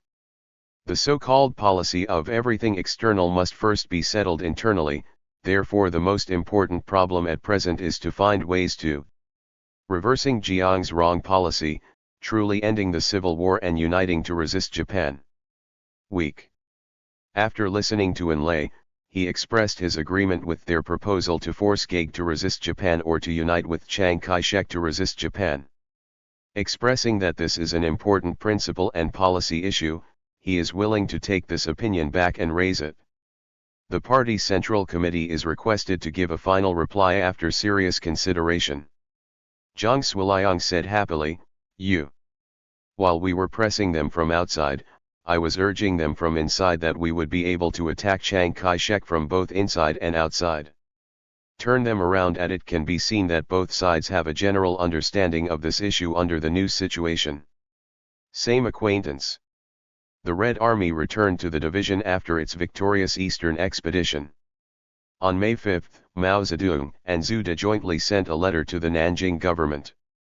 The government and various parties and groups issued the armistice resolution and unanimous anti-Japanese message, calling for, 2. Brothers read outside the wall to defend themselves against their insults. This spirit is sold nationwide first in Shaanxi, Gansu, and Xianzhi. Stop physical warfare and the two sides send representatives to each other to discuss specific measures to resist Japan and save the nation. At energized no more. They raised the slogans of destroy Chiang and oppose Chiang, and talked exclusively about stopping the civil war and uniting to resist Japan, and also changing the old name Chiang Thief to Chiang Clan. This change of one word has caused huge consequences in all walks of life across the country. Big response. On May 28, Mao Zedong made a military report for discussion at the Politburo meeting. When he came to the conclusion, he once again emphasized, military work in the Northeast must be done more quickly and military work in the Northeast must be done first. It is political unity. Output. Soon, Chen Jitang from Guangdong and Li Zongren and Bai Kongkai from Guangxi jointly made a request. The Nanjing government declared war on Japan and waved the banner of Go North to resist Japan and reorganized the Guangdong and Guangxi armies into called the Anti-Japanese National Salvation Army. It sent troops to Hunan, which was called the Guangdong and Guangxi Incident. Mao Zedong wrote in June. Japan spoke to a reporter from Red China and said, the anti-Japanese and anti-Chiang military operations in the southwest have. Objectively it is a revolutionary and progressive action. Although it is inevitable that there will be a few elements in the middle. There are some improper motives such as power, position, and territory. He said at the meeting of the Political Bureau of the CPC Central Committee. The current situation has developed to a new stage. Japanese troops invaded North China, and the central forces of the Kuomintang withdrew from China. In North China, great changes have taken place throughout China's interior. We said that the focus is on resisting Japan, and we asked Chiang Kai-shek to come out. 2.Add. After the Red Army returned to the division after the Eastern Expedition, Mao Zedong found Guo He, the commander of the Zishan division of Jingjing, who was captured during the Eastern Expedition. Yang talked and asked him to bring a letter to Jing Zishan, expressing the Red Army's willingness to stop the civil war and jointly resist Japan. Then, Peng Suifeng and others were sent as representatives of the Central Committee of the Communist Party of China to Taiyuan, Xianzhi, to contact Jing Zishan. He also wrote letters to Song Jaewen, chairman of the Political Affairs Committee of the Kuomintang government, and Fu Ziuyi, chairman of the Suiwen provincial government, and others strived to cooperate with them in the anti-Japanese war. Mao Zedong devoted greater energy to the work of the Northeast Army and the 17th Route Army. The Central Committee of the Communist Party of China pointed out in the guiding principles on military work in the Northeast, because the Northeast, the special political dead-end position that the Army currently finds itself in, is due to the fact that the Red Army.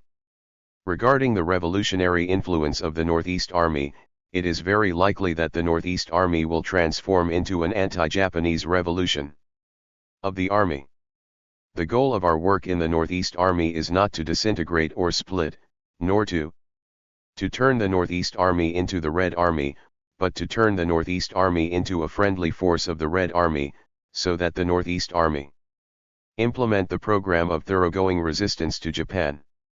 All remarks and actions beyond this scope are subject to exclusion, in addition to others.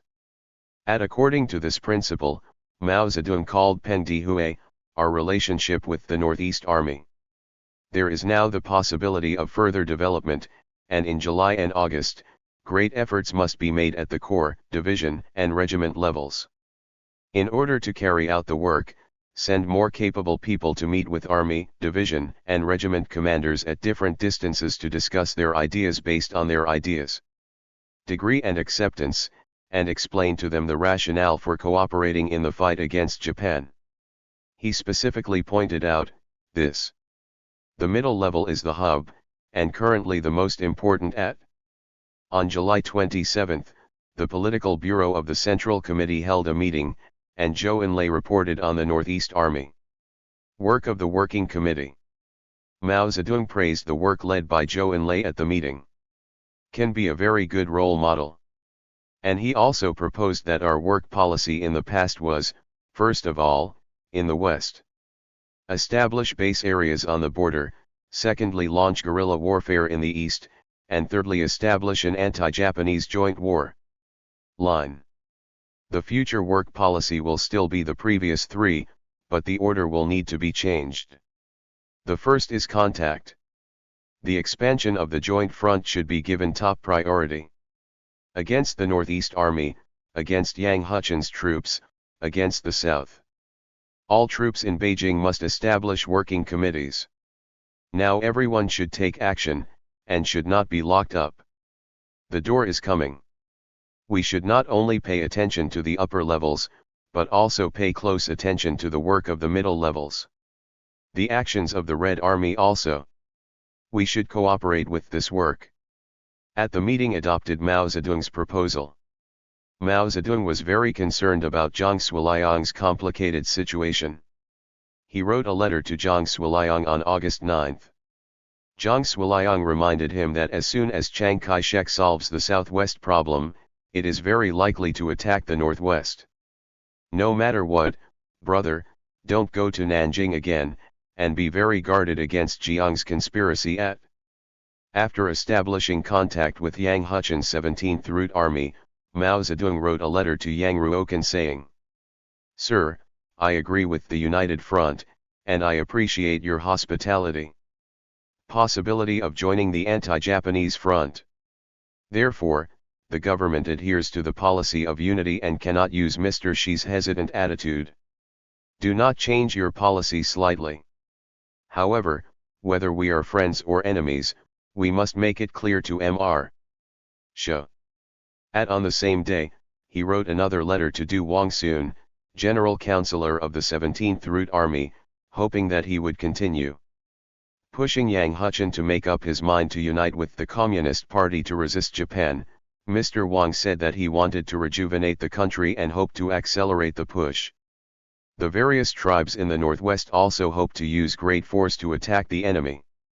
The great cause of saving Northwest China, saving North China, and saving China, I am willing to work with.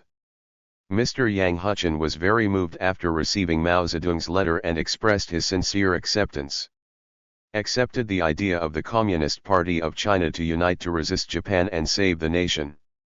The Central Committee of the Communist Party of China also had direct dialogue with the Kuomintang and worked hard to promote an end to the civil war and unified resistance.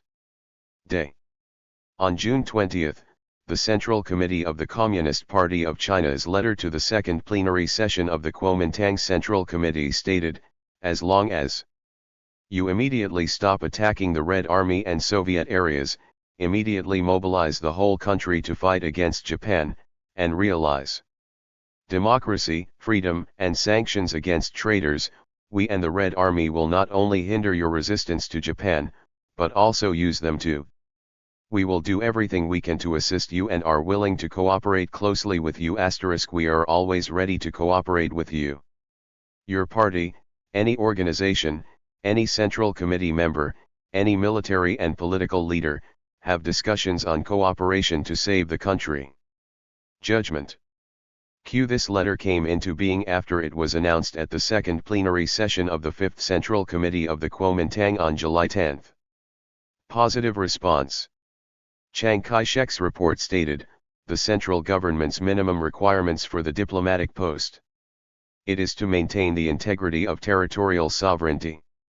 This is better than what he said at the 5th National Congress of the Kuomintang, peace has not yet been achieved.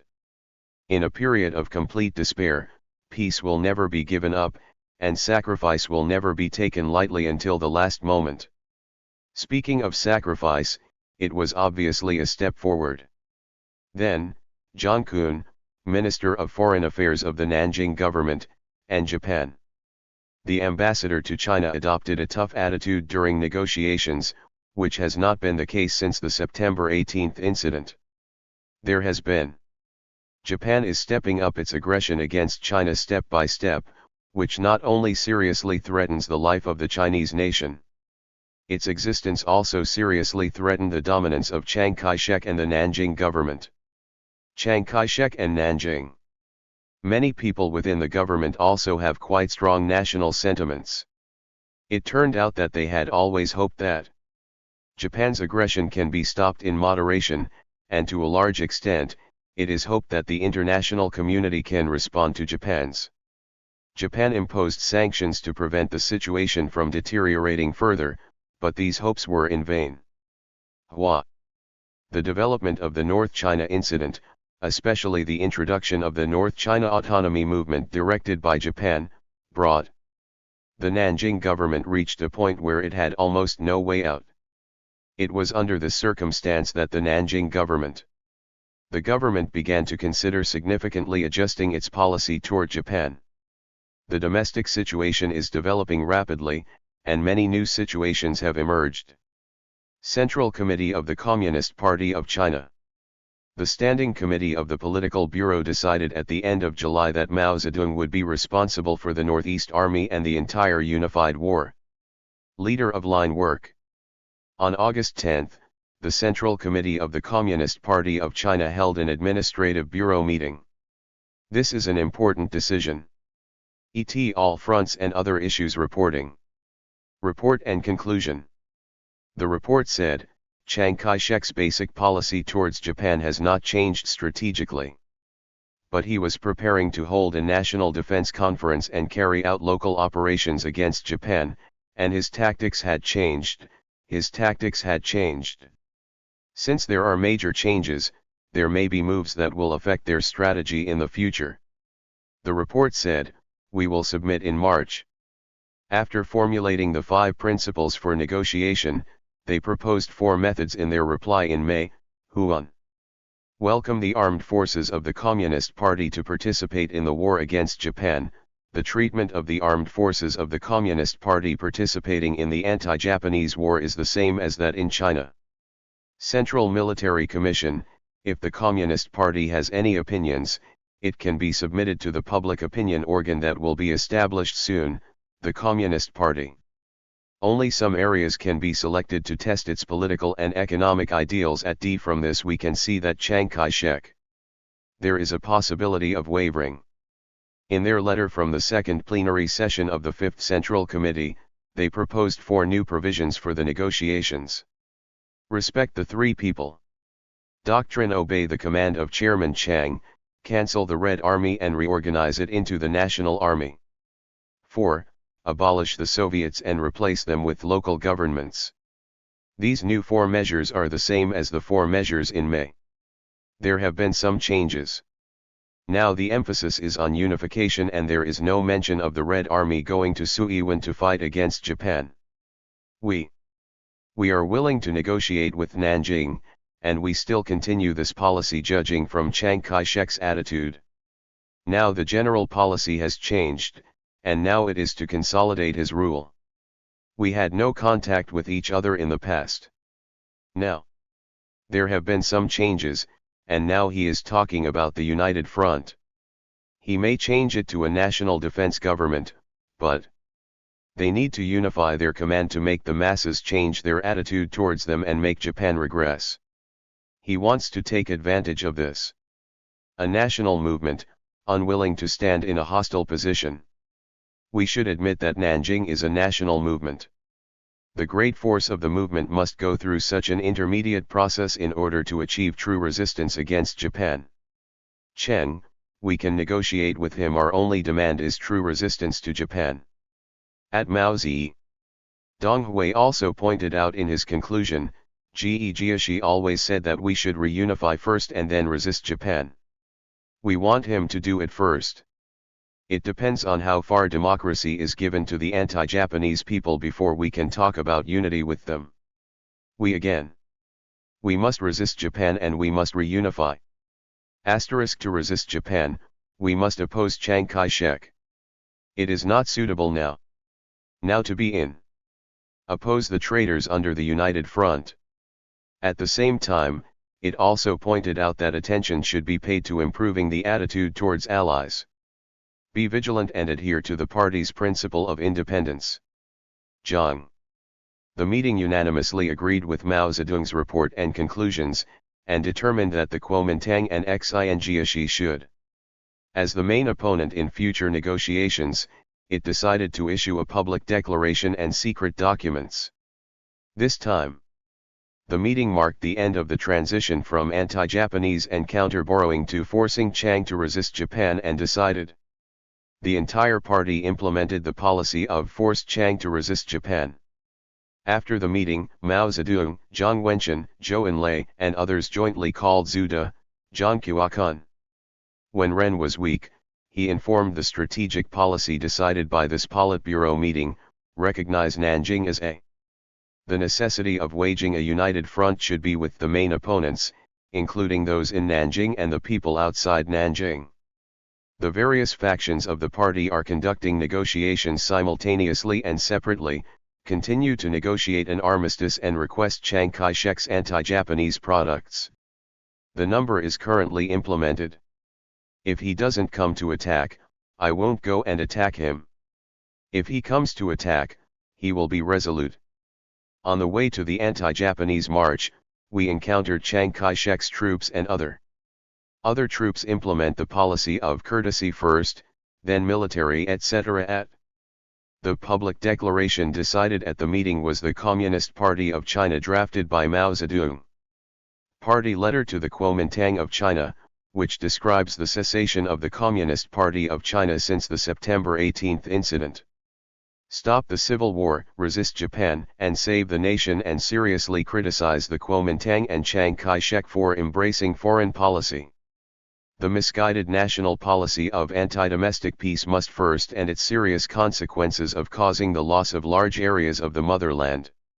At the same time, it also affirmed that the second plenary session of the Fifth Central Committee of the Kuomintang has made some progress, but it is still not satisfied. The people across the country strongly demanded resistance to Japan. At the critical moment of subjugating the country and annihilating the nation, the Chinese Communist Party once again. Once he shouted loudly to the Kuomintang, "Stop the civil war immediately and organize a nationwide anti-Japanese united war. Line, launch a sacred war of national self-defense, resist the offensive of Japanese imperialism, and defend and restore China's territorial sovereignty and save the people of the country from dire straits." It's in the most. Later, he clearly put forward the proposal of re-cooperation between the Kuomintang and the Communist Party. The key now lies in the hands of your party. As for us, we are already prepared to send out troops anywhere and at any time. The existing plenipotentiary representatives, together with the plenipotentiary representatives of your party, will begin concrete and practical negotiations too. We are willing to quickly conclude a specific agreement to resist Japan and save the nation, and are willing to resolutely abide by this agreement. Determined. The meeting decided that the secret document issued within the party was the September 1 Central Committee of the Communist Party of China. Instructions on the issue of Chiang Kai-shek's anti-Japanese war. The instruction pointed out, at present, China's main enemy is. He is the Japanese emperor, so it is wrong to treat the Japanese emperor and Chiang Kai-shek equally. The slogan is also inappropriate.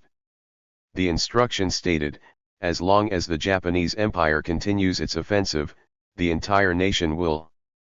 Under the conditions for the continued development of the revolutionary movement, all or most of Chiang Kai-shek's army may participate in the resistance against Japan.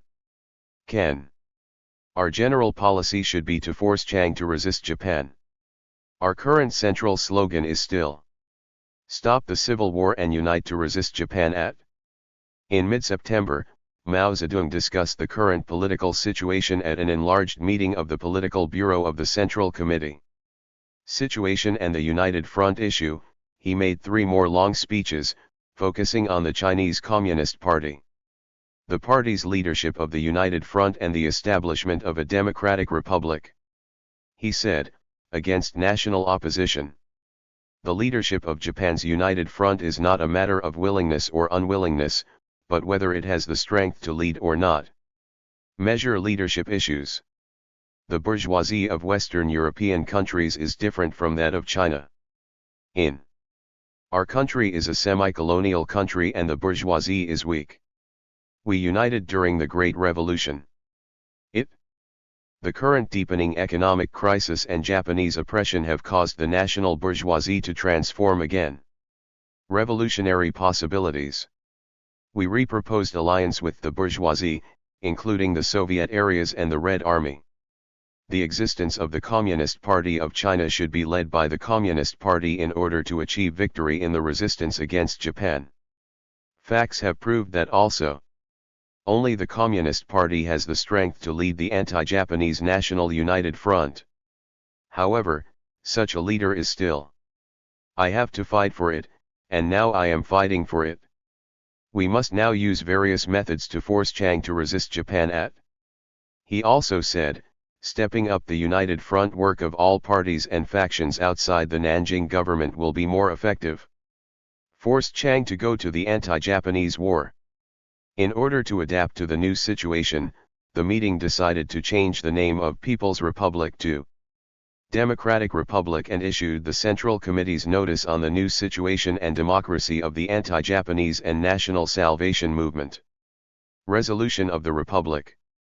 After the meeting, Chairman Mao Zedong drafted the draft agreement between the Kuomintang and the Communist Party on the demonstration of resistance against Japan on September 9.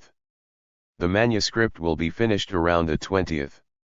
The agreement contains 8 articles in total, which stipulates that in order to carry out armed action against Japan, the anti-Japanese war, the realization of the United Front to resist Japan and the establishment of a democratic republic, and the signing of this agreement.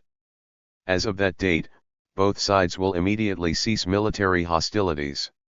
The Kuomintang admitted, stop progress, attack the Red Army and invade the Soviet areas, demarcate the areas where the Red Army can garrison, and reform the existing administrative system, which everyone agrees to. Allow the people's freedom of speech, publication, assembly, association, etc., and release political prisoners. Communist Party. The party acknowledged that the Red Army would not attack Kuomintang areas and stop talking about overthrowing the Kuomintang regime. In discussions and actions, during the anti-Japanese war, the organization of Communist Party members in the Red Army should not be changed. Under the conditions of leadership, the National Army, including the Red Army, implements unified command and unified organization. The basic contents of this draft agreement became the basis for subsequent negotiations between the Kuomintang and the Communist Party, and also the basis for China. The Communist Party negotiates with local powerful factions to establish the basis for a national united front. Since the political bureau of the Central Committee determined the Nanjing government as the main negotiating opponent. Later, Mao Zedong not only guided the representatives of the Central Committee of the Communist Party of China to negotiate with the Nanjing government, but also directly write a letter to the important military and political members of the Nanjing government, Song Ziwen, Shao Litsi, Sun Ke, Chen Lifu, and Wang Jun. Zhu Shaoliang, Mao Bingguan, and others vigorously promoted the righteousness of resisting Japan and saving the country, and advocated an armistice and peace negotiation to achieve the goal of peace. Anti-Japanese. He wrote many times to Song Qingling, Pu Yuanpi, Shen Junqi, Zhou Gufen, Tao Xingzi. Zhang Naki and other patriotic leaders expressed their respect for their patriotic actions. He still works hard to be in the same place. Fang Qiang sent people to get in touch and wrote letters to Li Zongren, Baichong Temple, Zishan, and Zishan respectively. Fugang, Yi, Songzhe, Yuan, and representatives of various political forces Feng Yuxiang, Li Jishan, Zhang Guangbo, Huaqian. Wait for their mistakes and strive for their understanding and support for the CCP's anti-Japanese National United Front proposition. During this period, Mao Zedong further strengthened his work on Zhang Suiliang and Yang Huqian. In September, he sent his secretary Zhang Wenbin to Xi'an to negotiate with Yang Huqian and reached a mutual agreement. Infringement: both sides cancel hostilities, lift economic blockade, and establish military alliance within the defense zone. Network and other protocols. Zhang Wenbin stayed in Xi'an as a representative of the Red Army, and his public identity was the 17th Route Army. Director and Secretary of the Political Department of the General Headquarters. In early October, Mao Zedong and others sent Ye Jianying to Xi'an again. As the permanent representative of the Central Committee of the Communist Party of China, Zhang Suiliang's ministry further carried out military campaigns against the Northeast Army and the Northwest Army.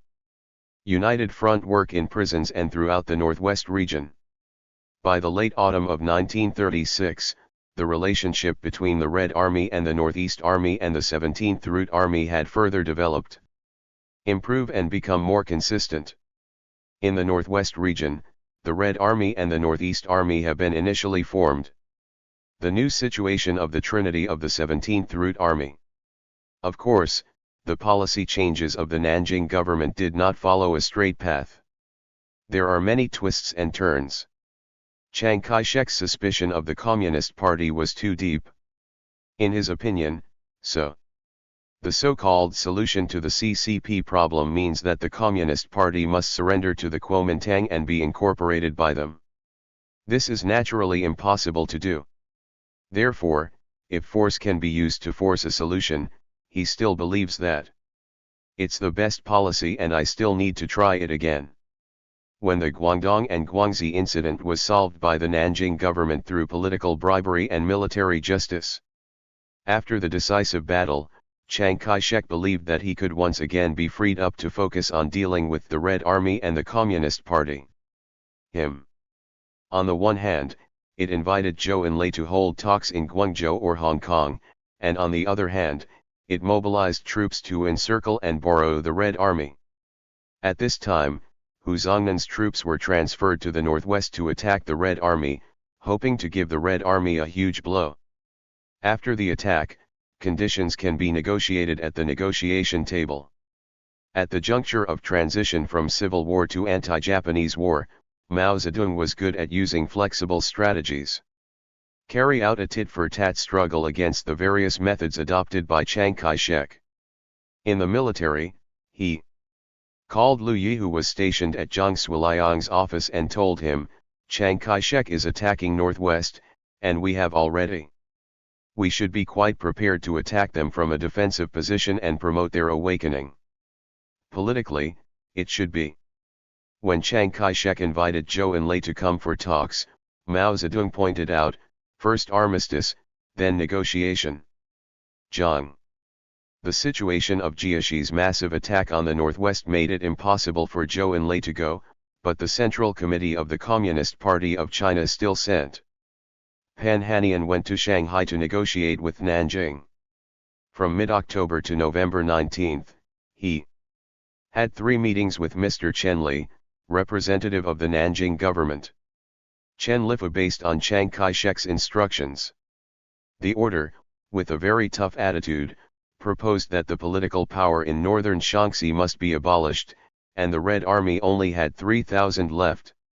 Everyone above the rank of division commander will be dismissed from their posts and sent abroad, etc. In this way, the negotiations can only be stranded. By early December, when after Chen Lifu learned that Hu Zongnan's troops were defeated at Shancheng Castle, he sent people to Shanghai to find Pan Hanian and express his feelings. Indicates that the negotiations between the Kuomintang and the Communist Party cannot be suspended. At this time, Mao Zedong believed that Chiang Kai-shek was forced to stop the communist movement, or that the resistance was currently being established. The central key to Japan's united front. On November 13, he said at the Politburo meeting, "I am not yet sure about Jiang's problem. However, Chiang is not necessarily the same. Depending on how the situation changes, it may be possible to force him to join us on December 1, he." 18 senior Red Army generals including Zhu De, Zhou Yele, and Xianzhi Hui jointly wrote a letter to Chiang Kai-shek. She criticized him for mobilizing Hu Zongnan and other troops to attack the Red Army and the Soviet area, hoped that he would make a decisive decision and change the situation. "Enemies become friends and we fight against Japan together." The letter read, "Today's matter is to fight against Japan or to surrender to Japan. I have to choose one of the two. Wandering astray, destroying the country for me, becoming a slave to me, losing touch with the hearts of the people of the country, and suffering the oppression of the ages. Scold me. Where to go and where to go, I hope sir will observe carefully." Cao Shen brought trouble to Liu, and his words were at stake, so he immediately reported it. Ci. Renew Mingjiao at. However, he and Chiang Kai-shek regarded the advice of Mao Zedong and others as weak and respectable, and believed that the Red Army. The situation was already unsustainable, and they intensified their efforts to mobilize 300,000 troops to prepare for the siege period Red Army.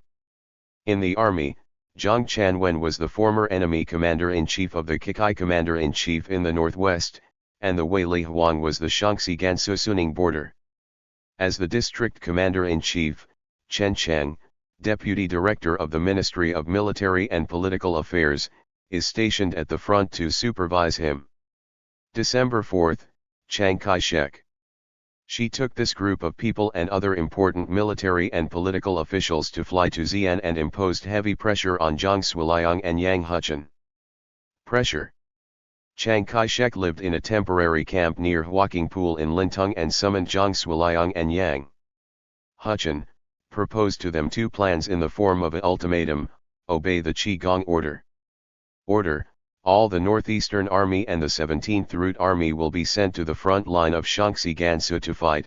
If not, Pair Communist Party, the Northeast Army was transferred to Fujian, the 17th Route Army was transferred to Anhui, and Shaanxi was transferred Gan, by the Central Army Pair Communist Party. Zhang Suiliang and Yang Huchen could not accept these 2 plans. Distraught and crying, he borrowed Chiang Kai-shek's past advice from him, but was severely reprimanded by Chiang Kai-shek. This forced Zhang and Yang to a desperate situation, coupled with the rising anti-Japanese and national salvation movements from all walks of life in Xi'an. The move finally drove Zhang and Yang to make up their minds and adopt extraordinary means to implement military admonishment. In the early morning of December 12, Zhang Xueliang and Yang Huchun detained Chiang Kai-shek and more than a dozen important military and political officials, including Chen Chang, Wei Liwang, and Zhang Yiwen, sent telegrams across the country to propose reorganization. The Nanjing government stopped the civil war and immediately released the arrested patriotic leaders Shen Golao and Zhou in Shanghai. He advocated 8 proposals, including intervening on the liberation of all political prisoners across the country and convening a national salvation conference. That's it. It was the Xi'an incident that shocked both China and foreign countries. The Chinese Communist Party did not know in advance that the Xi'an incident was going to happen. When the incident happened, early that morning, Zhang Xueliang called Mao Zedong and Zhou Enlai and said, "Xiao and others are doing great work for the Chinese nation and the future is based on interests, and no matter what, today Zhang and important generals Chen Chang, Zhu Xiaoliang and others have been captured. Zhang Changwen, Wei Liwang and others detained him and forced him to release the patriots and reorganize the coalition government. Brother, if you have any suggestions, please reply as soon as possible." Later, Zhang Xueliang and Yang Huchun jointly sent a call to invite the CCP. The central government sent people to Xi'an to discuss the big plan. After the Central Committee of the Communist Party of China received Zhang Xueliang's telegram, Zhou Lai, Zhang Wenchen, Bogu, Zhu De, Zhang Qiabang and others held a meeting in the cellar cave where Mao Zedong lived. Discuss the principles and policies for handling the Xi'an incident. Mao Zedong and Zhou Enlai replied to Zhang on the same day. Xueliang, it is proposed that the main force of the Northeast Army be immediately mobilized to the Xi'an and Pingliang lines, and the main force of the 17th Route Army. Efforts were made to mobilize Xi'an and Tongguan lines. The Red Army was responsible for suppressing Hu, Zheng, Mao, Guan, Li Xianzhou each army. Well, I plan to come to my brother's office to discuss the big plan. How to look forward to recovery. On December 13, the Central Committee of the Communist Party of China held an administrative bureau meeting. Because of the Xi'an incident. It happened very suddenly, and the situation is not very clear yet. It needs further understanding and observation. We will discuss it at the meeting. Many major issues are just an exchange of views and can only be made after further clarification of the situation. Decisive. Mao Zedong made a speech first and finally made a conclusion. In his speech, he proposed the problem that the district must first solve. What is our attitude towards this incident? It should be supported, or neutral, or opposed. It should be clearly determined and there is no room for hesitation. He asserted. This incident is of revolutionary significance and is an effort to fight against Japan and traitors. Its action, its programs, all have positive meanings, even in their starting point of self-defense. It is also revolutionary. Is something that should be supported. He said, although Chiang Kai-shek's recent position is a middle position.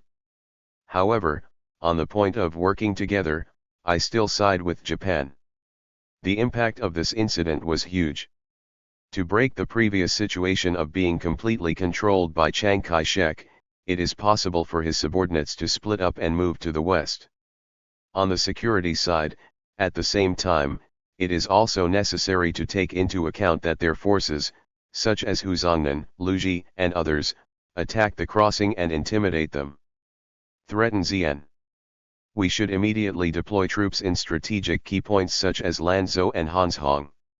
The idea at that time was, we should lead the country with Xi'an as the center and control Nanjing. With the northwest as the anti-Japanese front, It affected the whole country and formed the center of the anti-Japanese front. He emphasized that, say, our political slogan is to call for a national salvation rally. All other slogans are subsidiary to this one. Under the slogan, this is a part of the center. At 9 other participants made speeches, including. The person who received the most intense response was Zhang Qiuakun. He said, in the sense of the Xi'an incident, the first thing is to resist Japan. The second is to oppose Chiang Kai-shek. Is civil strife inevitable? It's inevitable. It's just a matter of big or small. Therefore, to defeat the Nanjing government and establish an anti-Japanese government, we should discuss how to implement it. Now. At. Zhang Wenquan disagreed with this opinion and said, we will not adopt a policy that is opposed to Nanjing. Try to strive for the legitimacy of the Nanjing government and unite with non-Chiang Kai-shek troops. Take defensive measures militarily. Take a political offensive. At Mao Zedong said in his conclusion, we are now in a historical period. A new stage of historical events. At this stage, there are many paths ahead, and there are also many challenges. Many difficulties. The enemy wants to win many people over to their side, and we also want to win over many people. Come to us. In response to Zhang Guo's statement that the first is to resist Japan, and the second is to oppose Chiang Kai-shek, Mao Zedong emphasized, we are not directly opposing Luo Luo, but we are specifically pointing out Luo Luo's personal qualities. Wrong, we must oppose Rock, but we must not oppose Chiang Kai-shek, and we must not oppose Chiang Kai-shek and the anti-Japanese movement at the same time.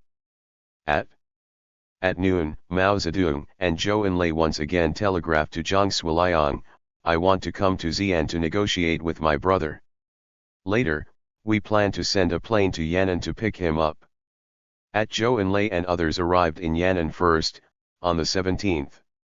Take Zhang Shuiliang's special plane to Xi'an and assist Zhang Shuiliang and Yang Huchun in handling the incident. Zhou Enlai arrived in Xi'an on the 17th, immediately interviewed Zhang Shuiliang, and arrived at the meeting that night. Mao Zedong reported to the Central Committee of the Communist Party of China that the Kuomintang Central Army Liu Zhi's troops had entered Jiji with 5 divisions. Pass, Force Vinan.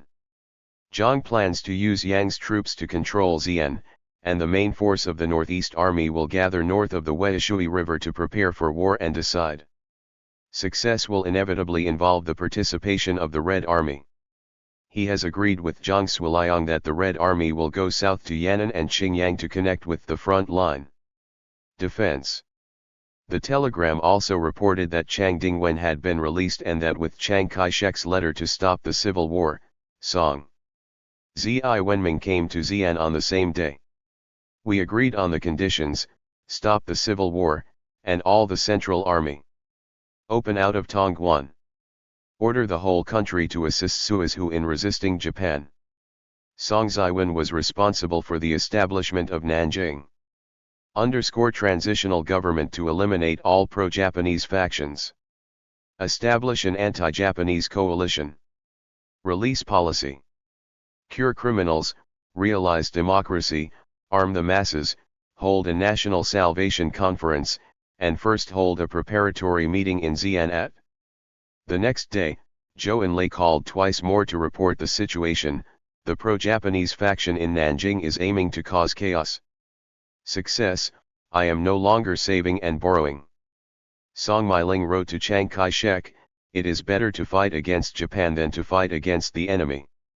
Kong Xiangshen tried to reconcile. Song Ziwen came to Xi'an on the condition of an armistice, and General Wang returned to China.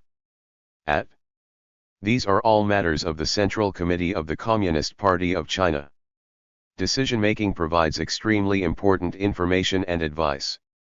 At the same time as receiving the call from Zhou Xile, Mao Zedong learned that, Japan's foreign minister on the 17th.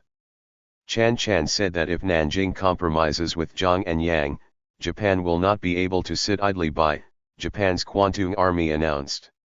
The statement demanded that Nanjing anti-communist and defend against communism. He agreed with Jiang Wenquan, Bogu, and others that there should be conditionally restore Chiang Kai-shek's freedom and peacefully resolve the Xi'an incident. On the 18th, the Communist Party of China. The Central Committee of the Communist Party of China publicly issued a message to the Central Committee of the Kuomintang on the Xi'an incident, stating for the sake of the country and the nation. This plan is for Chiang Kai-shek's personal plan and asked the Kuomintang to convene all parties, factions, all walks of life, and the anti-Japanese and National Salvation Congresses of all the armed forces decided to fight against Japan and organized the National Defense Government Anti-Japanese Alliance. Army, stop all civil wars and unite to resist Japan, open the People's Anti-Japanese National Salvation Movement, and implement the democratic rights of speech, assembly, and association, and the release of all political prisoners and patriotic leaders in Shanghai. He also stated, "Our party believes that if your party can realize the above urgent demands of the people of the country, we will not. But the country and the nation will be saved from now on, and the security and freedom of the Chiang family will certainly not be a problem, otherwise it will be very difficult.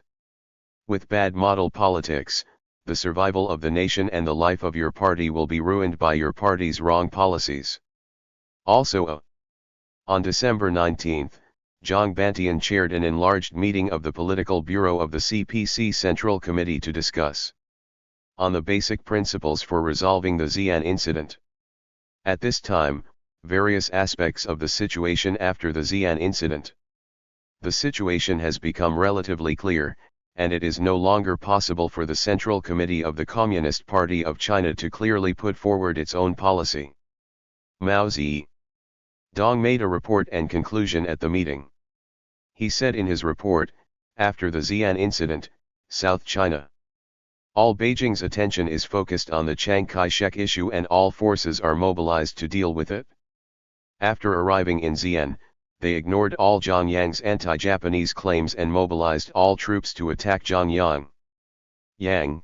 This is a manifestation of the darkness caused by the Xi'an incident. This is a response to it is unfavorable to Japan.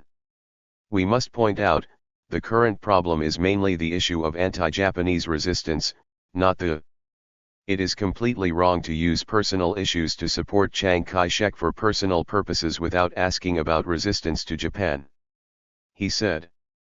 Then he said that on the other hand, the Xi'an incident occurred because the Nanjing government did not respond immediately. The Japanese war of resistance was especially caused by Chiang Kai-shek's rugged cabinet policy. It can be more. Promote the differentiation between anti-Japanese and pro-Japanese, so as to further expand the anti-Japanese war. This is the bright side. We should firmly stand on the stand of resisting Japan and treat good people. To carry forward the aspect and attack the dark aspect. They clearly opposed the expansion of domestic occupation. General Secretary Xi Jinping, that is, the advocate of striving for a peaceful settlement of the Xi'an incident, said, "We mainly want to eliminate ending the civil war or not prolonging the civil war." At that time, the Soviet Union's Pravda published a comment twice. Accused that the Xi'an incident was caused by the Japanese. Mao Zedong did not agree with the statement of the Soviet Union and pointed out that, he said, Japan said that the Soviet Union was responsible for it, and the Soviet Union said that Japan was responsible for it. Both sides disagreed on the essence of the facts. There are bamboo shoots. He insisted on starting from the actual situation in China and said, "We are prepared to take root." According to this position, the United States issued a call, and the international instructions will still be received, or it will take another 2 days. Send. During the discussion at the meeting, the opinions within the political bureau were unanimous. Bogu said, "I completely." Awarding Chairman Mao this explanation, we should emphatically point out that the current problem is whether to engage in resistance to Japan. Japan's problem is not Jiang's personal problem. Do not take confrontation with Nanjing at. Said, our policy should be to strive to become a nationwide anti-Japanese movement and insist on stopping the civil war and Unanimous anti-Japanese policy. We should try our best to gain time for peaceful mediation at. Mao Zedong concluded that the Xi'an incident was on the side of the Red Army and was influenced by the Red Army. The impact is huge. Only by ending the civil war can we resist Japan. Now it should be estimated that this time it will be possible. Can bring the civil war to an end. We should transform the civil war into the anti-Japanese war. We must strive for Nanjing, we must strive for Xi'an at. The meeting adopted the instructions of the Central Committee on the Xi'an incident and our tasks and proposed oppose a new civil war and advocate a peaceful settlement between Nanjing and Xi'an on the basis of unity to resist Japan. Decision. At the same time, the central government of the Chinese Soviet Union and the Central Committee of the Communist Party of China each responded to Nanjing and Xi'an. The Bureau issued a telegram stating that it advocated a peaceful settlement of the Xi'an incident. Due to the internal opinions of the Politburo, it has been quite unanimous that the call was received on December 10 without waiting for a call from the Comintern.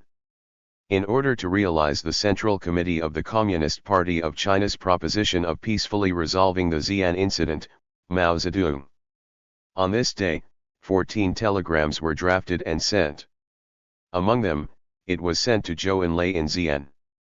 There were 11 telegrams, informing the Central Committee of the decision and proposing specific work arrangements. Send. There were 2 telegrams sent to Peng Dehui and Ren Qiangxi, who were directing military affairs at the front, ordering them to take the lead. He led the field army on an urgent march straight to Changwu to stand by, and sent the 81st Division and the 28th Army to Yan. And accepted the task and provided practical assistance to Zhongyang. He also called Pan Hanian in Nanjing, please contact Nanjing about the possibility of peacefully resolving the Xi'an incident and its minimum conditions to avoid the tragic disaster of destroying the country. The call from the Communist International was received on the next day. Its content. It is basically consistent with the decision already made by the Central Committee of the Communist Party of China.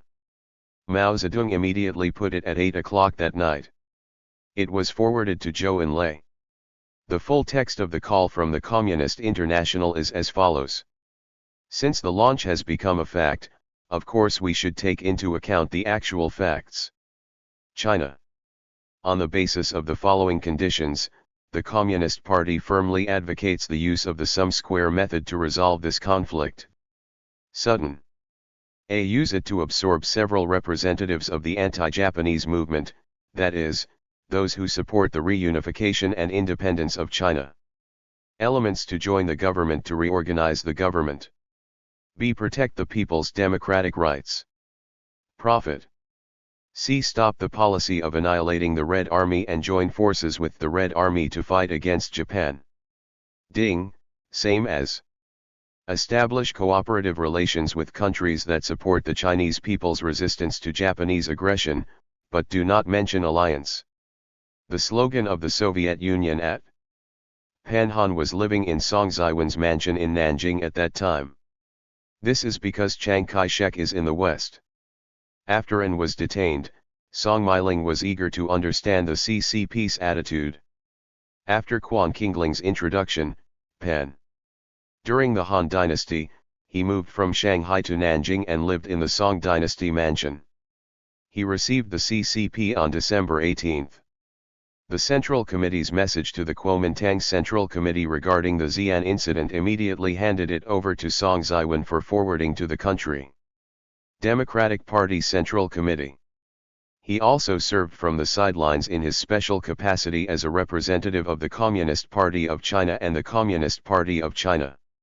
Support Song Meikong and other forces to oppose the public opinion and advocate peaceful rescue of Chiang Kai-shek. When he received Mao Zedong. After the confidential telegram on the 19th, he also published the central government of the Chinese Soviet Union and the Communist Party of China, which he had just translated. The Central Committee's electrical report on the Xi'an incident was immediately handed over to Mo Ziwen, and said, Commissioner Song knows best. General Zhang Suiliang, he will definitely warmly welcome you to Xi'an. Song Ziwen believed that Pan Hanian. This statement reflected the intention of the Chinese Communist Party, and after a debate with the pro-Japanese faction, it was approved too. Private qualification to travel to Xi'an. On the morning of the 20th, Song Ziwen flew to the west accompanied by consultant Duan N. When Zhang Shuiliang met Song Ziwen, he frankly told him that as long as Zhang agreed to Zhang and Yang.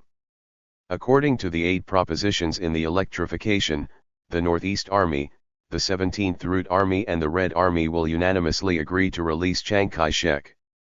Jiaxi. Later, he accompanied him to meet Chiang Kai-shek. Zhou Enlai also clearly conveyed this to Song Ziwen.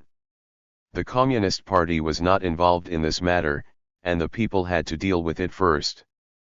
Policy. The next day, Song Ziwen flew back to Nanjing. Mao Zedong called Pan Hanian again on the 21st and issued a plan for negotiations with the Nanjing government. These conditions were required to be submitted to Chen Lifu and others immediately, and he said, there is no relevant condition among the above conditions. When guaranteed, advise Xi'an to restore Mr. Chiang Kai-shek's freedom and help him unite the country. Unanimously against Japan. Pan Hanian immediately proposed to Chen Lifu and others, and promoted Song Miling to go to Xi'an. On the 13th, after Song Miling received a telegram from Zhang Shuiliang welcoming her to Xi'an, she immediately went to the terminal. Song Ziwen and others accompanied him to Xi'an. Zhou Enlai tactfully implemented the instructions of the Central Committee of the Communist Party of China in Xi'an's extremely complex environment. We have carried out fruitful work and created good conditions for negotiations between the two parties. Negotiate. Starting from the morning of the 23rd, Nanjing was attended by Zhu Ziwen and later Song dynasty. Miling, Xi'an attendees included Zhang Shuiliang, Yang Huchen, and Zhou Enlai. Negotiation begins. Zhang and Yang reiterated the 8 propositions they proposed in the telegram, and Zhou Enlai also explained the CC _. 6 propositions. After 2 days of negotiations, Song Miling and Song Ziwen agreed on some issues in the negotiations. Made a clear commitment. After the negotiations, Zhou was accompanied by the Song brothers and sisters to see Chiang Kai-shek. Chiang Kai-shek. He made a gesture toward him. That is what Zhou Enlai reported to the Central Committee of the Communist Party of China at that time. Sir, stop the Communist Party, unite with the Red Army to fight against Japan, and unify the people. It is up to Song, and Zhang Quan to resolve everything with me on his behalf. Yin, him. After returning to Nanjing, I can go directly to negotiate at. Zhang Shuiliang thought that Chiang Kai-shek had already promised the terms of the peace talks, but he was afraid that it would take too long. The ministry meeting was full of complications. After Song Ziwen's request, he agreed to Chiang Kai-shek's decision on December 25. Depart Xi'an. He did not tell anyone in advance, not even Zhou Enlai, that at 3 p.m. At a little more, he took Yang Huchen and accompanied Chiang Kai-shek and his wife by car straight to the airport. Chiang Kai-shek said before leaving. Zhang and Yang said, if a civil war occurs before today, you are responsible, if a civil war occurs after today, you will be responsible. I'm responsible. From now on we will never have anything to do with each other. At Zhang Shuiliang, who valued loyalty but lacked experience, accompanied him. After Chiang Kai-shek returned to Nanjing, he was detained and imprisoned by Chiang Kai-shek for more than half a lifetime. On December 27, the Central Committee of the Communist Party of China held an enlarged meeting of the Administrative Bureau. Mao Zedong is here. Reports and conclusions were made at the meeting, and the significance of the Xi'an incident was highly evaluated. He said, the Xi'an incident became the key to the transformation of the Kuomintang. Without the Xi'an incident, the era of change might have. It will be prolonged because there must be a force forcing him to change. The power of the Xi'an incident. The Kuomintang ended 10 years of wrong policies, which objectively includes this meaning. Just. In terms of civil war, what will end the 10 years of civil war? It is the Xi'an incident. West. The Anshan incident ended the civil war and was the beginning of the anti-Japanese war. He further analyzed the reasons why the Xi'an incident could lead to this change. Xi'an. Such a gain from the incident is not accidental, because the Kuomintang has begun to actively broadcast it and has been brewing for a long time. For a long time. Their internal contradictions developed to the highest level, so the Xi'an incident resolved this contradiction. This is a focus that is ripe and changing. The Xi'an incident was an epoch-making change. The beginning of a new phase. He also clearly saw that although the Xi'an incident achieved such significant results, it did not. Not all problems have been solved, obstacles will still occur in the middle, and there are still many tasks ahead. Difficult. He said, although the cooperation between the Kuomintang and the Communist Party is very thorough, it has not yet been realized. The issue of alliance with Russia is also in the process of vacillation. The Xi'an incident is still in development, and we should educate the backward and strive for more middle elements. But he was optimistic about the future, and when he made his conclusion, said, as to whether the civil war is over, we should say that it is basically over. As for the future, it is not a question of civil war or resistance to Japan, but a question of speed or delay in resistance to Japan. At the current state of affairs, it was very timely for Mao Zedong to make such a clear judgment at a time when China was undergoing development and change. At that time, he was also very prophetic. The Xi'an incident occurred in a very special environment. To the Chinese Communist Party and Mao Zedong said that it came in a hurry, and it was impossible to prepare in advance, and there were many things that went through in between. Less twists and turns. The party must quickly make judgments and measures based on the rapidly changing political situation. This is really a very difficult thing to do. Despite the lack of understanding of the situation on some issues, there has to be a process of understanding, but from a broad perspective, the party has made independent decisions about the incident. Various decisions were made in a timely and appropriate manner, thus achieving the goal of peacefully resolving the Xi'an incident. It opened a channel for the unity of the entire nation in the war of resistance. This reflects the Chinese Communist Party and Mao Zedong. Political maturity. People. Although Chiang Kai-shek made major promises to end the civil war and cooperate in the fight against Japan when he was in Xi'an, but after he returned to Nanjing, his attitude changed again, and the development of the current situation experienced some twists and turns. This was also something Mao Zedong had foreseen. On New Year's Day, 1937, Mao Zedong called Zhou Enlai and Bogu and informed Peng Dehui and Ren. When he was strong, he pointed out that the internal struggle in Nanjing was fierce, and the pro-Japanese faction was unwilling to step down and had no final victory. The danger of imprisoning and detaining Zhang Suiliang and attacking Xi'an. And make the following disposition, with Yang Huchen and Wang Yizhe and others discussed how to unite against the enemy, and secretly issued orders to the Northeast Army and the Northwest Army to urgently mobilize their troops and defend themselves. The Doomsday faction attacked, and the Red Army prepared to advance to Xinping and Fufeng to respond, and stepped up efforts in Pu, Sui, Sichuan, Guangxi, and direct and serious activities against the civil war. On the same day, Mao Zedong and Zhou Enlai called Panhanian. It was pointed out that the Communist Party supports the Kuomintang in all reforms that are conducive to national salvation and survival and is willing to cooperate with Chen Lifu, Song Ziwen, Sun Ke, Han Yuxiang, and all parties discuss and unite to save the crisis. Method. At 2. The next day, Mao Zedong responded to the Nanjing government's detention of Zhang Suiliang and then marched to Xi'an and Xi'an. The fact that there was a lot of anger within the security government was further raised in a speech at a meeting of the Political Bureau of the CPC Central Committee. Since the release of Chiang Kai-shek, our general policy has been peace, and this is also the case in Xi'an currently. The policy is still to attack the rightists and win over the centrists.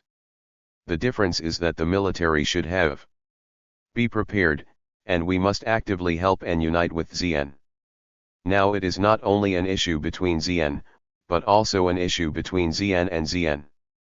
It is a national problem. On the same day, the Presidium of the Central Revolutionary Military Commission called the former enemy Commander-in-Chief Peng Dehuai, Ren Qiangshi and the heads of each army corps, actively make preparations to support the Northeast Army and the 17th Route Army, and counterattack. The policy of differentiation and isolation against the enemy consolidated the victory of the anti-Japanese alliance in northwest China and promoted the development of the current situation. Development. A few days after the Xi'an incident, the Northeast Army that was originally in Yan'an withdrew and concentrated in the Xi'an area. According to the agreement reached by both parties, the Red Army took over Yan'an.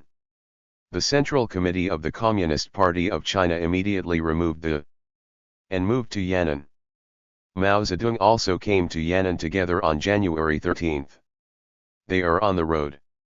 Went for 4 days. As he was about to enter the city, Mao Zedong said to the people around him, "Yan'an, here we are. Shaanxi is a big place, and the masses don't know us yet. We must be very good. Contact the masses in a timely manner, pay attention to mass discipline, and do more publicity work to the masses." From this time. Since then, he has worked and lived in Yan'an for 10 years. On January 24, he attended the Standing Committee meeting of the Political Bureau of the CPC Central Committee in Yan'an and reported. Read the judgment with the Kuomintang. When talking about the Kuomintang Central Army continuing to advance westward from Tongguan, he said, in the analysis of the Xi'an incident, the first stage is to advance troops, and the third stage is to trend peace.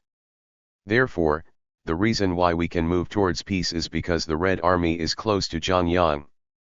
It is now a general trend to peace.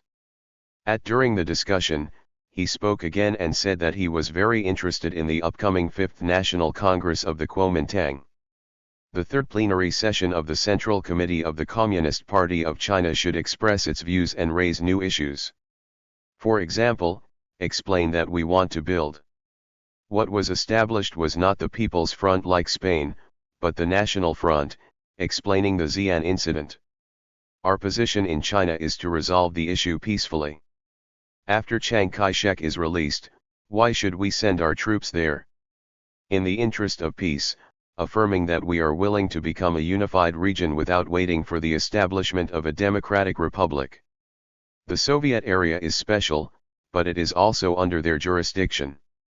After deliberation and drafting by Mao Zedong, Jiang Wenquan, and others, on February 9, the Central Committee of the Communist Party of China, the Standing Committee of the Political Bureau adopted the message from the Central Committee of the Communist Party of China to the third plenary session of the Chinese Kuomintang. China put forward the famous 5 requirements and 4 guarantees. The 5 requirements are: stop in all civil wars, concentrate national power and unite against the outside world, freedom of speech, assembly, and association. Release all political prisoners, convene a meeting of representatives from all parties, factions, walks of life, and armies. Concentrate the talents of the whole country to save the country together, quickly complete all preparations for the war of resistance against Japan. Improve people's lives.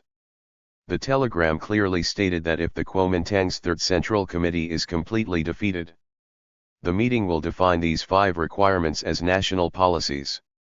In order to achieve national unity in resisting Japan, the Communist Party of China purpose, willing to make the following 4 guarantees: stop overthrowing the country nationwide, the civilian government's policy of armed insurrection, the Soviet government changed its name to the Special Administrative Region Government of the Republic of China. The Red Army was renamed the National Revolutionary Army and was directly under the control of the Nanjing Central Government and Military Commission. Implement a thorough democratic system with universal suffrage within the SAR government area. Stop the policy of confiscating land from landlords and resolutely implement the anti-Japanese National United Front. Same program at. The 5 demands and 4 guarantees put forward by the Chinese Communist Party are the key to the profound national crisis. A major change in policy under the new situation. Doing so requires a lot of political courage. During a discussion at the Politburo Standing Committee, Mao Zedong said, "This telegram was published, and various parties held different views. Yes, the Trotskyists will definitely say that we surrender, but the leftists are afraid that we will be fooled. However, in political circles it is possible. What this shows is that it can express our true determination to resist Japan, unite and resist aggression." 2d. The Central Committee of the Communist Party of China's telegram to the third plenary session of the Kuomintang of China was received after it was sent out the next day. The enthusiastic support of the people across the country also promoted the anti-Japanese faction within the Kuomintang to oppose the pro-Japanese faction. The struggle. At the third plenary session of the Kuomintang Central Committee held on February 15, Song Qingling and He Xiang, more than 10 people including Ningning, Han Yuxiang and others proposed the restoration of Sun Yat-sen's Unite with Russia, Unite with the Communist Party, and Assist Farmers. Proposals for the 3 major policies of working. Although the resolution passed at this meeting still used anti-communist language. The language is different, but the negotiation conditions proposed by the Chinese Communist Party are actually the same as those proposed by the Chinese Communist Party. Close. This shows that the Kuomintang authorities headed by Chiang Kai-shek are accepting the initiative of the Communist Party of China. The policy of cooperation between the Kuomintang and the Communist Party in resisting Japan was guided by the Communist Party of China. After the Communist Party of China put forward 5 requirements and 4 guarantees, it adopted them in practical work. A series of specific measures were taken, activities against the Kuomintang were stopped, land confiscation was stopped. Of the Soviet Union, preparing to transform the Red Army into the National Revolutionary Army, and preparing to use democratically elected governments in the Soviet areas, instead of the Soviet system, etc. Nanjing also responded positively. It stopped attacking the Red Army. Attack, lift the economic blockade on the border areas, and allocate the Red Army as the National Revolutionary Army. The troops should receive 3/5 of the sodium gold, which is 300,000 yuan. Taste. In order to further change the KMT's policy, starting from February, Zhou Enlai and other leaders. Later, negotiations were held with representatives of the Kuomintang in Xi'an, Hangzhou, and Lushan.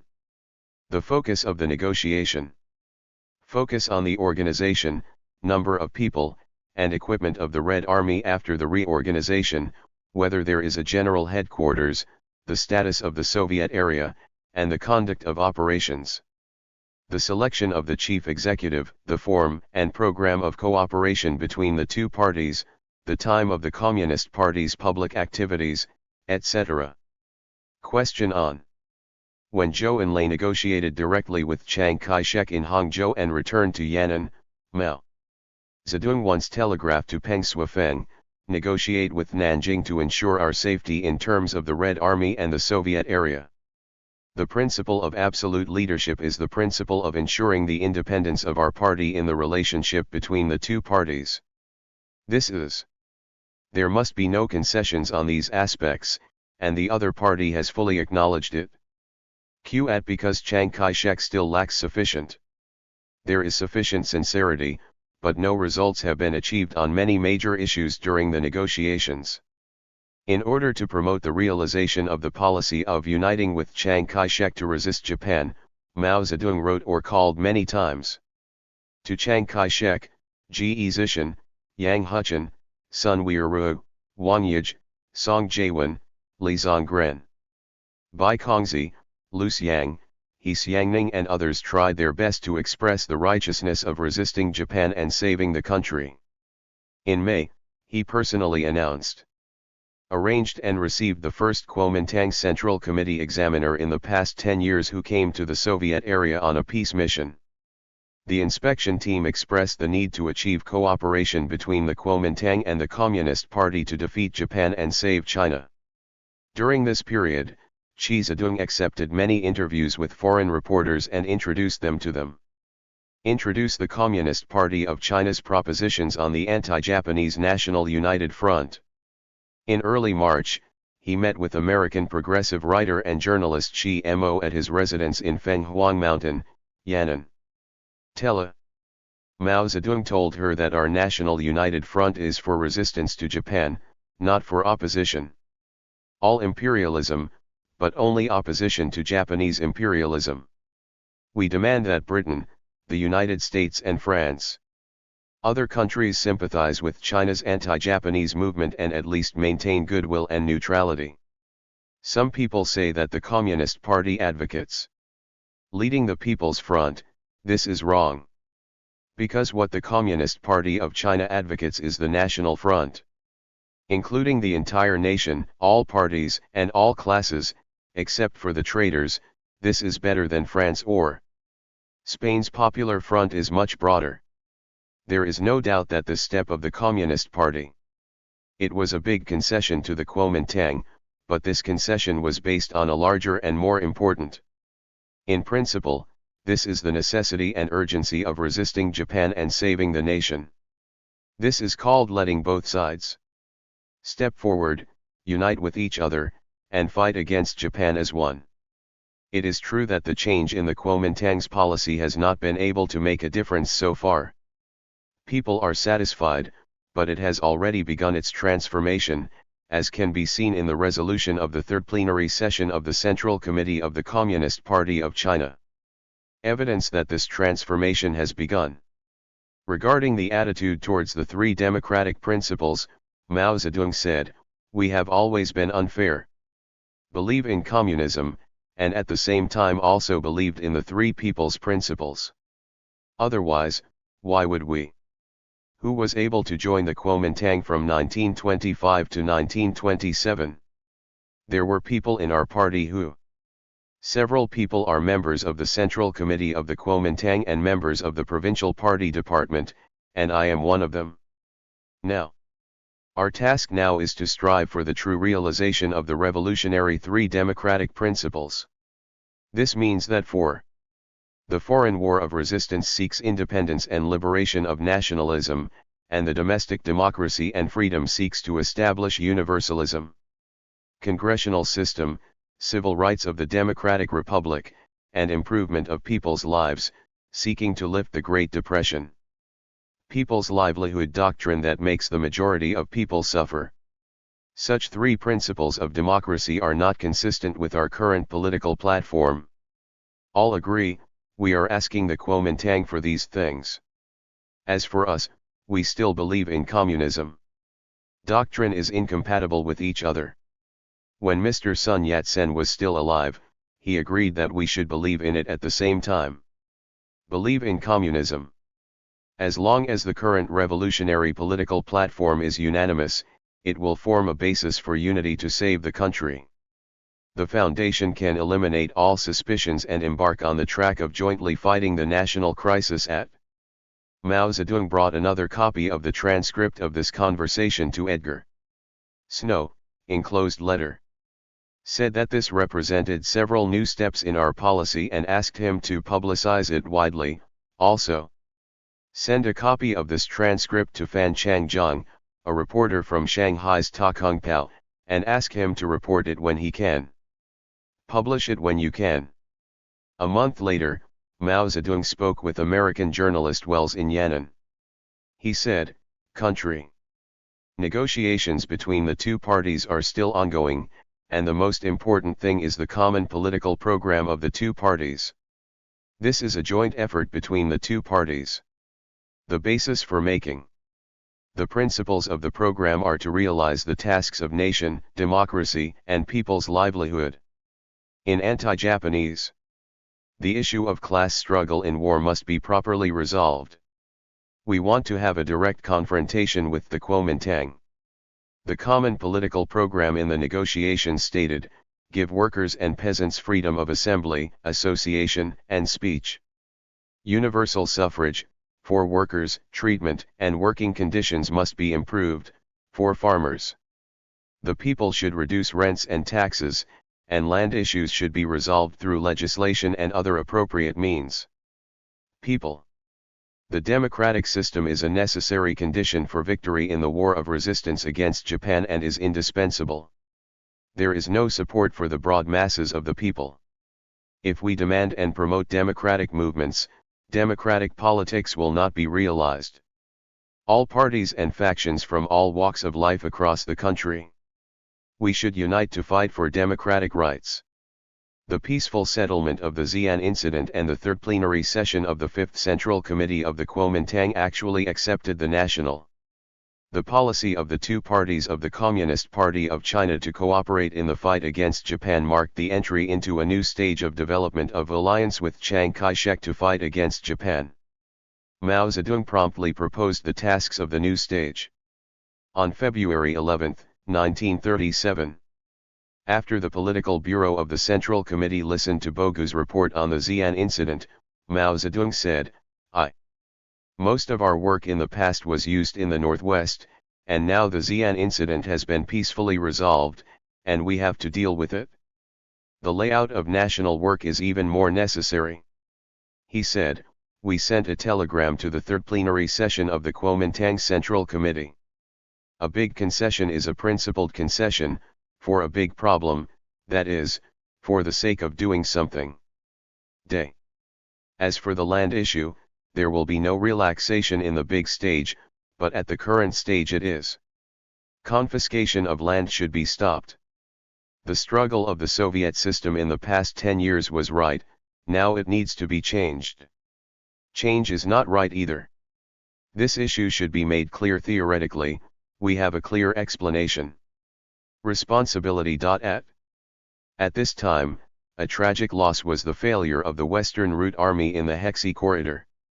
They themselves crossed to the west of the Yellow River in late October 1936, and arrived in March 1937, at the extreme.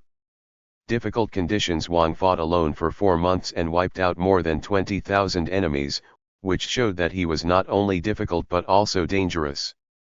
Heroic spirit and dedication. After the Xi'an incident was peacefully resolved, the Central Committee of the Communist Party of China and Nanjing.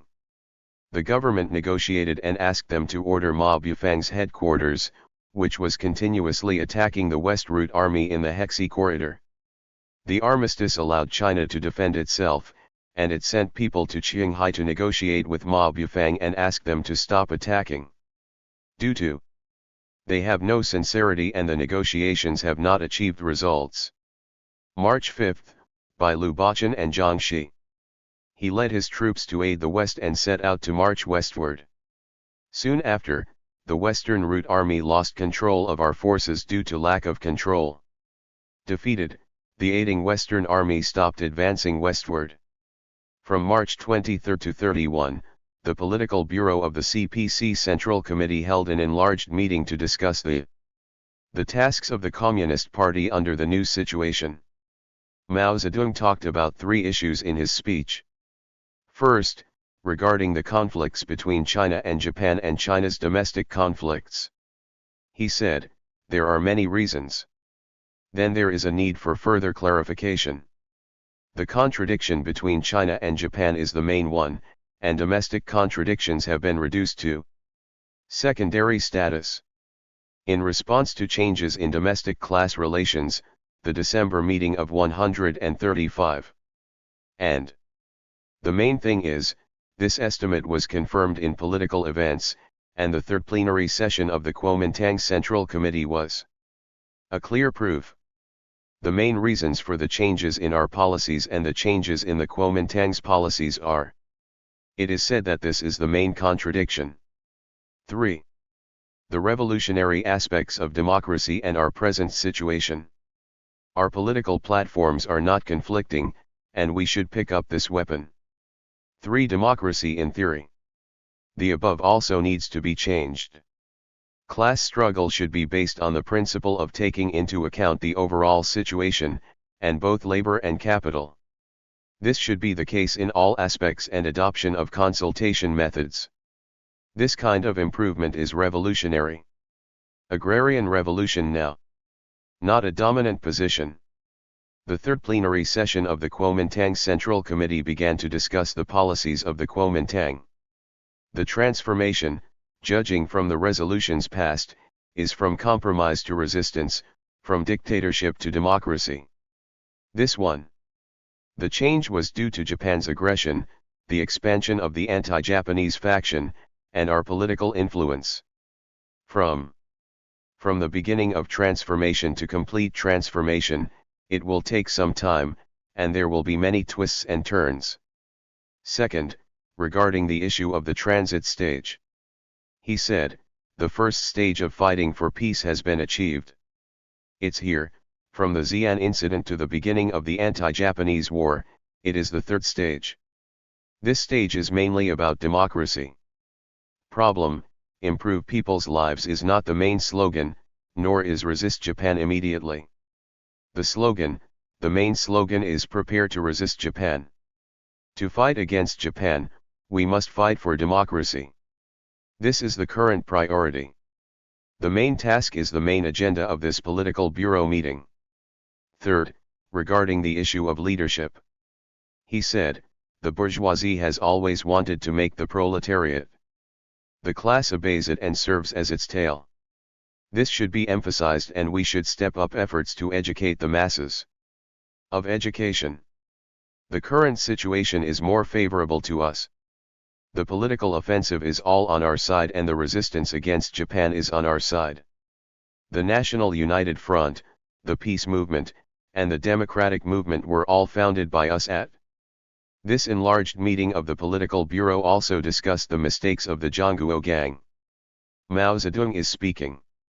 Zhong said, Zhang Qiaoshao's line is undoubtedly completely wrong. Zhang Qiaokun's philosophy, a word.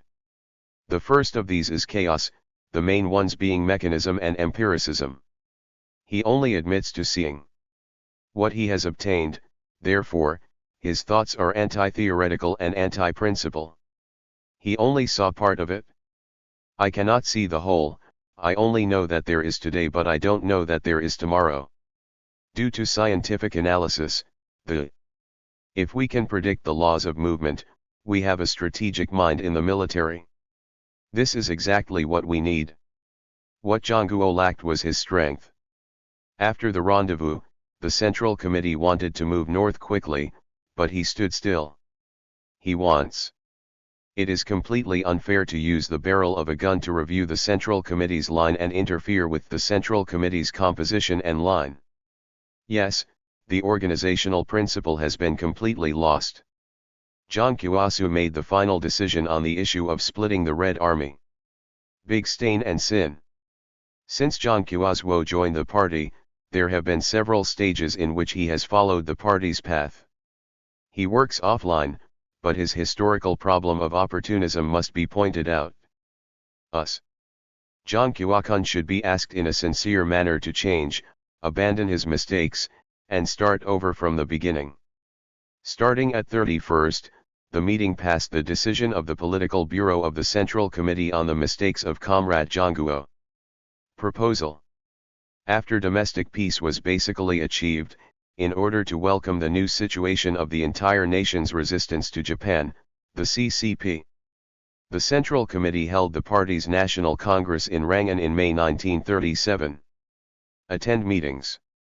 There are official representatives of the party from the Soviet areas, the Kuomintang-controlled areas and the Red Army too. 118_. The National People's Congress was attended by 64 people. This is an event with a large number of people, broad representation, and significance. Important meeting. At the meeting, Mao Zedong wrote the responsibilities of the Communist Party of China during the anti-Japanese period. Political report on the security affairs, and based on the results of the discussion at the meeting, the strive for millions for the masses entered the anti-Japanese National United Front and struggled. Mao Zedong focused on three issues in his political report and conclusion.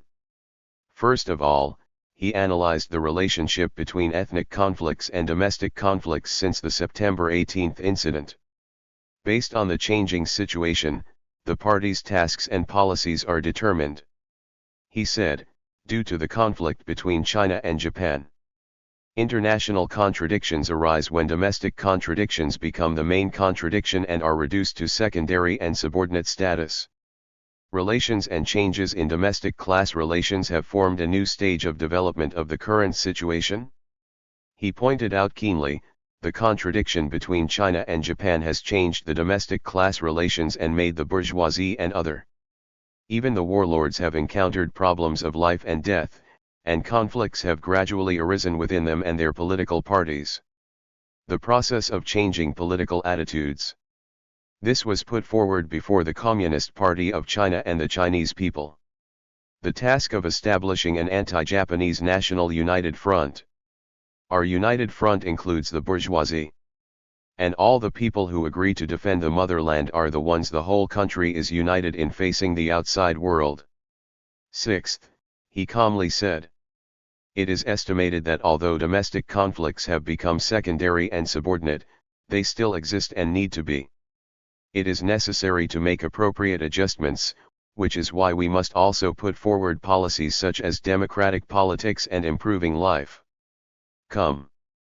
The first stage of the new era of the Chinese Revolution that started with the December 9 movement in 1935. The main task is to strive for domestic peace, starting from the third plenary session of the Fifth Central Committee of the Kuomintang in February 1937. In the second stage of the meeting, the main task is to fight for democracy. These are all going national. The transitional stage of the armed resistance against Japan. In the conclusion, he criticized the one-sided. Or they look at the problem superficially and form a left-leaning view that denies that the Kuomintang has begun to change. Point out that this view cannot see the end of the old stage and the beginning of the new stage, and therefore dare not mention it. Don't dare to take a step forward when given a new task. Secondly, he proposed and explained the current stage of consolidating peace, striving for democracy, and realizing the 3-in-1 mission of the anti-Japanese war. He said, peace has been achieved, but it is not consolidated and it does not wait. The war of resistance has been achieved. In order to consolidate peace and realize the war of resistance, a necessary conditions, that is, fighting for democracy. In this case, our conclusion is not to return to stop the civil war or fight for peace, but go one step further and propose fight for peace. The new slogan of democracy, only in this way can peace and peace be consolidated and the war of resistance be realized. He criticized, commenting on the view that it is wrong to emphasize democracy, and we should only emphasize the war of resistance, he pointed out. He stated, the war of resistance requires peace and unity throughout the country. Without democracy and freedom, it is impossible to consolidate what has been achieved. The peace that has been achieved cannot strengthen domestic unity. The war of resistance requires the mobilization of the people. Without democracy and freedom, there is no way to mobilize China's true and solid anti-Japanese national unity. The establishment of a front and the completion of its tasks are impossible without democracy. Therefore, it must implement the following two aspects of democratic reform. First, align the political system with the three parties of the Kuomintang. The reactionary dictatorship of one class is transformed into a democratic government in which all parties and classes cooperate.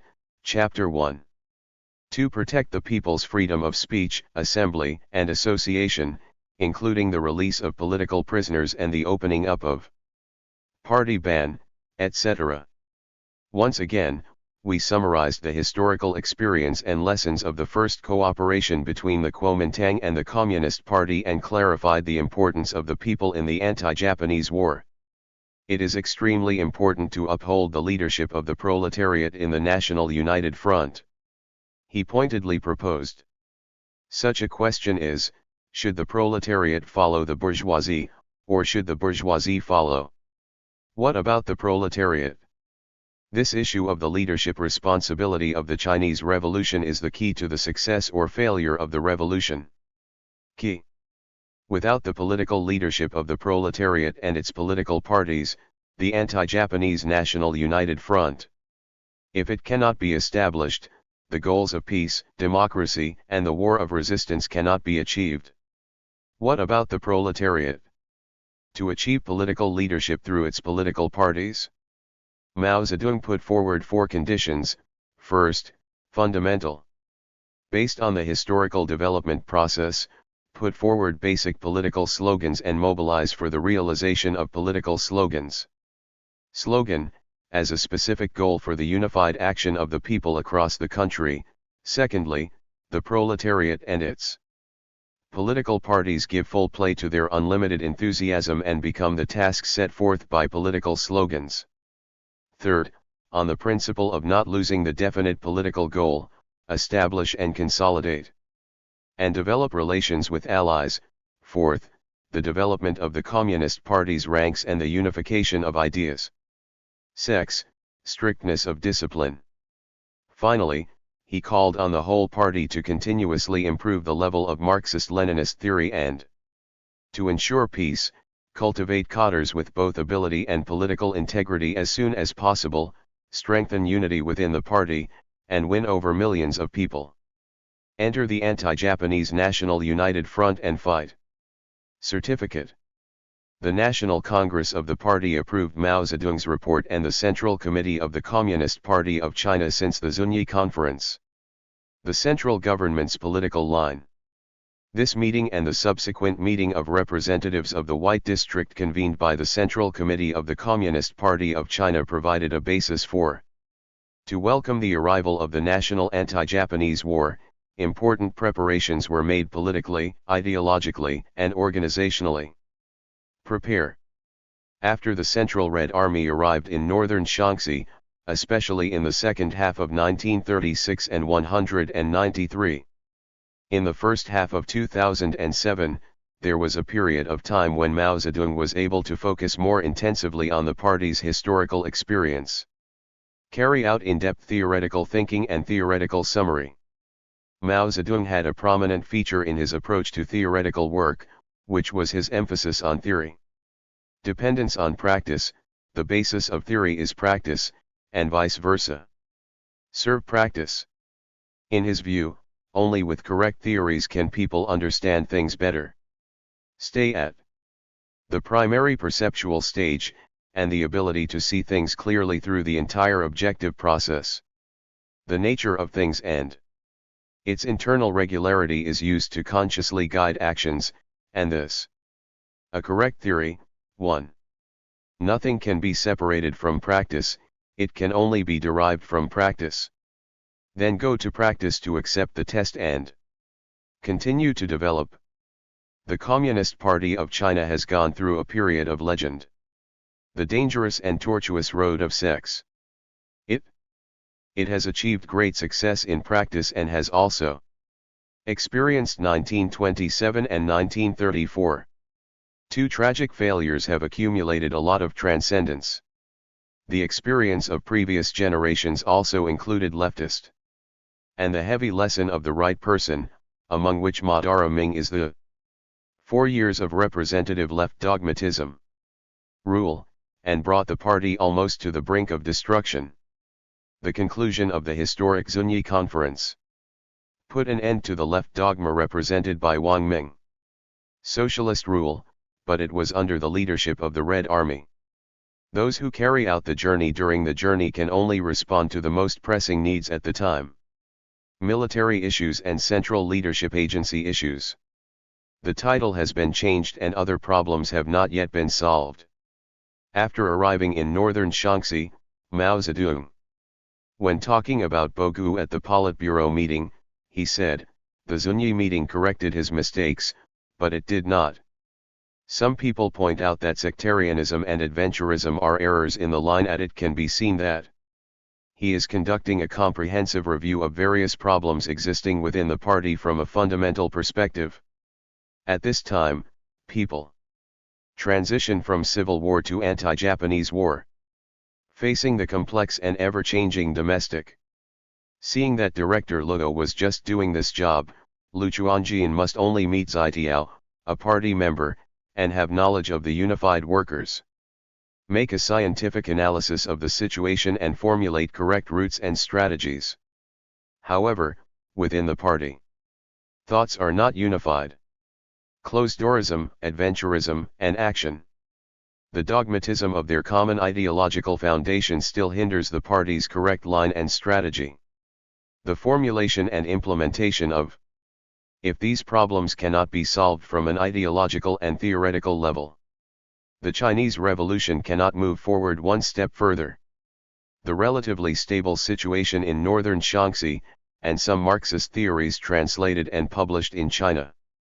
The writings and articles have not been able to be sent here, and it is also convenient for Mao Zedong to be able to theoretically, comprehensively review and think about the experiences and lessons of the Chinese Revolution. It was under this circumstance that he successively wrote on the strategy against Japanese imperialism. Strategy, strategic issues of China's Revolutionary War, on practice, on the solving of contradictions and other important. The work summarized the agrarian revolution from the political line, military line, and ideological line respectively. The historical experience and lessons during the war analyzed the left tendency characterized by dogmatism. The wrong guiding ideology has timely answered the major and urgent issues facing the party, and raised these practical issues to the level of philosophy for analysis, and analyze the Marxist philosophical system. He made creative contributions to the development of the party and established the ideological and theoretical foundation of the party. Conflict became the main contradiction, domestic contradictions were reduced to a secondary and subordinate status, and international relations and domestic class relations have undergone major changes. Left dogmatists for a long time ignore this major change. In Mao Zedong's report, he started from the very beginning and presented a myriad of emotions. In real life, it clearly points out where the current main contradiction lies. He said, currently, the political situation has undergone great changes. The basic characteristics of the current situation are: it is Japanese imperialism that wants to turn China into its colony. The survival of the people across the country has been affected. Serious threat. Mao Zedong went on to point out, this situation will give all classes and all political power in China. Factions raised the question what to do. Resistance, surrender, or hesitation. What is between the two? He pointed out, China's workers and farmers all demand resistance to Japan, and it is the most resolute force in the Chinese Revolution, the petty bourgeoisie also wants to resist. Now, they are about to become slaves of the subjugated country. Apart from resistance, they have no way out, the national bourgeoisie. Classification is a complex issue, and they have two sides. They neither like imperialism, nor do they like imperialism. Afraid of the radical nature of the revolution, but in today's new environment threatened by colonization, there is a possibility of change. Even if the Kuomintang camp personnel are again concentrated, the national crisis has reached a serious level. At the critical moment, when the power of Japan's bombs reaches all of China, when the struggle changes, when it becomes normal and suddenly pushes forward with an unexpected surge of force, it will also break. Based on the analysis of the actual situation, Mao Zedong concluded, the present situation is undergoing great changes. The night before, when the revolutionary situation has changed, the revolutionary strategy, the leadership style must also change accordingly. What are the party's basic strategic tasks? No. The other thing is to establish a broad national revolutionary united front. In order to establish a broad anti-Japanese national united front, Mao Zedong emphasized that it must. Two erroneous tendencies must be opposed within the party, closed-doorism and adventurism. Of this problem, the proposal is also based on facts. He said, the characteristics of the current situation are the arrival of a new national revolutionary upsurge, and China is on the eve of a new national revolution. This is the characteristic of the current desperate situation. This is the thing. In fact, this is a fact on the one hand. Now we say that imperialism is still a serious power. The imbalance of revolutionary power is a serious shortcoming and must be. To defeat the enemy, we must prepare for a protracted war. This is another characteristic of the current desperate situation. Click. This is also a fact, this is another fact. These two characteristics, all kinds of facts come together to teach us a lesson, requiring us to adapt to the situation and change our policies. Strategy, change the way we mobilize our troops to fight. The current situation requires we bravely abandon closed-doorism and adopt a broad united front to prevent risks. Doctrine. Without the opportunity for a decisive battle, without the strength for a decisive battle, we cannot risk losing ground. Go to the decisive battle. Not yet. In this speech, he focused on the issue of opposing closed-doorism. He uses simple, clear language distinguishes the two different and opposite strategies of the united front and closed-door policy. Made a strong contrast, one must recruit a large number of troops to surround and destroy the enemy.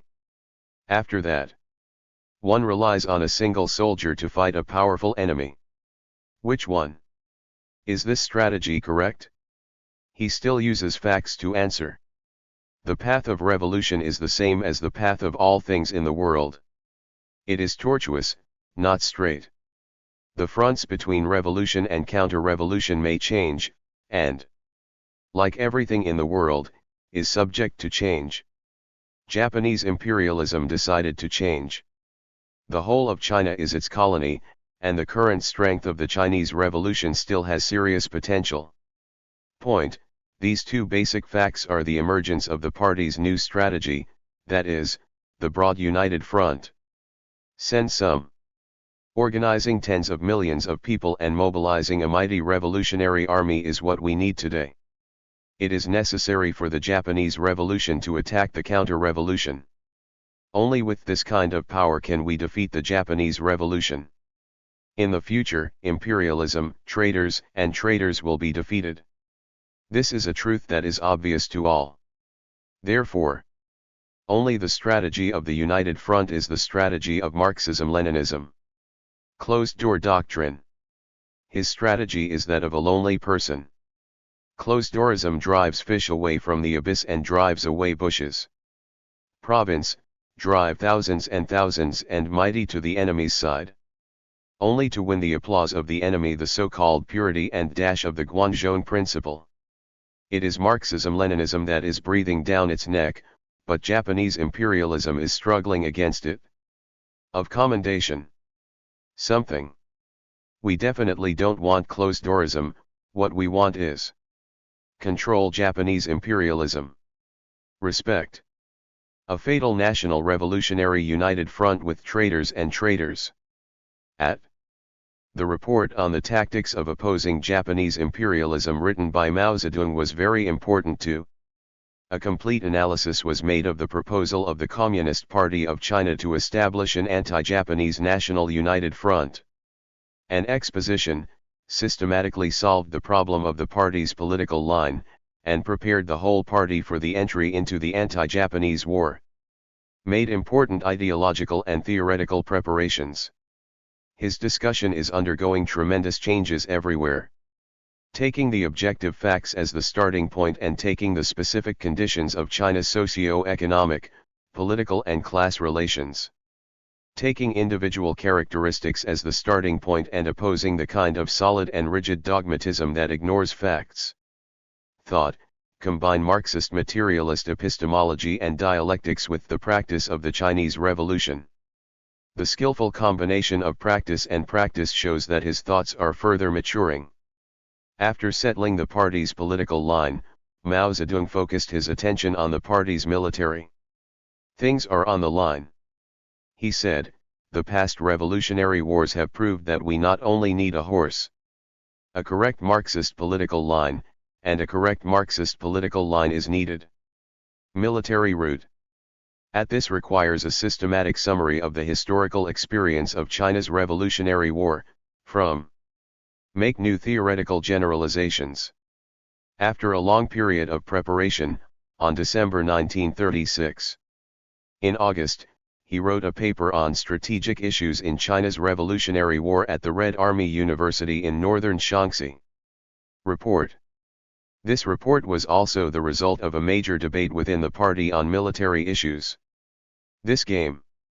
The great controversy was already going on fiercely in the central revolutionary base area before the Long March. Tile Window Castle.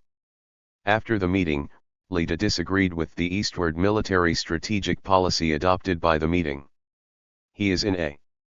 In January 1936, he submitted written opinions to the Central Committee of the Communist Party of China, based on the disparity in strength between the enemy and ourselves.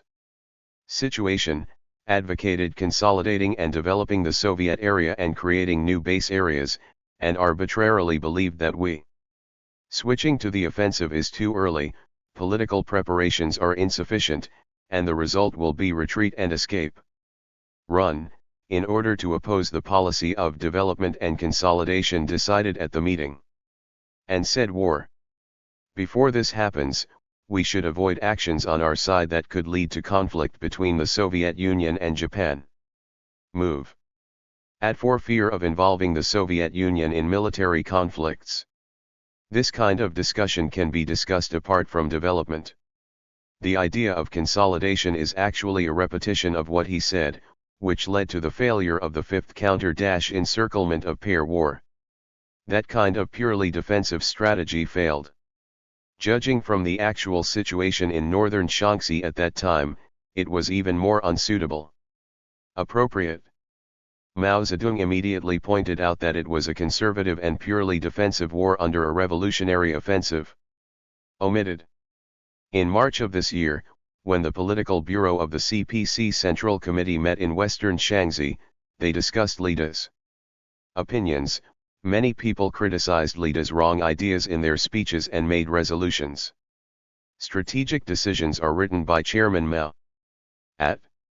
This incident also prompted him to make up his mind to systematically summarize the 10.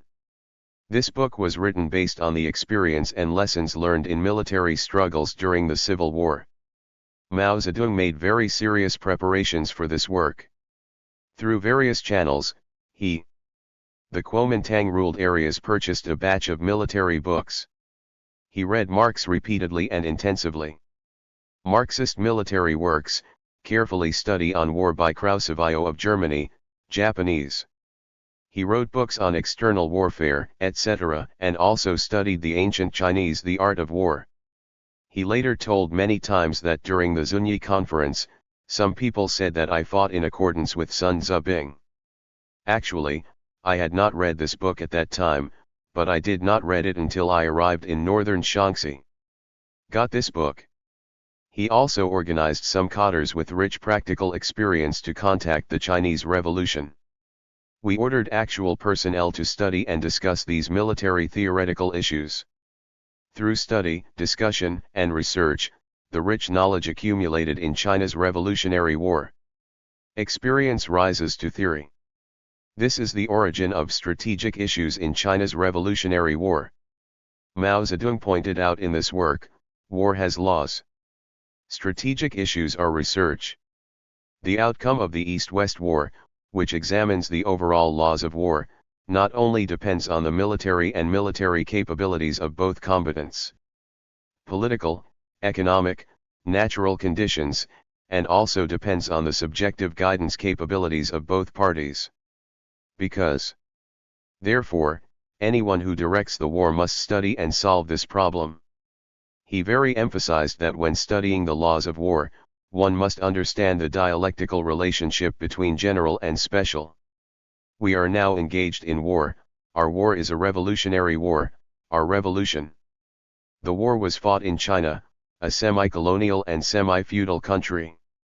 Therefore, we must not only study the laws of war in general, but also study the laws of special revolutionary wars. We also need to study the more special laws of China's Revolutionary War. He pointed out, the war situation is different forces determine different laws guiding war, and there are differences in time, region, and nature. We should focus on its characteristics and development, and should not rigidly transfer them to each other. He also emphasized that when studying the laws of war, one must understand the dialectics of the overall situation and the local situation. Relationship. Strategic issues are a matter of studying the overall laws of war. The key to winning or losing a war is: the first question is whether the overall situation and each stage are taken care of well or not well. Such as, if there are important shortcomings or mistakes in the overall situation and the care at each stage, then the war is inevitable. To fail. To say, if you don't get angry once, you will lose everything, is to say with an overall view, that is, to a move that has decisive significance for the overall situation, rather than one that is local in nature and has no decisive effect on the overall situation. A single move of meaning. Naturally, things that are global cannot be separated from the local and independent. The overall situation is made up of all its parts. The most important thing for those who direct the overall situation is to control their own. Attention should be placed on taking care of the overall situation of the war. If you lose this, go work on some less important things. If there is a problem, then it is inevitable that you will suffer a loss. So, what are the characteristics of China's Revolutionary War? Mao Zedong pointed out, first, China. China is a large, semi-colonial country with uneven political and economic development, and it has gone through a period of the revolution from 1924 to 1927, secondly, the strength of the enemy, thirdly, the Red Army. Fourth, there is the leadership of the Communist Party and the Agrarian Revolution. The first feature and the fourth characteristics, which determine the possible development of the Chinese Red Army and its possible victory over its enemies, the second characteristics and the third characteristic stipulate the impossibility and impossibility of the Chinese Red Army's rapid development. A quick victory over its enemy determines the protracted nature of the war, and if not done well, if so, it may fail. It is from these characteristics that our strategies and tactics have emerged. Then, Mao Zedong reviewed the 10 years of civil war, which were based on the encirclement of the country and the counterattack on the encirclement of the pair. Historical experience of the main forms of war, and explained 9 issues: active defense, defense and passive defense, preparation for counter-encirclement and suppression, strategic retreat, strategic counteroffensive, counteroffensive. The problem of starting, the problem of concentration of forces, mobile warfare, rapid decisive battle, war of annihilation. In active defense and passive defense, he writes, active defense is also called offense. Potential defense is also called decisive battle defense. Passive defense, also called dedicated defense, also called pure defense. Royal. Passive defense is actually false defense. Only active defense is true defense. For counterattack and offensive defense. As far as I know, any valuable military book. He is a relatively smart military strategist, and no matter ancient or modern, Chinese or foreign, no matter the strategy or tactics, he has there is no objection to passive defense. Only the most stupid people or the most arrogant people can praise them. Use passive defense as a magic weapon. However, there are some people in the world who do such things. In Strategic Retreat, he wrote, strategic retreat is when the army is at a disadvantage and is in a superior position in front of a powerful army attacking, because they are concerned that they cannot quickly defeat other attacks, in order to preserve the army. Use your strength, wait for the opportunity to defeat the enemy, and take a planned strategic step. However, military risks. The risk-takers are firmly opposed to such steps. Their idea is to defend the enemy at the country's gates. Outside. No one knows that when two source masters face off, the smart boxer will often take a step back. The dramatists, on the other hand, are constantly testing their potential, taking the initiative and using all copies to lead, but in the end they are often defeated by those who give in. Knockdown. In The Problem of Concentrating Forces, he wrote, concentrating forces seems easy, but it is difficult to implement. Quite difficult. Everyone knows that the best way is to defeat less with more, but many people cannot do it. On the contrary, the reason why the troops are often dispersed is that the leaders lack strategic thinking and are prepared for complex tasks. Bewitched by the environment, and therefore dominated by the environment, lose the ability to be independent, and adopt measures to deal with the master. No matter how complex, serious, or miserable the environment is, military leaders must first. What is needed is to organize and use one's own strength independently. Forced by the enemy to a passive position. The situation in this position is very uncertain, and the important thing is to quickly restore the active position. If it cannot be restored, to return to this position will be a failure. The active position is not a fantasy, but a tool. Physical, material. The most important thing here is to preserve and assemble the largest and most dynamic army.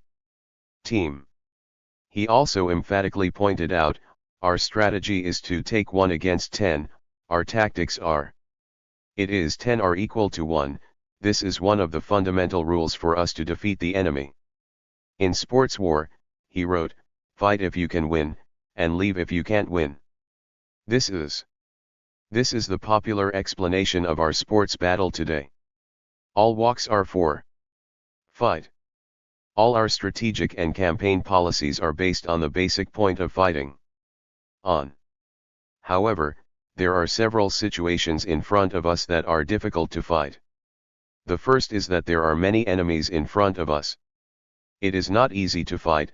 Secondly, although there are not many enemies in front of you, they are very close to the nearby enemies, so sometimes it is difficult to fight. Thirdly, generally speaking, an enemy should not be isolated but occupy a very solid position. No enemy is easy to fight. Fourthly, when the battle cannot be resolved by fighting, it is not easy to continue fighting. 2. At this time, we were all ready to leave. This kind of walking is allowed and necessary. Because when we admit that we must move, we must first admit that we must fight. Red Army.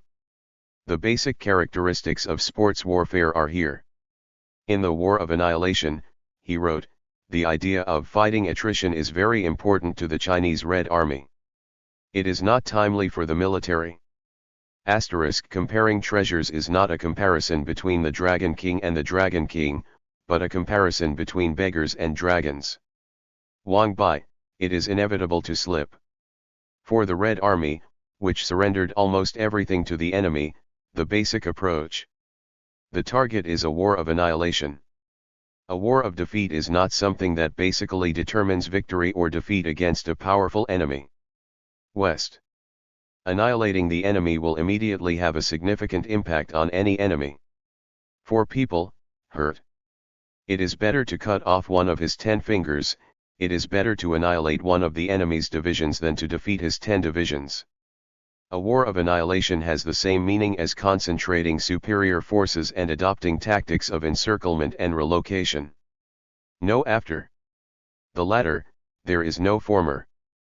People support, good position, easy to defeat the enemy, surprise, etc. All conditions are indispensable to achieve the goal of annihilation.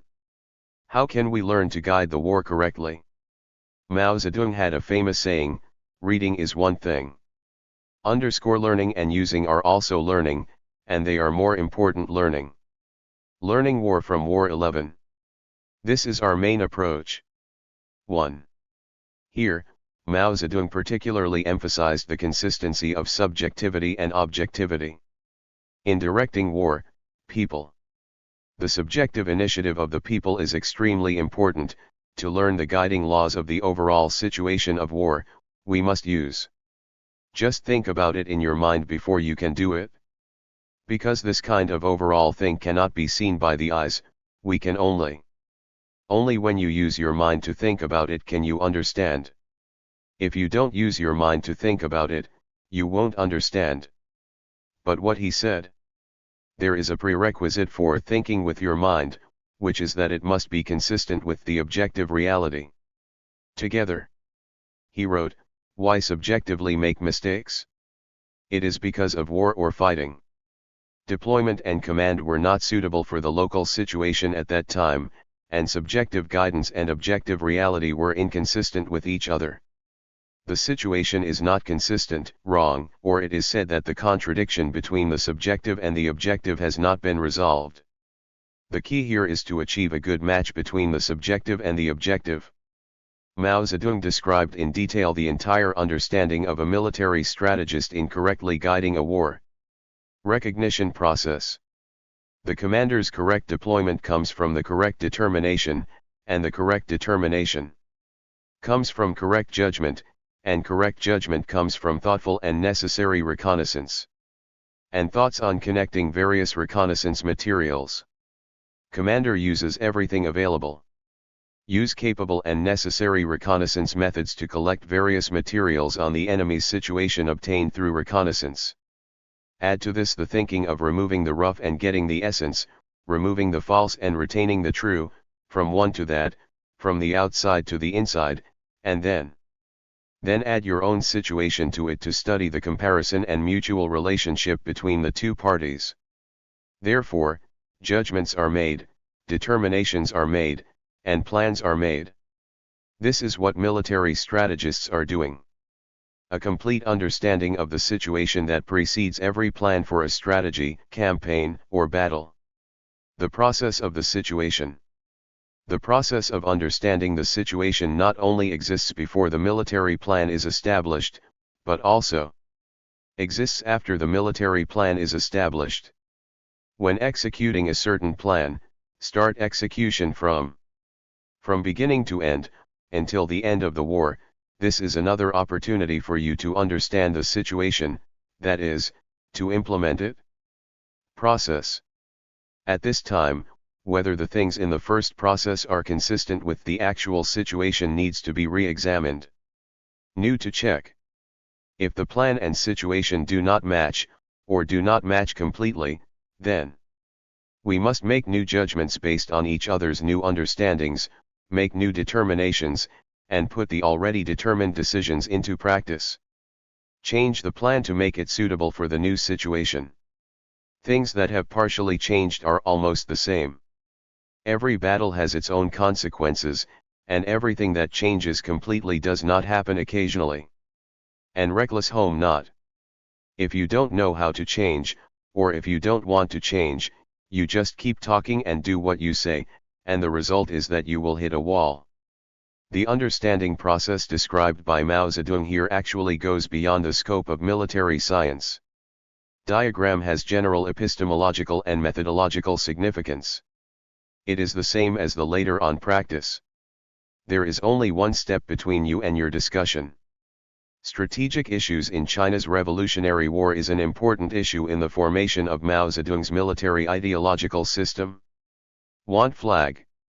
It is based on scientific analysis and accurate grasp of China's national conditions, and practice is the main source, full of the creative spirit of seeking truth from facts, and has a distinctive Chinese character, style and character.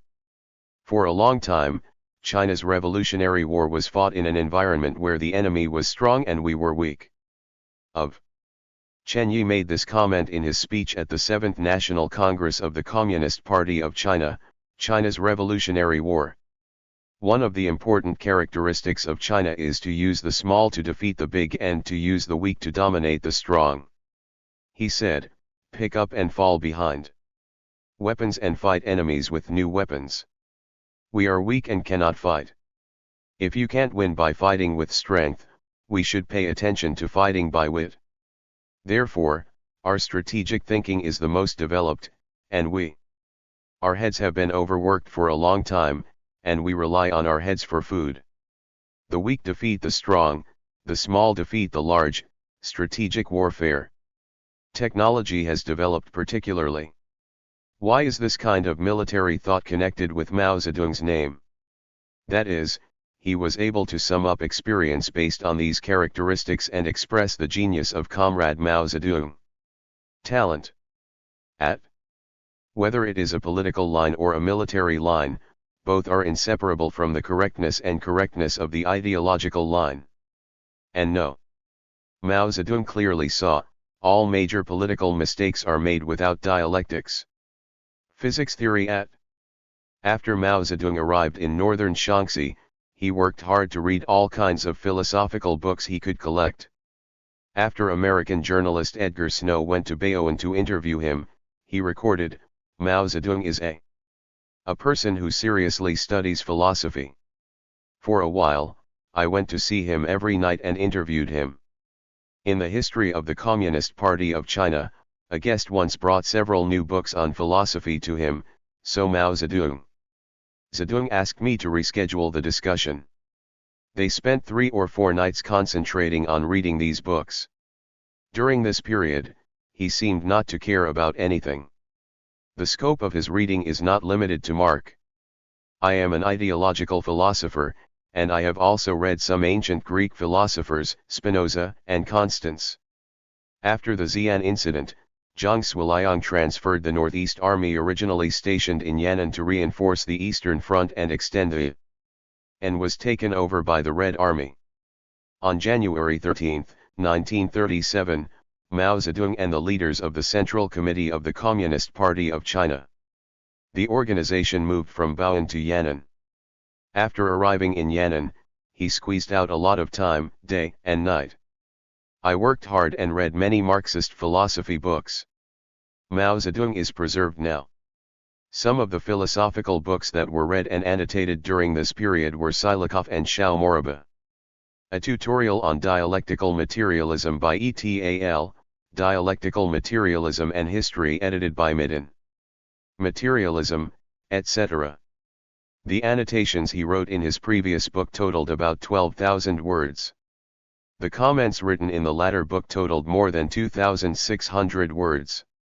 The content of the comments is about 4. Category: summary of the content of the original work, comments on the content of the original work, combined with the actual situation in China. The discussion developed, the development of some theoretical viewpoints in the original work. Guowaruo recalled, yes.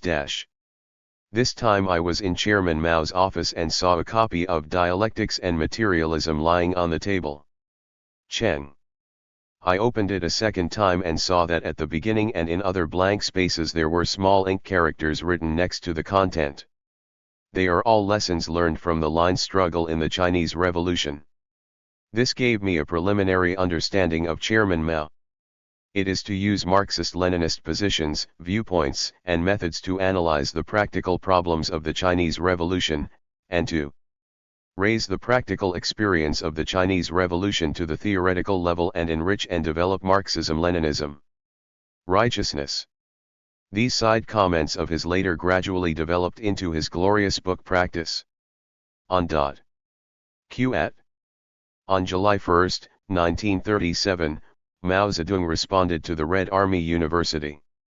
At the request of National Chongji University, he taught materialism and dialectics to students.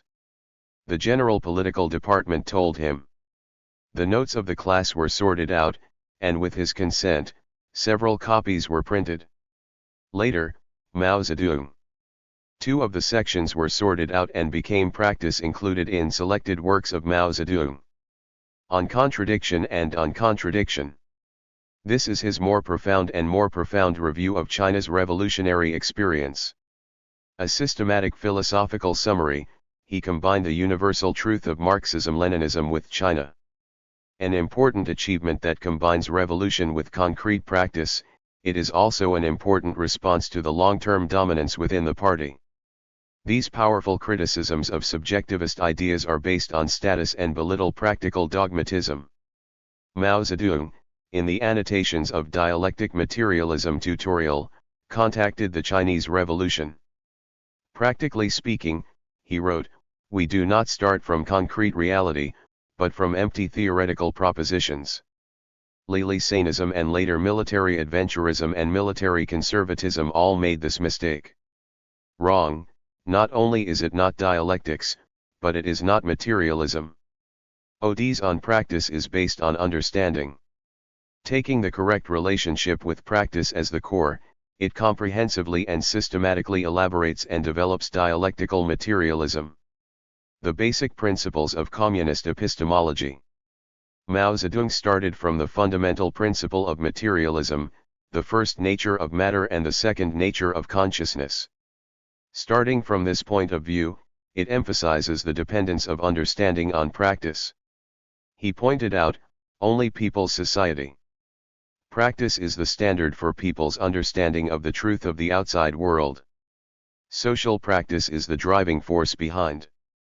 People's understanding changes from low level to high level, from shallow to deep, from one-sided to more aspects. It is also the standard for understanding the nature of truth and the purpose of understanding. Therefore, the practical point of view is dialectical. The first and basic viewpoint of materialist epistemology. Then, in the future, how does people's understanding come from practice and serve practice? Mao Zedong said, the process of human cognition has two stages, perceptual cognition and rational cognition. People are in reality. In the process of practice, at first I just saw the phenomenon aspects of each thing in the process, and saw all the aspects of the process. One-sided things, seeing the external connections between various things. This is the perceptual level of cognition. Segment. The continuation of social practice causes people to reflect on things that cause feelings and impressions in practice. Repeated many times, a sudden change in the cognitive process occurred in people's minds. A concept is produced. Concepts are no longer phenomena of things. It is the various aspects of things, not their external relationships, but the essence of things. Quality, the whole of things, and the internal connections of things. Concept and feeling, not only quantity. There are differences in nature, and there are differences in nature.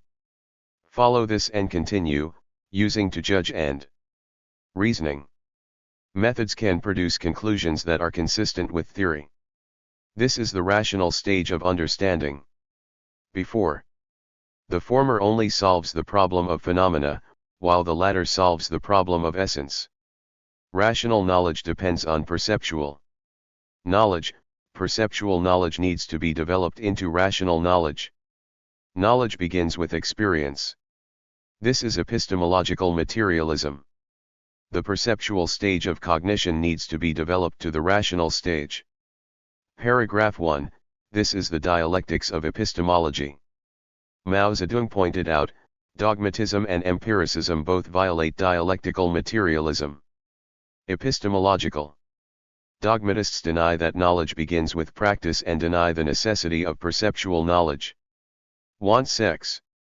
They always start from books, ignore detailed analysis of actual situations, and make big mistakes.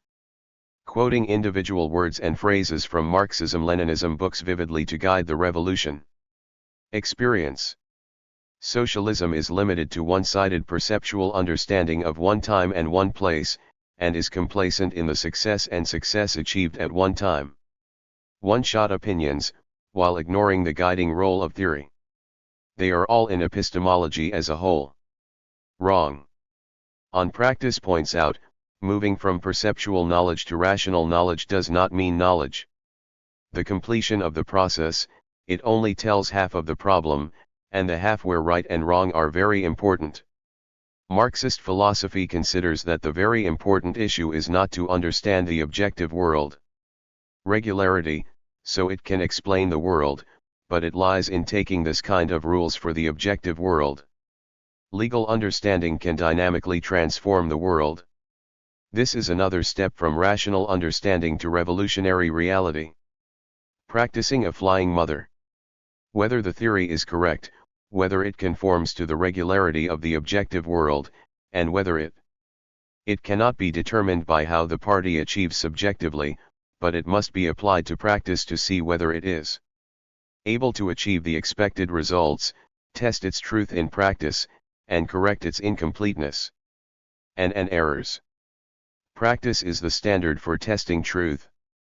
If people obtain perceptual knowledge from social practice, and then move from perceptual knowledge to rational understanding, creates some kind of thought, theory, plan, or program, which is used to guide practice and achieve goals. After reaching the expected goal, the understanding of this specific process will be completed. However, the movement and changes in the objective world will never end. In practice, the understanding of truth will never be completed.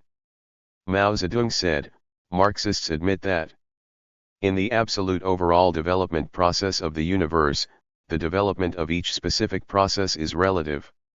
Therefore, in the long river of absolute truth, people have different understandings of the tools at various stages of development. The understanding of the body process only has relative truth. The sum of countless relative truths is the absolute truth. Marxism-Leninism does not end the truth, but is in practice. China continues to open up a way to understand the truth. Mao Zedong wrote at the end of On Practice, discover the truth through practice, and confirm the truth and development through practice. Truth. Actively develop from perceptual knowledge to rational knowledge, and then from rational knowledge. And it can actively guide revolutionary practice and transform the subjective world and the objective world. Practice, recognize. Knowledge, practice again, knowledge again, this form circulates from beginning to end and even to infinity.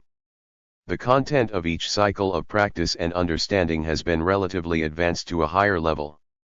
This is the entire epistemology of dialectical materialism, and this is the knowledge and practice of dialectical materialism. Unified Viewpoint 2 at Mao Zedong wrote in his annotations when reading a tutorial on dialectics and materialism, the principles of dialectics. The essence is the unified law of opposites. Including his other important philosophical work on contradiction. It is the law that emphasizes the importance of understanding the unity of opposites of things and is the most fundamental method of materialist dialectics. Then, On Contradiction begins with a discussion of dialectics and metaphysics. These two concepts of the universe, fundamentally opposed. In the history of human understanding, people not only use their understanding of matter and consciousness as different answers to the primacy have been divided into two major camps, materialism and idealism, and there are also, with its different answers to the development of the world, it is divided into dialectics and metaphysics. Two big formations. Camp. The metaphysical view of the universe regards everything in the world as eternally isolated from each other and water. It is far from changing. If there is any change, it is only an increase or decrease in quantity and a change in location.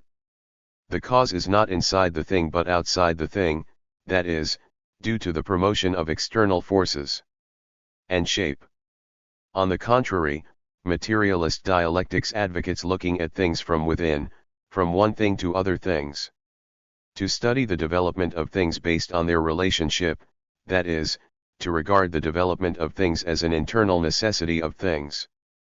Of course, it has its own motion, and the motion of each thing interacts with other things around it. Contact and influence each other. The fundamental reason for the development of things is not external to things. Rather, it lies in the interior of things, in the contradictions within things.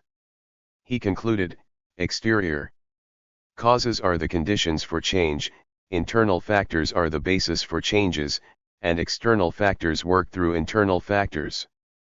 On contradiction once stated the law of the unity of opposites, starting from the analysis of the universality of contradictions. The beginning of. He pointed out that the universality or absoluteness of contradiction has two meanings. One is the shield exists in the development process of all things, second, shield exists in the development process of everything. In a contradictory movement from beginning to end, contradictions are common. There is nothing contains contradictions. Without contradictions, there would be no world. The article focuses on the particularity of the contradiction, the universality of contradiction and the particularity of contradiction. The relationship between nature is the relationship between contradictory commonality and individuality. The particularity of the contradiction constitutes the special essence of one thing that distinguishes it from other things. To study the particularity of contradictions, we must make specific analysis of specific things. For contradictions of different qualities, only different methods can be used, can be solved. From the perspective of the order of human understanding movement, it is always through understanding the characteristics of individuals. Pearly things gradually expand to understanding ordinary things, and people always first understand a lot of things. The special nature of many different things can only then be possible to carry out further generalization work. Work and understand the common essence of various things. As people already know this commonality. After understanding the nature of, we will use this common understanding as a guide and continue to move towards the yet to be researched. Conduct research on various specific things that have been or have not been studied in depth. Dogmatism. The author does not understand that it is necessary to study the particularity of contradictions and refuses to do arduous research on specific things. In research work, you don't need to use your brain to analyze things in detail, and you don't understand how to use different methods to solve different problems. Same contradiction. Therefore, when they led the Chinese Revolution, they did not analyze and study the Chinese nation sentiment, and applied the resolutions of the Communist International and the experience of the Soviet Union to the Chinese Revolution. Them. Treat general truth as something that appears at any time, and turn it into something that people cannot catch. A purely abstract formula that can be touched. As a result, the error of dogmatism was made. On contradictions, Mao Zedong also analyzed the main contradictions and the main contradictions. He pointed out, in the development process of complex things, there are many contradictions, among which there must be one kind of contradiction that is the main contradiction, which plays a leading and decisive role in things. He is in a secondary and submissive position when he understands the contradiction. Of course, this status is not limited to 1%. Unchanged, as the process stages progress, the main contradiction may be reduced to secondary. Conflicts may also become major. Study any process if there are two. If there is a complex process of the above contradictions, we must make every effort to find out its main contradiction. Mention. With this main contradiction in mind, all problems will be easily solved. Thousands of scholars and practitioners. Experts don't understand this method. As a result, if you can't find the center in a sea of butterflies, you won't be able to find it. To find ways to resolve conflicts. He also pointed out, there are two aspects of contradiction, one of which must be the main aspect. Aspects are secondary. It identifies the main aspects of the contradiction, that is, the aspect that plays a leading role in the contradiction. The nature of things is mainly determined by the main aspects of the contradiction that obtain the dominant position. The status of the main and secondary aspects of a contradiction is not fixed. Due to things. In the process of development, the forces of struggle between the two sides of the contradiction increase or decrease, and the main aspects and non-main aspects of the contradiction. Important aspects can be transformed into each other. If the main aspect of the conflict arising to achieve dominance changes, the nature of things will change with it. The study of various imbalanced situations of contradictions shows that when leading the revolution, we must adhere to the principle of starting from reality, and everything is subject to time, location, and conditions. Real. When the actual situation changes, the main contradictions and aspects of the main contradictions will change accordingly, and the communists' our policies and strategies must also change accordingly. On contradiction further discusses the identity and struggle among various aspects of contradiction. Sexual question. Mao Zedong pointed out, the identity of opposites has two meanings. First, things happen. There are two aspects of every contradiction in the development process, and each takes the opposite aspect as its own. The premise for the existence of oneself is that both parties coexist in a unity. Secondly, the two contradictory parties, according to certain conditions, each of them transforms into the opposite aspect. These are the so-called identities. How could it be pointed out that the so-called struggle nature of contradictions means that the two contradictory parties are in a unified body? From beginning to end, they are mutually exclusive, fighting each other, and promoting this thing to him. Things transform. Confrontation is a form of contradictory struggle, not everything in contradictory struggle.